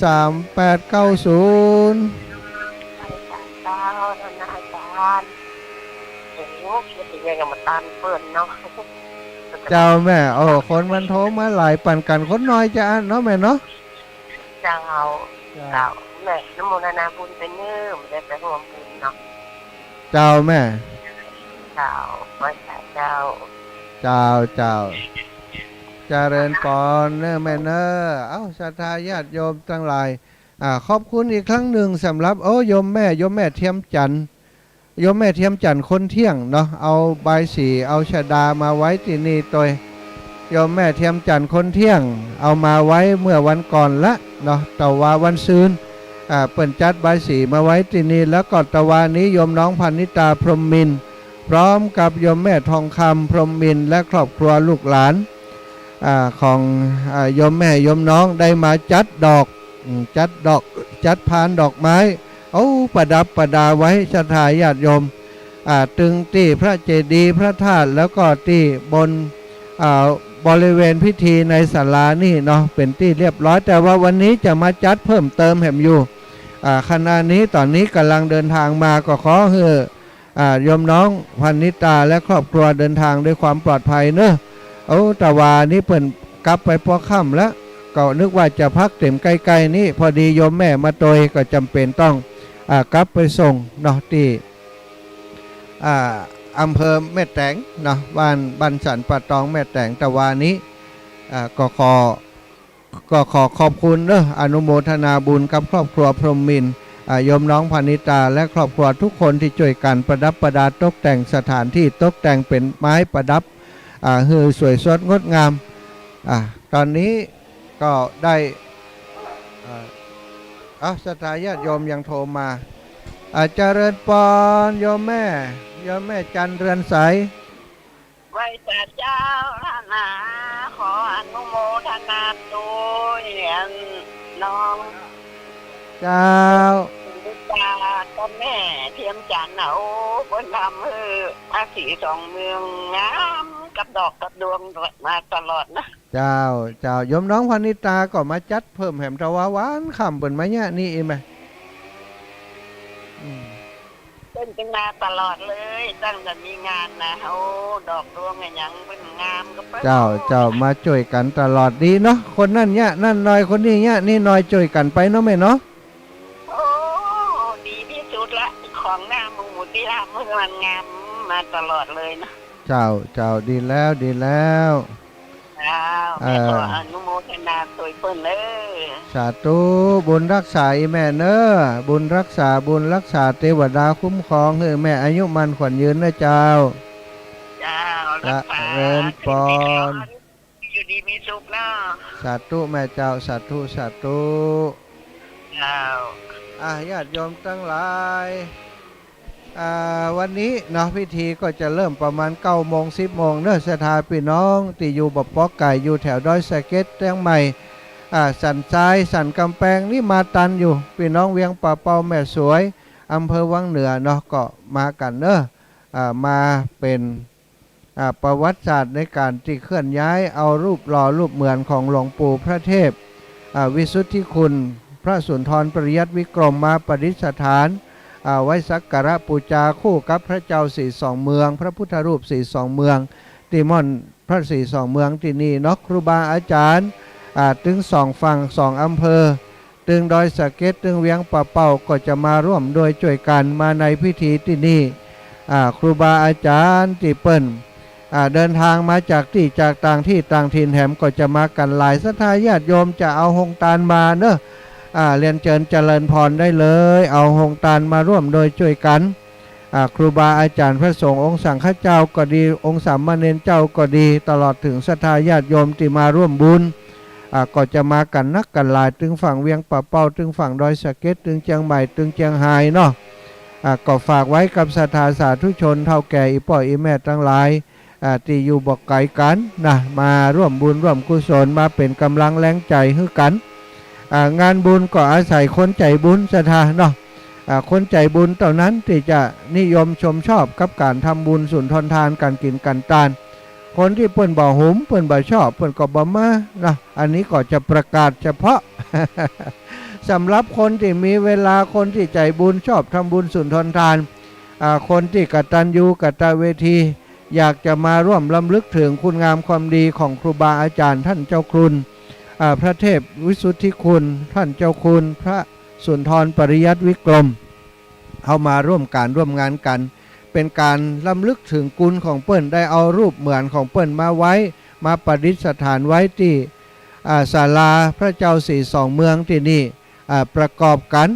เพราะว่าเปิ้นเป็นผู้ที่ดำริเริ่มคิดเริ่มก่อสร้างในการที่จะสร้างพระธาตุในการที่จะสร้างศาลาเอาพระเจ้าสีสองเมืองมาประดิษฐานจนเกิดกลายเป็นประเพณีทำให้คณะสงฆ์ถึง2 ฝั่ง2 ฝ่ายเนี้ยมาสักการะบูชา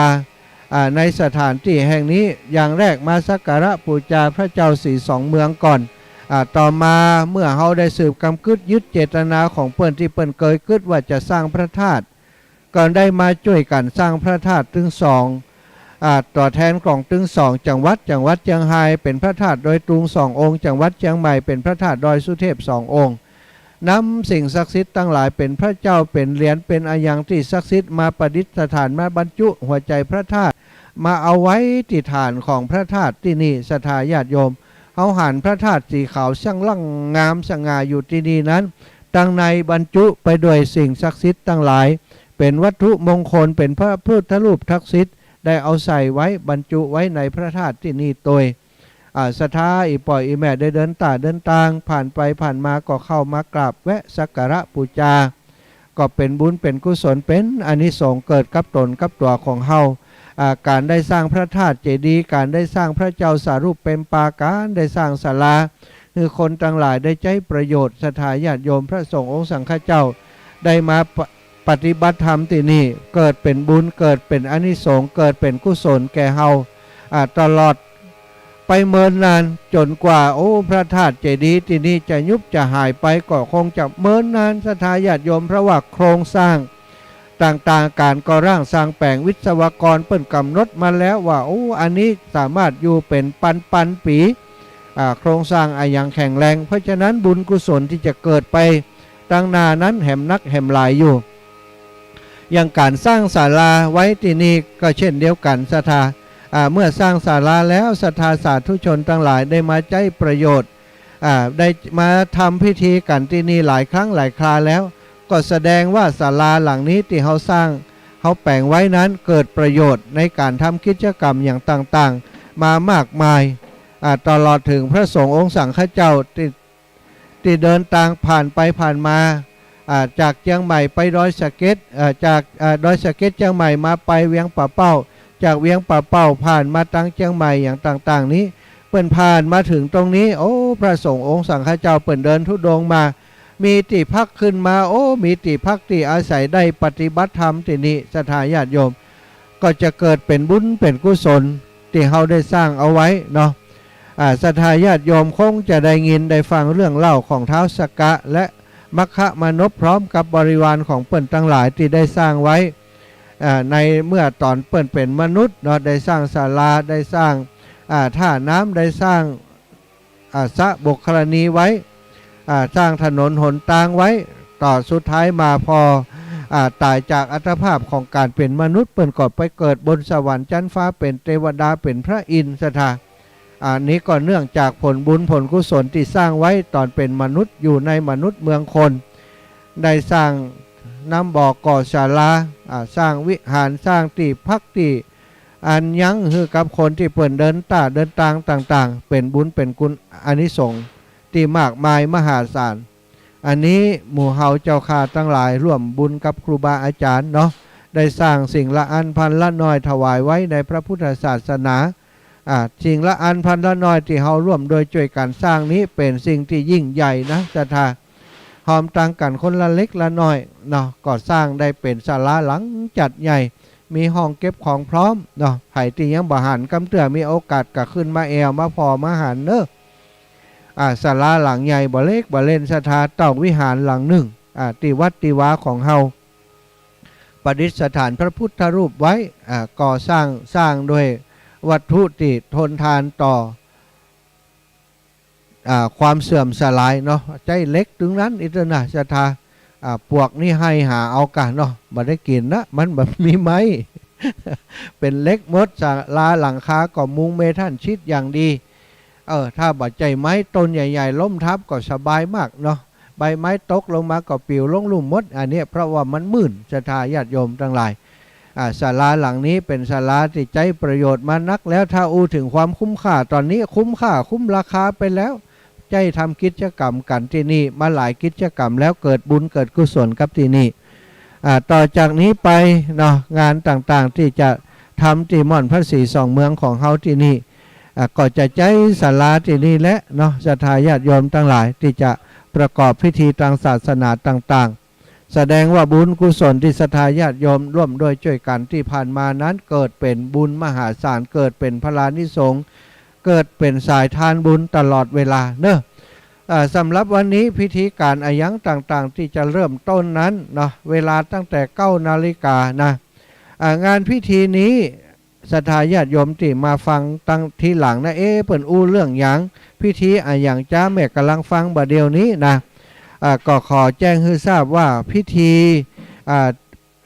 สมโภชรูปเหมือนพระเดชพระคุณหลวงปู่พระเทพวิสุทธิคุณอดีตเจ้าคณะอำเภอดอยสะเก็ดและพระเดชพระคุณหลวงปู่พระสุนทรปริยัติวิกรมอดีตเจ้าคณะอำเภอเวียงป่าเป่าเนอะอีป่อยอีแม่ตั้งหลายสถานที่ประกอบพิธีณม่อนพระศรีสองเมืองตำบลแม่เจดีย์ใหม่อำเภอเวียงป่าเป่าจังหวัดเชียงรายวันนี้เป็นวันที่3 กรกฎาคม 2565เป็นวันประวัติศาสตร์เนาะ10 ค่ำเดือน10เหนือขึ้น5 ค่ำศรัทธาญาติโยมพิธีขั้นตอนต่างๆนั้นจะเริ่มตั้งแต่9 นาฬิกา 30 นาทีพระภิกษุสงฆ์องค์สามเณรเจ้ามวลศรัทธาทั้งหลายพร้อมใจกันแห่รูปเหมือนโดยขบวนรถยนต์เคลื่อนจากวัดพระธาตุดอยสะเก็ดและวัดป่างิ้วมุ่งหน้าสู่ศาลเจ้าแม่นางแก้วถึงแล้วก็อาราธนารูปเหมือนลงจากรถก็ขึ้นประดิษฐานไว้สำหรับขบวนที่จะเดินทางโดยขบวนแห่รอขบวนแห่มาพร้อมกันแล้วก็ตั้งขบวนเดินเท้าแห่รูปเหมือนหลวงปู่ถึง2 รูป 2 องค์ขึ้นสู่ม่อนพระศรีสองเมืองจากนั้นก็จะมีการศรัทธาญาติโยมที่มาร่วมบุญก็จะปูชาแผ่นดวงอธิษฐานจิตนำไปบรรจุใส่ในบาตรร่วมทำบุญตามอัธยาศัยแล้วก็แผ่นดวงนี้แผ่นจตานี้เปิ้นก็จะเอาไปบรรจุไว้ในพระรูปเหมือนของหลวงปู่ถึง2 พระองค์ศรัทธาที่จะเอาประดิษฐานไว้ณศาลาพระศรีสองเมืองที่นี่เวลา10 นาฬิกา 49 นาทีปิตราจารย์พระอาจารย์นานสิงโตสุตามัคคนายกวัดบ้านร้องจะประกอบพิธีบวงสรวงเท้าจตุโลกบาลทั้ง4พ่ออาจารย์บ้านวัดบ้านร้องเด้อพ่อนานสิงโตสุตาเวลา11 นาฬิกา 9 นาทีพระสงฆ์สามเณรเดินทางมาถึงก็ฉันภัตตาหารเพลร่วมกัน11 นาฬิกา 29 นาทีคฤหัสถ์ญาติโยมร่วมรับประทานอาหารกลางวันร่วมกัน12 นาฬิกา 29 นาทีพิธีบรรจุแผ่นดวงฤกษ์ใต้ฐานรูปเหมือนหลวงปู่ถึง2 องค์ 13:09 เจ้าอาวาสทุกวัดในอำเภอดอยสะเก็ดอำเภอเวียงป่าเป้าพระสงฆ์สามเณรมวลชนพร้อมกันบนศาลาพระเจ้าสี่สองเมืองเชิญคุณวุฒิกรคำมาท่านนายอำเภอเมืองพานจุดธูปเทียนบูชาพระรัตนตรัยหน้าพระเจ้าสี่สองเมืองจากนั้นก็เชิญคุณบรรจงขุนเพชรนายอำเภอเวียงป่าเป้าจุดธูปเทียนบูชาพระธาตุเจ้าดอยตุงจำลองเชิญคุณจักรพันธ์ทองอ่ำประลัดอำเภออาวุโสดอยสะเก็ดจุดธูปเทียนบูชาพระธาตุเจ้าดอยสุเทพจำลองจากนั้นก็มีหลายรายการเรื่อยๆศรัทธาหลวงปู่เชิญคุณจิรพัฒน์กิติชัยพรหัวหน้าอุทยานขุนแจจุดเทียนบูชารูปเหมือนหลวงปู่พระสุนทรปริยัติวิกรมแล้วก็มีแขกผู้มีเกียรติมาก็จะเชิญประเคนพานขอสมาทานศีลเชิญแขกผู้มีเกียรติประเคนกันตั้งประธานสงฆ์ภาวนาพิธีกรนำกล่าวคำปูชาพระรัตนตรัยไหว้พระสมาทานศีลจุดเทียนโกฏากตัวแทนพระสงฆ์กล่าวคำโยงองค์การเชิญแขกผู้มีเกียรติจุดเทียนน้ำมนต์ที่ขันธสาธรเบื้องหน้าพระประธานเจริญพระพุทธมนต์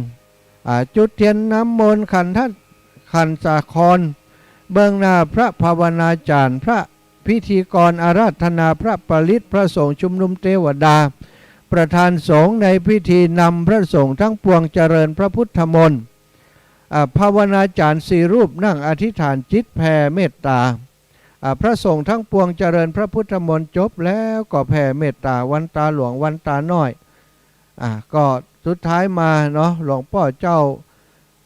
พระครูมงคลศิลวงศ์รองเจ้าคณะอำเภอดอยสะเก็ดฝ่ายเผยแผ่ผู้ปฏิบัติหน้าที่เจ้าคณะอำเภอดอยสะเก็ดกล่าวอนุโมทนากถานำพระสงฆ์องค์สังฆเจ้าทั้งปวงอนุโมทนาหลวงพ่อพระครูวิวิทย์ศิรสังวรเจ้าคณะอำเภอเวียงป่าเป้าประพรมน้ำมนต์ผู้มาร่วมงานจากนั้นก็ร่วมกันปลูกต้นไม้บริเวณม่อนพระศรีสองเมืองเพิ่มเติมแห่มศรัทธาก็จะเสร็จพิธีเนาะอันนี้คือพิธีที่จะเกิดขึ้นเวลาต่างๆก็อาจจะขยับไปตามความเหมาะสมเนอะแต่ก็จะอยู่ในรูปเวลานี้ตอนเช้าก็คือพิธีในการเคลื่อนรูปเหมือนของหลวงปู่ถึง2รูป2องค์มาถึงที่ม่อนพระศรีสองเมืองจากนั้นก็จะเป็นการทำพิธีบวงสรวงเนาะบวงสรวงเรียบร้อยพระสงฆ์ฉันภัตตาหารเรียบร้อยศรัทธาญาติโยมกินข้าวกินปลาใจมากปากดีแล้วก็จะได้บรรจุแผ่นดวงชะตาดวงฤกษ์ต่างๆไว้ที่ฐานหลวงปู่ทั้ง2องค์นั้นศรัทธาญาติโยมก็มาบูชากันเนอะแล้วก็ 13 นาฬิกานั้นเมื่อพระสงฆ์องค์สังฆเจ้ามาพร้อมกันในลานพิธีแล้วก็จะเริ่มประกอบพิธีทางศาสนาประมาณเวลา 13.09 นาฬิกาศรัทธาญาติโยมจากนั้นก็จะเริ่มพิธีไปเรื่อยๆจนสิ้นพิธีทางศาสนาอันนี้ก็ขอประกาศให้ศรัทธาญาติโยมทั้งหลายได้รับทราบวันนี้จะมีโฮงตานตอนเช้านี้ของท่านครูบาอาจารย์เนาะท่านครูบา40,000จะนำข้าวต้มจังหันเจ้ามาถวายครูบาอาจารย์ที่ปฏิบัติธรรมที่ม่อนพระศรีสองเมืองในค่ำคืนที่ผ่านมาพร้อมกับศรัทธาญาติโยมโยมแม่ชื่นใจไพรวันบ้านปังน้ำทุแล้วก็พี่น้องตังขุนลาวก็จะขึ้นมาถวายจังหันตอนเจ้านี้เนอะในนามของครูบาอาจารย์ที่ปฏิบัติธรรมร่วมกันมาเตรียมสถานที่อยู่ม่อนพระศรีสองเมืองที่นี่ก็ต้องขอถวายความเคารพขอบคุณท่านครูบา40,000พร้อมกับศรัทธาญาติโยมอีป่ออีแม่ทั้งหลายที่เตรียมตัวจะขึ้นมาร่วมบุญร่วมกุศลกันวันนี้แล้วก็ศรัทธาญาติโยมที่จะนำจังหันเจ้ามาถวายที่ม่อนพระศรีสองเมืองในเวลาเจ้าวันนี้เนาะก็เดียวเนาะต่อจากนี้ก็จะเป็นครูบาอาจารย์เนอะตุลุงหลายรูปหลายองค์เนาะเดี๋ยวขอตุลุงแดงมาอูจ่ายอย่างสักหน่อยตุลุงก็เดี๋ยวผมจะอยู่นี่แหมสัก5 นาที6 นาทีเนอะตุลุงแดงเพื่อจะมีอย่างเพิ่มเติมศรัทธาญาติโยมที่จะขึ้นมากระเดียวนี้เพื่อมีอย่างขาดตกบกพร่องที่นี่เนาะ ก็จะได้ฮือตุลุงแดงเปิ่นแจ้งฮือทราบตุลุงแดงเปิ่นเป็นฝ่ายพิธีการตอนนี้เปิ่นสำรวจตรวจสอบว่าขาดอย่างพ่องเดียวจะฮือตุลุงได้มาพบปะกับศรัทธาญาติโยมอีป่ออีแม่ทั้งหลายเพราะว่าเพื่อมีอย่างที่ขาดตกบกพร่องเปิ่นจะได้แจ้งฮือทราบเนอะศรัทธาญาติโยมที่ให้หอมมาก็ครูบาอาจารย์แห่มสกามเนี่ยถ้าปัจจัยที่ศรัทธาญาติโยมให้หอมมาตลอดนั้นมีรายชื่อเสียงเลี้ยงน้ำอย่างนั้นก็จะอาตมาแล้วก็ตุลุงยองจะได้ประกาศให้ศรัทธาญาติโยมทั้งหลายได้รับทราบเนอะแต่วันนี้ก็มีศรัทธาญาติโยมอีป่ออีแม่เวียงป่าเป้าตังวังเหนือเนาะไปแวะแอวร่วมบุญที่วัดใหม่วัดเหล่ามนทาสำนักสงฆ์ที่พักสงฆ์เหล่ามนทาอำเภอดอยหล่อจังหวัดเชียงใหม่ที่ครูบาอาจารย์ท่านพระครูกัลยาณปราโมทย์ท่านพระครูอภิวัฒนวิกรมหลวงปู่หลวงป้อตังอำเภอดอยหล่อปืนร่วมโดยช่วยกันรับเป็นผู้นำบุญฮือกับศรัทธาญาติโยมพี่น้องบ้านเหล่าเป้าคณะศรัทธาเหล่ามนทาในการสร้างวัดสร้างวาตอนนี้เปิ่นกำลังระดมทุนกันเพราะว่าที่ดินที่มีเจ้าภาพเปิ่นถวายส่วนหนึ่งแล้วก็จะต้องแก้เงินเปิ่นส่วนหนึ่งนั้นยังขาดปัจจัยที่จะฮือตังเจ้าของที่ดินเปิ่นประมาณแหมล้านป่ายศรัทธาตอนนี้ก็มีศรัทธาญาติโยมทยอยให้หอมมาเรื่อยๆเนาะเปิ่นหอมเป็นตารางวาก็มีหอมเป็นตารางเม็ดก็มีหอมเป็นกองทุนก็มีตารางวา1,999 บาทศรัทธาตารางเม็ด300 บาทแล้วก็เป็นกองทุนละ20 บาทร่วมโดยช่วยกันไปเอาตามกำลังศรัทธาของศรัทธาญาติโยมโอ้อีป้อจากตั้งใดปางน้ำทุกาขึ้นมาแล้วเนาะมาถึงแล้วเนอะกระเดียวตอนนี้เนอะศรัทธาญาติโยมแห่มสกัมจะได้พบกับตุลุงท่านตุลุงแดงจะได้มาพบปะกับศรัทธาญาติโยมต่อจากอาตมานี้ในช่วงเจ้าอาตมาก็ได้พบปะมาเป็นตัวแทนครูบาอาจารย์ได้ได้จ่ายอยู่ที่นี่ตั้งแต่ตี 5 กึ่งมาจนถึงบัดเดียวนี้ก็จะเปลี่ยนหมอบเว้นประเคนไม้คือกับตุลุงเปิ่นได้ได้จ่าต่อแห่มสกรรมเปิ่นพร้อมแล้วเปิ่นก็จะเข้ารายการต่ออนุโมทนาบุญเนอะกับอีแม่ทั้งหลายที่ไปร่วมบุญตะวานี้ที่วัดเหล่ามนทาคณะศรัทธาเหล่ามนทาได้ได้จากกันดีใจที่พี่น้องตังเวียงป่าเป้านำโดยคุณแม่จิรพันธ์พร้อมกับคณะญาติธรรมเวียงป่าเป้าคลื่นสีขาวเนาะโยมแม่นี้เปิ่นเป็นผู้ที่นำบุญของพี่น้องศรัทธาเวียงป่าเป้ามาเมินแล้วคณะของเปิ่นไปไหนไปกันเป็นหมู่เป็นจุมบางครั้งบางทีเหมารถบัสไปเป็น 2-3 กันตะวันนี้เปิ่นไปร่วมงานที่วัดพุทธศรีคีรีเป็นตังผ่านที่แวะผ่านไปที่วัดเหล่ามนทาที่หั่นก็เลยได้ไปแวะวัดเหล่ามนทาเนอะอีแม่รอกรรมเนอะรอกรรมเนอะรอกรรมเนอะเดี๋ยวครูบาอาจารย์เพิ่นขึ้นมาไปแวะวัดเหล่ามนทาก็ไปร่วมบุญร่วมทานด้วยกันร่วมทานปัจจัยซื้อที่ดินซึ่งเปิ่นก็เพิ่งรู้เนาะว่ามีการซื้อที่ดินตีนั้นแต่ต่อไปวันที่18 เดือนธันวาศรัทธาญาติโยมทั้งหลายครูบาอาจารย์เปิ้นกำหนดวันที่จะจัดพระป่าสามัคคีเป็นครั้งแรกเพื่อระดมทุนในการซื้อที่ดินสร้างวัดสร้างวาถวายไว้ในพระพุทธศาสนาชื่อวัดเหล่ามนทาก็จะจัดพระป่ากันในวันที่18 เดือนธันวาออกพรรษาลาพระเจ้าเรียบร้อยแล้วฝนตกยั้งแล้วกาเนาะเดือนธันวานี่บ่ค่อยมีฝนแล้วศรัทธาก็จะทำพิธีทอดพระป่าสามัคคีที่วัดเหล่ามนทาหันในวันที่18 เดือนธันวาซึ่งอาตมาภาพได้กับครูบาอาจารย์ว่าวันที่5 เดือนพฤศจิกาหลังออกพรรษาแล้วอาตมาภาพจะเดินธุดงค์ธรรมยตราเพื่อจะร่วมหาทุนมอบเพื่อกับทางครูบาอาจารย์และเป็นน้องคณะศรัทธาวัดเหล่ามนทาเอาไปแก้ที่ดินเอาไปซื้อที่ดินถวายไว้ในพระพุทธศาสนาจะออกเดินจากจังหวัดลำปางจากวัดพระธาตุลำปางหลวงเนาะในวันที่5 เดือนพฤศจิกา2565ศรัทธาปีนี้ละเนาะวันที่5 เดือนพฤศจิกาอาตมาจะเดินออกจาก เดินธุดงค์ออกจากวัดพระธาตุลำปางหลวงศรัทธาญาติโยมไผ่จะไปร่วมงานร่วมบุญร่วมกุศลกันในวันนั้นก็ได้จะเป็นเจ้าภาพซื้อที่ดินถวายวัดเหล่ามนทาเป็นตารางวาก็ได้เป็นตารางเมตรก็ได้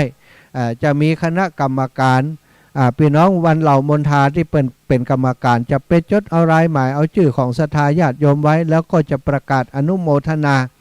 ในรายการของคลื่นสีขาวตลอดเนาะก็ขอฝากไว้นะศรัทธาญาติโยมงานที่ครูบาอาจารย์ได้เครือข่ายคลื่นสีขาวเปิ่นร่วมโดยช่วยกันทุกงานจะได้รับความร่วมมือจากศรัทธาญาติโยมมาตลอดฉะนั้นก็ขอศรัทธาญาติโยมเนอะจะขอศรัทธาญาติโยมได้ไปร่วมโดยช่วยกันศรัทธาญาติโยมที่กำลังโทรมาเนอะตอนนี้อาตมาขออนุญาตจะปั่นปอนนะอีแม่จากตั้งใดจ้าจากตั้งใดกับภาษาครับ เจกะ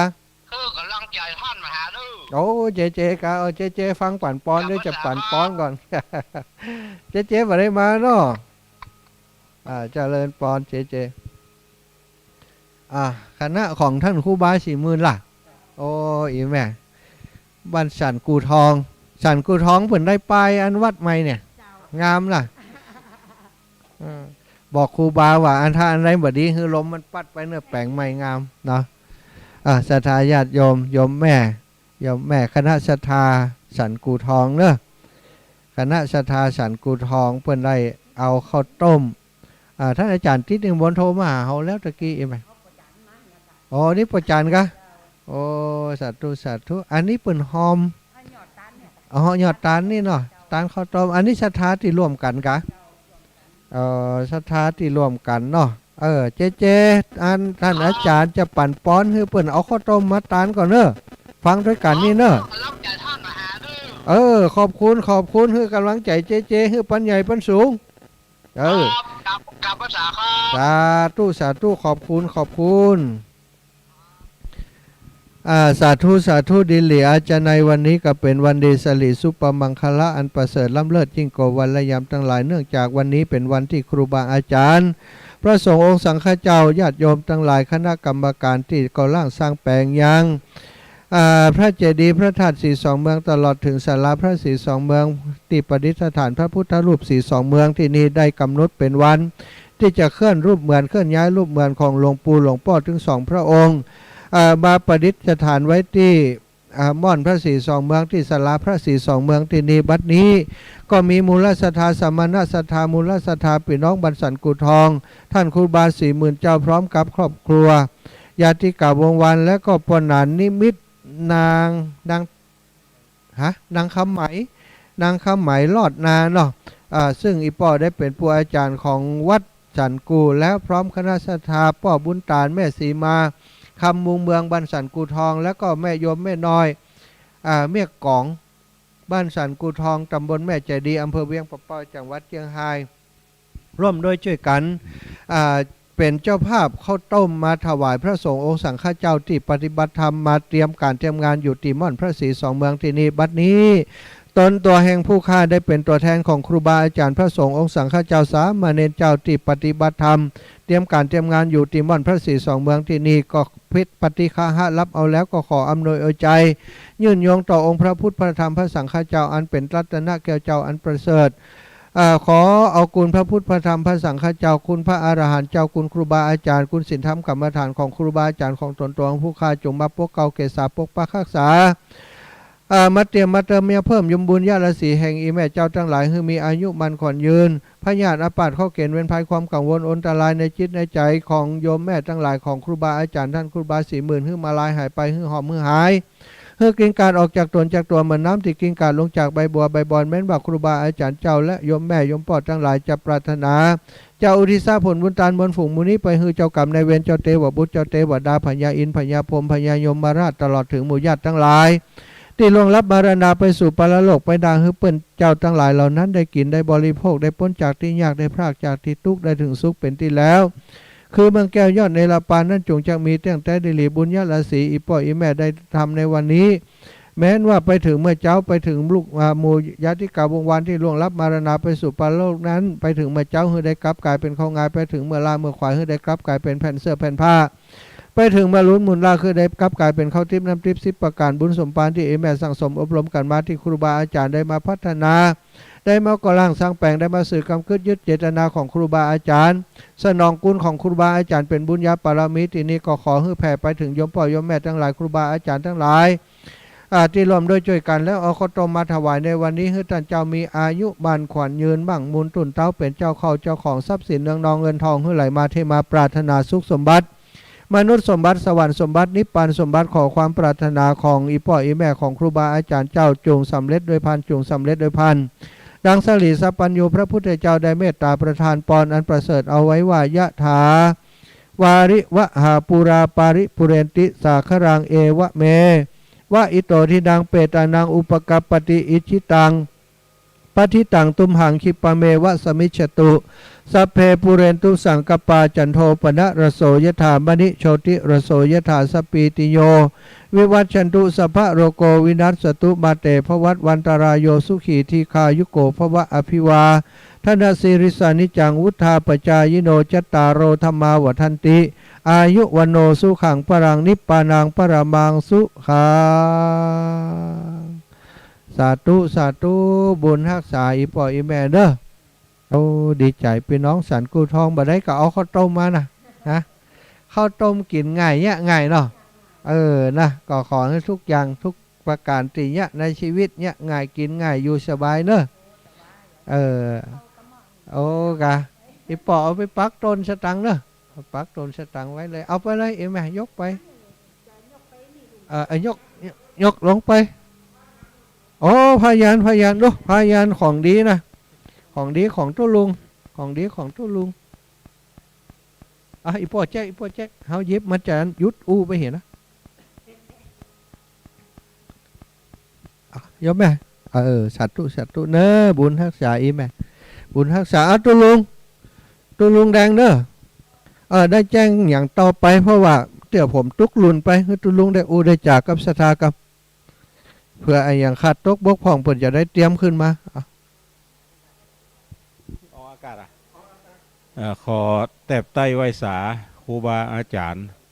ภิกขุสงฆ์องค์เนรและบรรดาพี่น้องศรัทธาตายกตาญิกาทั้งหลายที่อยู่ทั้งบ้านทั้งจองจุภูจุคนในเจ้าวันนี้เฮาท่านทั้งหลายก็ได้รับฟังการกระจายเสียงจากสถานีวิทยุวัดฝ่ายหินได้ลิงก์สัญญาณไปยังสถานีวิทยุต่างๆหลายที่หลายต่างก็ได้รับฟังกันวันนี้ครูบาอาจารย์ก็ปากันขึ้นมาที่ม่อนพระเจ้าสี่สองเมืองอยากได้ทำพิธีแห่และสมโภชรูปเหมือนของพระเดชพระคุณหลวงปู่พระเทพวิสุทธิคุณอดีตเจ้าคณะอำเภอดอยสะเก็ดอดีตที่ปรึกษาเจ้าคณะจังหวัดเชียงใหม่แล้วก็พระเดชพระคุณหลวงปู่พระสุนทรปริยัติวีกรมอดีตเจ้าคณะอำเภอเวียงป่าเป้าซึ่งหลวงปู่ทั้งสองรูปก็ถือว่าเป็นผู้มี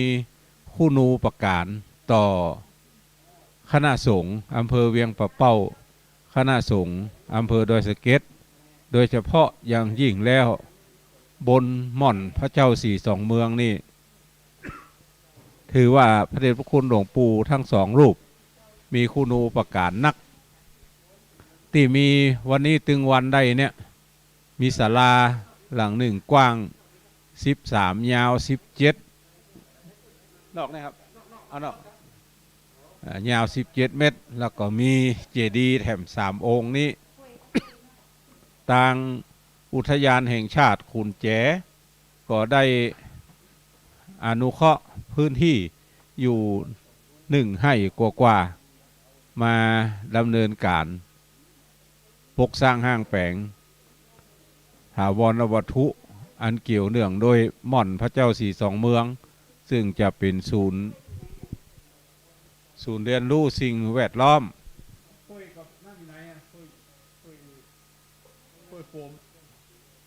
ศูนย์ศึกษาสิ่งแวดล้อมศึกษา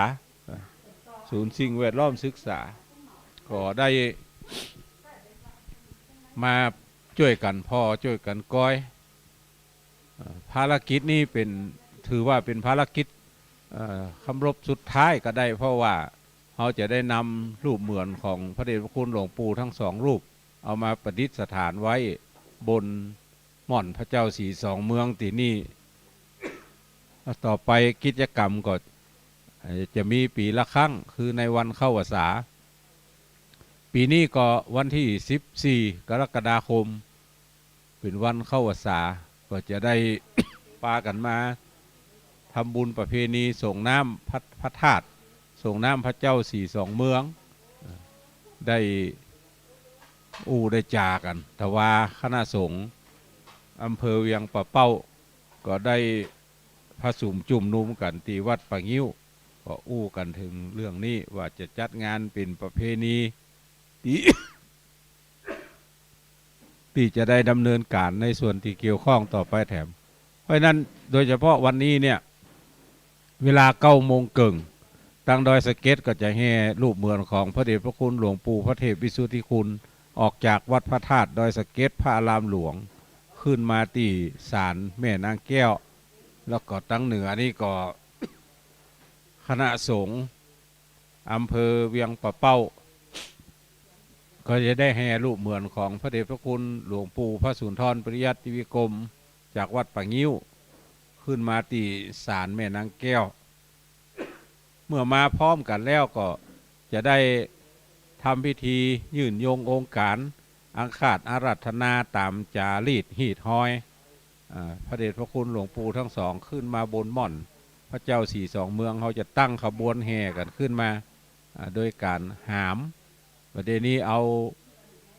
รูปเหมือนของพระเดชพระคุณหลวงปู่ทั้งสอง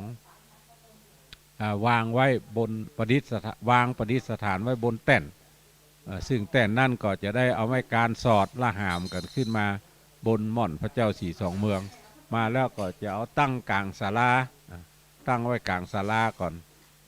เปิดโอกาสให้พี่น้องศรัทธาทั้งหลายมาปูเจ้าแผ่นดวงลึกคนใน2 แผ่นเมื่อปูจาเอาแล้วก็ให้ไปเขียนชื่อนามสกุลวันเดือนปีเกิดแล้วก็เอาใส่ในสลุง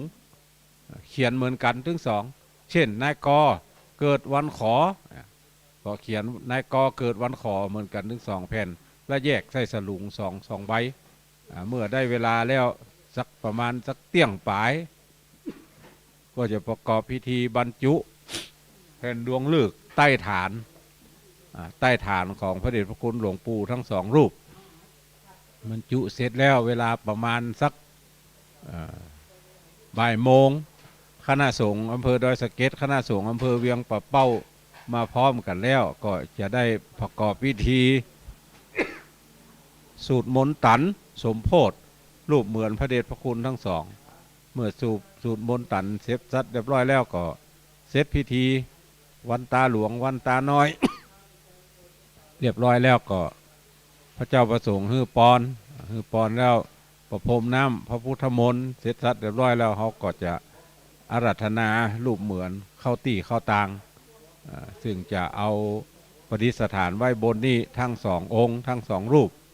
ดังนั้นก็เชิญชวนพี่น้องศรัทธาท่านทั้งหลายเนอะอยู่ตามปางน้ำทุอยู่ตามปางอันอยู่ตามอย่างนี้เพราะว่างานนี้ทางหลวงพ่อเจ้าคณะอำเภอดอยสะเก็ดได้มีหนังสือถึงเจ้าอาวาสทุกวัดแล้วได้รับทราบเจ้าอาวาสทุกวัดแล้วก็กำนันผู้ใหญ่บ้าน112 หมู่บ้านเนี่ย อบท.แถมเป็นเทศบาลเป็นอบต.แถม14 แห่งแถม14 แห่งนี้ได้หนังสือเหมือนกันหมดได้หนังสือหมดละว่าเชิญมาร่วมพิธีในวันนี้ในส่วนของเวียงป่าเป้า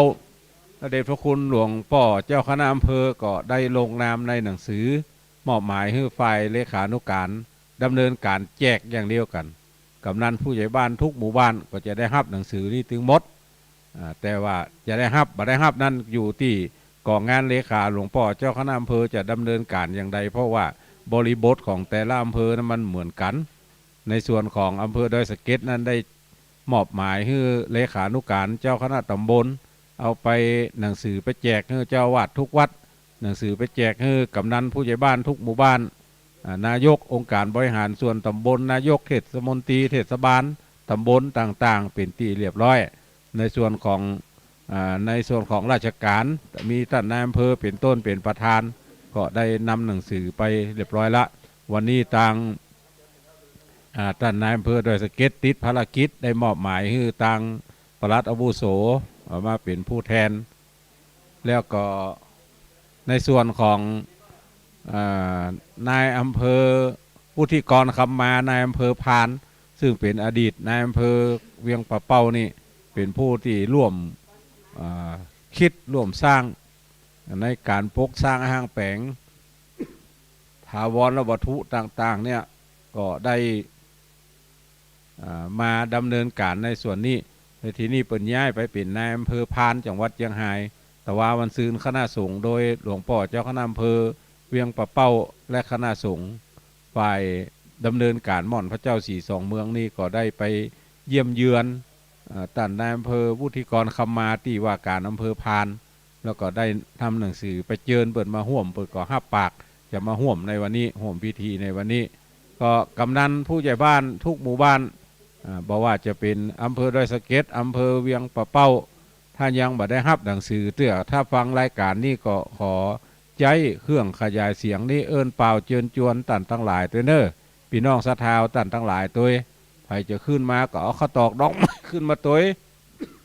เอามาใส่ขันศีลขันน้ำตาลขันต่างๆก็เอามาใส่ไว้ได้เพราะนั้นก็เชิญชวนตันทั้งหลายเนอะไปนักไออยู่ติ๊กๆถ้าใจเสียงก็ไอติ๊กๆถ้าบัดใจเสียงก็เป็นยังยามใดใจเสียงนี่ก็จะยุ่งน้อยนิมนต์ตุลุงยองเปลี่ยนกำครับ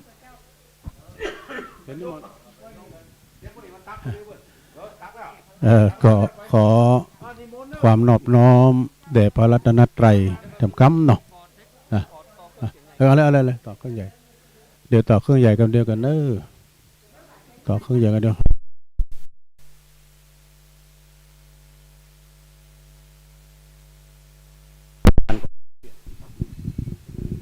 ศรัทธาญาติโยมเนอะตอนนี้โยมแม่ไพวันมาแล้วเนาะ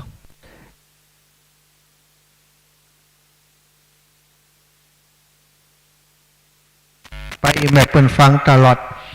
เปิ่นฟังก็ฮู้ว่าไผมาพ่องเวลาไผมาพ่องมีกี่รูปกี่องค์เปิ่นจะเกี้ยมภัตตาหารเป็นจังหันมาถวายตลอดฉะนั้นในนามครูบาอาจารย์คลื่นสีขาวเนอะครูบาอาจารย์ที่มาเตรียมงานที่นี่ต้องขอบคุณโยมแม่ชื่นใจไพวันครูบาอาจารย์พระสงฆ์องค์สังฆเจ้าตุลุงเนาะวัดปางน้ำทุพี่น้องศรัทธาปางน้ำทุเนาะที่ได้หันความสำคัญในการพัฒนาสถานที่แห่งนี้ได้เอาบ่าเอาแหงมาช่วยได้เอาปัจจัยมาถวายพระสงฆ์องค์สังฆเจ้ามาปฏิบัติหน้าที่ปฏิบัติงานที่นี่บ่ได้ไปบิณฑบาตศรัทธาก็อาศัยจังหันอาศัยกับข้าวกับป่าติศรัทธาอีป่ออีแม่เอามาถวายได้เกิดกำลังพลังในการทำงานต่อไปก็ต้องอนุโมทนาบุญตลอดมาตลอดตั้งแต่เปิ่นแปลงแล้วศรัทธาจนถึงบัดเดี๋ยวนี้ก็ได้เอามาทุกครั้งที่มีพระสงฆ์องค์สังฆเจ้ามาปฏิบัติธรรมอยู่ที่นี่อาตมาภาพและครูบาอาจารย์ได้รับความสะดวก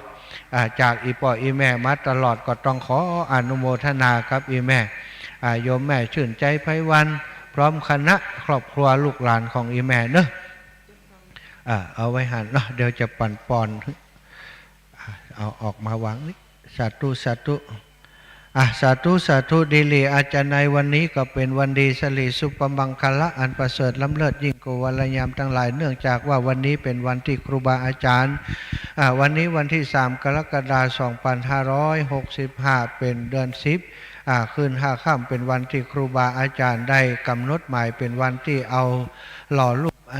เคลื่อนย้ายรูปเหมือนแห่รูปเหมือนของหลวงปู่ถึง2 รูป 2 องค์ที่มีคุณูปการต่อสถานที่แห่งนี้ต่อลูกศิษย์ลูกหาต่อครูบาอาจารย์ในการก่อร่างสร้างแปลงยังศาลาพระเจ้าสีสองเมืองและก็ได้สร้าง ระเจดีย์สีสองเมืองสืบกำคืดยึดเจตนาของครูบาอาจารย์แต่ก่อนเก่าถึง2 รูป 2 องค์ทำให้ศรัทธาญาติโยมทั้งหลายได้ร่วมอนุโมทนาบุญได้ร่วมก่อร่างสร้างแปลงมาโดยตลอดวันนี้เป็นถึงวันที่ถึงกำหนดหมายในการเคลื่อนรูปเหมือนรูปหล่อของหลวงปู่ถึง2 รูป 2 องค์มาประดิษฐานที่นี่เป็นวันอันเป็นมังกรวันนี้ศรัทธาญาติโยมอีป่อยอีแม่บ้านปางน้ำทุได้น้อมนำข้าวน้ำโภชนาอาหารมาถวายในวันนี้ซึ่งก็หมายมีมูลศรัทธาแม่อุ้ยมั่นใจปินและก็แม่ทองศรีใจปินพร้อมลูกหลานบ้านปางน้ำทุร่วมบุญมาพร้อมกับข้าวต้มขนมข้าวน้ำโภชนาอาหารและจตุปัจจัย200 บาทโยมแม่ชื่นใจไพรวันนางสาวขวัญลาปินคำได้น้อมนำมาข้าวน้ำโภชนาอาหารและจตุปัจจัยได้ทำเพื่อเจ้าที่ทราบผลบุญตาลไปให้พ่อสิงแก้วแม่ตุมาชัยโยและมูลศรัทธาโยมแม่ชื่นใจไพรวันได้ร่วมปัจจัยมาถวายเป็นการน้ำค่าไฟค่ารถกาลาที่อาตมาภาพได้เดินทางมาปฏิบัติธรรมที่นี่และมูลศรัทธาแม่ศรีพันธ์เกิดสุขพร้อมครอบครัวทุกคนตานไปหาเทวบุตรเทวดาและเจ้ากรรมนายเวรและมูลศรัทธาแม่บัวคำใจปินตานไปหาเทวบุตรเทวดาและเจ้ากรรมนายเวรนั้นนี่ไผ่ก็ซองนี่หรอซองนี่บ่ได้ใส่กันมูลศรัทธาโยมแม่บัวคำใจปินตานไปหายางแม่บงกฎล่ะใจเนาะบงกฎเนาะใจปินลูกแหมกะคนไหนแม่เจ้ากรรมนายเวรแล้วก็ข้าชากะอันนี้อย่างบอกหู้นะน้องมัดล่ะน้องมัดน้องมัดอีหล่ะนี่แหละตานไปหาแม่บงกฎใจปินบัดนี้ตนตัวของผู้ค้าเป็นตัวแทนของครูบาอาจารย์ได้ปฏิฆาหับเราเอาแล้วยังเข้านับโภชนาอาหารและจตุปัจจัยทายธรรมที่ญาติโยมทั้งหลายได้มาร่วมบุญในวันนี้ก็ขออำนวยอวยใจให้โยมแม่และครอบครัวลูกหลานทุกคนผู้มีรายนามติดกิตนานามไปแล้วนั้นคือท่านเจ้าทั้งหลายมีความสุขคือท่านเจ้าทั้งหลายมีความเจริญพยาธิอาพาธก็ดีข้อเกณฑ์เว้นภัยก็ดีความกังวลอันตรายในจิตในใจของโยมพ่อโยมแม่โยมพี่โยมน้องโยมลูกโยมหลานทั้งหลายให้มาลายหายไปให้หอมมือหายให้กลิ่นกาดออกจากตนจากตัวเหมือนน้ำที่กลิ่นกาดลงจากใบบัวใบบอนแม้นว่าเจ้าที่ทราบผลบุญตาลไปให้เจ้ากรรมในเวรเจ้าเทวบุตรเจ้าเทวดาพญาอินทร์พญาพรหมพญายมราชตลอดถึงปวงญาติทั้งหลายที่ล่วงลับมรณาไปสู่ปรโลกไปหน้าดามที่กิตนานามไปแล้วนั้นก็ขอให้ท่านเจ้าทั้งหลายเหล่านั้นได้กินได้บริโภคผลบุญตาลบนฝูงนี้แม้ไปถึงเมื่อเจ้าให้ได้กลับกลายเป็นข้องงายไปถึงเมื่อเรามาขายให้ได้กลับกลายเป็นแผ่นเสื้อแผ่นผ้าไปถึงเมื่อลูนปุ่นล่าให้ได้กลับกลายเป็นข้าวทิพย์น้ำทิพย์10 ประการบุญสมปานที่แม่ทั้งหลายได้สั่งสมอบรมมาและครูบาอาจารย์ได้มาพัฒนามาสร้างก่อร่างสร้างแปลงที่นี้เป็นบุญเป็นกุศลก็ขอให้ส่งยุไปให้กับอีป่อยอีแม่ทั้งหลายได้บุญได้กุศลบนฝูงมื้อนี้จุเนื่องจุประการให้ท่านเจ้ามีอายุมันขวัญยืนในมั่งมูลต้นเท้าเป็นเจ้าเข้าเจ้าของทรัพย์สินเนืองรองเงินทองทั้งหลายมาเทมาปรารถนาสุขสมบัติมนุษย์สมบัติสวรรค์สมบัตินิพพานสมบัติขอความปรารถนาของโยมแม่ทั้งหลายจงสำเร็จโดยพันจงสำเร็จโดยพันดังสลีสัพปัญญูพระพุทธเจ้าประทานพรอันประเสริฐเอาไว้ว่ายะถาวาริวหาปุราปาริปุเรติสาครังเอวะเมวะอิโตทินังเปตานังอุปกัปปติอิชิตังปัฏฐิตังตุมหังคิปะเมวะสมิจฉตุสัพเพปุเรนตุสังกปาจันโทปนะระโสยถามณิโชติระโสยถาสัพพิติโยวิวัชชันตุสัพพะโรโกวินัสสตุมาเตภวัตวันตรายโยสุขีทีคายุโกภวะอภิวาทนาสีริสนิจังวุธาปจายโนจตารโรธรรมาวทันติอายุวันโนสุขังพลังนิพพานังปรามังสุขังบุญรักษาเอาอันนี้ไปแจกกันคนละผืนคนละผืนยันมงกุฎพระเจ้าอีไหมคนละผืนเอาไปฝากอันนั้นด้วยผู้จัดการทกสจิศรัทธาญาติโยมตอนนี้ครูบาอาจารย์พระสงฆ์องค์สังฆเจ้าจะได้ฉันภัตตาหารเจ้ามาเอากับข้าวนี้ไปเลยนะเดี๋ยวตู้เจ้าเปิ่นจะตันฉันจะ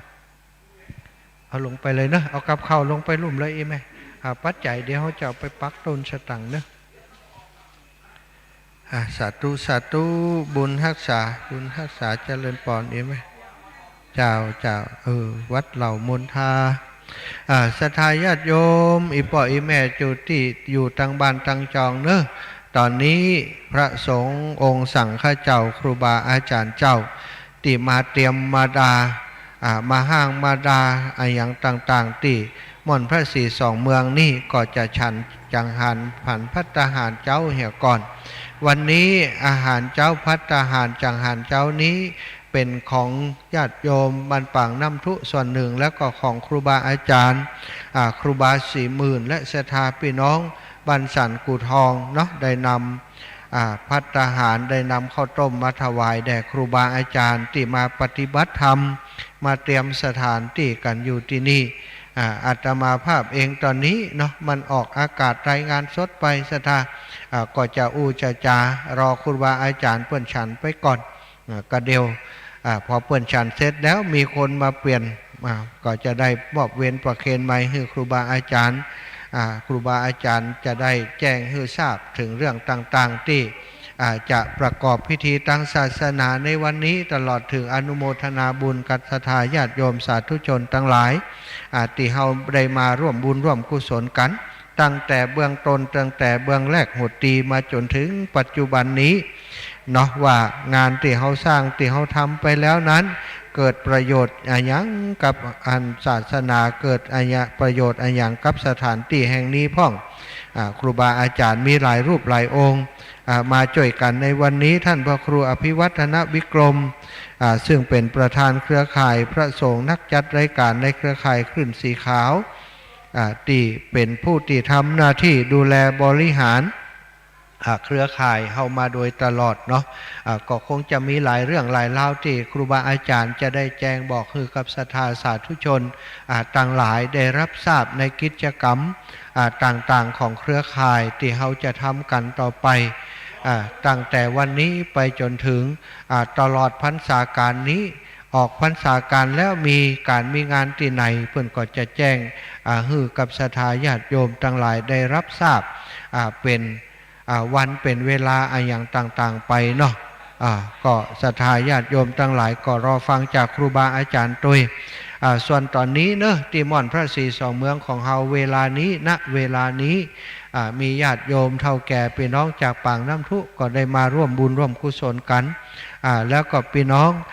จากต่างวัดสันกูทองเนาะก็ได้มาร่วมบุญร่วมกุศลด้วยกันเอาข้าวน้ำโภชนาอาหารภิกขหารทานมาถวายครูบาอาจารย์เจ้าที่ปฏิบัติธรรม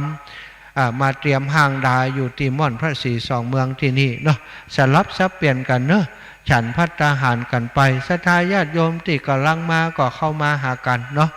เอาข้าวน้ำโภชนาอาหารมาถวายก็จะได้หื้อศีลหื้อปอนไปทุลุงฉันแล้วกะทุลุงฉันแล้วเอาต่อที่นี่ผมจะไปฉันแล้วทุลุงจะได้ต่อกันไปเสียงมันจะเงียบจะหายไปไอแคกบรรดาพี่น้องศรัทธาทั้งหลายตะกี้ที่ย่างไปเจ้าไปนี่เพราะว่าไปฉันภัตตาหารเจ้าวันนี้ได้รับความเมตตาธรรมจากคณะศรัทธาวัดสันกูทองซึ่งมีท่านพระปลัด40,000พระปลัด40,000สุธีโลปลัดจำนันสุธีโลได้อนุเคราะห์เป็นเจ้าภาพข้าวต้มถวายพระเจ้าประสงค์ในวันนี้ก็เชิญชวนพี่น้องศรัทธาท่านทั้งหลายเนอะเพราะว่าจะเป็นอยู่ที่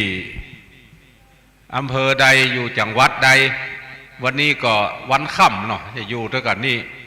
มั่งงายนี่ตั้งแต่9 โมงครึ่งเพื่อนจะแห่รูปเหมือนของหลวงปู่ทั้ง2 องค์ออกจากที่ตั้งคือออกจากวัดพระธาตุดอยสะเก็ดออกจากวัดปางยิ้วแล้วก็จะเอามารวมตัวกันที่ศาล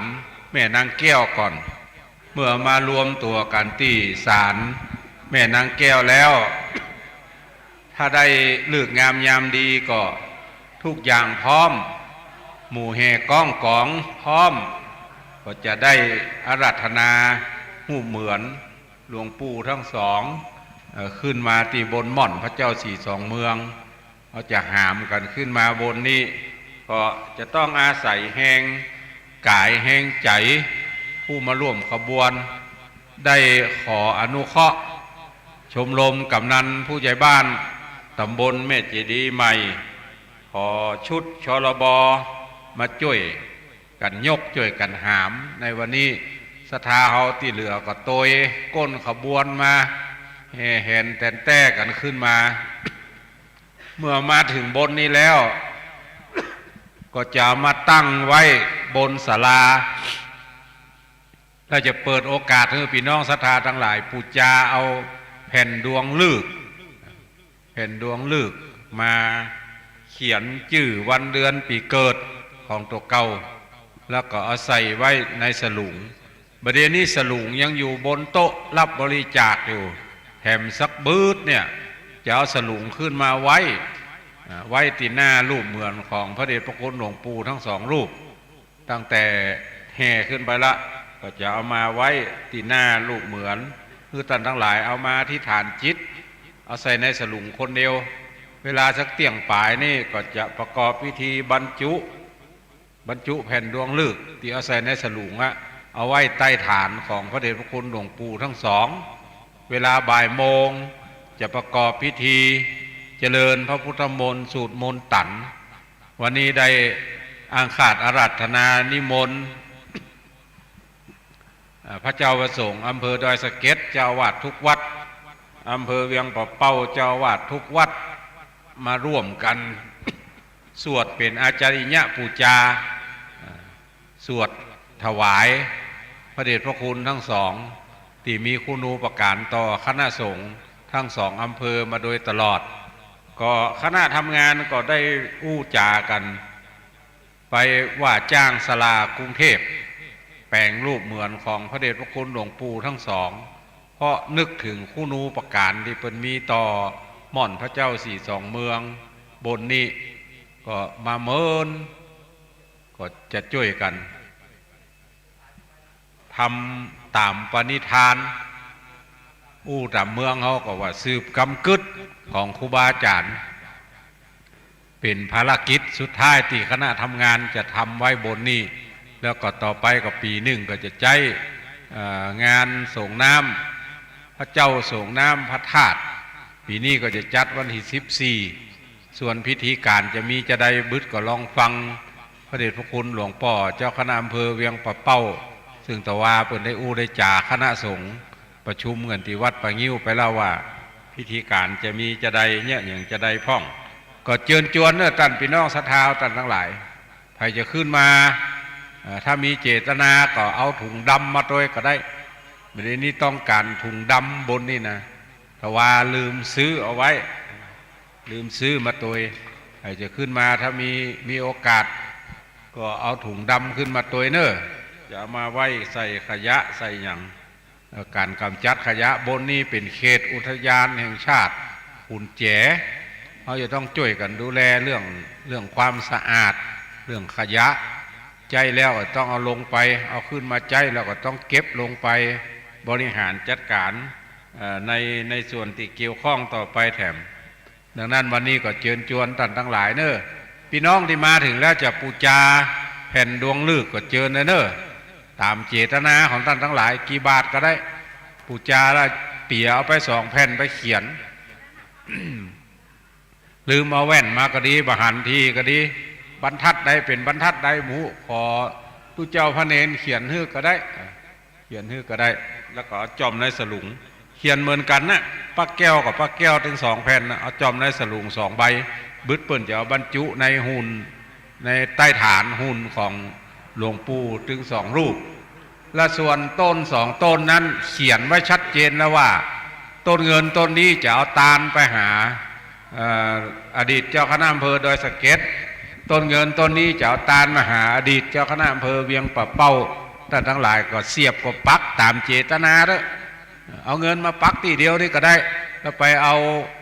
แผ่นดวงฤกษ์ไปเขียนส่วนผ้ายันนั้นท่านทั้งหลายก็หยิบเอาไปคนแผ่นเลยก็ได้หยิบเอาไปคนแผ่นเป็นผ้ายันมงกุฎพระเจ้า16พระองค์อาตมาภาพก็ตั้งใจว่าท่านทั้งหลายขึ้นมาทำบุญละบะมีอย่างเป็นคุณูปการตอบแทนเลยเอายันที่มีอยู่มาสกรีนผ้าที่เอา แปลงยันนั่นก็เป็นจีวรเตี่ยอาตมาภาพนุ่งมาหมูสักกี่ปีละปีในเปลี่ยน2 ชุดชุดหนึ่งบัจใจว่า2-3 ผืนนะชุดหนึ่งนี่ปีหนึ่งนี่ใจ10 ชุดปีหนึ่งก็เปลี่ยน2 ชุดใจอยู่20 ชุดต่อปีแปลว่าทุกเจ้านุ่งชุดเดียวบัจใจนุ่งหลายชุดก็แต่ว่ามันสีเดียวนี่มาเถียง เปลี่ยนหลายชุดอยู่ก็ใจผ้าจีวรทั้งหลายแล้วนะเอามาซักแล้วเอามารีดแล้วก็เขียนเป็นแผ่นยันเป็นผ้ายันอิติปิโสวิเศษที่เขียนว่าอิติปิโสวิเศษเสอิ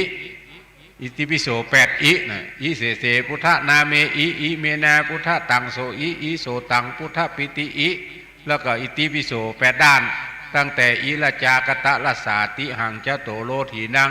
ปิสัมระโลปุสัตพุทธโสมนากลิธาโทพระสัมวิสะเตภะกะพุทธปันทูธรรมกะวาโทโนอมะมะวาอวิสุนุสานุติอันนั้นเป็นอิติปิโส8 ด้านนอกจากนั้นก็มียันที่เป็นมงกุฎพระเจ้า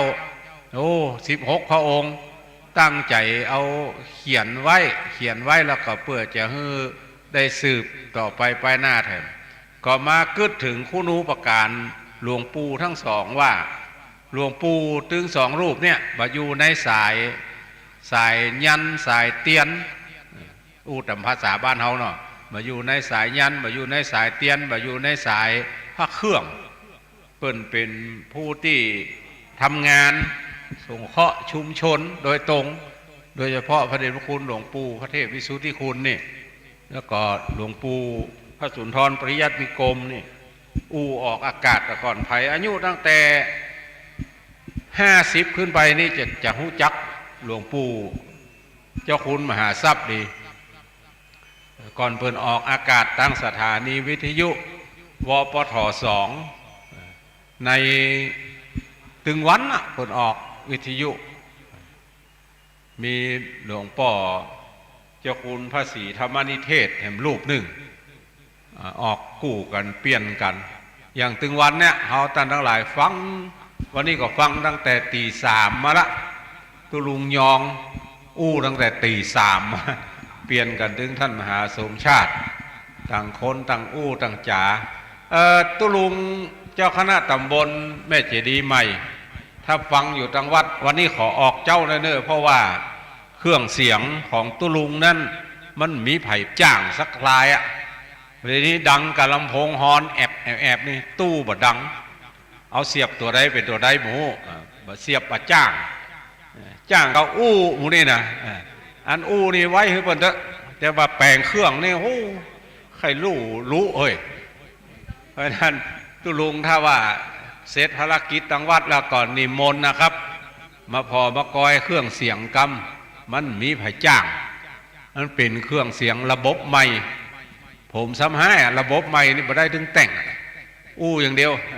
แต่ถ้าเป็นระบบเก่านี่สบายมากเพราะว่าเครื่องขยายเสียงบ่เดียวท่านทั้งหลาย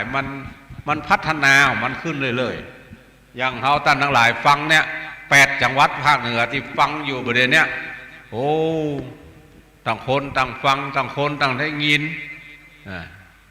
เหมือนกันหมดได้ยินอย่างเดียวกันทุกเจ้าไอก็ได้ยินทุกเจ้าจมก็ได้ยินทุกเจ้าก็ได้ยิน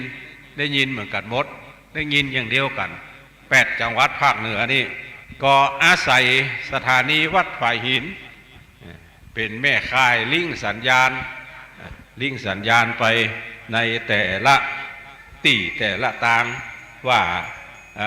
จัดงานอย่างพ่องอย่างใดไผ่เนี่ยอย่างใดตั้งใดกาแต่เดียวตุลุงยองถ้าพร้อมแล้วนิมนต์ที่หน่วยประชาสัมพันธ์เลยนะครับจะได้มานั่งนั่งจ่าที่หน่วยประชาสัมพันธ์ผ้ายันมินิเนอร์ท่านทั้งหลายเอาหยิบเอาไปคนละผืนไผ่มักเมี่ยงก็มีเมี่ยงเอามาโตยจะว่ามันเหลือก็บ่ใจมันกินมาเสี่ยงงานส่งน้ำพระธาตุวันนั้น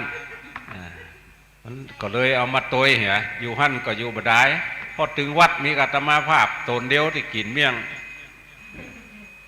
นอกนั้นเพิ่นมากินกันอยู่ป่าเมี่ยงก็ต้องกินเมี่ยง ถ้าอ่านขอยว่าทรยศต่ออาชีพตัวเก่าเหรอ จะเป็นได้กินเมี่ยงกินอันนี้ไปหมู่สูบบุหรี่กับสูบไปอานิมนต์นะครับตุลุงเอาถึงสองไม่ก็ได้แม่เดียวตามเดี๋ยวตุลุงเก่าก็ขอความนอบน้อมแด่พระรัตนตรัย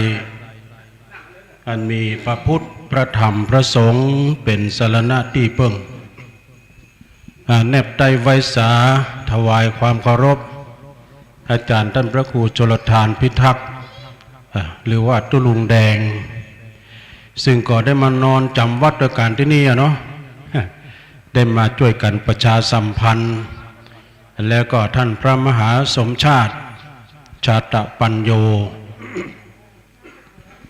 ทีมงานตั้งไฟหินตัวนะโอ้สถานการณ์ทางในตำบลนี้ก็หนาวอยู่เนอะสถานเนอะยังบหันตะวันเตื้อญาติโยมตอนนี้พี่น้องปางน้ำทุก็ดีสันกูทองก็กำลังร่วมทำบุญเนอะปักยอดปักปลายแม่เขียนชื่อด้วยเขียนชื่อเอาใส่ซองเนาะ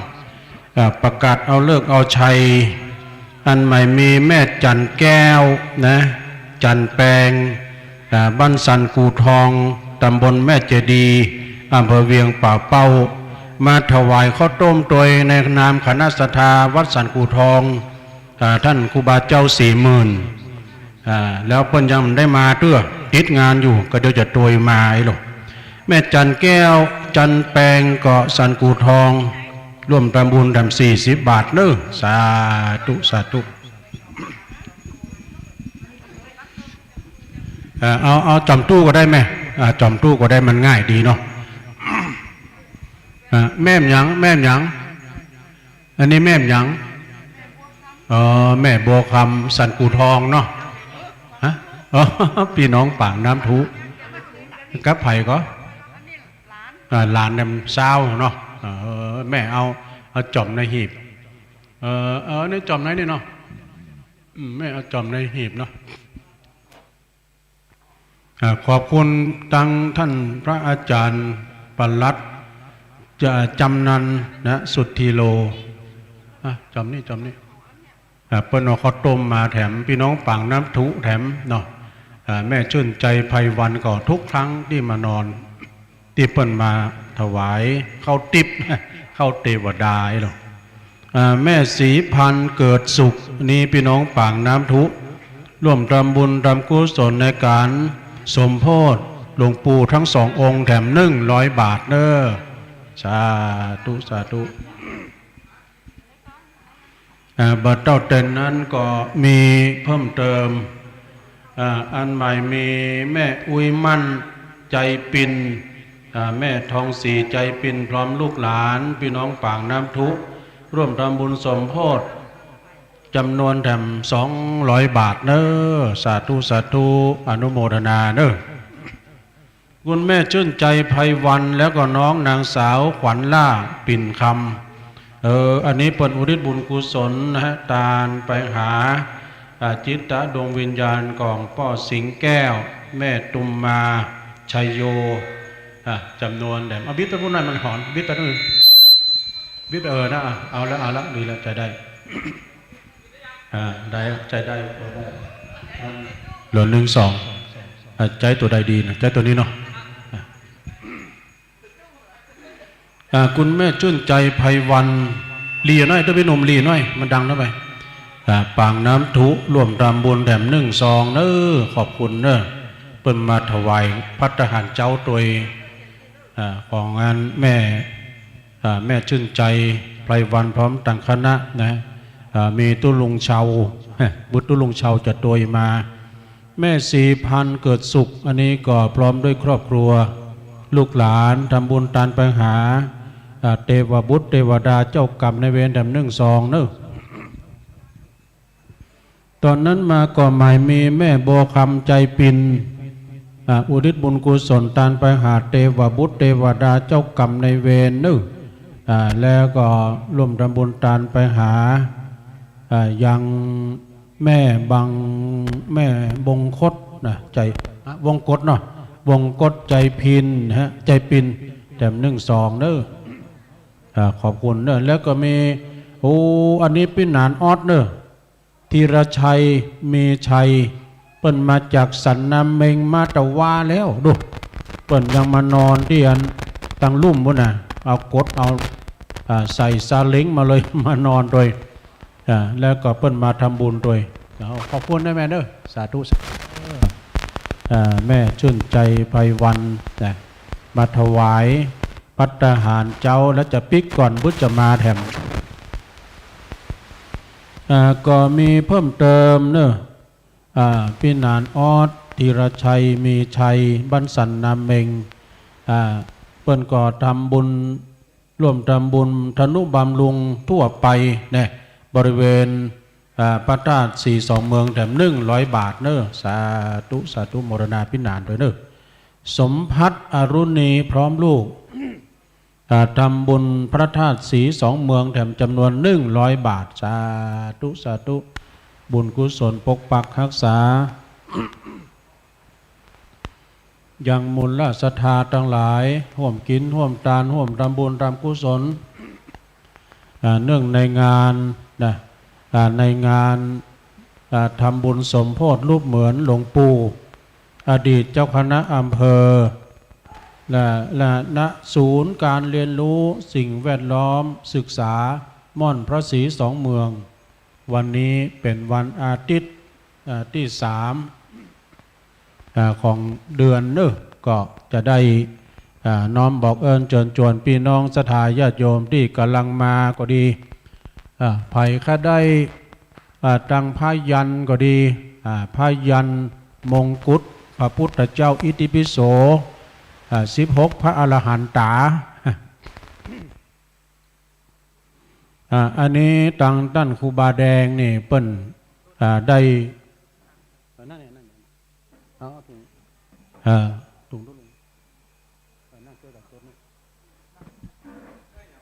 จากนั้นก็คณะศรัทธาเปิ้นได้อบรมสมโภชเฉลิมฉลอง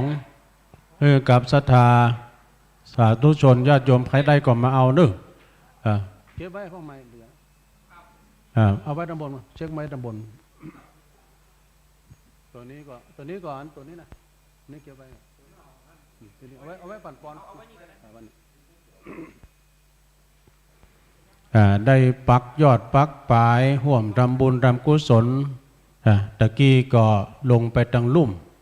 ก็ปรากฏว่าคนเปิ้นกำลังมากันกำลังเดินทางมาถึงบริเวณม่อนพระศรีสองเมืองวันนี้ก็บรรยากาศตังบนดอยนี้ก็ร่มรื่นเย็นดีไม่มีฝนแต่มันคลึ้มบ่ได้มันบ่ตกต้องกลัวฝนวันนี้พระอาจารย์มรรคนายกสันกูทองก็มาและพร้อมกับข้าวต้มนี่ พี่น้องสันกูทองก็มากันจัดหลายอีแม่เขาก็มาแล้วเนาะได้ร่วมทำบุญกินทานกันในโอกาสในวันนี้เนาะพี่น้องศรัทธาบ้านไก่ทางเหนือทางใต้วันนี้เป็นวันดีซึ่งเป็นวันติดโดยวันครอบครัวเอาท่านทั้งหลายได้มีโอกาสเข้ามาร่วมทำบุญทำกุศลที่จะได้มาร่วมสมโภชตึง2อำเภอด้วยกันอำเภอเวียงป่าเป้าก็ดีอำเภอดอยสะเก็ดก็ดีเพื่อจะแห่อ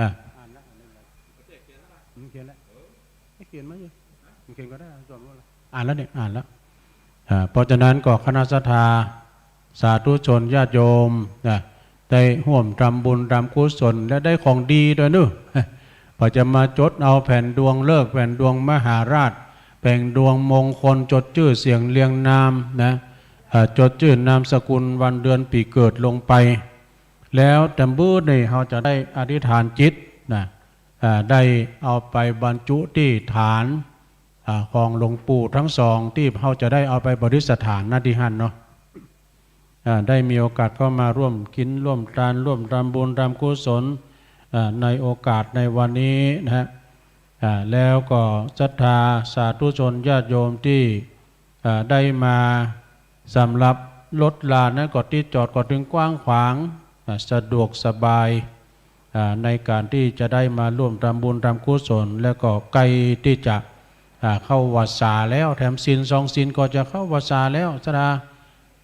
นอกจากนั้นนี่เราได้ไปวัดไปวาทางการเปิ้นก็อนุมัติปงเปิ้นว่าปลดล็อกแล้วไปฟังเทศน์ฟังธรรมฟังน้ำฟังธรรมวันพระวันศีลไปปฏิบัติธรรม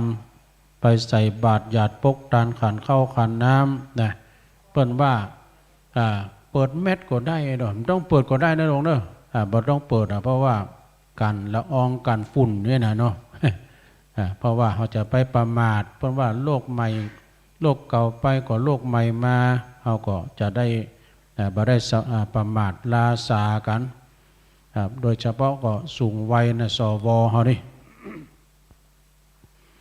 ได้มีภูมิต้านทานนี่มันน้อยนะฉะนั้นก็ขอระมัดระวังศรัทธาญาติโยมที่กำลังจอดรถกำลังเดินขึ้นมาก็ดีขึ้นถึง2 ภาคได้เนอะถึงภาคทางด้านทางปูน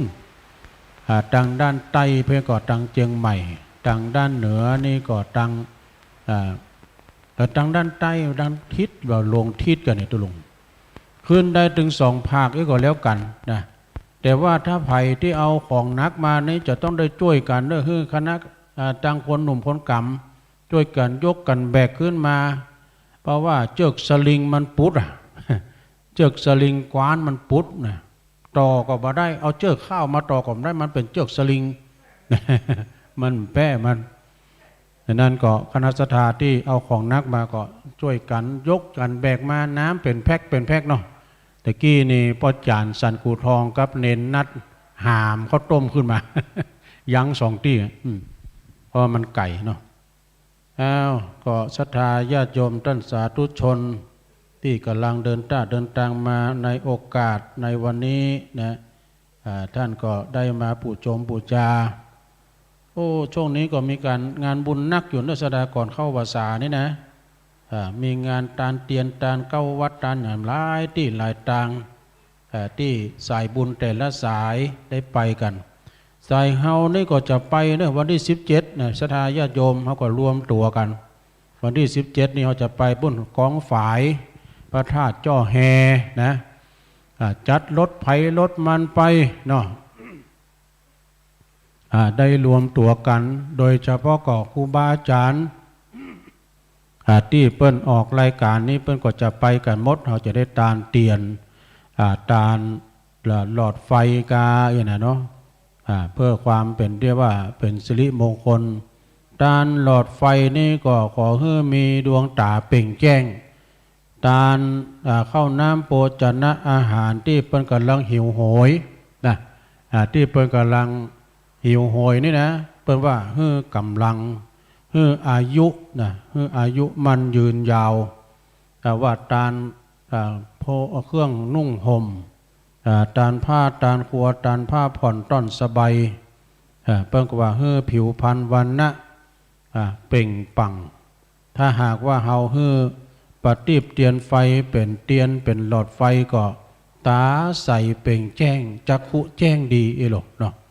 ฉะนั้นจัดการอันใดอันหนึ่งก็ดีวันนี้เราจะได้มาสมโพธิได้มาแห่แล้วก็จะได้มาอบรมสมโพธิรูปเหมือนอดีตเจ้าคณะอำเภออดีตเจ้าคณะจังหวัดเชียงใหม่แล้วก็นาติมอนพระศรี2 เมืองกำหนดการก็มีนี่เนอะสถานแต่เจ้านี่อีแม่เขาอีพ่อเขาย่ำตันลุกมาเนี่ย ตุลุงก็ประกาศกำหนดการไปกรรมนะกำหนดการเพิ่งก็มีญาติโยมที่มาแล้วนี่จะมาร่วมบุญในการที่ว่ามาเขียนชื่อบันทึกชื่อเรียงเสียงนามลงที่แผ่นดวงก็เจิญได้เนอะแล้วก็มีผ้ายันอันศักดิ์สิทธิ์โดยซึ่งก็เป็นผ้ายันที่ท่านอาจารย์พระครูชลทานพิทักษ์นะเปิ้นได้เอามาร่วมหอมแล้วก็เปิ้นได้ผลิตเพราะว่าเปิ้นก็เจนจบในตังเวทมนต์คาถาเนาะจะเป็นเตียนก็ดีเป็นกระท่องคาถากายนะ เพิ่นได้พุทธาพิเศษเป็นที่เรียบร้อยเป็นผ้ายันอิติปิโสเพิ่นว่าเป็นมงกุฎพระเจ้าอิติปิโสนะตัวถามว่าเพิ่นคือบูชาตัวใดก็ได้ตัวลุงตามเจตนาไปนะฉะนั้นถ้าว่าไปมาก่อนก็ได้วยนะมีจำนวนจำกัดเหมือนกันเด้อนะสำหรับพิธีลำดับขั้นตอนพิธีการนั้นนะในงานพิธีสมโภชรูปเหมือนนั้นเพิ่นก็บอกว่าเขาจะมีการแห่นะพระเดชพระคุณหลวงปู่พระเทพวิสุทธิคุณอดีตเจ้าคณะอดีตเจ้าคณะอำเภอดอยสะเก็ดเด้อแล้วก็พระเดชพระคุณหลวงปู่พระสุนทรปรยัตติวิกรมอาจารย์เจ้าคุณมหาทรัพย์อดีตนั้นเพิ่งก็เป็นเจ้าคณะอำเภอเวียงป่าเป้าณที่วัดม่อนณม่อนศรีสองเมืองตำบลแม่เจดีย์อำเภอเวียงป่าเป้าจังหวัดเชียงรายซึ่งก็เวลาประมาณ9 โมงครึ่ง9 โมง 30นั้นครูบาอาจารย์พระสงฆ์องค์สามเณรเจ้าแล้วก็มวลชนศรัทธาตึงไปในตึงไปนอกเนาะภายในก็มีครูบาอาจารย์พระสงฆ์องค์สามเณรภายนอกก็มีศรัทธาญาติโยมทั้งหลายจะได้พร้อมใจกันแห่รูปเหมือนโดยขบวนรถยนต์ก่อนนะเคลื่อนออกจากวัดพระธาตุดอยสะเก็ดแล้วก็วัดป่างิ้วนะก็จะมุ่งหน้าสู่ศาลเจ้าแม่นางแก้วถึงแล้วก็จะได้อาราธนารูปเหมือนลงจากรถรอขบวนแห่พร้อมกันนะด้วยการว่าขบวนย่างขบวนเตียวเดินเท้าแห่รูปเหมือนรูปปู่ของครูบาทั้งสองสู่ม่อนพระศรีสองเมืองเด้อปูจาแผ่นดวงกันนะอธิษฐานจิตนำไปบรรจุใส่ในบาตรนะในบาตรร่วมทำบุญตามอัธยาศัยนี่เปิดโอกาสนะญาติโยมทั้งหลายพระจะมาปูจมปูจาอันใดอันหนึ่งก็ดีนะบอกว่าจะเป็นแผ่นดวงเลิกมหากุศลมหามงคลบอกว่าจะเป็นผ้ายันหรือว่าจะทำบุญทั่วไปอย่างที่ตุลุงประกาศไปตะกี้เนาะพี่น้องปางน้ำตุพี่น้องตังสันกูทองนะป้องมามได้ก็ฝากกันมานะก็จะได้ทำบุญตามอัธยาศัยตามเจตนานะโยมนะบ่ได้บักบ่ได้แบนแล้วแต่กุศลจิตเจตนาเนาะการตานนี่เปิ้นถึงบักแบนแล้วแต่หอมเท่าใดหอมนักหอมน้อยเปิ้นมีนักก็หอมนักเขามีนักก็ตามบาตามแห้งไผมันเวลา10 โมง 49นี่พ่ออาจารย์พ่อนานโตนี่สุตานี่มัคคณายกปุจานวัดบ้านร้องอย่างหัวหน้าเนี่ยวัดบ้านร้องน่ะ เปิ้นก็จะได้ประกอบพิธีบวงสรวงเทพาอาหัก16จันทร์ฟ้า15จันทร์ดินนะเทวบุตรเทวดาเท้าจตุโลกบาลทั้ง4จะได้บวงสรวงพิธีพราหมณ์จบแล้วก็เวลา 11 โมง 9 นาที11 โมง 9 นาทีพระสงฆ์สามเณรก็จะเดินทางขึ้นสู่ถึงบนดอยแล้วก็จะได้ฉันภัตตาหารเพลร่วมกันเวลา 11 โมงนี่นะเลี้ยงเพลพระสงฆ์องค์สังฆเจ้าเวลา 11 โมง 29นี่ก็คารวะญาติโยมก็ร่วมรับประทานอาหารแบบกลางวันนะร่วมรับประทานอาหารกลางวันก็จะมีโฮงตานอยู่บ้างก้าเนาะอย่างน้อยข้าวต้มก็มีอยู่นี่ ข้าวต้มก็ยังเหลืออยู่นะถ้าใครมาเขาอยากกินข้าวก็บอกเน้อนะทางด้านหลังศาลาพวกเน้อนะต่อจากนั้นเวลาเที่ยง29นะก็จะมีพิธีบรรจุองค์บรรจุแผ่นดวงเลิกนะตอนนี้พระจะบรรจุแล้วเนาะโยมเนาะก่อนเที่ยง29นี้เราต้องปูจาเขียนไว้ก่อนเพราะเวลาเที่ยงกับ29นาทีนี้เพื่อจะมีพิธีแผ่นบรรจุแผ่นเลิกแผ่นดวงเลิกที่ใต้ฐานรูปเหมือนของหลวงปู่ทั้ง2 องค์เนอะเนี่ยอันนี้เวลาเที่ยงกับ29ตอนนั้นมาเวลาบ่ายโมง 9 นาทีนะเวลาบ่ายโมง 9 นาทีนั้นท่านเจ้าอาวาสทุกวัดในอำเภอดอยสะเก็ดและก็ท่านและก็อำเภอเวียงป่าเป้าและพระสงฆ์สามเณรทั้งหลายทั้งมวลชน พร้อมกันที่บนศาลาพระเจ้าสี่สองเมืองเนอะจะได้ประกอบพิธีในช่วงตอนบ่ายก็จะได้เรียนเชิญคุณวุฒิกรคำมานี่ท่านในอำเภอพานเพื่อก็จะได้จุดเทียนธูปบูชาพระรัตนตรัยเขาก็จะได้มีการทำพิธีแล้วก็มีคุณเรียนเชิญคุณบรรจงขุนเพชรอันนี้ก็ท่านในอำเภอเวียงป่าเป้าจะได้จุดธูปจุดเทียนบูชาพระธาตุเจ้าดอยตุงจำลองเนี่ยเปิ้นก็กะก็เกียมไว้แล้วศรัทธาญาติโยมทั้งหลายนะแล้วก็คุณจักรพันธ์ทองอ่ำปลัดอาวุโสดอยสะเก็ดก็จะจุดเทียนบูชาพระธาตุดอยสุเทพจำลองนะนี่เป็นกำหนดการคร่าวๆเนื้อศรัทธาอาจจะเปลี่ยนแปลงเวลาเนาะหรือว่าจะได้ประยุกต์ขึ้นมาแถมอีกนะนั้นก็ศรัทธาญาติโยมเฮาที่อยู่ต่างบ้านต่างจองบางท่านบางคนได้มาเนาะอยู่กับบ้านกับจองก็สามารถฟังทางขึ้น 104.50 ของวัดพระธาตุดอยของวัดฝ่ายหินได้เนอะแล้วก็เพิ่นจะมีตึงภาพตึงเสียงตัวแต่เจ้านี่ออกรายการก็ล่วงเลยเวลาเพราะว่ามันเชื่อมยากหน่อยนะแต่นี้ติดแล้วเนาะก็จะได้ออกรายการกันไปจะเยอะเนาะตุลุงก็อู้ไปเบื้องต้นก่อนก็เดียวถ้าคนมานักมาหลายท่านพระมหาสมชาติก็จะได้มาสลับซับเปลี่ยนกันอาจารย์ท่านครูบาแดงก็จะได้ปั่นปอนไปเรื่อยๆจะปั่นปอนแล้วมาสลับซับเปลี่ยนกันไปคณะกรรมการแต่นี้คุณแม่ครูธนวันชัยวงศ์นะเปิ้นก็เดินทางมาถึงเอาฟ้อนมามุ่นนะวันนี้นะแล้วเปิ้นจะนำฟ้อนลูกศิษย์ลูกหาเปิ้นมาฟ้อนตัวแต่วันนี้เนื่องจากว่าเปิ้นมาคนเดียวเนาะพิธีการมันจะมีนักแต่ว่าภาคตอนบ่ายฉันเพลแล้วคงมีอย่างละญาติโยมเนาะฉันเพลกี่ข้อตอนแล้วก็คงจะได้สลายตัวปิกแต่ละบ้านแต่ละจองกันไปเนาะนั้นก็ศรัทธาญาติโยมในโอกาสที่เราจะมีงานมงคลสมโภชที่นี่ก็ยินดีต้อนรับกับสายบุญสายทานศรัทธาที่พี่น้องศรัทธาญาติโยมจะมาร่วมบุญร่วมกุศล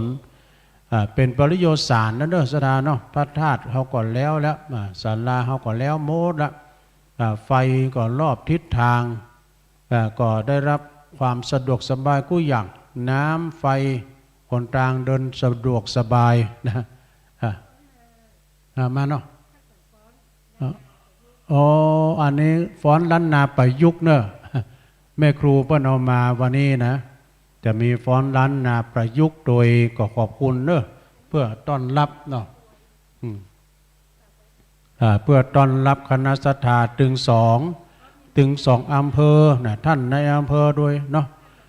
แล้วก็คณะศรัทธาที่เพิ่นจะมาร่วมด้วยช่วยกันได้มาพ่อมาหันแล้วพร้อมกันนั้นนี่ศรัทธาญาติโยมทั้งหลายครูบาอาจารย์นี่เพิ่นก็จะมาหลากหลายที่เพิ่นจะมาร่วมทำบุญมากินมาทานเตจะบุญกุศลที่มากินมาทานกันในวันนี้ซึ่งก็ได้กำหนดกฎเกณฑ์วันที่3วันนี้นะเป็นวันรวมน้ำจิตน้ำใจของถึง2อำเภอดอยสะเก็ดอำเภอเวียงป่าเป้าแล้วก็ใกล้เคียงตัวนะถือว่าบุคคลทั้งสองท่านนี้เป็นปูชนียบุคคลหลวงปู่ท่านเจ้าคุณพระเทพวิสุทธิคุณแล้วก็ท่านเจ้าคุณพระสุนทรปริยัติวิกรมนะเปิดมาบุกเบิกไว้ก่อนแต่ก็บ่สำเร็จนะเนื่องจากคัดนี่มาหลายอย่างนะเกี่ยวกับทางอุทยานพ่องก็มาสำเร็จด้วยหมู่เฮาทั้งหลายเนี่ยเนอะศรัทธาญาติโยมทั้งหลายนะแรงจูงใจแรงดึงดูดโดยเมตตาบารมีธรรมหลวงพ่อท่านพระครูนิวิตศรีลสังวรนะเจ้าคณะอำเภอเวียงป่าเป้าแล้วก็เจ้าคณะอำเภอดอยสะเก็ดนี่ก็เปิ้นเป็นเก้าเป็นกันดำเนินงานเนาะผู้ที่ดึงดูดงานหรือว่าแม่งานใหญ่เฮาก็มีครูบาดอยครูบาแดงแล้วก็อาจารย์ท่านพระครูอภิวัฒนวิกรมนะหลายท่านตั้งที่เปิ้นมาร่วมกันนี่นะแสดงเป็นจุดดึงดูดที่จักเจิญ เชิญชวนพี่น้องศรัทธาทั่วสารทิศตกเหนือออกใต้ได้มาร่วมทำบุญทุกท่านต่างมีบริวารนะอย่างอาจารย์พระครูพันว่านะบริเวณบริวารบริการบริหารบริกรรมได้บริหารกันไปเนาะศรัทธาญาติโยมพี่หูสองน้องหูหนึ่งก็ช่วยกันไปในงานบุญงานกุศลในครั้งนี้นะเพราะฉะนั้นก็ศรัทธาญาติโยมสาธุชนที่เขาได้มาร่วมกินร่วมทานร่วมบุญกุศลนะบุญอันนี้บุญกุศลอันนี้ก็บ่หนีหายไปไหนจะได้เชื่อมให้กับครูบาอาจารย์ที่เพิ่นได้ร่วมกันร่วมกินร่วมทานร่วมกินร่วมทานในครั้งนี้นะครับเพราะฉะนั้นคณะศรัทธาสาธุชนตึงวันตกวันออกใต้หัวเหนือเพราะว่าจะเป็นพี่น้องตังเมืองฝางนะเมืองฝางก็ช่วยกันแต่เพราะว่าจะเป็นพี่น้องตังตามคลื่นต่างๆเนาะตามคลื่นเอาช่วยกันได้พี่นานออด พี่นานออดนี่เป็นผู้ที่แรงด้วยศรัทธามาแต่ว่าก็มาตั้งเต็นท์นอนเพิ่นมานอนคนเดียวหลายตัวละที่นี่นะแต่เพิ่นจะเอาซาเล้งนะไปกินไปตานไปร่วมสร้างที่วัดมณฑารามที่เราเป้าตัว ขอบคุณพี่นานออดเนอะอยู่สันน้ำเมงพี่น้องสันน้ำเมงฮู้ก็ฮู้จักอยู่เนาะพี่นานออดธีรชัยแรงศรัทธาแรงกาโอ้กองมาแล้วเนอะพี่น้องไต กองพี่น้องไตกองเอวยาวนี่แม่นะก้าเนี่ยเนาะ คณะจ้างฟ้อนกะเนาะของแม่ครูมาแล้วอ๋อของครูบอยกะ มองออลี มองอองลี ของครูบอยมาแล้วเด้อโธ่ เนี่ยมันจะมีมาเรื่อยๆนักแสดงก็เดียวกับคณะจ้างฟ้อนของแม่ครูอันนี้ของครูบอยมาแล้วนะของมองเซิงตั้งต้นที่ฮั่นเลยเด้อโอ้มากันแล้วครูบอยไม่มีของตึ้งนงของภูเก็ตแล้วก็ของวัดม่อนสุวรรณคีรีแห่งของภูเก็ตจุดเซนโตกินตลาโอ้หลายอย่างหลายอันเนอะวันนี้นะอยู่กับบ้านน้องจอมน้องพอน้องก้อยกันนกกิงกะลานี่พี่น้องไตใหญ่เนาะฟ้อนโตโอ้จะมีแบบฟ้อนดาบบ่นะดูหามเอาดาบกับมาบ่ดู โอ้หลากหลายเด้อการฟ้อนการลำอันนี้ตามครูบาอาจารย์ที่เพิ่นฝึกสอนกันมาเนาะสดาเนาะอย่างฟ้อนดาบเนี่ยโอ้ลูกศิษย์ของท่านอาจารย์ท่านพระมหาเสาแก้วเปิ้นมาฟ้อนว่านะคนเดียวดาบ7 เล่มดูฟ้อนคนเดียวไม่ยิงนะมีความสามารถแต่สดาวันนี้ถ้าจะมาอยู่ด้วยอย่างน้อยเพื่อจะมาสวดธรรมจักรปวัตนสูตรนะลูกศิษย์ลูกหาของท่านพระมหาเสาแก้วโอ้ท่านมหาเสาแก้วนี่ก็ใจก็ตึงตึกนะการกินการต้านการมาเป็นเก้าเป็นประธานนะขณะเปิ้นผ่าตัดนะพักฟื้นใหม่ๆเพราะยังมาอยู่นะเปิ้นแรงศรัทธาเปิ้นนั่นแหละนะก็มีลูกศิษย์ลูกหาของเปิ้นนี่ตั้งแต่ละอ่อนป .4 ป .5 ป .6 ม .1 ม .2 หลายรุ่นเปิ้นจะฝึกสวดฝึกสวดธรรมจักรปวัตนสูตรเปิ้นสวดเก่งนะโดยไม่ดูหนังสือ สวดธรรมจักรในธรรมกันแรกของโลกนะโอ้ป้นนานก็มาแล้วคณะแห่ถ้าพร้อมเรามาติดเข้าหลังๆไม่ดื้อแต่กะดิปินานออดบอกกับเปิ้นเด้อถ้าหากว่าเปิ้นมาพร้อมแล้วมารับข้าวต้มอาหารการกินเปิ้นเลอะเด้อพี่น้องปังน้ำทุพี่น้องตังสันกูทองเนี่ยเปิ้นเอาอาหารภัตตาหารข้าวต้มก็ดีน้ำพริกก็ลำ มีหลายอย่างมีทอดไข่พี่นานออดได้กินแล้วว่ะทำคนเดียวกินคนเดียวแล้วก็ปลูกต้นไม้5 ต้นเรียบร้อยแล้วดูปลูกตั้งแต่5 โมง เปิ้นตื่นเช้าเนอญาติโยมกำลังขึ้นมาก็เจิญเนอคณะของครูบอยของปู่เจของปู่ยาตึ้งนงก็ดีนะคณะกรรมการ ตั้งเจ้าหน้าที่แม่ครูธนวันพอเนอตั้งคณะกองเปิ้นมาแล้วกองทัพนั้นเดินด้วยกองไม่ใช่กองทัพนั้นเดินด้วยท้อง คณะกรรมกองนะกำลังทยอยกันมาจากนั้นก็ศรัทธาญาติโยมก็ตั้งชุดขาวเฮาก็กำลังมาเนอตอนนี้ตึงวันตกตึงวันออกขึ้นได้ถึง2 เพิก 2 ภาคเพราะว่าเดี๋ยวนี้มันเหมือนกับต่ำลงมาน่ะดอยนาแก้วเหมือนต่ำลงมาเพราะจะใดเพราะว่าเปิ้นแปลงทีมาแถมซี่ขันใดมันทีมาก็เหมือนว่าบ่อิดบ่ม้อยสักคำเปิดหัวเคียงขึ้นถึงบนยอดดอยแล้วนี่ก็เปิ้นพลิกแปลงขึ้นมาแต่ก่อนเนี่ยขึ้นยากเพราะหยังเพราะว่าซี่มันห่างเนาะซี่มันห่างเดี๋ยวนี้ซี่มันทีก็เลยขึ้นง่ายโดยต้นพระป่าอัน2 ต้นนี่ท่านอาจารย์พระครูชลทานพิทักษ์เปิ้นบอกว่าเราจะได้เอามาตานให้กับครูบาตัวนะไปจะตานให้หลวงปู่ก็ดีนะเปิ้นจะตานต้นเงินต้นนี้ตานไปหาอดีตเจ้าคณะอำเภอเวียงป่าเป้าอดีตเจ้าคณะอำเภอดอยสะเก็ดมี2 ต้นนู่นมาปักยอดปักปลายนะที่จะมาปักกันมี2 ต้นต้นกล้วยนี่นะเป็นต้นของพระเดชพระคุณหลวงปู่พระเทพวิสุทธิคุณแล้วก็ท่านเจ้าคุณพระสุนทรปรยติวิกรมเนาะที่เปิ้นได้รุ่นบุกเบิกได้กึศสร้างห้างแปลงยังม่อนพระ4 เมืองนี้แต่ว่าเปิ้นบ่สำเร็จเป็นว่าวางรากฐานไว้ วางรากฐานไว้แล้วก็ตังครูบาดอยนะตุลุงดอยท่านพระครูปฏิภาณธรรมทินเปิ้นก็ปรารภว่าข้าได้องค์พระธาตุมาไว้ประดิษฐานในสัก2-3 ดวงเนาะนี่นะ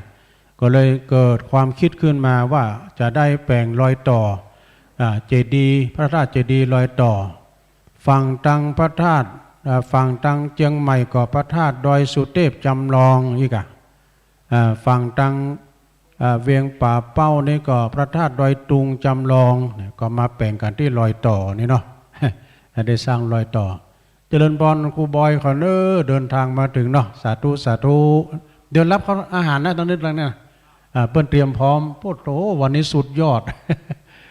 คณะกองเปิ้นมาพร้อมปูเจกากองตึงนงกานี่เอามาเป็นสีสันในงานเอาเนอเดี๋ยวน้องๆก็ไปกินข้าวกินน้ำก่อนแม่ครูธนวันเนาะเดี๋ยวต้อนรับคณะครูบอยขอตัวเปิดมากันหลวงหลาย อาหารพลปเตอร์เนาะอาหารมีนักจะได้แล้วก็ตามเนาะต้องขอบคุณทางคณะทีมงานวัดฝ่ายหินทีมงานหัวหน้านั้นก็ตุปี้หนุ่มท่านสมณเณรตะวันสมณเณรนัดนี่หลายเที่ยวแล้วลงไปติ้วข้าวต้มมาให้เปิด ห้ามข้าวต้มมาให้เปิดเนาะทีมงานฝ่ายหินนี่ก็เชื่อมสัญญาณยากไปหน่อยตะกี้นะตุลุงนี่ตื่นก่อน3 โมงว่าจะมาเข้ารายการโอ้ตัวพี่หนุ่มคนนี้หัวแตกขนาดมันหนาวนะมันเชื่อมบัดติดอีหนู มันติดเอาเกือบ4 โมงเนาะก็ยังดีอยู่มาช้าดีกว่าไม่มาเนาะเอาแล้วเนอะศรัทธาญาติโยมตอนนี้คณะครูบอยเพื่อกำลังตั้งกองอยู่ถ้าตั้งสำเร็จแล้วก็ไปรับประทานอาหารเนาะแล้วพี่น้องศรัทธาชุดสีขาวกำลังขึ้นมานี่เดินทางมาแล้วมาพี่เนอใส่ขันสินขันสุมาตะเพ่แม่ใส่ขันแก้วตัง3นะที่หน้าพระธาตุเจดีย์ที่ต้นไม้ใหญ่2 ต้นนี่นะแล้วเต็นนั่นนี่เพิ่นเขียนชื่อติดเลยแม่เด้อดูที่นั่งท่านในอำเภอพานที่นั่งท่านในอำเภอดอยสะเก็ด ที่นั่งท่านอำเภอเวียงป่าเป้าเป็นส่วนหัวหน้าราชการเนอะที่เต็นท์ต่างหน้าศาลานี่นะเนาะเพราะฉะนั้นก็คณะศรัทธาน้ำทิพย์เนาะจากนั้นก็คณะศรัทธาสาธุชนญาติโยมกึศใจได้ไข้ใจเติงมาแล้วจะเขียนลายหมายนามบันทึกจารึกชื่อ ลงแผ่นดวงเลิกนะแผ่นดวงเลิกมหากุศลมหามงคลมาโจดเอาก็บอแป้งสดาเนาะทำตามโควิด10 บาทก็ตา5 บาทก็ตาม50ก็งาม20 บาทก็ได้ปะ เชิญกันได้เนอะเอาลองกองติดจาเลยต่อไปเจ้าพ่อดวงนิมิตตีฟังเสียง กำลังจะติดจา อันนี้เป็นนิสิตนักศึกษาทั้งหมดนะโยมเด้อลูกศิษย์ของครูบอยนะบ่หายบ่ดีบ่ได้หันนะฉะนั้นก็บึดเรามาพอการแห่กองแล้วก็ตั้งการฟ้อนโดยของลูกศิษย์ของแม่ครูธนวรรณเปิ้นก็จะมาฟ้อนมีแผ่วฟ้อนดาบพุ่นตะกี้หันดาบมาหลายเล่ม ก็พี่น้องต่างบ้านต่างจองจะมาบ่ได้นะก็บ่เป็นหยังก็ฟังแล้วก็พอในภาพต่างคณะศรัทธาที่เปิ้นมาเฮาก็หันหมดนะโดยทีมงานวัดฝ่ายเห็นเปิ้นมีกล้อง2 ถึง 4กล้องด้วยกันนะกล้อง2 4กล้องแล้วก็กล้องเดินเปิ้นบ่มีกล้องเดินก็คือว่ากล้องเตียวเฮาก็จะหันภาพกระด้างเรียกว่าสแตนบายนะไผไปไผมาก็จะผ่านกล้องบ่จุดกล้องบ่ตวยนะเพียงแต่ว่าเฮาตวยกล้อง ถ้าเดินผ่านมาก็ได้นะไผไปไผมาก็ฮู้หมดเนาะสถานเนาะมณฑวานี่ก็ไปกินไปตานเตียน9 วัดไปตานเตียนที่พุทธศิคีรีพร้อมกับไฟฟ้าโซลาร์เซลล์ก็คนก็นักก็หลายไปร่วมบุญกุศลพร้อมกับคลื่นของประดมเนาะคลื่นของบ้านทุ่งเรดิโอนะโอ้ขอบคุณอาจารย์บอยเนอะอาจารย์ครูบอยเปิ้นร่วมทำบุญมาถึง200เดี๋ยวครูบอยมาเขียนนิดเดียวเนอะเขียนนั้นแผ่นดวงทุกปีอาจารย์เอาแผ่นดวงอันนั้นอันใหม่อันนี้ถ้าเขียนแล้วใส่นี่เนาะให้เปิ้น2 แผ่นก็เดียวไปปักยอดสาธุอนุโมทนาเนอะกับครูบอยเฮาเนาะรู้จักในครูบอยเนี่ยนะแต่เปิ้นเป็นอาจารย์สอนเอาแผ่นนี้เปิ้นแผ่นเปิ้นไหนนะก่อนนี้การคือเอาปุ้นใหม่เขียนเลยเขียน2 ใบแล้วกันจดเอาลายหมายเอาชื่อเอาใบกันให้แม่แม่เขียนนะเดี๋ยวนะมาขอบคุณเนอะได้ร่วมรำบุญรำกุศลเอาดุริยะดนตรีกองแห่เอามาแห่แล้วยังบอมาหอมตัว ขออนุโมทนาตะกี้กับพี่น้องปางน้ำทุพี่น้องสันกูทองร่วมรำบุญรำกุศลขออนุโมทนาเนอะขอบุญกุศลได้ปกปักรักษามูลศรัทธาทั้งหลายเพื่อได้เจริญไปด้วยจตุรพิธและพรชัยอันมีอายุวันนะสุขภาละปฏิภาณธนสารสมบัติพิพัฒนมงคลขอให้สมบูรณ์พูนผลไปด้วยลาภยศสรรเสริญสุขนั้นจงจักมีด้วยเถิด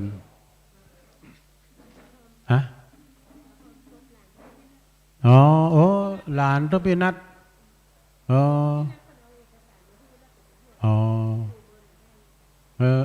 เป็นยังเนาะอนุโมทนาเนอะอันนี้ออกไปนะพวกอันเขียนเลยไปติดจาแล้วเรียบร้อย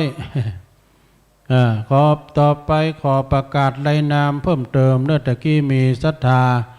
คณะศรัทธาจากอำเภอแม่สายนะอำเภอแม่สวยเนอะอำเภอแม่สวยร่วมทำบุญมาจำนวนแต่200 บาทมีนายประเสริฐนางศรีธรธงซิวอีกอะถ้าอ่านพิพาทสุมาเนอะมีก็มาจากนะอำเภอดอยสะเก็ดเนอะร่วมทำบุญมาแต่200 บาทคณะของครูบอยนี้จากหางดงเนอะอำเภอหางดงร่วมบุญสมโภชรูปเหมือนหลวงปู่ทั้ง2นั้นแถม200 บาทนะองค์ละ100ขอบคุณเนอะอันนี้ก็เป็นสายทานน้ำจิตน้ำใจของคณะศรัทธาสาธุชนญาติโยมที่ได้ร่วมรำบุญรำกุศลไปแล้วก็ดี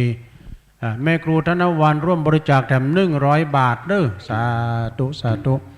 อนุโมทนาเขียนชื่อเสียงลงไปนะจดชื่อเสียงลงไป ถ้าหากว่าอีแม่เขาจะห้อมเกี่ยวกับตังม่อนพระศรีสองเมืองหรือว่าจะศรัทธาจะมาจดจะลึกบันทึกชื่อลงที่ในแผ่นดวงก็เจิญได้เนอะได้จดเอาลายได้หมายเอาชื่อแต่มืดแม่ครูเพิ่นเอาฟ้อนมาโดยลูกศิษย์ลูกหาเนาะแสดงความเสียใจกับตุปินนัดโดยเนาะหลานเพิ่นได้เสียแก่ชีวิตเพิ่นได้กันแม่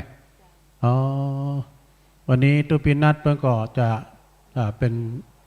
จะมาคนเดียวตอนใดมั่วฮะเพิ่นจะมาช่วงเช้านี่เหมือนกันเนาะฉะนั้นก็คณะศรัทธาสาธุชนญาติโยมแล้วแน่น้อยจะเริ่มออกละโอ้ม่วนวันนี้นะแน่น้อยออกแล้ว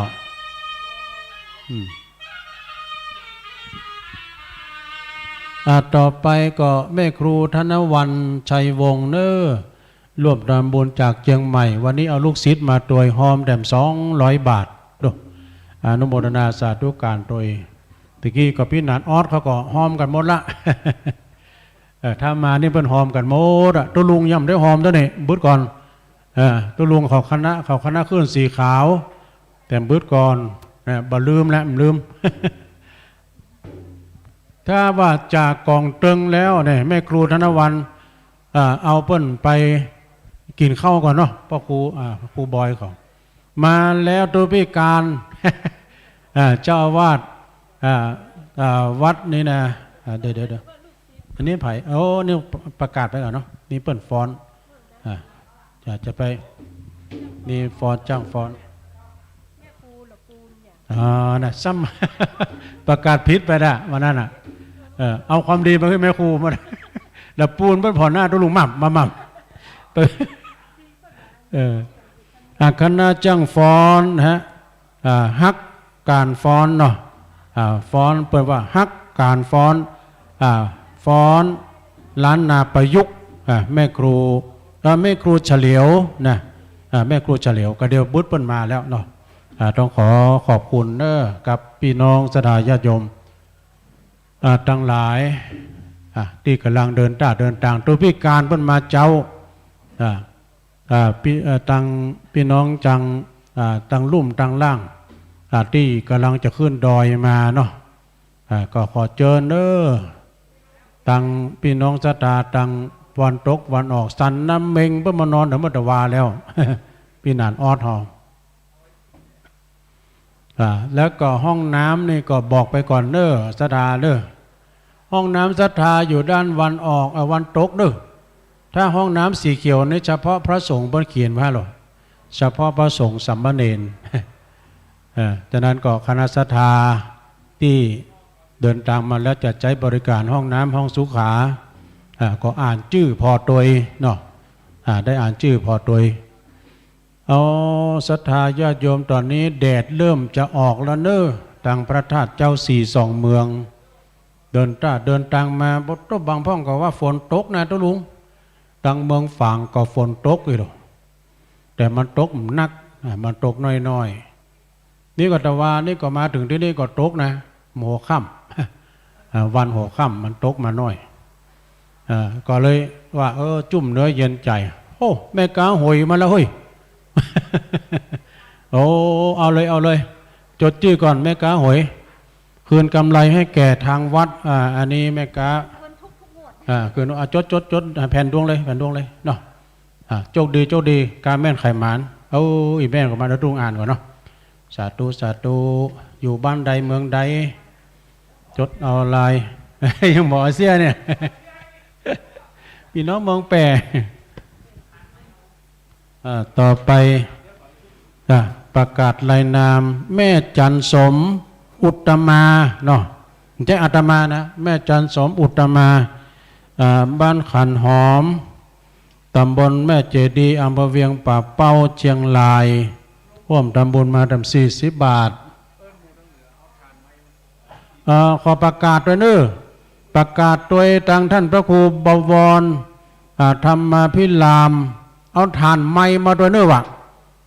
ที่เก่านี่มันจะแดงแล้วนะความร้อนมันขึ้น เอาฐานไม้มาด้วยไม้ลอยนี่ต้องใจฐาน แม่พันธุ์ปัญญาดีมาจากบ้านขันหอม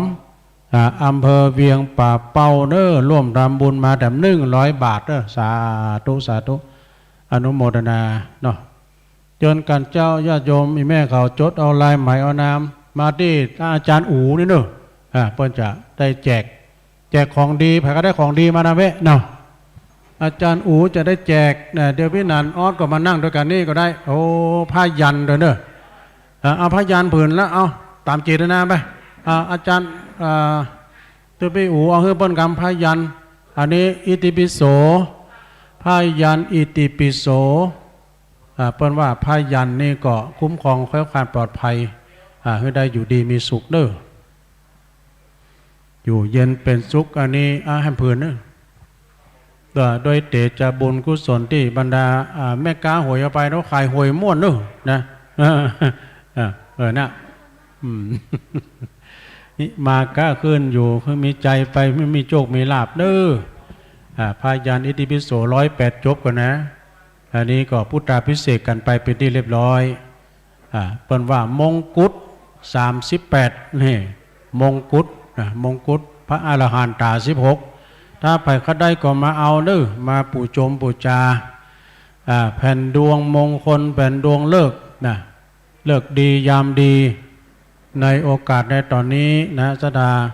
เดี๋ยวนี้ตุปี้หลวงสมปานเจ้าวัดขุนลาวมาแล้วนะเจ้าของพื้นที่ตุปี้การเนาะมาแล้วเดี๋ยวพี่น้องพระสงฆ์เขาก็มาเนอะพระสงฆ์เขาอยู่ขุนลาวนี่ตามกุเตอร์นี่พระสงฆ์จะมาก่อนตู้นะวันนี้อย่างใดพระสงฆ์อย่างนั้นมา พี่น้องทางขุนลาวขุนลาวก็ดีปังน้ำทุกก็ดีเพิ่นอยู่ใกล้ดูสถานที่นี่เป็นเขตรอยต่อนะมันจะมีบ้านคนเนอะบ้านคนจะมีนะที่นี่นะเพราะว่าที่นี่เป็นเขตรอยต่อระหว่างจังหวัดเชียงรายกับจังหวัดเชียงใหม่เพิ่นก็เลยมาแปลงพระธาตุไว้สร้างธาตุรอยต่อพระธาตุดอยตุงพระธาตุดอยสุเทพนะเพื่อเป็นสัญลักษณ์ไก่ไปไก่มาเปิ้นเต็กแกรถตะคืนแล้วนอนเงียบกิ้งเลยนะเฮ้ยพอมีรถดูตื่นมื้อตื่นวันกุเตอร์มานี่ปวดเต็กแกกันปั๊มปิมนะแต่คืนแล้วนี่สงบเนอะก็ว่าเขารับดีมั้ยจ๊ะก็สะดุ้งก็ว่าเขารับดีตามกุเตอร์นี่เขาเปลี่ยนที่นอนใหม่นี่นอนบัดรับนะแต่ว่าด้วยความอ่อนเพลียนั่งรถไก่นะก็ไปขุนแปะบัดลวดมาตีตัวลวดยาวมาดอยนางแก้วเพื่อดูเจ้าของไก่เหมือนกันเนอะเพราะนั้นก็ศรัทธาญาติโยมทั้งหลายได้มากินมาทานมาร่วมทำบุญ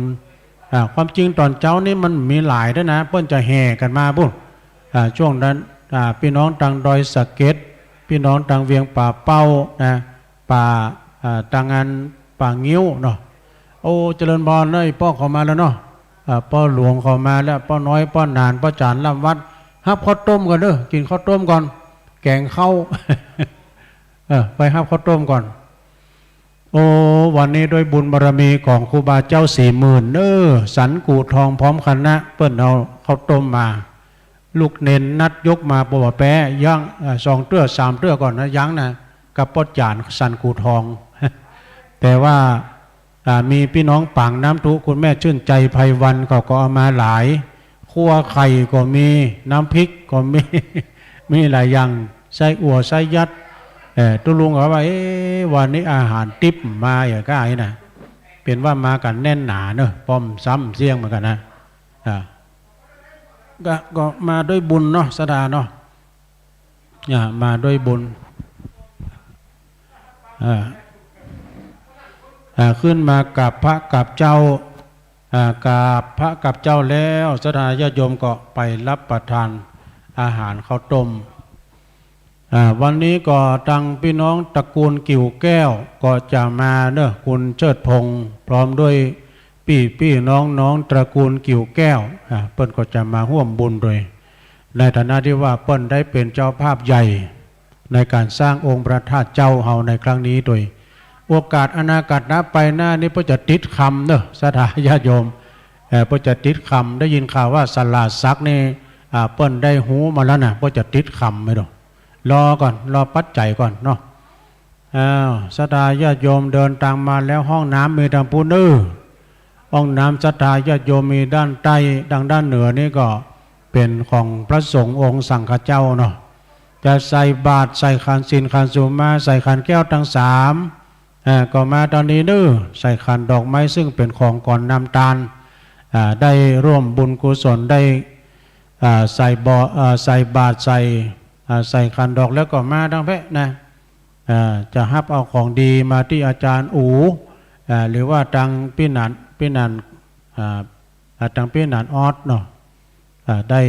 แจกของดีก็คือนะแผ่นดวงเลิกเขียนชื่อนามสกุลวันเดือนปีเกิดลงไปอธิษฐานจิตแต่เมื่อนี้เปิ้นเป็นเวลาดูทางเจ้าหน้าที่ครูบาอาจารย์ก็จะได้บรรจุไว้กับที่ฐานปืนของ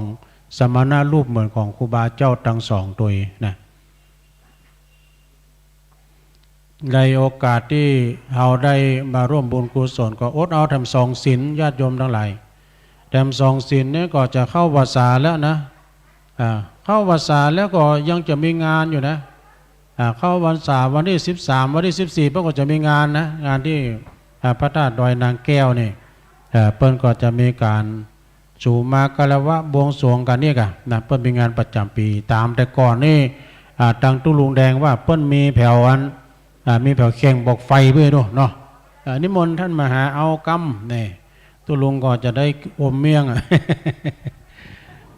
เจริญพรเด้อญาติโยมเดี๋ยวมาปักกันใหม่นิมนต์อาจารย์ครับหันหน้าตึมได้สถาญาติโยมอยู่ตั้งบ้านตั้งจองเด้อสองคนพี่น้องเนี่ยเนาะเวลาถ่ายทอดสดก็จะเจออาตมากับพี่อ้ายตุลุงยองท่านอาจารย์ชัยวัฒน์หลายคนโทรถามว่าอาจารย์เปิ้นดีแล้วยังโอ้บ่เดียวกินเมี่ยงลำแล้วสถาบ่ต้องห่วงแล้วลำอุดรุดยังเก่าให้มะนะวังก่อนนี่สุขภาพดีมาวางน้ำหนักลดไปเบาเนื้อเบาตัววะมาปะแห่มวันนี้อ้วนแล้วแสดงว่าอารมณ์ดีแล้วสถาตื่นมาบ่เจ้าเติมวิตามิน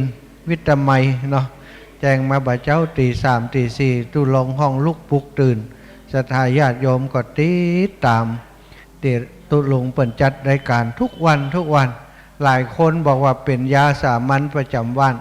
ตื่นเจ้ามาถ้าบ่ได้ฟังตุลุงมันง่อมหากันนี่นะตุลุงเปิ่นจัดรายการเป็นภาษาย้องก็มีเป็นกำเมืองของเฮาก็มีบางครั้งก็เตดพื้นเมือง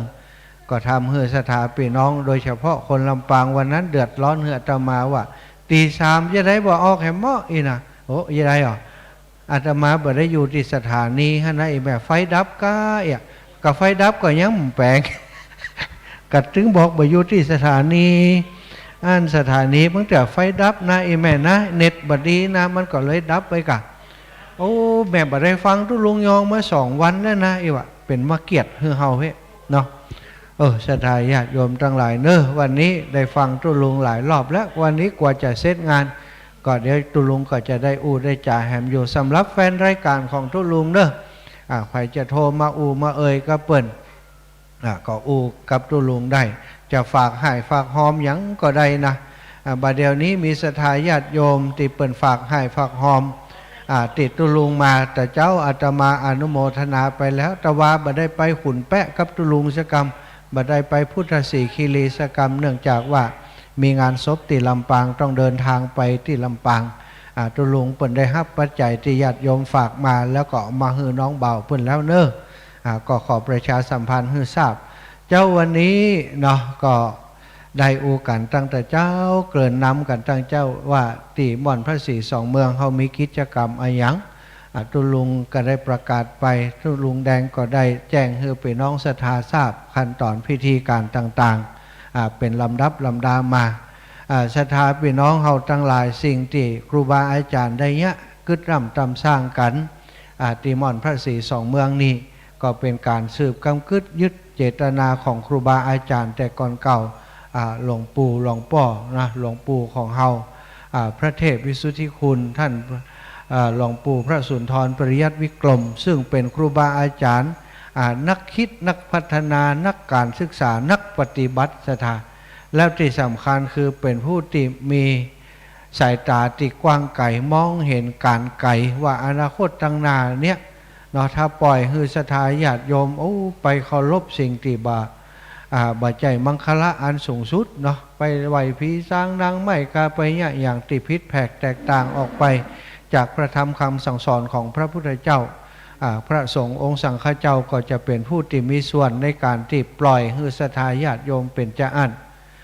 หลวงปู่ถึง2 รูป 2 องค์ก็เลยคิดกันว่าที่ม่อนพระศรี2 เมืองที่ดอยนางแก้วนี้เมื่อก่อนมีแต่สิ่งศักดิ์สิทธิ์ที่เป็นอย่างอื่นที่เป็นพูดผีเทวาอารักษ์อย่างควรที่จะเอาพระพุทธรูปสารูปปิมปาของพระพุทธเจ้ามาประดิษฐานมาตั้งไว้หรือไม่ก็เอาพระธาตุเจดีย์มาสร้างมาแปลงไว้ที่นี่เปิ้นกำหนดกึดกันมาเมินแล้วศรัทธาแต่ว่าช่วงที่เปิ้นกึดกันเปิ้นก็ยะได้บางส่วนยะบ่ได้บางส่วนมีปัญหาตั้งเรื่องของ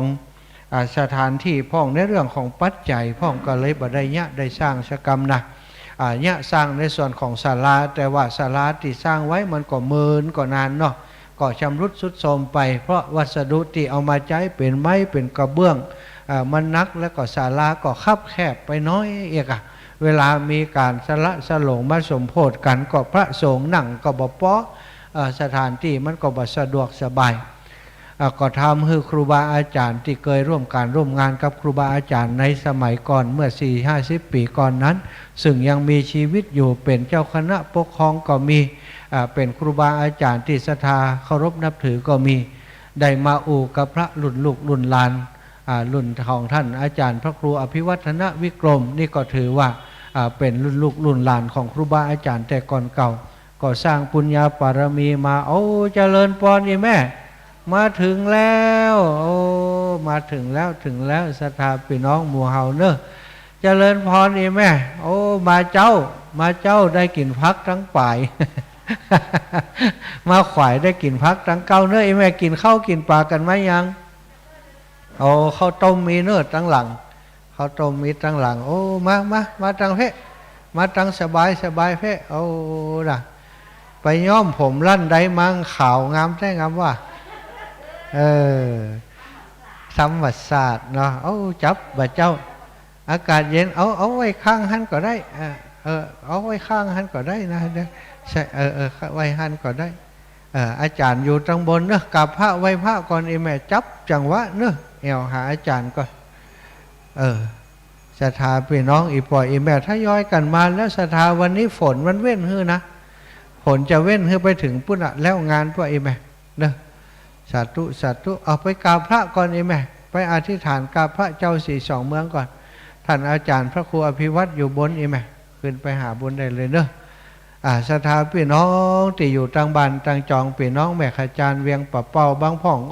แม่บ่ได้ฟังวิทยุมาหลายวันกำลังมาเปิดฟังเปิ้นมีอะไรอย่างนะวันนี้เปิ้นจะแห่รูปเหมือนของหลวงปู่พระเทพวิสุทธิคุณและหลวงปู่พระสุนทรปริยัติวิกรม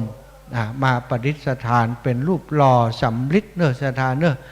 เป็นรูปหล่อที่เหมือนกับตนจริงเต้ากับองค์จริงของเปิ้นเลยจะเอามาประดิษฐานที่นี่ตอนนี้กำลังจะเตรียมในการเคลื่อนย้ายหรือว่าเคลื่อนขบวนมาจากวัดป่างิ้วอีกชุดหนึ่งก็จะเคลื่อนขบวนมาจากดอยสะเก็ดวัดพระธาตุดอยสะเก็ดก็จะมาจุมาเปาะกันที่ศาลเจ้าแม่นางแก้วจากนั้นเวลา9:30 ปลายก็จะแห่กันขึ้นมาเป็นขบวนเดินขึ้นมาที่ม่อนพระศรี2 เมืองเสร็จจากนั้นก็เป็นการอบรมสมโภชเนาะศรัทธาญาติโยมมาปุจจาแผ่นดวงชะตาครูบาอาจารย์เจ้าหน้าที่เพิ่นก็จะเอาใส่ไว้ในฐานของรูปเหมือนของหลวงปู่ถึง2 รูป 2 องค์มาเดี๋ยวนี้ศรัทธาญาติโยมก็ทยอยเดินทางกันมาเรื่อยๆแล้วอีปอยแม่ที่อยู่ต่างบ้านเนอะเตรียมตัวแล้วก็เดินทางกันมาแล้วก็การเดินทางช่วงนี้บางช่วงบางระยะบางถนนบางจุดก็มีฝนตกแต่ว่านี้ก็น้ำท่วมก็มีเนอะน้ำท่วมแถวเวียงปะเป้าแถวบ้านวัดป่างิ้วแต่ว่านี้น้ำท่วมอยู่นะศรัทธาพี่น้องทั้งหลายถนนสายนั้นมันมีบางจุดที่มันต่ำเนาะน้ำก็ท่วมขังบนถนนเวลาน้ำท่วมขังมันเอาคิปโปมาโตยศรัทธา ถ้าถนนหนทางมันบัดสะอาดบางครั้งบางทีนี่ขับรถด้วยความเร็วเนี่ยเบรกบัดตันก็ทำให้มื่นทำให้เกิดอุบัติเหตุควบคุมรถบัดได้สถานพี่น้องคนเฒ่าคนแก่อีปอยอีแม่ลูกหลานที่ขับรถก็ระมัดระวังเนอะตลอดเส้นทางแต่ว่าที่ผ่านมาจากเวียงปะเป้าขึ้นมาถึงดอยนางแก้วหลายจุดด้วยกันที่หันว่ารถมันแหกโค้งออกไปนอกข้างทางโจรเสาไฟก็มีอะไรอย่างก็มีทุกครั้งที่ฝนตกจะเป็นอย่างอีเนอะถนนของเฮามันโล่งมันกว้างคนตั้งหลายขับรถบางเตือบอกก่อยระมัดระวังแล้วก็น้ำที่มันไหลลงไปในสถานมันมีโอกาสที่ทำให้อันคนขับรถเนี่ยถ้าขับรถได้มาโดยความเร็วไปเจอใส่น้ำเนาะมันทำให้รถเสียหลักควบคุมบ่อยู่ก็เป็นปัญหาเกิดอุบัติเหตุที่เกิดขึ้นระหว่างที่เดินทางมาก็หันตลอดสถานอีป่อยอีแม่เดินทางมาก็ขอให้ระมัดระวังเนอะจะได้ก็ป้องกันชีวิตและทรัพย์สินของเฮาเอาไว้มาทำบุญก็ขอให้ได้บุญแต่ตั้งใจมาแต่บ้านแต่จองมาทำบุญเอารถมาแหกโค้งไปเหียบ่ได้ถึงที่ทำบุญสักกรรมอาจจะเกิดปัญหาเนาะเกิดปัญหาถ้าบ่ได้เจ็บได้ไม่ก็เสี่ยงเสียทรัพย์สินถ้าได้เจ็บได้ไม่ก็ลำบากลูกเต้าเหล่าหลานเดินทางมาก็ระมัดระวังลูกหลานขับรถฮือย่าฮือยายก็ระมัดระวังกันจิมเนอะขอบคุณตังญาติโยมทั้งหลายเนาะศรัทธาญาติโยมแม่เทียมจันทร์โยมแม่เทียมจันทร์คนเที่ยงเนี้ยได้มาจัดชดาทำดอกไม้ทำพานพุ่มเอาไว้ตั้งแต่วันซืนเนาะแต่ว่านี้เปิ่นบ่ได้มาแต่ว่าอีแม่เปิ่นไปพุทธศรีคีรีกับคณะญาติธรรมจากเวียงปะเป้าครูบาอาจารย์จากเวียงปะเป้าไปร่วมบุญที่พุทธศรีคีรีแต่ว่านี้เปิ่นบ่ได้มาก็เลยเนี้ยไว้วันก่อนเอามาตั้งมาตำไว้ให้ครูบาอาจารย์ที่ศาลานี่ตอนนี้เอาประดับประดาที่พระธาตุแล้วเอาประดับประดาที่ตรงฐานพระเจ้าพระพุทธรูปสี่สองเมืองในศาลาแล้วอีกกลุ่มหนึ่งก็คือกลุ่มลูกหลานของตระกูลพรหมมินทร์เนาะน้องพันนิตาพรหมมินทร์แล้วก็โยมแม่ทองคำพรหมมินทร์เดินมาต่างมาจากแม่แตงสถาอยู่บ้านสันปะตองแม่แตงเมืองแก่นปุ่นก็เดินทางมาจัดดอกไม้เอาดอกบัวเอาดอกไม้หลายชนิดมาจัดพานพุ่มดอกไม้ไว้เพื่อประดับประดาพระธาตุเจดีย์แล้วก็ประดับประดาที่พระพุทธรูปพระประธานตลอดถึงที่ฐานประดิษฐ์ที่จะยกรูปของหลวงปู่ถึงสองพระองค์ประดิษฐานตั้งไว้ก็ได้จัดดอกไม้ไว้เนาะก็อนุโมทนาขอบคุณกับคุณโยมพนิตาพร้อมกับคณะครอบครัวที่มิตรจิตใจอันเป็นบุญเป็นกุศลมาช่วยกันพัฒนาที่นี่มาโดยตลอดเนาะที่หานเป็นเนี้ยอย่างต่างๆนั้นศรัทธาญาติโยมเป็นจิตอาสาทั้งนั้นเนาะเดิมทีมาศาลาของเฮามีการเคลือบและเคลือบอะไรอย่างเนี้ยกระเบื้องเพื่อจะให้มันอยู่ยงคงกระพันคงนานใสงามว่าเอาไปเอามากลายเป็นอุปสรรคว่าทำให้สกปรกง่ายไปแหมะก็เลยมีการมาคัดมาล้างน้องโยมพนิตาพร้อมกับคณะลูกหลานมาช่วยกันเนี่ยล้างวันค่ำวะแจ้งบอกไปทุกปีเจ้าไปล้างวันค่ำเจ็บแขนเจ็บหลังเจ็บเอวโมดอีนะอีละยังบอกคนไปช่วยกันหลายๆบั้นแบบมีภัยอีนะบางครั้งบางทีศรัทธาบุญกุศลต้องซ่อเอาคนเดียวนะ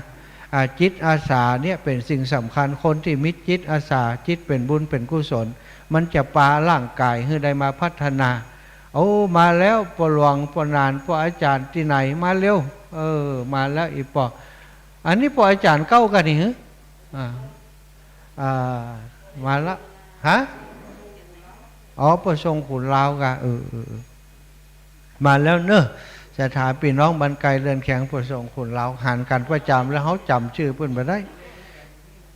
แล้วก็ตังโยมแม่แต่เจ้าเนาะอนุโมทนาบุญแห่มกรรมนึ่งนะโยมแม่ชื่นใจไพรวันโยมแม่ชื่นใจไพรวันตลอดถึงท่านครูบา40,000พร้อมกับคณะศรัทธาวัดสันกูทองที่ได้เอาข้าวน้ำโภชนาอาหารเป็นจังหันเจ้ามาถวายครูบาอาจารย์ที่ปฏิบัติธรรมอยู่ที่นี่ ในนามครูบาอาจารย์ทุกรูปทุกองค์อนุโมทนาบุญกับโยมแม่ชื่นใจไพรวันโยมครูบาอาจารย์วัดสันกูทองและญาติโยมวัดสันกูทองเนอะที่ได้นำข้าวน้ำโภชนาอาหารก้อนบะอ่านก็มานะอาหารทิพย์เนอะเอาพุจาแผ่นดวงมาแล้ว2 แผ่นรูปของหลวงปู่อันนักกะดอยสะเก็ดแผ่นแล้วก็เวียงปะเป้าแผ่นกะ2 แผ่น40แต่เจ้า50นะบัดเดียวเขาลดแต่เจ้าลุงแดงตู้ลุงแดง50เดี๋ยวนี้เอา40มันนะตู้ลุงเปิ่นไข่หน้าเลือดไปหน่อยว่ากันเล่นมาได้ตู้ลุงน่ะยกมือว่า40เพราะเนาะศรัทธาญาติโยมเอาแผ่นปูจาแผ่นดวง2 รูป 2 องค์นะรูป1ก็หลวงปู่พระเทพวิสุทธิคุณรูป1ก็หลวงปู่พระสุนทรปริยัติวิกรมศรัทธาก็เขียนชื่อเขียนวันเดือนปีเกิดท่านกะแม่นั่นน่ะเขียนเหมือนกันถึง2 อันน่ะเปิ้นจะแยกใส่2ตีใส่ในฉลุงนี่เลยหลงนี่หลงนี่เหมือนกันสัตตุเนอแต่ว่าไปก่อนพุทธสีคีรีโอ้บ่ได้ไปล่ะแห่มานี่รู้วันที่17ไปด้วยกันเมืองแปะเนอะนักการเตรียมตัวกันไว้นะ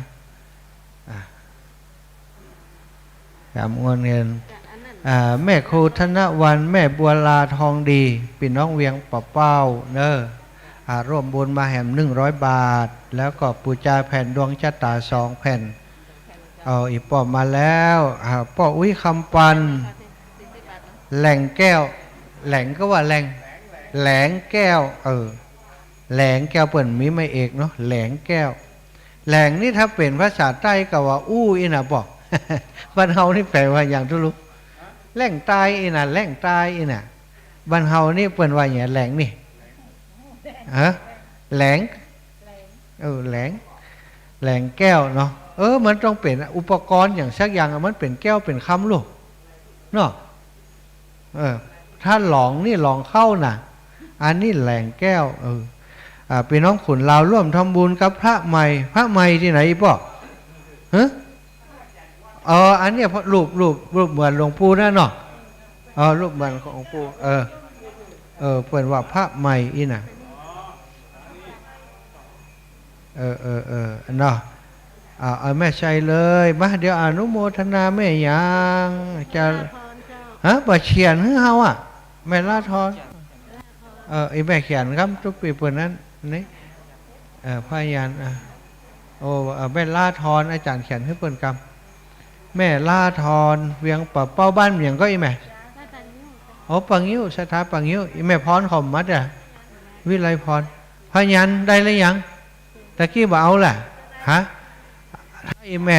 ม่จะฮื้อบ่ได้แล้วแต่แม่เอาแล้วแต่เอาใส่จอมตู้ไป10 เช้าก็ได้ละ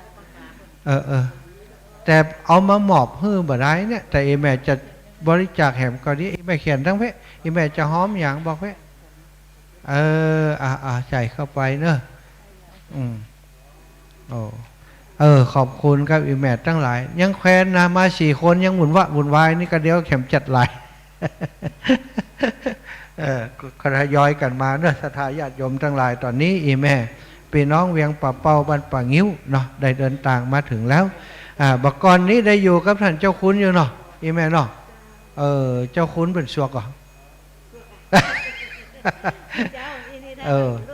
อดาแล้วนะดาออกขยายเสียงเลยกะเปิ่นฮักเจ้าบ้านเนาะเปิ่นถือว่าเจ้าบ้านเป็นลูกเป็นเต้าเป็นลูกเป็นหลานเปิ่นลูกควายนี่ดาเลยเนาะแต่ว่าเนาะตึงผ้าตึงเน้นกว่าเปิ่นมดนั้นเนาะจะตาเจ้าบ้านนับถือเปิ่นเป็นป่อเนาะวันนี้ดีใจแล้วเนาะเปิ่นกำคืดของเปิ่นที่สร้างไว้นี่เจ้าเอาไปเอาไว้หั่นแหมบัดเดี๋ยวหั่นมีกำเตือนล่ะเดี๋ยวแปลงแหมในเนาะแปลงบ่เดี๋ยวบอกอาจารย์เด้อบอกอาจารย์เลย บอกอาจารย์เลยว่าอันใครได้ไว้หันสักองค์อีกอะโอ้ก็หลวงป่อหันด้วยหลวงป่อเจ้าอาวาสหันแล้วก็เปิกษาหารือกันบ่อยากพี่น้องบันปะงิ้วของเขาเปเลือกเปเตยเนาะสักแสนนี่กำเดียวก็ได้กะ มันบ่ใจถึงเนาะ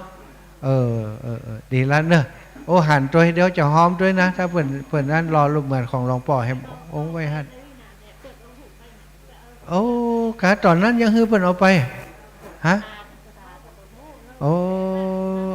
จ่าโอ้ล่ะตั้งปลายเนาะคืดกันแฮมไหมเดี๋ยวบัดเดียวนี้นิมนต์เปิ่นขึ้นมานี่แล้วอัญเชิญเปิ่นมาไว้นี่แล้วศรัทธาส่วนที่เขาทำได้ตอนนี้ก็ทำอย่างอีไปก่อนวันนาวันตาก็ว่ากันเนอะ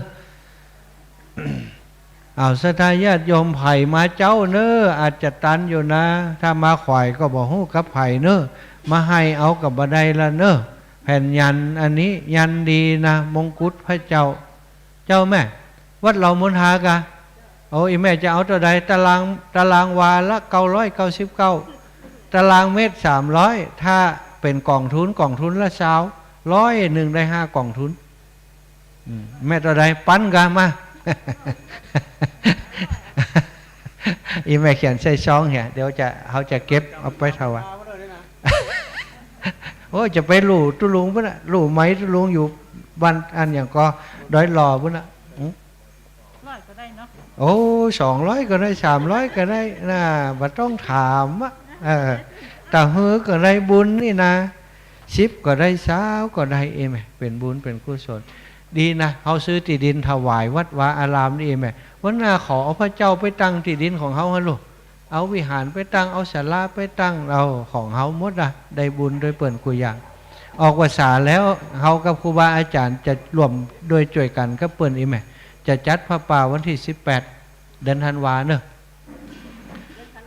เดือนธันวาพี่น้องบ้านปางงิ้วเขาต้องไปถ้าไปนี่หมายหัวไว้เลย ไปช่วยกันเนาะไปช่วยกันทั้งพุ่นเดือนที่18เดือนธันวาเปิ่นตานพระป่าซื้อที่ดินคน10คน20ก็ไปหอมกันพุ่นบัดเดียวนี้ติดนี่เปิ่นล้านป่ายพุ่นนะเนาะล้านป่าย2ล้านที่เขาจะซื้อที่ดินมีคนบริจาคที่ดินนั้นราคาประมาณ 6-7 ล้านแต่ว่าเปิ่นคิดแค่2ล้านอีปอยแม่ก็หาสตังค์เจ้าภาพเปิ่นใจดีว่าแปลงก่อนเลยเอาใบที่ดินไปเลยไปแปลงก่อล่างสร้างแปลงเลยแล้วมีตังค์บ่ได้ก่อยมาใจเนาะเปิ่นใจดีใจงามแม่นวลแซ่หยีศรัทธาพี่น้องก็วันที่18เดือนธันวาครูบาอาจารย์เปิ่นกำหนดจะทอดพระป่าสามัคคีทอดพระป่าสามัคคีเอาปัจจัยมาซื้อที่ดินฮือกับวัดเหล่ามนทาโอ้มาแล้วอันนั้นชุดอะไรอย่างชุดทหารกะทหารพานก็ว่าปัจจัยเอายกมาเพลเนอะโอ้ชมรมทหารพานศึกมาแล้วเต้าแหน่เข้าหูลองเป็น ฟังแหน่แห่ไปตัวเนอะงานเอาอีแม่เอาแล้ววัดเหล่ามนทาอาจารย์เขียนให้ผมวัดเหล่ามนทากันวัดเหล่ามนทาเนอะ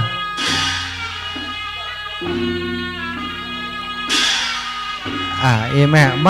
าวัดเหล่ามนทามานี่วัดเหล่ามนทาเอแม่บ้านอยู่ไหนฮะขุนล้าวเนาะ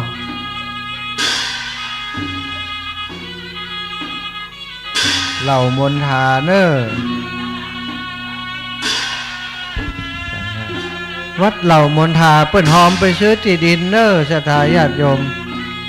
วัดเหล่ามนทาเอาแล้วศรัทธาญาติโยมตอนนี้ก็ฟังแห่ไปตัวที่อยู่ทางบ้านต้องสลายแห่เนาะกองมีปัดมีแดมีกองมงมาตีประโคมปูจาเป็นพุทธปูจาธรรมปูจาสังฆปูจาชมรมทหารพานศึกซึ่งจะทำหน้าที่ในการเคลื่อนย้ายรูปเหมือนของหลวงปู่ถึง2 รูป 2 องค์จากดอยนางแก้วมาที่นี่ก็ได้เดินทางมาถึงแล้วกินข้าวกินปลากินน้ำกินท่ากินข้าวกินปลาก่อนเนอะพี่น้องชมรมทหารพานศึกทั้งหลายวันนี้ใจมากปากดี ก็จะได้กินข้าวกินน้ำกันก่อนใจหมักเปิดดีเจริญพรอีพ่อว่าใดจ๊ะเอาเป็นโรงทานเนาะป่อบุญทรงแม่สมศรีเอาเข้ากั้นจิ้นมาเป็นโรงทานบุญทรงแม่สมศรีบ้านอยู่ไหนก็แม่ขจารน่าจะเป็นอ้ายของหลวงพ่อหน้าสงวนน่ะสุปภาโสนะโอ้นี่นะสาธุสาธุอาจารย์ไปอยู่บ้านเฮาพุ่นติดดินเนาะวัดเหล่ามนตาเปิ้นจะตานล่ะโฮงตานเนอะโฮงตานอีป่อบุญทรงป่อบุญทรงแม่สมศรีแม่ขจารจัดตานเข้ากันจิ้นวันนี้เอาเข้ากันจิ้นมาเนอะสาธุอีแม่นี่ลูกศิษย์อาจารย์สงวนลูกศิษย์อาจารย์สงวนสุปภาโสบ่ลืมมา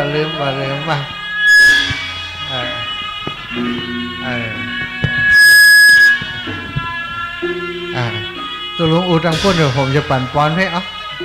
ตัวหลวงอูก่อน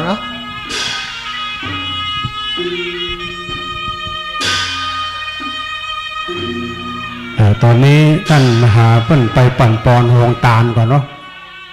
เอาเกณฑ์ท่านมหาเลยเด้อปั่นปอนโฮงตาลก่อนโฮงตาลก็เริ่มทยอยกันมา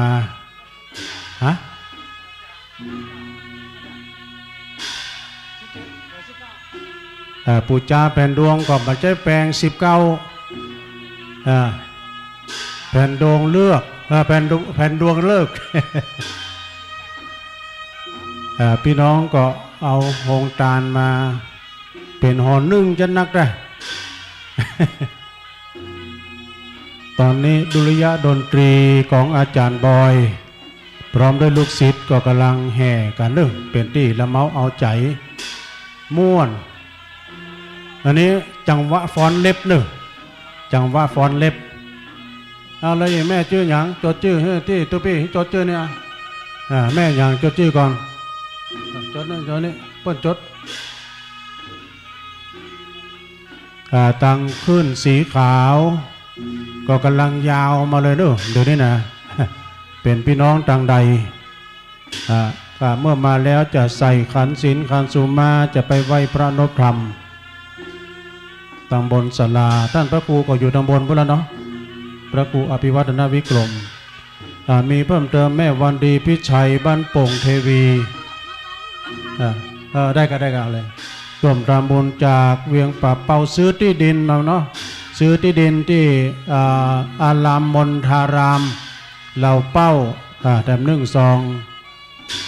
แล้วก็มีป้อผอนอันนี้ป้อผอนเนาะแม่เกียงคำเปิ้นก็ร่วมทำบุญเอาพี่น้องขุนลาวเวียงป่าเป้าแล้วก็มีป้อสิงห์กันนี่เปิ้นเขียนมาพี่น้องขุนลาวเนาะมีเพิ่มเติมอันนี้ก็ป้อบุญส่งแม่สมศรีนันตาวงศ์ก็เปิ้นมาจากหนองบัวเอาโฮงตาลมาโดยนะได้หอมทำบุญโฮงตาลไปโฮงตาลตะกี้ท่านมหาไปปั่นปอนเป็นที่เรียบร้อยเดี๋ยวแม่ครูธนวันเก็บไว้สาเมตตาธรรมอาจารย์ท่านพระครูบวรธรรมาภิรามท่านเจ้าคณะตำบลแม่เจดีนะเจ้าของเครื่องเสียง ตะกี้เปิ้นติดหน่อยมาตอนนี้จับพอดีเนาะขอบคุณเมตตาธรรมอาจารย์ท่านพระครูเพิ่นมาแล้วมีแม่คำมวลนะฮะเขตขันล่าร่วมทำบุญจากแม่ขจารแถม1 ซองนะเอาอีแม่เขาได้ของดีมาตรงนี้ เชิญเลยนะพี่น้องศรัทธาญาติโยมทั้งหลายแม่อยู่ไกลลำไปเข้าหูศรัทธาญาติโยมทยอยกันมาแล้วเนาะโฮงตาลโฮงตาลนี่เขาจะไหว้ตังทิศตะวันออกเนาะตะวันออกตังเพยเนาะทิศเวียงป่าเป้าโฮงตาลจะเอาไว้ตังเพศรัทธาอีปอยอีแม่เอาโฮงตาลมาก็เดี๋ยวครูบาอาจารย์ใครว่างจะได้ไปปั่นปอนให้โฮงตาล ศรัทธาญาติโยมโอ้วันนี้เปิ้นขอหอมอันตีดินมาก็จำเป็นต้องฮับให้เปิ้นเนอะหอมร่วมบุญร่วมบุญตีดินอันนี้บ่ใจตีดินอันนี้เป็นเจริญพรเองไหมร่วมบุญแม่คำมวลป่อบุญส่งแม่สมศรีนันตาวงศ์บ้านหนองบัว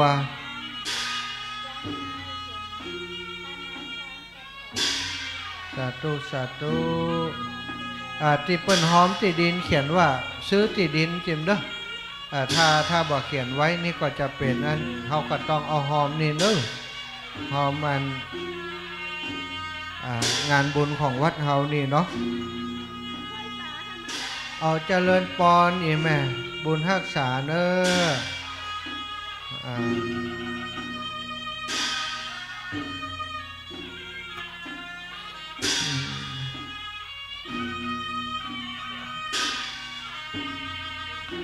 ก็มีโยมป่อโยมแม่เนาะร่างเป็นน้องบ้านเฮาได้มาร่วมบุญร่วมกุศลกันเรื่อยๆตอนนี้ทยอยกันเข้ามาใครที่จะร่วมบุญเนาะในการสมโภชเฉลิมฉลองเนาะในการ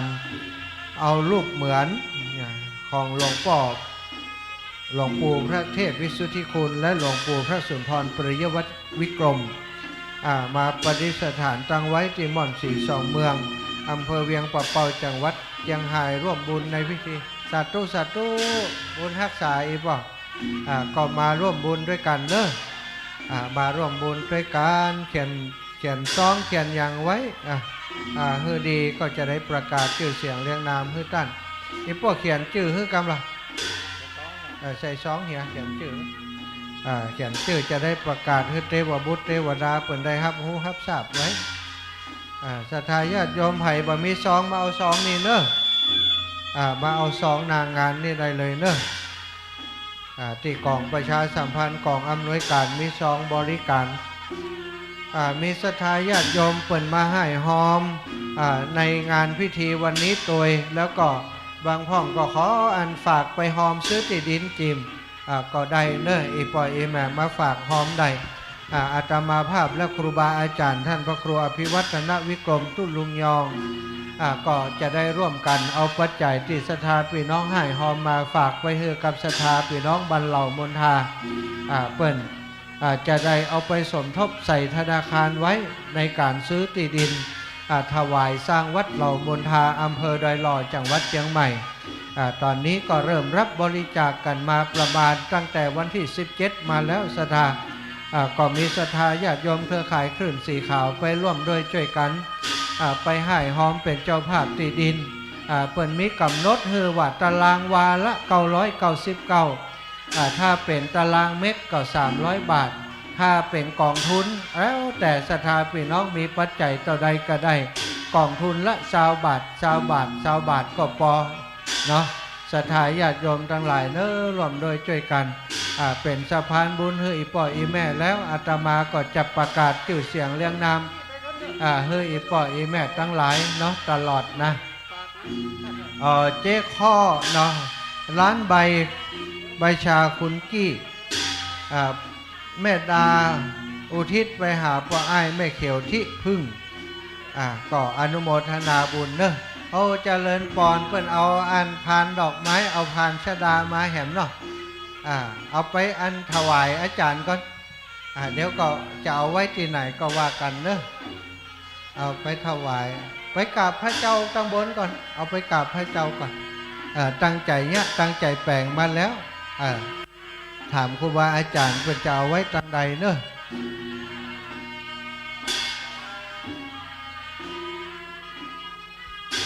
ศรัทธาญาติโยมทยอยกันมาเรื่อยๆเนอะอนุโมทนาบุญขอบคุณกับอีปออีแม่ทั้งหลายมีการมีงานที่ม่อนสีสองเมืองดอยนางแก้วนี้ศรัทธาญาติโยมได้ฟังข่าวจากต่างบ้านเจริญปอนเจ้าฟังข่าวจากต่างบ้านจากเครือข่ายคลื่นสีขาวที่ออกอากาศไปก็ได้ตั้งอกตั้งใจมาร่วมบุญร่วมกุศล กับครูบาอาจารย์ที่เพิ่นได้คึดล่ำตำสร้างได้หล่อรูปเหมือนของหลวงปู่ถึง2 รูป 2 องค์มาประดิษฐานตั้งไว้ที่ม่อนพระศรีสองเมืองที่ดอยนางแก้วที่นี่ที่ศาลาพระศรีสองเมืองเพื่อให้ศรัทธาญาติโยมสาธุชนทั้งหลายได้มาสักการะบูชาอาตมาภาพในนามของครูบาอาจารย์ต้องขอบคุณอนุโมทนาบุญกับกองบุญกองกุศลที่ศรัทธาพี่น้องได้ร่วมด้วยช่วยกันมาโดยตลอดก็ทำให้กิจการงานที่ครูบาอาจารย์เพิ่นได้ขึ้นร่ำตามสร้างมาสำเร็จไปด้วยดีทุกอย่างทุกประการวันนี้ศรัทธาพี่น้องได้เดินทางมาถึงแล้วเนอะก็มาจับปูจาเอาแผ่นดวงชะตาเนาะแผ่นดวงชะตาแผ่นละ20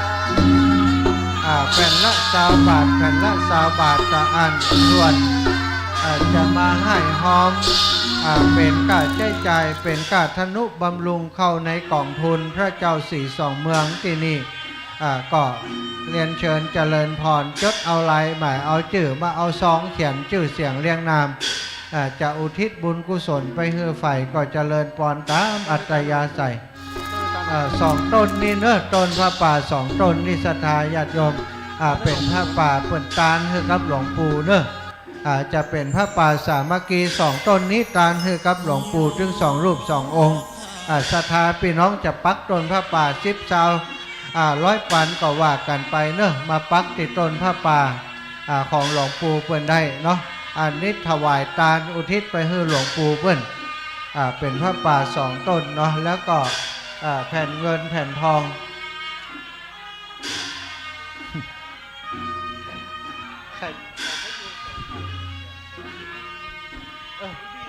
เบียดอย่างเขาต้องพูดเสียงดังศรัทธาญาติโยมเนอะตรงนี้ที่ต้นสตังค์ต้นเงินต้นทองที่ดีนั้นเป็นต้นพระป่าเพิ่นเขียนไว้ตั้งนาว่าถวายหลวงปู่เนอะศรัทธาญาติโยมศรัทธาญาติโยมจะร่วมด้วยช่วยกันเป็นต้นพระป่าถวายหลวงปู่ก็เจริญพรเนอะมาเอาไม้สตังค์หนีบสตังค์ปักต้นไว้เนาะถวายกับหลวงปู่เพิ่น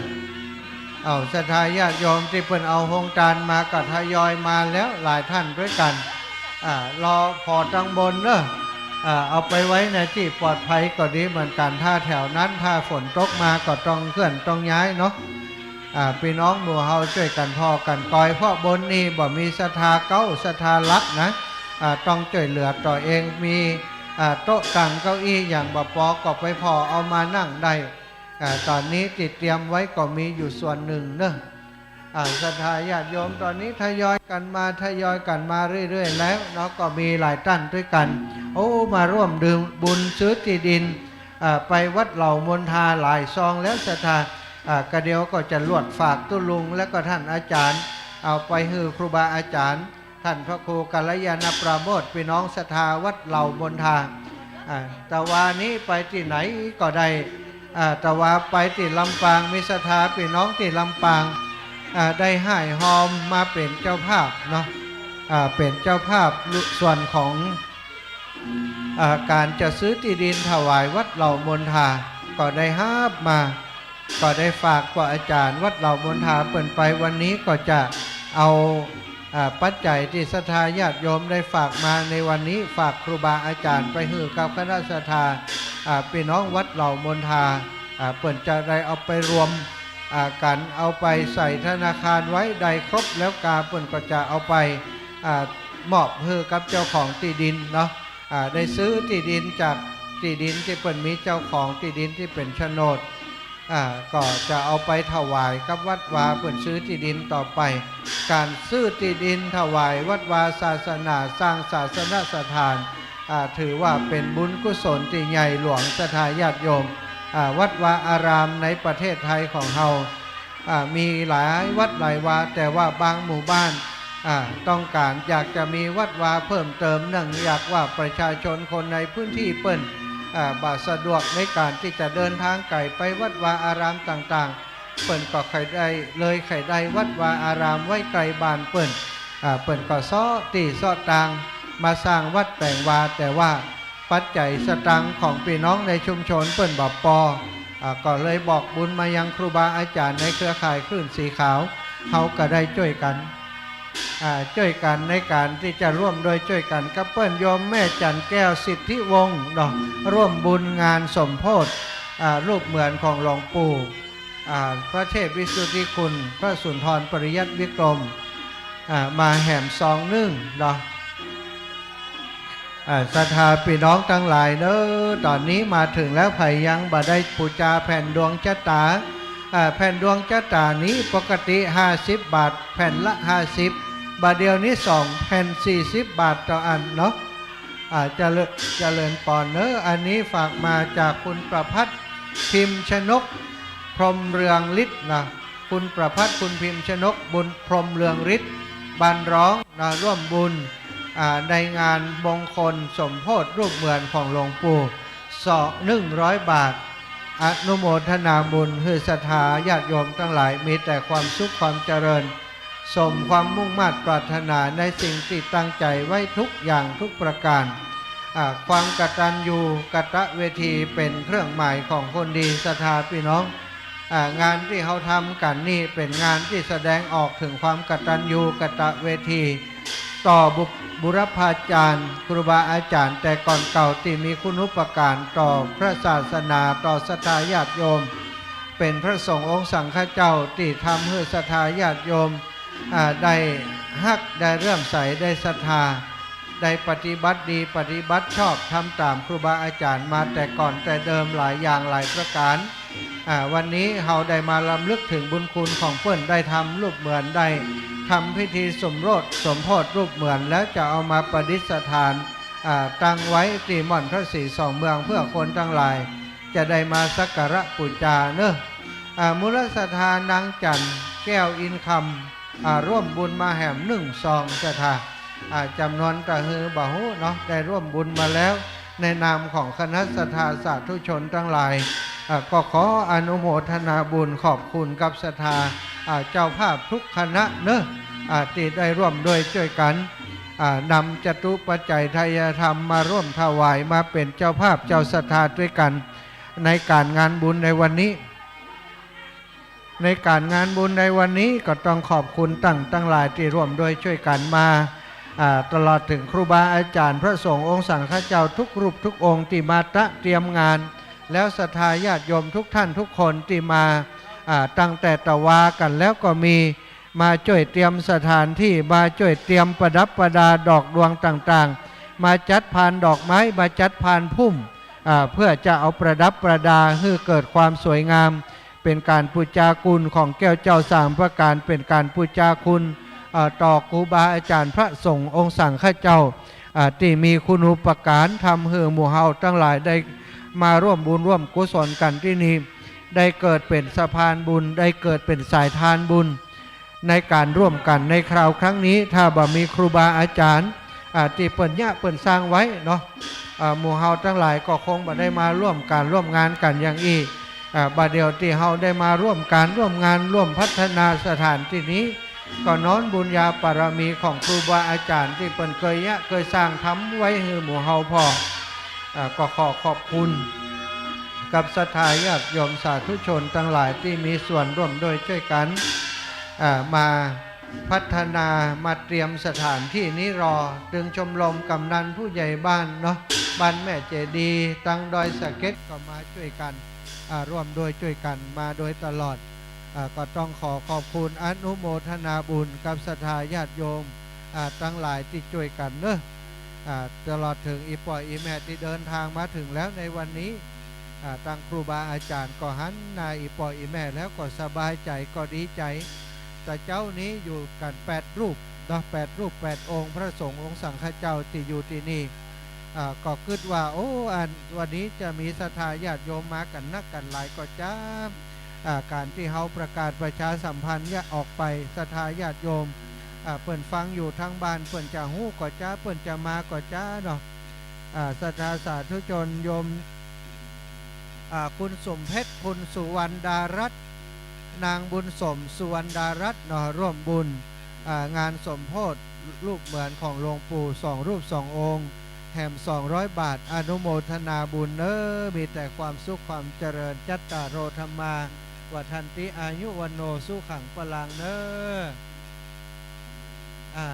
เจริญปอนถ่ายรูปกะถ่ายรูปถ่ายรูปเฮากะได้กะอีแม่เอาถ่ายศรัทธาญาติโยมคนเฒ่าคนแก่อีป่อยอีแม่จะถ่ายรูปโดยเอามาแล้วเจ้าของอัน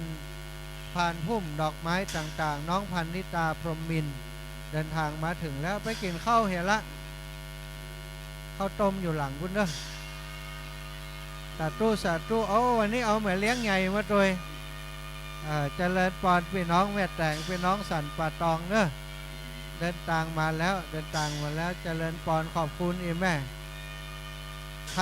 ถ่ายรูปคนว่างามเอาไปไว้พอเจริญปอน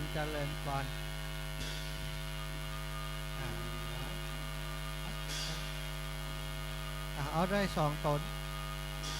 ศรัทธาญาติโยมก็ทยอยกันมาให้มาหอมกันไปสาธุแผ่นดวงชะตามิตินีเนอศรัทธามาปูจาเอาแผ่นดวงชะตาไปเขียนวันเดือนปีเกิดเนอะไผ่ยังบ่ได้แผ่นยันมงคลนะมงคุดพระเจ้าหัวใจพระเจ้าก็มาเอาที่กล่องอำนวยการนี่เลยจะมาปูจาก็ได้เพื่อนเอาเป็นของชำร่วยอันนี้ต้นพระป่าของครูบาอาจารย์นี่แม่ถวายหลวงปู่ถึง2 รูป 2 องค์เนอะปักใส่คนละเล็กละน้อยไปบ่เบิดพร้อมแล้วก็จะได้เอาถวายพระป่าให้เพื่อนเนอะตะกี้เสียงดับปิงไปเขาลักปิดเขียงกะตั้งหลังกับแกล้งกันดิ๊กๆนะท่านอาจารย์เจ้าคณะตำบลแม่เจดีนี่เจ้าโลมากับมะกวนกันละขอบคุณครูบาอาจารย์เอาเครื่องเสียงมาบริการมาใจในงานที่นี่ขอบคุณนักขอบคุณหลายๆเกิดมาจัดใดก็ขอให้ชื่อเสียงโด่งดังตลอดไปศรัทธาอีป่อยอีแม่ทั้งหลายพี่น้องทหารผ่านศึกของเฮาถ้าศรัทธาพี่น้องเจ้าบ้านเปิ่นเอาลงตานมาถ้าเปิ่นเอาขึ้นบ่ไหวจำเป็นต้องช่วยกันย้ายกันคนก็มาแจ้งที่ประชาสัมพันธ์นี่จะบอกกล่าวฮื้อเนอะถ้าขนขึ้นมาบ่ได้ก็ต้องขอกำลังพลคนทางบนลงไปช่วยกันขนขึ้นมานะลำพังแต่คนที่เปิ่นคนเฒ่าคนแก่จะเอาของขึ้นมากุดเตื้อเขามีกว้านมีลอกจักขึ้นมาวันนี้กว้านก็ดีลอกก็ดีที่มีอยู่มันลุมันเสียไปศรัทธาญาติโยมฉะนั้นก็รบกวนพี่น้องหมู่เฮาช่วยกันเนอะช่วยกันเอากว้านเอาลอกไปยกมาเนาะกว้านลอกมันบ่มีกว้านลอกมันบ่มีก็รบกวนพี่น้องศรัทธาทั้งหลายช่วยกันยกขึ้นมาช่วยกันหาบกันหามขึ้นมาเป็นโฮงการข้าวน้ำโภชนาอาหารเป็นน้ำดื่มที่ศรัทธาพี่น้องจะเอาขึ้นมานั้นก็หวังว่าอีป่อยอีแม่ที่บาแปลงแห่งนักจะได้ร่วมด้วยช่วยกันหาบช่วยกันหามขึ้นมาเพราะว่าอันกว้านที่เขาจะจักขึ้นมานี่ลอกมันเสียสลิงมันขาดไปเนาะก็ต้องช่วยกันยกขึ้นมาแล้วว่าจะได้อีปี่คนงาม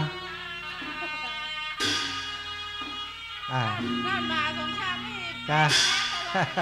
ไปงานตลอดไปแตนหมู่เฮานะกันเจ้า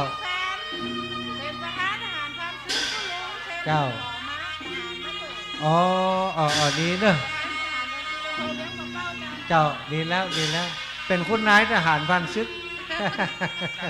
จ้าผมมือปอนนั่นนะครับเดี๋ยวเพิ่นศรัทธาเพิ่นมาถวายเพลผมมือปอนละเนาะศรัทธาถวายเพลเพิ่นฮื้อปอนไปแล้วบ่ฮื้อเพิ่มแล้วนะศรัทธาวัดเปมารามโหอีแม่เปมารามอยู่ทางใดเฮายังบ่หันหน้ากันเด้อฮะไหนพี่น้องเปมารามบ่หันกันกันเด้อน่ะพี่น้องวัดเปมารามของครูบาอาจารย์หันกับทุกเจ้าขี้ปูเพิ่นมานี่ฮะครูบาอาจารย์วัดเปมารามศรัทธาวัดเปมารามได้ถวายอาหารเพลแล้วก็นำปัจจัยมาสมทบงานฉลองสมโภช รูปเหมือนของหลวงปู่ร้อยตรีจำลองนางอัชราพรพรหมเรืองฤทธิ์พร้อมกับครอบครัวพี่น้องเวียงป่าเป่าร่วมบุญสมโภชรูปเหมือนของหลวงปู่แห่ม1 ซองเนาะจำนวนเงินอยู่ในซองบ่ฮู้ต่อใดเนาะก็บ่สามารถจะประกาศให้ทราบได้เนาะบ่เป็นหยังเฮาได้ให้ได้หอมมาจำนวนเงินบ่สำคัญสถานสำคัญที่ได้เจาะใส่หัวแล้วอุทิศบุญอุทิศกุศลแล้วก็ได้บุญได้กุศลด้วยกันเนาะศรัทธาญาติโยมทั้งหลายทยอยกันมาทึดๆแล้วเนาะเอาไปทางปุ้นเนาะเดี๋ยวกันเนาะลมมันตีทางปุ้น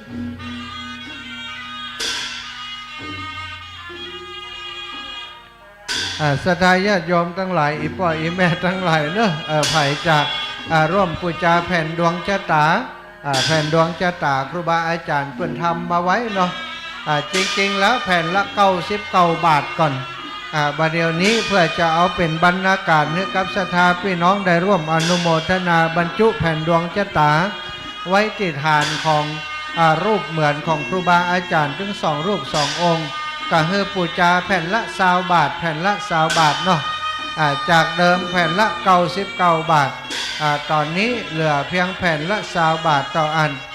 พี่น้องศรัทธาอยากจะร่วมปูชาก็มาปูชากันเนอะไผมาถึงก่อนก็มานั่งหนาวด้วยกันนี่ก่อนก็เดียวถึงเวลา9 โมงปลายแล้วการตังครูบาอาจารย์ก็จะได้ไปดูสถานที่ไปเตรียมสถานที่ไปเตรียมรอที่จะแห่รูปเหมือนของหลวงปู่ถึง2 รูป 2 องค์ขึ้นมาตีม่อนพระศรี2 เมืองของเฮาที่นี่เนอะกองอำนวยการก็จะอู้จากันไปทั้งรุ่มเพิ่นก็เตรียมขบวนแห่กันไปความจริงศรัทธาญาติโยมได้มาถึงกันแล้วศรัทธาแต่ว่าเพิ่นบ่ขึ้นมาทางบนเพิ่นลวดไปตีม่อนดอยนางแก้วเนาะเพิ่นจะไปรวมตัวกันที่หันจะไปแห่รูปเหมือนของหลวงปู่2 รูป 2 องค์ขึ้นมาที่นี่ก็เดียวอาตมาภาพก็จะได้ไปสังเกตการตั้งปุ้นเปลี่ยนกันพัดเวียนเปลี่ยนกันกับตุลุงเนาะตอนนี้ก็มีอาตมากับตุลุงยองปีอ้ายได้มาทำหน้าที่ประชาสัมพันธ์อยู่ที่หน้างานตรงนี้ตลอดถึงออกอากาศไปถึงบ้านถึงจองศรัทธาญาติโยมท่านสาธุชนทั้งหลายที่ฟังอยู่ออกอากาศสดไปทางบ้านทางจองพี่น้องเวียงป่าเป้าพี่น้องตังเจียงใหม่ตังเมืองฝางก็ดีเมืองแป่เมืองน่านก็ดีถ้าสถานีวิทยุ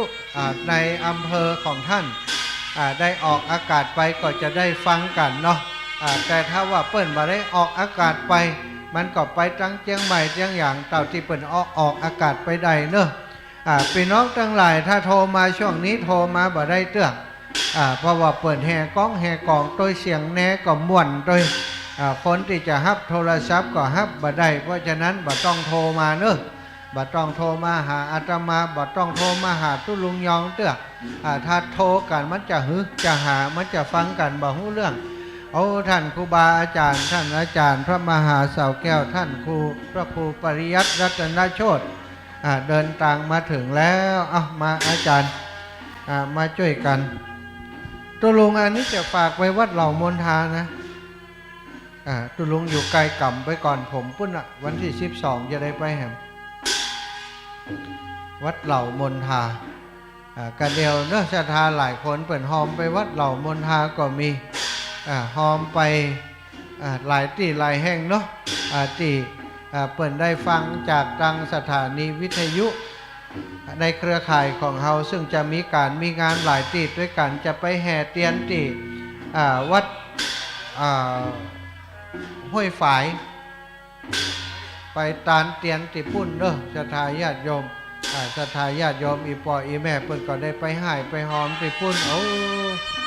สาธุสาธุครูบาอาจารย์ถวายความเคารพหลวงพ่อครับถวายความเคารพครับปั่นปอนเด้อปั่นปอนอาจารย์ปั่นปอนสาธุสาธุดีหลีอันนี้ก็เป็นวันนี้มูลศรัทธาสมณศรัทธาครูบาอาจารย์วัดสุกเกษมวัดรังสีสุทธาวาสวัดนาถวัดนาถสำราญอำเภอดอยสะเก็ดได้น้อมนำมาอย่างจตุปัจจัยทายธรรมมาถวายเจ้าครูบาอาจารย์พระสงฆ์องค์สังฆเจ้าที่ทำหน้าที่ ปฏิบัติงานอยู่ม่อนพระศรีสองเมืองในการอบรมสมโพธิรูปเหมือนของหลวงปู่เจ้าถึง2 รูป 2 องค์บัดนี้ตนตัวแห่งผู้ข้าได้เป็นตัวแทนครูบาอาจารย์ปฏิฆาหารับเอาแล้วก็ขออำนวยใจให้ครูบาอาจารย์เจ้าเจริญในพระศาสนาตลอดถึงรัตถาสาธุชนถึง3 วัด3 วานี้ขอให้ท่านเจ้าทั้งหลายมีความสุขความเจริญด้วยอำนาจพระศรีรัตนตรัยสิ่งศักดิ์สิทธิ์ทั้งหลายจงอำนวยใจให้ท่านขึ้นสิ่งหนึ่งประการใดเป็นไปด้วยชอบประกอบด้วยธรรมขอความปรารถนาท่านจงสำเร็จจงสำเร็จดังสลีสัพปัญโยพระพุทธเจ้าเมตตาประทานพรเอาไว้ว่ายะถาวาริวหาชยสิทธิธนังอภิวาทนาสิริสานิจังวุธาปจายโนจัตตารโอธรรมาวัฏันติอายุวโนสุขังพะลังถวายความเคารพครูบาอาจารย์เด้อครับ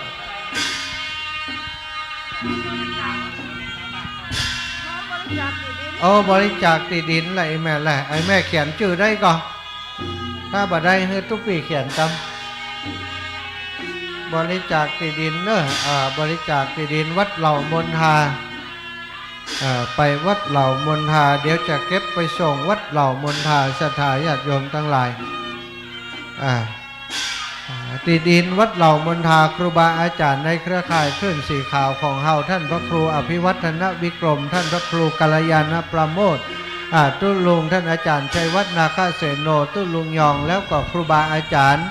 ในเครือข่ายคลื่นสีขาวของเฮาทุกรูปทุกองค์ได้อุปถากอุปถัมภ์ดูแลน้องฉลองศรัทธาสาธุชนนำกินน้ำตาลนำศรัทธาทั้งหลายในเครือข่ายได้ร่วมกันซื้อที่ดินบริจาคถวายไว้เป็นของพระศาสนาสร้างวัดสร้างวาชื่อว่าวัดเหล่ามนทาอำเภอดอยหล่อจังหวัดเชียงใหม่ศรัทธาญาติโยมเพิ่นก็ให้ห้อมไปที่ไหนเพิ่นก็ห้อมมาเพราะเพิ่นได้ฟังจากสถานีวิทยุวันนี้มาปะใส่อาตมาปะใส่ครูบาอาจารย์ก็จะฝากซองฝากปัจจัยไปให้กับคณะศรัทธาวัดเหล่ามนทาได้ไปรวมแล้วเอาไปซื้อที่ดินก็ขอให้ศรัทธาพี่น้องทั้งหลายเด้อได้มีความสุขความเจริญบริจาคที่ดินมาท่านเกิดจากใดเช่นใดเนาะเกิดไปในภพภูมิใดก็จะมีที่อยู่ที่อาศัยมีที่อยู่ที่ดินเป็นของตัวเองก็ต้องขออนุโมทนาบุญกับอีแม่ทั้งหลายมูลศรัทธาแม่น้อยเมียกกองพร้อมครอบครัวซื้อที่ดินถวายวัดเหล่ามนทาแห่ม100 บาทอนุโมทนาบุญกับอีแม่อีป่อเนอร่วมด้วยช่วยกันโอ้จังฟ้อนมาแห่มแล้วปะกันแห่มแล้วจังฟ้อนคนงามวันนี้แสดงว่าบ่ได้น้ำกินน้ำดื่มอารมณ์ดีแล้วมดท่าแล้วโอ้ไปแล้วอันนี้โอ้ลูกจากอินเดียมาเนาะจังฟ้อนชุดนี้ลูกจากอินเดียมาพักเวียงป่าเป้าจังฟ้อนมาแล้วเนอะก็เดี๋ยวเปิ้นจะฟ้อนนำรูปเหมือนของหลวงปู่ขึ้นมาเจริญปอนสาธุอีแม่จังฟ้อนเวียงป่าเป้ามาแล้ววันนี้เปิ้นแต่งตัวอาละอารามงามตามาแล้วเนอะ วันนี้เปิ้นใส่ชุดงามแท้เนาะเก้าผมมวยผมกันดูดีดูงามวันนี้เปิ้นจะมาฟ้อนนำหน้าขวตาลนำหน้ารูปเหมือนของหลวงปู่ถึง2 รูป 2 องค์ขึ้นมาประดิษฐานอัญเชิญเปิ้นมาโดยกระบวนฟ้อนรำนางสาวนางรำเนอะเปิ้นจะฟ้อนขึ้นมาที่นี่ศรัทธาญาติโยมทั้งหลายจังฟ้อนจากเวียงป่าเป้าคณะป่าเป้าเวียงป่าเป้าสามัคคีอยู่หลายวัดหลายวาเปิ้นขึ้นมาแล้วศรัทธาญาติโยมทั้งหลายเนาะโอ้ดีอกดีใจกับพี่น้องเวียงป่าเป้าดอยสะเก็ดเฮาวันนี้เฮาได้อบรมสมโภชแห่รูปเหมือนของหลวงปู่2 รูป 2 องค์เอามาประดิษฐานอยู่ที่นี่มีศรัทธาพี่น้องจากต่างบ้านต่างจองหลายที่หลายแห่งพี่น้องต่างวังเหนือก็มาแม่ขจารดอยสะเก็ดสาธุชมรมกำนันผู้ใหญ่บ้านในฐานะหัวเรือใหญ่ก็ได้มาอำนวยการแล้วเนอะเจริญปอนเนอะญาติโยมศรัทธาสาธุชนทั้งหลายอีป่ออีแม่คนเฒ่าคนแก่ที่เดินทางมาถึงแล้วเนอะจะมาปุ่นจาแผ่นดวงจตาเสริมปารมีก่อนเรียนเชิญเจริญปอนมาเลยอาจารย์เอามาตั้งไว้นะเพ่หยิบเอาได้เลย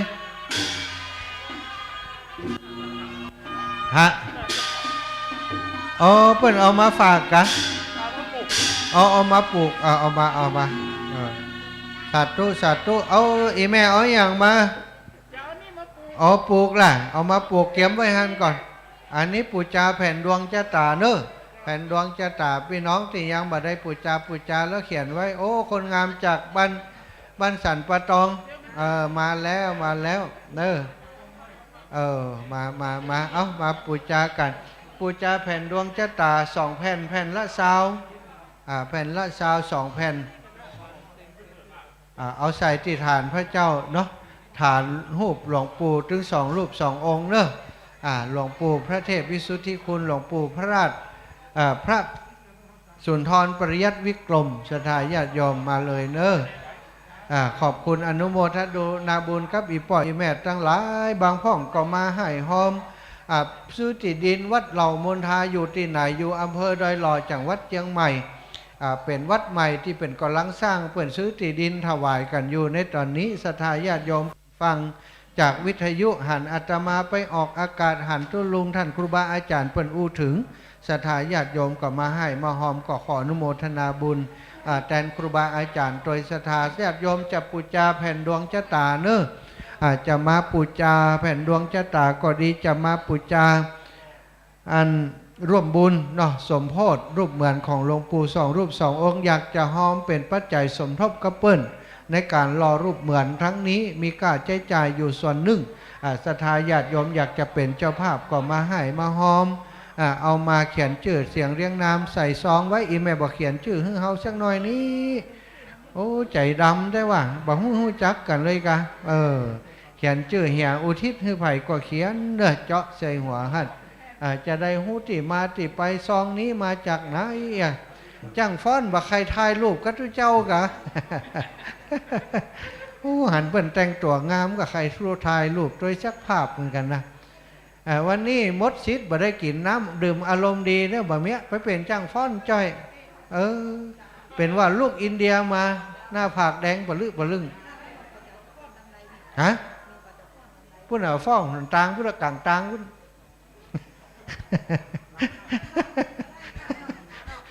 ไปล่อรถกลางต่างพุ่นจะฟ้อนแล้วก็เดี๋ยวนี้โอ้บ่ฟ้อนเตอกับฟ้อนถามยังเตอฮะเมื่อบัดเดี๋ยวนี้ท่านจะซ่อมฟ้อนเนอะกลางต่างพุ่นนะไปเลยศรัทธาญาติโยมเนอะเอาไล่หายหอมมาแหมแล้วร่วมบุญสร้างวัดใหม่นายบุญส่งนางกัชพรหมื่นถา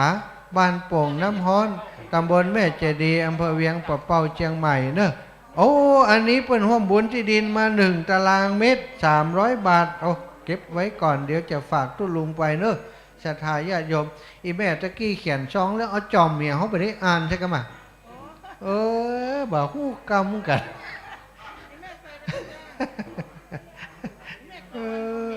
ฮะแม่อย่างก็แม่เครือวันพรหมินทร์โอ้มาเป็นเถ่าเป็นเครือน้ำสกุลพรหมินทร์นี่ดังเนอะอยู่แถวแม่แตงนี่นะดังในเรื่องคุณงามความดีดังในเรื่องความดีความงามเนอะลูกสาวหลานสาวของเปิ้นครอบครัวเปิ้นโอ้เป็นคนใจบุญสุนทรทาน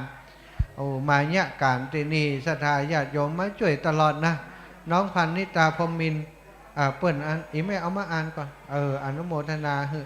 โอ้เลิงอินตานี่อยู่บ้านไหนเอาเวียงปะเป้าเขาเนาะเอาศรัทธาโอ้อีแม่ผอมไปนะสาธุแม่เลิงอินตาเวียงปะเป้าร่วมบุญเนาะสมโพธิรูปเหมือนหลวงปู่2 รูป 2 องค์2ก่อนเนอะอนุโมทนาบุญกับอีแม่โดยบุญรักษาเทวดาคุ้มครองอย่างก็แม่โอ้อันนี้คืออีแม่นะคนที่ได้นี่จะถูกหวยวันที่1เนอะเอาไปมงกุฎพระเจ้าหัวใจพระเจ้าอยู่หันมดเนอะเดินทางปลอดภัยเป็นมังกรเป็นมงคลติดเนื้อติดตัวไว้เดี๋ยวจะลองกินน้ำอย่างก็บะเป้าเขาว่าจะรอดก็บ่รอดกินพอเถอะอีวะเอามาลองจิ้มกันเนอะโอ้แม่วิไลพรเจ้าเก่าเจ้าเดิมเอามาให้ตุลุงประกาศก่อนเราสาธุตะวายยังมาสาธุนาง นางสุภาพรพรหมมินทร์เนาะครอบครัวพรหมมินทร์พร้อมครอบครัวลูกหลานจูกูจูคนร่วมทำบุญมาแห่มซองนึ่งอนุโมทนาโอ้ท่านอาจารย์ถวายความเคารพครับท่านพระครูปลัดณัฐพงศ์ท่านอาจารย์ถวายความเคารพครับจะประจาเหรียญแหละโอ้เหรียญตุลุงแดงไม่ไหนแล้วไอ้แม่ล้อกันตุลุงถ้าจะไปจัดขบวนบุญกันตุลุงเหรียญเนอะท่านอาจารย์ไผ่เอาเหรียญมาตอนนี้เหรียญอยู่ติดตุลุงแดงเหรียญอยู่ดีแม่เดี๋ยวไปมาถ้าตุลุงมาเดี๋ยวเขาจะบอกให้เนอะเอาอีแม่ศรัทธาญาติโยมไผ่ที่ตกค้างบ่ได้เหรียญกำเตื้อบ่ได้ปูจาเหรียญกำเตื้อเหรียญเหลือจำนวนจำกัดเหลือบ่ถึง100 องค์เนอะวันนี้ตุลุงเปิดเอามาตวยเหรียญแม่น้องแก้วก็เหลืออยู่ส่วนหนึ่งเหรียญของพระเจ้าสีสองเมืองก็เหลืออยู่บ่นักศรัทธาญาติโยมไผ่จะได้ปูจาเอาติปูจาไปเอาแจกลูกแจกหลานไปหมดแล้วอีพ่อเพ่อยู่พุ่นเนอะอีแม่อยู่พุ่นอยู่เพ่พ่อเพ่พ่อทหารพันศึกนี่ตั้งหลังเพ่โอ้ไปช่วยดิกะ มาเพ่มาตั้งหลังเพ่นี่ยังจะถ่ายรูปกันอ๋อนึกว่าจะถ่ายรูปด้วยทุกเจ้ามาท่านอาจารย์นั่งด้วยกันนี่นั่งด้วยกันช่วยกันศรัทธาญาติโยมเนอะอีพ่ออีแม่ทั้งหลายมาแล้วก็มาร่วมบุญร่วมกุศลด้วยกันเขียนเป็นยังเนอะไผ่จะร่วมบุญอย่างร่วมบุญจะร่วมบุญตอนเจ้านี่เนอะไผ่ร่วมบุญร่วมกุศลกันแล้วบัดได้พายันหัวใจพระเจ้ามงกุฎพระเจ้ามาขอที่ท่านอาจารย์เนอะแม่เนอะไผ่ที่กำลังให้ลังหอมบัดได้ประกาศประชาสัมพันธ์คำเตือนเอาซองมาฮือเขาจะได้อนุโมทนาฮือเนอะเขียนหน้าซองเขียนชื่อเสียงเรียงนามอันนี้อีปีจะปูจาอะไรอย่างจ้างฟ้อนทำบุญนี่ปักเลยปักอันนี้พระป่าของหลวงปู่เจ้าคุณ2 องค์เหรียญบะมากำเตือตุลุงแดงบะมากำเตือเดี๋ยวเขาจะบอกเฮ้ยเหรียญอยู่ติดตุลุงอีป่ะไผ่ก็แม่สุนีคำดีบรรพจันทร์ร่วมบุญงานสมโพธิเนาะสมโพธิรูปเหมือนหลวงปู่100 บาทมูลศรัทธาโยมแม่กชพรปิงมราชปิงมราชพร้อมลูกหลานร่วมทำบุญพี่น้องจากปงฮ้อนร่วมทำบุญงานฉลองสมโพธิรูปเหมือนของหลวงปู่แหม1 ซองมูลศรัทธาแม่แสงครองยุติร่วมบุญแหม50 บาทพี่น้องบางปงฮ้อนเนอะขออนุโมทนาบุญให้อีแม่เจ้ามีความสุขความเจริญเนอะไผ่จะปูจาแผ่นดวงจะตาเขียนคนเดียวบ่ได้นี่ขอครูบาอาจารย์ร่วมเขียนให้ก็ได้เนอะมูลศรัทธานายโยศกุมารนอดตะอย่างป่ะตะสาลีคาสาลีอ๋อเป็นอันเป็นภาษาแห่งอย่างหนึ่งนางมณีรัตน์คาสาลีนะร่วมบุญงานสมโพธิรูปเหมือนของหลวงพ่อโอ้อีแม่นางวังฐานร่วมทำบุญวันเกิด300 บาทวันเกิดอีแม่กะโอ้บุญกุศลเนอะ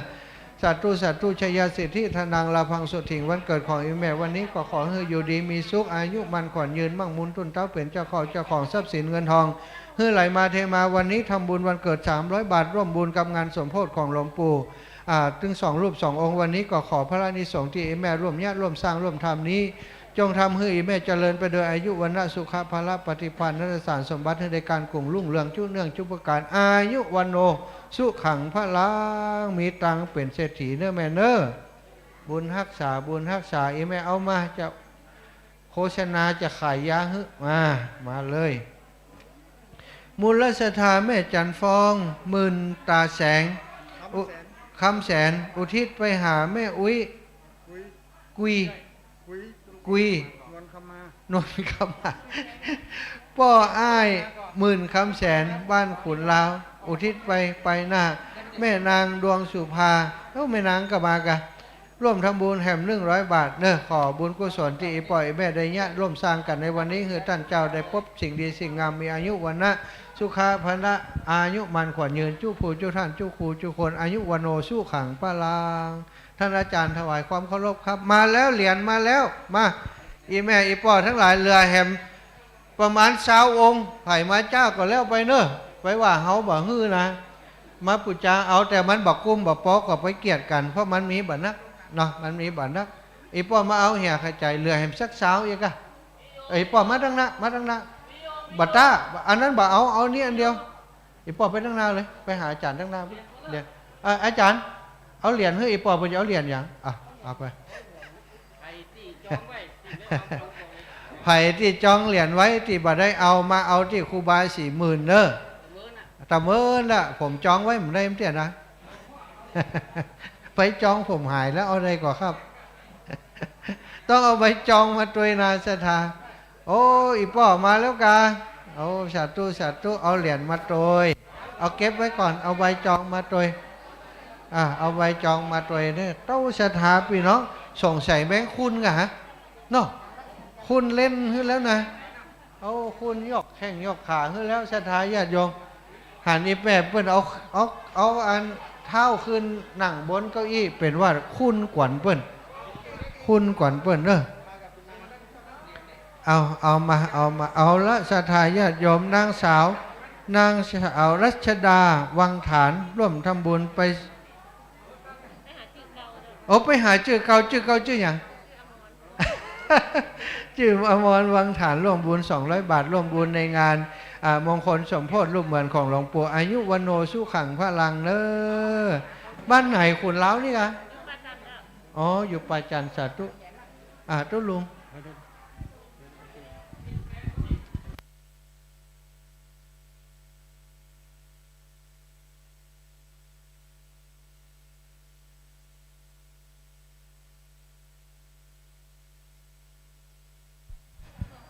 ขอถวายการต้อนรับแล้วก็ขอถวายความเคารพครูบาอาจารย์นะครับเนาะตอนนี้เมตตาบารมีธรรมหลวงพ่อท่านพระครูปฏิภาณธรรมทินครูบาดอยก็ได้มีสมณเมตตาเดินทางมาถึงครูบา40,000แล้วก็ท่านพระครูเลขาแล้วก็ในเมตตาบารมีธรรมอาจารย์ท่านพระมหาเสาแก้วท่านพระครูปริยัติรัตนโชตินะครับเนาะได้เดินทางมาแล้วนะครับนะแล้วก็ท่านพระครูเลขาเปิ้ลก็เอาโฮงตาลมาตัวยเอาน้องนักเรียนสามเณรนักเรียนมาตัวยเนาะมาช่วยกันก็ขออนุโมทนาตอนนี้สายทานน้ำจิตน้ำใจพี่น้องกำลังทยอยกันมาด้วยป้อบุญธรรมสังคำฟั่นเขาก็มาแล้วขอบคุณคณะศรัทธาที่เพิ่นมาร่วมบุญก็มีคุณแม่แสงจันทร์สมรูปนะนางสาวภัตรวดีสุดาคำน้องการอันนี้ก็มาจากบ้านป่าคาดอยสะเก็ดเนอะร่วมทำบุญสมโภชงานรูปเหมือนหลวงปู่แถม200 บาทยินดีเนอะแล้วก็มีนางบานเย็นสารชัยวงศ์ก็ร่วมทำบุญมาแถม1-2เนาะขออนุโมทนาเด้อกับศรัทธาญาติโยมสาธุชนทั้งหลายตอนนี้อีแม่เขาอีพ่อเขากำลังมาดูชลบก็ร่วมทำบุญตัวแล้วญาติโยมตอนนี้พระจะปักยอดปักปลายต้นครูบาเด้ออันนี้ต้นเขาจัดตานให้ครูบาแล้วก็พระจะมาเอาฮับเอาอันต่างงานเหรียญมาแล้วเนอะท่านครูบาเปิ้ลได้มาถึงแล้วแม่ศรีดาร่วมทำบุญนะเดี๋ยวก่อนเปิ้ลฝากมาเนาะพ่อสนันแม่รัตดาศรีใจร่วมทำบุญตามไปหน้าเนาะเป็นยอดปัจจัยแต่100 บาทก็ขออนุโมทนาเนาะเอาสดาญาติโยมอันนี้อีแม่ชื่ออย่างนี่จดชื่อก่อนเนาะใส่ซองแล้วก็ภัยถ้าว่าปูจาผ้ายันเนาะผ้ายันมงกุฎเรียกว่ามงกุฎอิติปิโสก็ปูจาได้เนอะมีพร้อมมาเพิ่มเติมใหม่มีแม่น้อยขาวน้อยบ้านขุนลาวนะร่วมทำบุญสมโภชสมณรูปเหมือนกองท่านพระเดชพระคุณหลวงพ่อทั้ง2นั้นก็แถม100 บาทสาธุอนุโมทนาของดีมีตอนนี้นะโยมเด้อ ใครจะมาร่วมบุญนั้นแจกของดีโดยจากครูบาแดงอ๋อก็ตอนนี้ก็มีอันนี้เดี๋ยวอ่านอันนี้แม่ป้ามุ้ยกันเนาะเป็นสุวรรณล่องกูเนื่องร่วมทานบุญมาแถม100 บาทสาธุสาธุขอบคุณท่านพระครูเลขาเปิ้นเอาโครงการก๋วยเตี๋ยวมาเนาะท่านครูบา40,000เนาะขนมเส้นก๋วยเตี๋ยวก็ขนมเส้นมาพร้อมกันเนาะขอบคุณในตอนนี้ในเมตตาบารมีธรรมหลวงพ่อท่านพระครูสุเมธธรรมเสวีวัดม่อนฤาษีพร้อมกับคณะในเมตตาบารมีธรรมอาจารย์ท่านพระครูกัลยาณปราโมทย์อาจารย์สมหวังและก็ท่านอาจารย์วันใหม่สดใสกว่าเก่า ว่าที่อันนี้มนต์นะครับไว้สาบารมีธรรมครูบาอาจารย์ได้มีสมณะเมตตาเดินทางมานะครับเนาะในไว้สาพร้อมกันนี้เดี๋ยวนิมนต์ท่านครูบา40,000นะครับพี่น้องศรัทธาสาธุชนท่านทั้งหลายวันนี้ก็ถือว่าเป็นวันประวัติศาสตร์แห่งวันหนึ่งที่หมู่เฮาเจ้าข้าท่านทั้งหลายได้ร่วมพร้อมเพียงกันมาบนม่อนพระศรีสองเมืองในงานแห่รูปเหมือนจารูปครูบาอาจารย์ซึ่งท่านได้กึศนำตามสร้างบนม่อนพระศรีสองเมืองปู่แนวทางไว้เขานั้นได้สืบสานต่อยอดแล้วก็ดูแลรักษากันตอนนี้ลูกเหมือนพระเดชพระคุณหลวงปู่พระเทพวิสุทธิคุณอดีตเจ้าคณะอำเภอดอยสะเก็ดและลูกเหมือนพระเดชพระคุณหลวงปู่พระสุนทรปริยติวิกรมอดีตเจ้าคณะอำเภอเวียงป่าเป้าทั้งรูป2 องค์2 รูป 2 องค์มาถึงที่ม่อนโดยนางแก้วแล้วซึ่งกำหนดการก็เวลา9 โมงเกินเป็นต้นไปเนี่ยก็การเคลื่อนรูปเหมือนมาถึงบริเวณลานเจ้าแม่นางแก้วศรัทธาญาติโยมทั้งหลายรูปแบบของการแห่ขึ้นมานั้นจะแห่ที่ลานเจ้าแม่นางแก้วโดยที่อาราธนารูปเหมือนหลวงปู่ทั้ง2 รูปเอานั่งบนเสลียงแล้วจะมีคณะเจ้าหน้าที่เพิ่นหามญาติโยมติได้นำเขาตอกดอกไม้เนาะก็ขอให้เตรียมใส่สลุงใส่พานก็ดีเพิ่นจะหามขึ้นคนละฝั่งนะเพราะคันใดต่างมันตกนี่มันมีหาวกลางเนาะอาตมาจะชี้แจงรายละเอียดเพราะเขาข่าวให้ฟังว่าเพิ่นจะแห่โดยกองปู่เจเนี่ยจากลานแม่นางแก้วแล้วก็หามขึ้นฟังถ้าเอาหันหน้าขึ้นบนพระธาตุเขาเนี่ยฝั่งซ้ายมือจะเป็นจารูปเหมือนพระเดชพระคุณหลวงปู่พระเทพวิสุทธิคุณอดีตเจ้าคณะอำเภอดอยสะเก็ดด้านขวาเป็นจารูปเหมือนหลวงปู่พระสุนทรปริยติวิกรมอดีตเจ้าคณะอำเภอเวียงป่าเป้าญาติโยมบ่ต้องไปยืนในบันไดเนอะเฮ้ยยืนบนหัวนี่หัวขั้นใดนี่กับหัวตั้งลุ่มพุ่นเพราะว่ามันแค่อีพ่ออีแม่เฮ้ยคนหามประมาณ4 หรือ 8พุ่นเนาะเขาก็ปนขึ้นมาเขาก็เขาตอกดอกไม้ถ้าโยมญาติโยมยืนข้างขอบบันไดได้ก็โอเคอยู่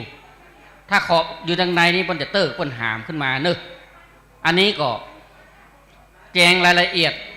มีเขาตอกดอกไม้ก็โปรยโปรยนี่คือโปรยเอาบุญบารมีหลวงปู่ทั้ง2ขึ้นประดิษฐานขึ้นสู่บนม่อนพระศรีสองเมืองซึ่งตังบนนั้นก็จะประดิษฐาน2 ด้านน่าจะเป็นรูปเหมือนของหลวงปู่ถึง2 องค์ 2 ตนเสร็จแล้ววิธีกรรมในการสวดเจริญพุทธมนต์เนาะสมโภชญาติโยมที่มาแล้วจะบูชาแผ่นดวงเจิญเนอะ 1ท่านต่อ2แผ่นเขียนชื่อนามสกุลวันเดือนปีเกิดเฮาเสร็จบรมวนพิธีการเรียบร้อยเพื่อนจะเอารูปเหมือนเนี่ยก็เอาแผ่นดวงเนี่ยประดิษฐานไว้ใต้ฐานหลวงปู่ไปนั่งทับท่าน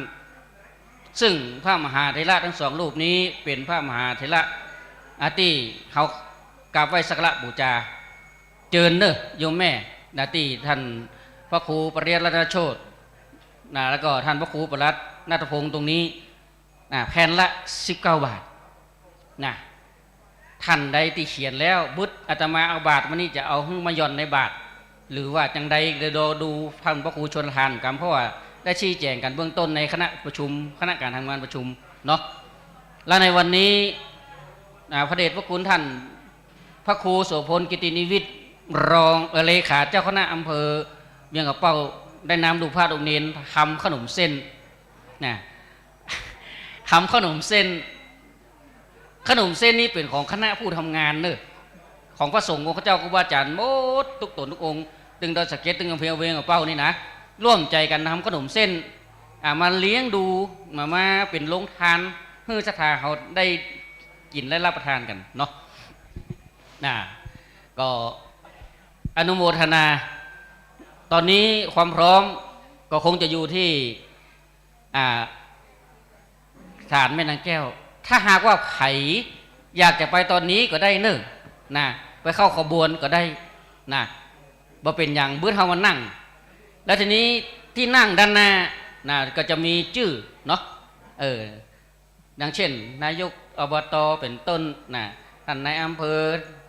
เบียงกับเป้าท่านนายอำเภอผ่านท่านอำเภอเบียงกับเป้าก็คือนายบรรจงเนาะนายใหม่นายอำเภอเบียงกับเป้านายอำเภอผ่านนี่คือท่านบุริกรคำมาซึ่งย้ายไปอยู่ผ่านป่นกับมาลิเริ่มเนี่ยศาลเจ้าแม่มอนภาษี2 เมืองตัวเฮาเนี่ยเนาะแล้วก็ด้านเหนือนี่จะเป็นหัวหน้าอุทยานขุนแจด้านหลังก็เป็นข้าราชการทั่วไปกำนันผู้ใหญ่บ้านเนาะซึ่งตอนนี้ตาลตีพระครูนี่เลยครับอันนี้มนปั่นปอนตนครับปนมาตาลตัวตีหลวงปู่ก็ได้คือปฏิหลวงปู่เลยตีหลวงปู่เลยหลวงปู่นำพุ่นนะก็ในงานนี้เราพร้อมเพียงเลี้ยงใจพร้อมเพียงเลี้ยงหน้ากันหมดบางผู้บางท่านป่นก็ตั้งอกตั้งใจมาจัดสถานที่เดี๋ยวกันเนอะแต่มาขอรับสายกำหนึ่ง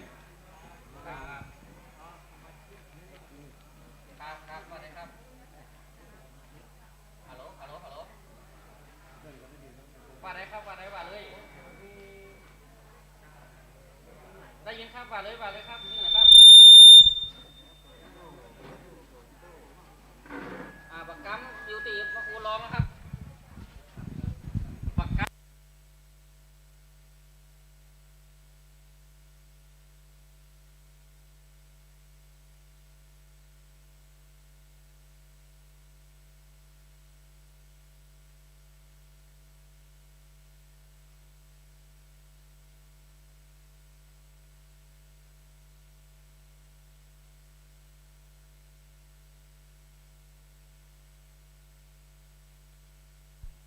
ตอนนี้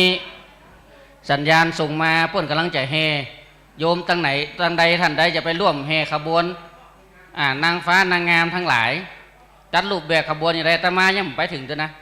ยังไปหาเจ้าแม่นางแก้วเถอะเพราะว่าฝั่งขึ้นมาบนนี้ก่อนก็เจิญเนอะเพื่อความพร้อม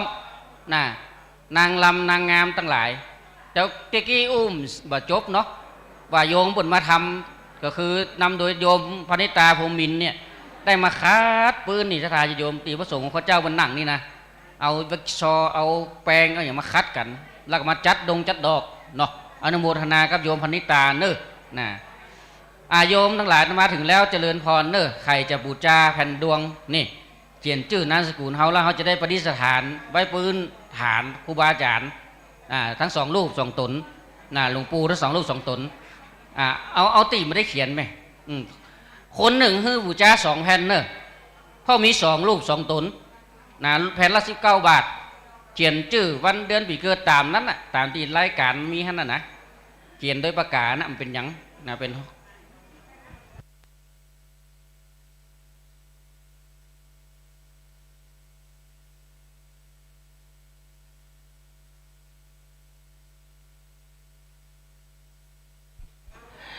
อันนี้ก็ท่านใดที่จะทำบุญทั่วไปตอนนี้ปักต้นปักยอดเนอะนะต้นเนี่ยนะท่านทั้งหลายสาธุเป็นต้นของตามพระหาอดีตหลวงปู่ทั้งสองรูปสองตนเนอะนะต้นนี้นะที่ปักต่อหน้าอาตมาภาพเนี่ยนะเขาก็ปรารถนาเอาบุญบารมีเอาว่าการได้ทำบุญเนี่ยด้วยเจตนาบริสุทธิ์20 บาท30 บาท40 50 100 200ปัดก็แล้วแต่ก็เป็นมหาบุญมหากุศลเจตนาเป็นติตั้งเนาะสิ่งที่เฮาท่านทั้งหลายได้ร่วมกันตั้งแต่เก้าเนาะมาถึงชุดยอดวันนี้แหละนะหลายๆอย่างที่เกิดขึ้นบนบ่อนภาษี2 เมืองนี้เฮาก็หันประจักษ์สายตานะสิ่งที่ครูบาอาจารย์ได้เกิดลำตำสร้างไว้เนาะตอนนี้ตังพิตาจารย์หรือพุทธจารย์จะขึ้นเต้าจุดตะลุกบาลทั้ง4ขึ้นแล้วยังบ่ฮู้เรียบร้อยละนะปนานปนจัดการเรียบร้อยละนะอันนี้ก็คือเบื้องต้นเนาะเรียนเนอะเรียนเนาะเพิ่นก็กระซิบมาเรียนภาษี2 เมืองเรียนเจ้าแม่นางแก้วนะใครตียังบ่มีจะบูชาใหม่จะมาบูชาติโต๊ะคณะกรรมการนี่ก็ได้หรือบัตันซ้ายบัตันขวาติอาตมานี่ก็มีอยู่แล้วท่านใดที่จองไว้ตะเมินตะเทินบ่ได้มาเอาก็คือมาเอาเห็นเด้ออาตมาเอามาตยเนี่ยอาตมามาตยเนี่ยหลายท่านที่มีแล้วจื่อถ้ามาแล้วขอเอาใบสีเหลืองมาตยหรือแจ้งจื่อกรรมเพราะว่าอาตมาจะได้ทราบเนาะตอนนี้ทุกสิ่งทุกอย่างตั้งลุ่มโดยที่เดี๋ยวสักครู่เขาจะเจอท่านนายอำเภอท่านนายกเทศบาลนายกอบตท่านกำนันปหลวงไปรวมกันปุ้นเนอที่ศาลเจ้าแม่นางแก้วตอนนี้นายอำเภอท่านก็มานั่งเนี่ยเจ้าเพิ่นก็ตักอาตมาอยู่อาตมาก็ตันได้อู้เพิ่นท่านนายบรรจงเนาะที่ได้มาเป็นประธานในวันนี้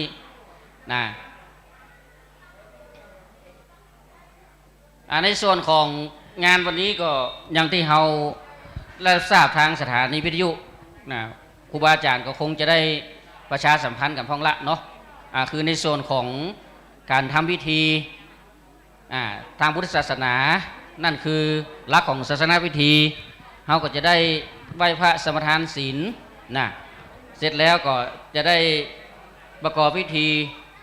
ในการจุดธูปต่อหน้ารูปเหมือนครูบาอาจารย์ทั้ง2 รูปจุดธูปต่อหน้าพระธาตุเจ้าโดยตุงจำลองจุดธูปต่อหน้าพระธาตุเจ้าโดยสิเทพจำลองโดยจะมีแขกผู้มีเกียรติต่างๆตามที่เดี๋ยวอาจารย์บรรยงเพิ่นจะลำดับให้แล้วก็จุดกันตามนั้นญาติโยมเน้อขัดใจเน้อเดี๋ยวแห่เพิ่นจะแห่แล้วนะใครบ่ได้บูชาแผ่นตองแผ่นดวงเนี่ยมาบูชาเหียแล้วต้นเดียดหน้าอาตมานี่ก็คือต้นเพิ่นฮ้องว่าต้นกันถวายรูปเหมือนพระเทพวิสุทธิคุณรูปเหมือนพระสุนทรปริยติวิกรมเนอะอดีตเจ้าคณะอำเภอทั้ง2 อำเภอวันนี้2 เฟื่องเบื้องฝ่ายบอกว่าฝ่ายพุทธจักรฝ่ายอาณาจักรฝ่ายพุทธจักรก็อันหมายมีพระเดชพระคุณหลวงพ่อท่านพระครูนิวิตศรีและสังวรเจ้าคณะอำเภอเวียงกระเป้าพระเดชพระคุณหลวงพ่อพระราชโพธิวรคุณเจ้าคณะอำเภอเดินสเก็ตบ้านพระธาตุเดินสเก็ตพระรามหลวงพระครูปฏิภาณนามทินเจ้าวาดวัดพระม่อนจอมบ่อท่านพระครูบวรธรรมาภิรามเจ้าตี้ก็คือเป็นเจ้าคณะตำบล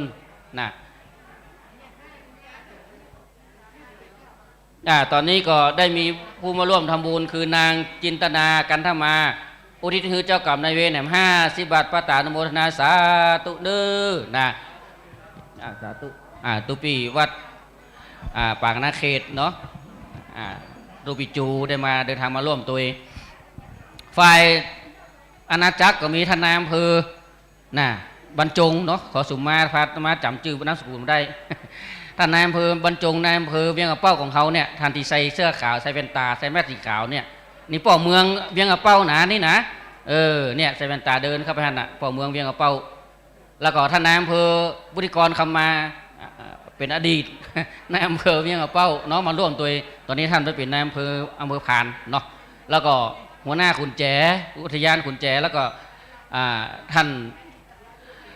นายกเทศบาลนายกอบตนะพ่อกำนันองค์อาจขันใจพ่อกำนันประกิจสารพันนะสองตำบลแล้วพ่อกำนันหลายแห่งตำบลเนาะ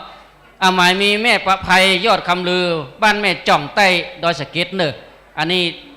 ตำบลแม่กะแน่อันนี้อาตมาฮุจักลูก ร่วมทำบุญมาตัวเองตัวได้หมู่นี่ขาวว่าเขียวหัวเหลืองหัวอนโมทนาสาธุเนอนะแม่ประภัยยอดคำลือบ้านแม่จ่องนะนี่ก็มหาภาวนาวิมุกวัดแม่จ่องก็สรีระล่างหลวงพ่อรองอำเภอก็ยังไม่ได้ประชุมเพลิงเตือนเนาะเอาสาธุติดตามลำตัวนางบุญศรีปาน้อยนะตามไปหาป้อทองกันทาก่อนไอ้อย่างเนี้ยอ่านกับใครชัดดอยหล่อเนอะแล้วก็อันนี้ก็รวมทำบุญมาตัวแหมอย่างละ100 บาทประตานุโมทนาสาธุเนอะจิตนาท่านตกละเนาะก็ขอเป็นบุญเป็นกุศลเนอะนะขอเป็นบุญเป็นกุศลเราติดตามรามตัวในบุญกุศลมาถึงนี้พ่อถาแม่จันยกถาจูบ้านแม่จ่องดอยสะเก็ดนะตำบลตลาดใหญ่ตลาดขวัญอย่างนี้เนาะแล้วก็นายแม่สุนทรภาไงสุนทรายอดแก้วเมืองแก้วอย่างนี้เนาะบ้านแม่จ่องใต้ตำบลตลาดใหญ่นะอันนี้ก็อำเภอดอยสะเก็ดเนอะร่วมทำบุญตัวประตานุโมทนาสาธุแม่เนอนะเอาละบุญกุศลที่เราทำวันนี้ก็สื่อถึงจิตดวงวิญญาณบริสุทธิ์ของหลวงปู่ทั้งสองจะได้มารับโมทนาเนอะท่านใดที่ยังบักคุ้นตากับคอทั้งบนนั่นน่ะซ้ายมือของเขานี่ก็พระเทพวิสุทธิคุณขวามือก็พระสุนทรปริยติวิกรมอดีตเจ้าคณะอำเภอ2 รูป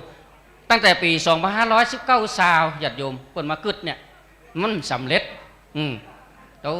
จะแย่อย่างก็มีฮอบินขึ้นข้างบนตุ่มฮอวนนี่นะเดี๋ยวนี้สำเร็จเสร็จสิ้นเนาะพระธาตุก็โอ้เป็นภาคกูบ้านกูเมืองนะอ้าวแม่รองเนาะอันนี้โอ้โยมแม่รองนี่นะสายบุญมาจากบ้านปะติ้วพ่อสายแม่จำลองจันทา77/1หมู่4ตำบลปลานะพุทธสเก็ตบ้านปะติ้วเนอะนี่นะดอยสะเก็ดอนุโมทนาสาธุเนอะนี่ก็ลังไหลกันมาทุกสารทิศเนาะแต่ว่านี่ได้ยินว่าตั้งพะเยาตั้งเบอร์ฝางคนมาตามนี่นะก็อนุโมทนาบุญในกุศลติตนาหลายผู้หลายท่านวันนี้รับทราบด้วยสื่อเสียงธรรมนั่นก็คือสื่อวิทยุที่ครูบาอาจารย์ได้ออกรายการไปนะได้ออกรายการไปนะในส่วนของสถานที่ตรงนี้เข้าใจสถานที่ของอุทยานขุนแจเพราะฉะนั้นญาติโยมทั้งหลายก็ขอเมตตาได้ด้วยจันดูแลรักษาในด้านของความสะอาดนะความสะอาดญาติโยมจะเข้าห้องน้ำฝั่งทางซ้ายมือญาติโยมทหารหน้าเข้าพระเจ้าสี่สองเมืองนะตังปุ้นเนอะละหลุมนี่มี2 ห้องปูนแหมด้านทิศเหนือเป็นของตู้เจ้าเนอะวันนี้พระสงฆ์เขาเจ้าหลาย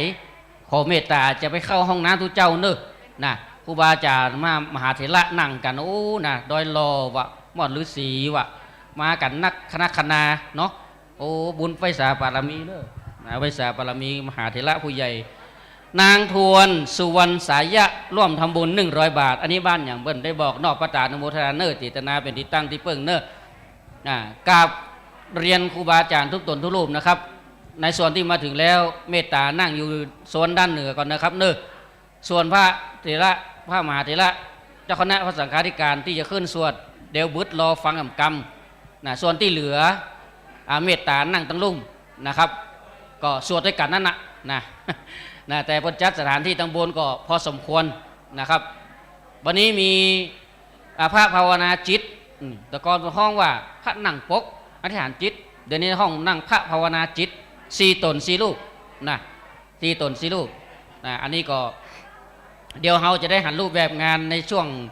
พิธีกรรมเกิดขึ้นโดยท่านพระครูชลทานพิทักษ์อันนี้ก็โอ้มานอนแฮมแก้มมือท่านอาจารย์บรรยงท่านตุลุงดอยตุลุงดอยเดี๋ยวนี้เปิ่นสบายแล้วเนอะก็วันนั้นแต่มาตกใจฝั่งหล่นไปแอวหาพวกดอยน้อยพวกนะ เดี๋ยวนี้สบายดีดักละนะเดินเหินอากาศได้ละอากาศยังได้เถอะ เดินไปได้เหินยังได้เถอะนะก็ญาติโยมตีได้เขียนแผ่นตองแผ่นดวงเก็บไว้ก่อนเนอะนะหรือว่าเขียนแล้วใส่ในนั้นก็ได้ใส่ในสลุงเลยนะในสลุงเลยอันอาจารย์มหาครับขอนิมนต์เตนเอาใส่แผ่นตองแผ่นดวง2 อันครับถูกมาเตอะไว้ว่าใจเนอะไปว่าใจเนอะ2 แกนเอาเปลี่ยนสลุงเลยครับ2 แกนครับเกยใส่เป็น2 แกนเลยครับพูดแม่ตีพูดเลยตีทันนัดพูดเลยตัวปีนัดพูดเลยเจ้าสาธุ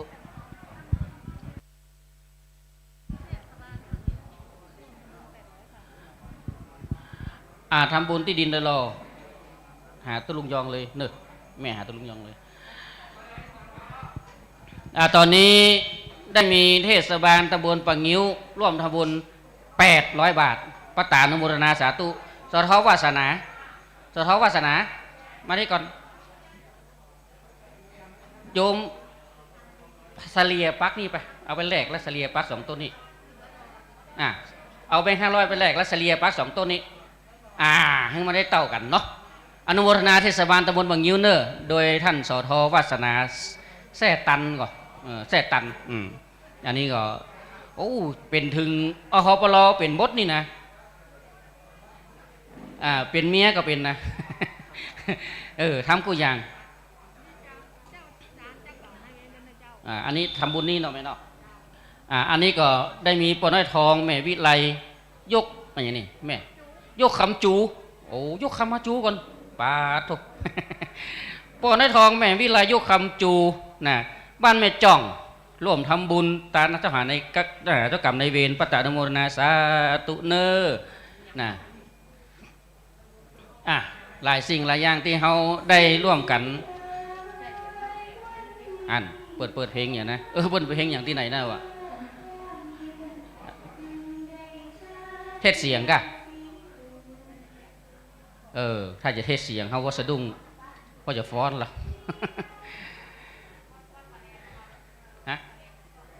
เอาวัดประแดดอันใครจะฟ้อนจะได้แจ้งกำเนิดเตือนอาตมาศูนย์ผู้เรื่องวัดประแดดที่ไหนอำเภออย่างป่าแดงครับอันกะพอรู้ว่าป่าแดดจังฟ้อนวัดป่าแดงหนองโป่งหนองอำเภอเวียงเป้าเปิ้นจะฟ้อนก่อนลูกเหมือนจะขึ้นมาเนอะสัญญาณลูกเหมือนขึ้นมาแล้วยังใดก็แจ้งกันเนอะโอ้ไวสาปารมีหลวงปู่เนอะหลวงปู่เดินมาหลวงปู่อย่างนี้ขอหน้ากันใส่หมวกอุ่นหลวงปู่ด้วยกันโอ้ไวสาปารมีเนอะอายุเป็น80-90ปุ่นกันนะนิมนต์หลวงปู่ครับนิมนต์เนาะนี่เนี่ยโดยแรงศรัทธาที่ครูบาอาจารย์พระมหาเถระผู้ใหญ่ได้เดินทางมาพระเดชพระคุณโอ้ไวสาหลวงปู่พระครูเกมาพิรามที่ปรึกษาเจ้าคณะอำเภอดอยสะเก็ดมหาเถระผู้ใหญ่พรรษาสูงสุดในอำเภอดอยสะเก็ดเนอะนี่นะไวสาปารมีหลวงปู่นะครับโอ้วันนี้ได้เดินทางมาร่วมโดยปตานุโมทนาเนอะ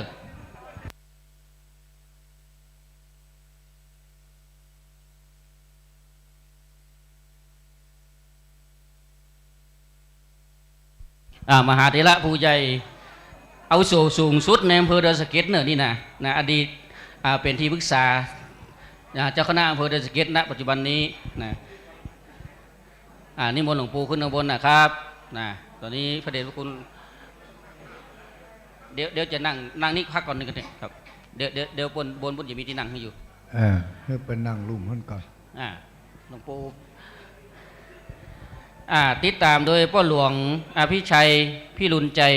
บ้านป่าติ้วโดยสเก็ตร่วมทำบุญตามเจ้ากรรมในเวร200 บาทเนอะปตานุโมทนาสาธุนะครับตอนนี้เขาได้รับความเมตตาจากหลวงปู่เนอะอายุ90 ป่ายเกือบ100แล้วจะทายวัดท่านอยู่วัดยางทองอำเภอดอยสะเก็ดเป็นมหาเถระวิทยาสูงสุดในอำเภอดอยสะเก็ดอันนี้ได้มาร่วมบุญกับเฮาพระครูเกมาพิรามติดในราชทินนามเปิ้นอันนี้ก็ต้อง กราบเมตตาบารมีหลวงปู่ด้วยนะครับ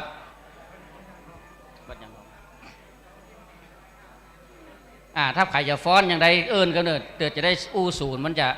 บัคับกันนะ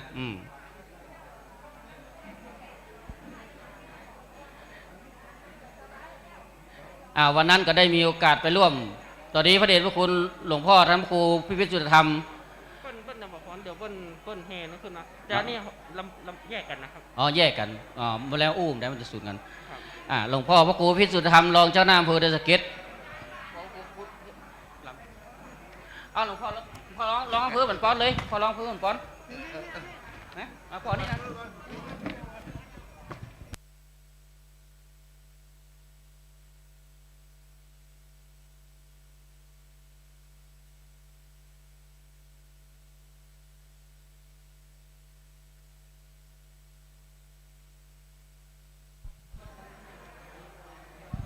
หลวงปู่ครูบาเจ้าอายุ90เกือบ100ท่านครูบาเจ้า40,000กำลังปั่นปอนเถอะเน้อครับปอนกับครูบาเน้อท่านพระครูเขมาพิรามที่ปรึกษาเจ้าคณะอำเภอดอยสะเก็ดวัดยางทองโอ้หลวงปู่มีพละกำลังคนห้างน้อย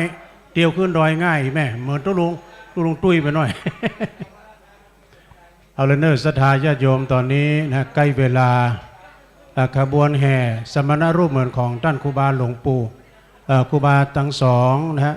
จากวัดป่างิ้วแล้วก็วัดพระธาตุดอยสะเก็ดรอสักกัมก็จะได้เดินทางมาถึง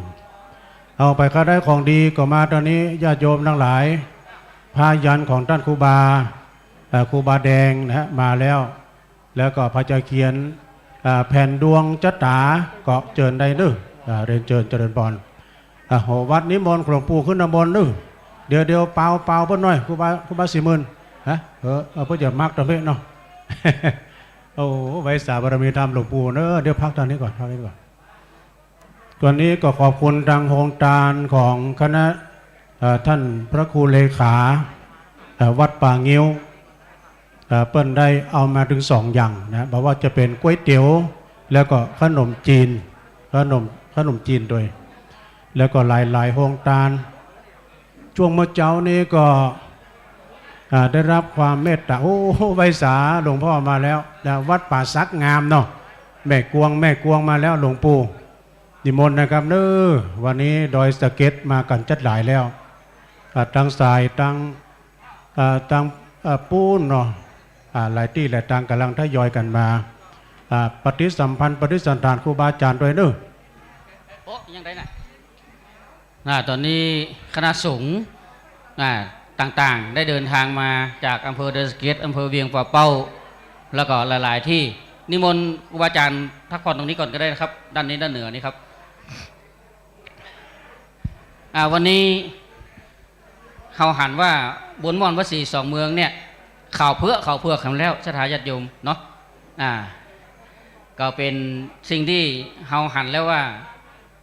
สถานที่นี้เป็นสถานเชิงศึกษาและเป็นสถานที่เขามากราบไหว้สักการะบูชาในส่วนงานของม่อนวัดศรีสองเมืองนั้นก็จะมีอยู่เนอะในวันที่14กรกฎาคมแห่ม1 ค่ำประจำทุกปีประเพณีส่งน้ำพระศรีสองเมืองจะทำกันประจำทุกปีแล้วก็เขาได้สร้างพระธาตุขึ้นมาเขาก็จะมีประเพณีส่งน้ำพระธาตุศรีสองเมืองเนอะ14กรกฎาคมแห่ม1 ค่ำเชิญทุกท่านมาร่วมบุญด้วยกันแฮมนะอาตมาจะชี้แจงอย่างอี้ว่าน้ำขมิ้นส้มปล่อยของศรัทธาญาติโยมใช้คำว่าห้ามเลยห้ามในการสละสลุงรูปสารูปพระพุทธรูปพระศรีสองเมืองเพราะนี่ติดทองคำปิ๋ว100%แต่ถ้าโดนน้ำขมิ้นส้มปล่อยเนี่ยกัดหมดเลยนะจะมีป้ายบอกท่านนะอาตมาทำป้ายไว้2 ด้านเอาไปกราบกับเปาะต่อไปนี่ส่งน้ำพระธาตุเนี่ยจะเอาไปน้ำในสลุงไปประเคนอย่างเดียวถ้าเฮาต่างคนต่างพระต่างพืต่างหดต่างอย่างรู้หมดอ่ะมีเจ้าภาพเปิ่นทำทองเนี่ย ปิดทองเนี่ยประมาณ5-6 หมื่นนะแต่พระธาตุเฮาส่งได้บ่เป็นหยังอันนี้ก็แจ้งให้คณะสภาเฮารับทราบเนอะในวันแฮม1 ค่ำวันที่14 กรกฎาคมประเพณีนี้จะสืบสานเจ้นลูกเจ้นหลานเจ้นหลนเจ้นหลินสมัยก่อนพระเจ้าสีสองเมืองตั้งอยู่ตรงธาตุนี้จะเป็นศาลาเก่าก็มาประชุมจุ่มนุ้มกันเนี่ยคณะสงฆ์ถึง2 เฟื่องเบื้องฝ่ายมาทำบุญส่งน้ำพระสีสองเมืองตอนนั้นยังเอานั้นเขามีสมบอยพระผายได้อยู่แต่เดี๋ยวนี้มันได้ละเพราะบนปิดทองคำเปี่ยวยังดี 100%ถึงแม้ว่าเป็นทองคำเปี่ยวยังดี 100% แต่โดนนั้นเขาสมบอยแล้วรู้หมดเลยอันยังก็ตามถ้าโดนเขามีสมบอยเนาะเพราะฉะนั้นขอแจ้งให้พี่น้องศรัทธาญาติโยมรับทราบตามนี้ในวันที่14นั้นก็จะทำกันบนเนี่ยพระสงฆ์ทั้งนั้นถึงอำเภอดอยสะเก็ดถึงอำเภอเวียงกับเป้ามากันแต่ละวัดก็จะเอาหัววัดมาเลยเอาหัววัดมาตานเป็นประจำประเพณีทุกปีเนาะอันนี้ก็ในส่วนที่อาตมาได้ชี้แจงให้ศรัทธาญาติโยมทั้งหลายได้รับทราบเนาะแล้วก็ช่วงนี้ศรัทธาญาติโยมที่ก็จะได้ไฟใจเติงจะร่วมทำบุญก็เจริญพรเนอะปนมีพยัญด้วยนะท่านพระครูประหลัดขอดูก็มั้งพระครูประหลัดขอดูก็มั้งขอดูยันกันโอ้นี่เป็นยันไก่ร่วมทำบุญนี่ก็สามารถได้รับแจกยันเนาะพระครูเนาะครับอันนี้อันนี้ใครเปลี่ยน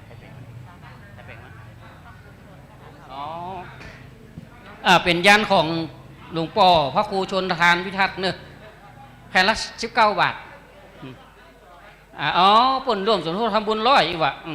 ขณะเป็นผู้จัดงานยังบ่ฮู้รายละเอียดใครร่วมทำบุญ100ได้พยัญชนะ1 ผืนตำ5 เมืองของเฮานี่พยัญชนะอักขระเนี่ยเป็นสิ่งที่เฮาตั้งหลายก็คงจะรู้เนาะตั้งแต่ปู่อุ้ยไม่มอนปู่ย่าตาทวดมันเนี่ยแต่ก่อนนะเพิ่นขามเนาะยื่นขามีกกเข้านะบางตั้นบางคนก็ซักเป็นติวซักเป็นติวเลยอันนี้ก็คือศรัทธาในความเชื่อในด้านมนต์ขลังมนต์ขลังเนาะศรัทธาญาติโยมที่บางครั้งก็จะได้เขาแล้วมาบ่ได้เอาพระทุมคนมาบรรจุธาตุมีป่องท่านเลยโยมพ่อโยมแม่มีป่องอยู่ทางเหนือนี่นะมาถึงก็เขาหยอดใส่ป่องลงไปเลยป่องมันมีหั่นหยอดลงไปได้มันเป็นอย่างตั้งในหั่นไหวเข้ามันได้สักคนบางครั้งพวกก็คืดเนาะอุตส่าห์ตั้งใจกับได้มาอีนะ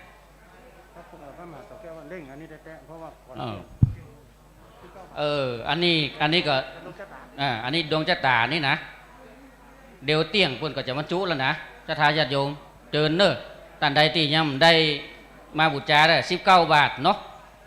มันมีเขียนชื่อนามสกุลเกิดวันที่อย่างตรงกับวันมันอย่างกำนะเดือนอย่างพศปีพศอย่างปีอย่างเขาเกิดปีจ้างปีม้าปีหมูกับจ้างนี่เหมือนกันปีวอก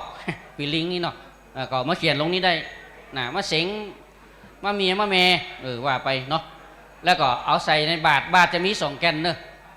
ท่อฐานรูปหลวงปู่มี2 องค์จองตน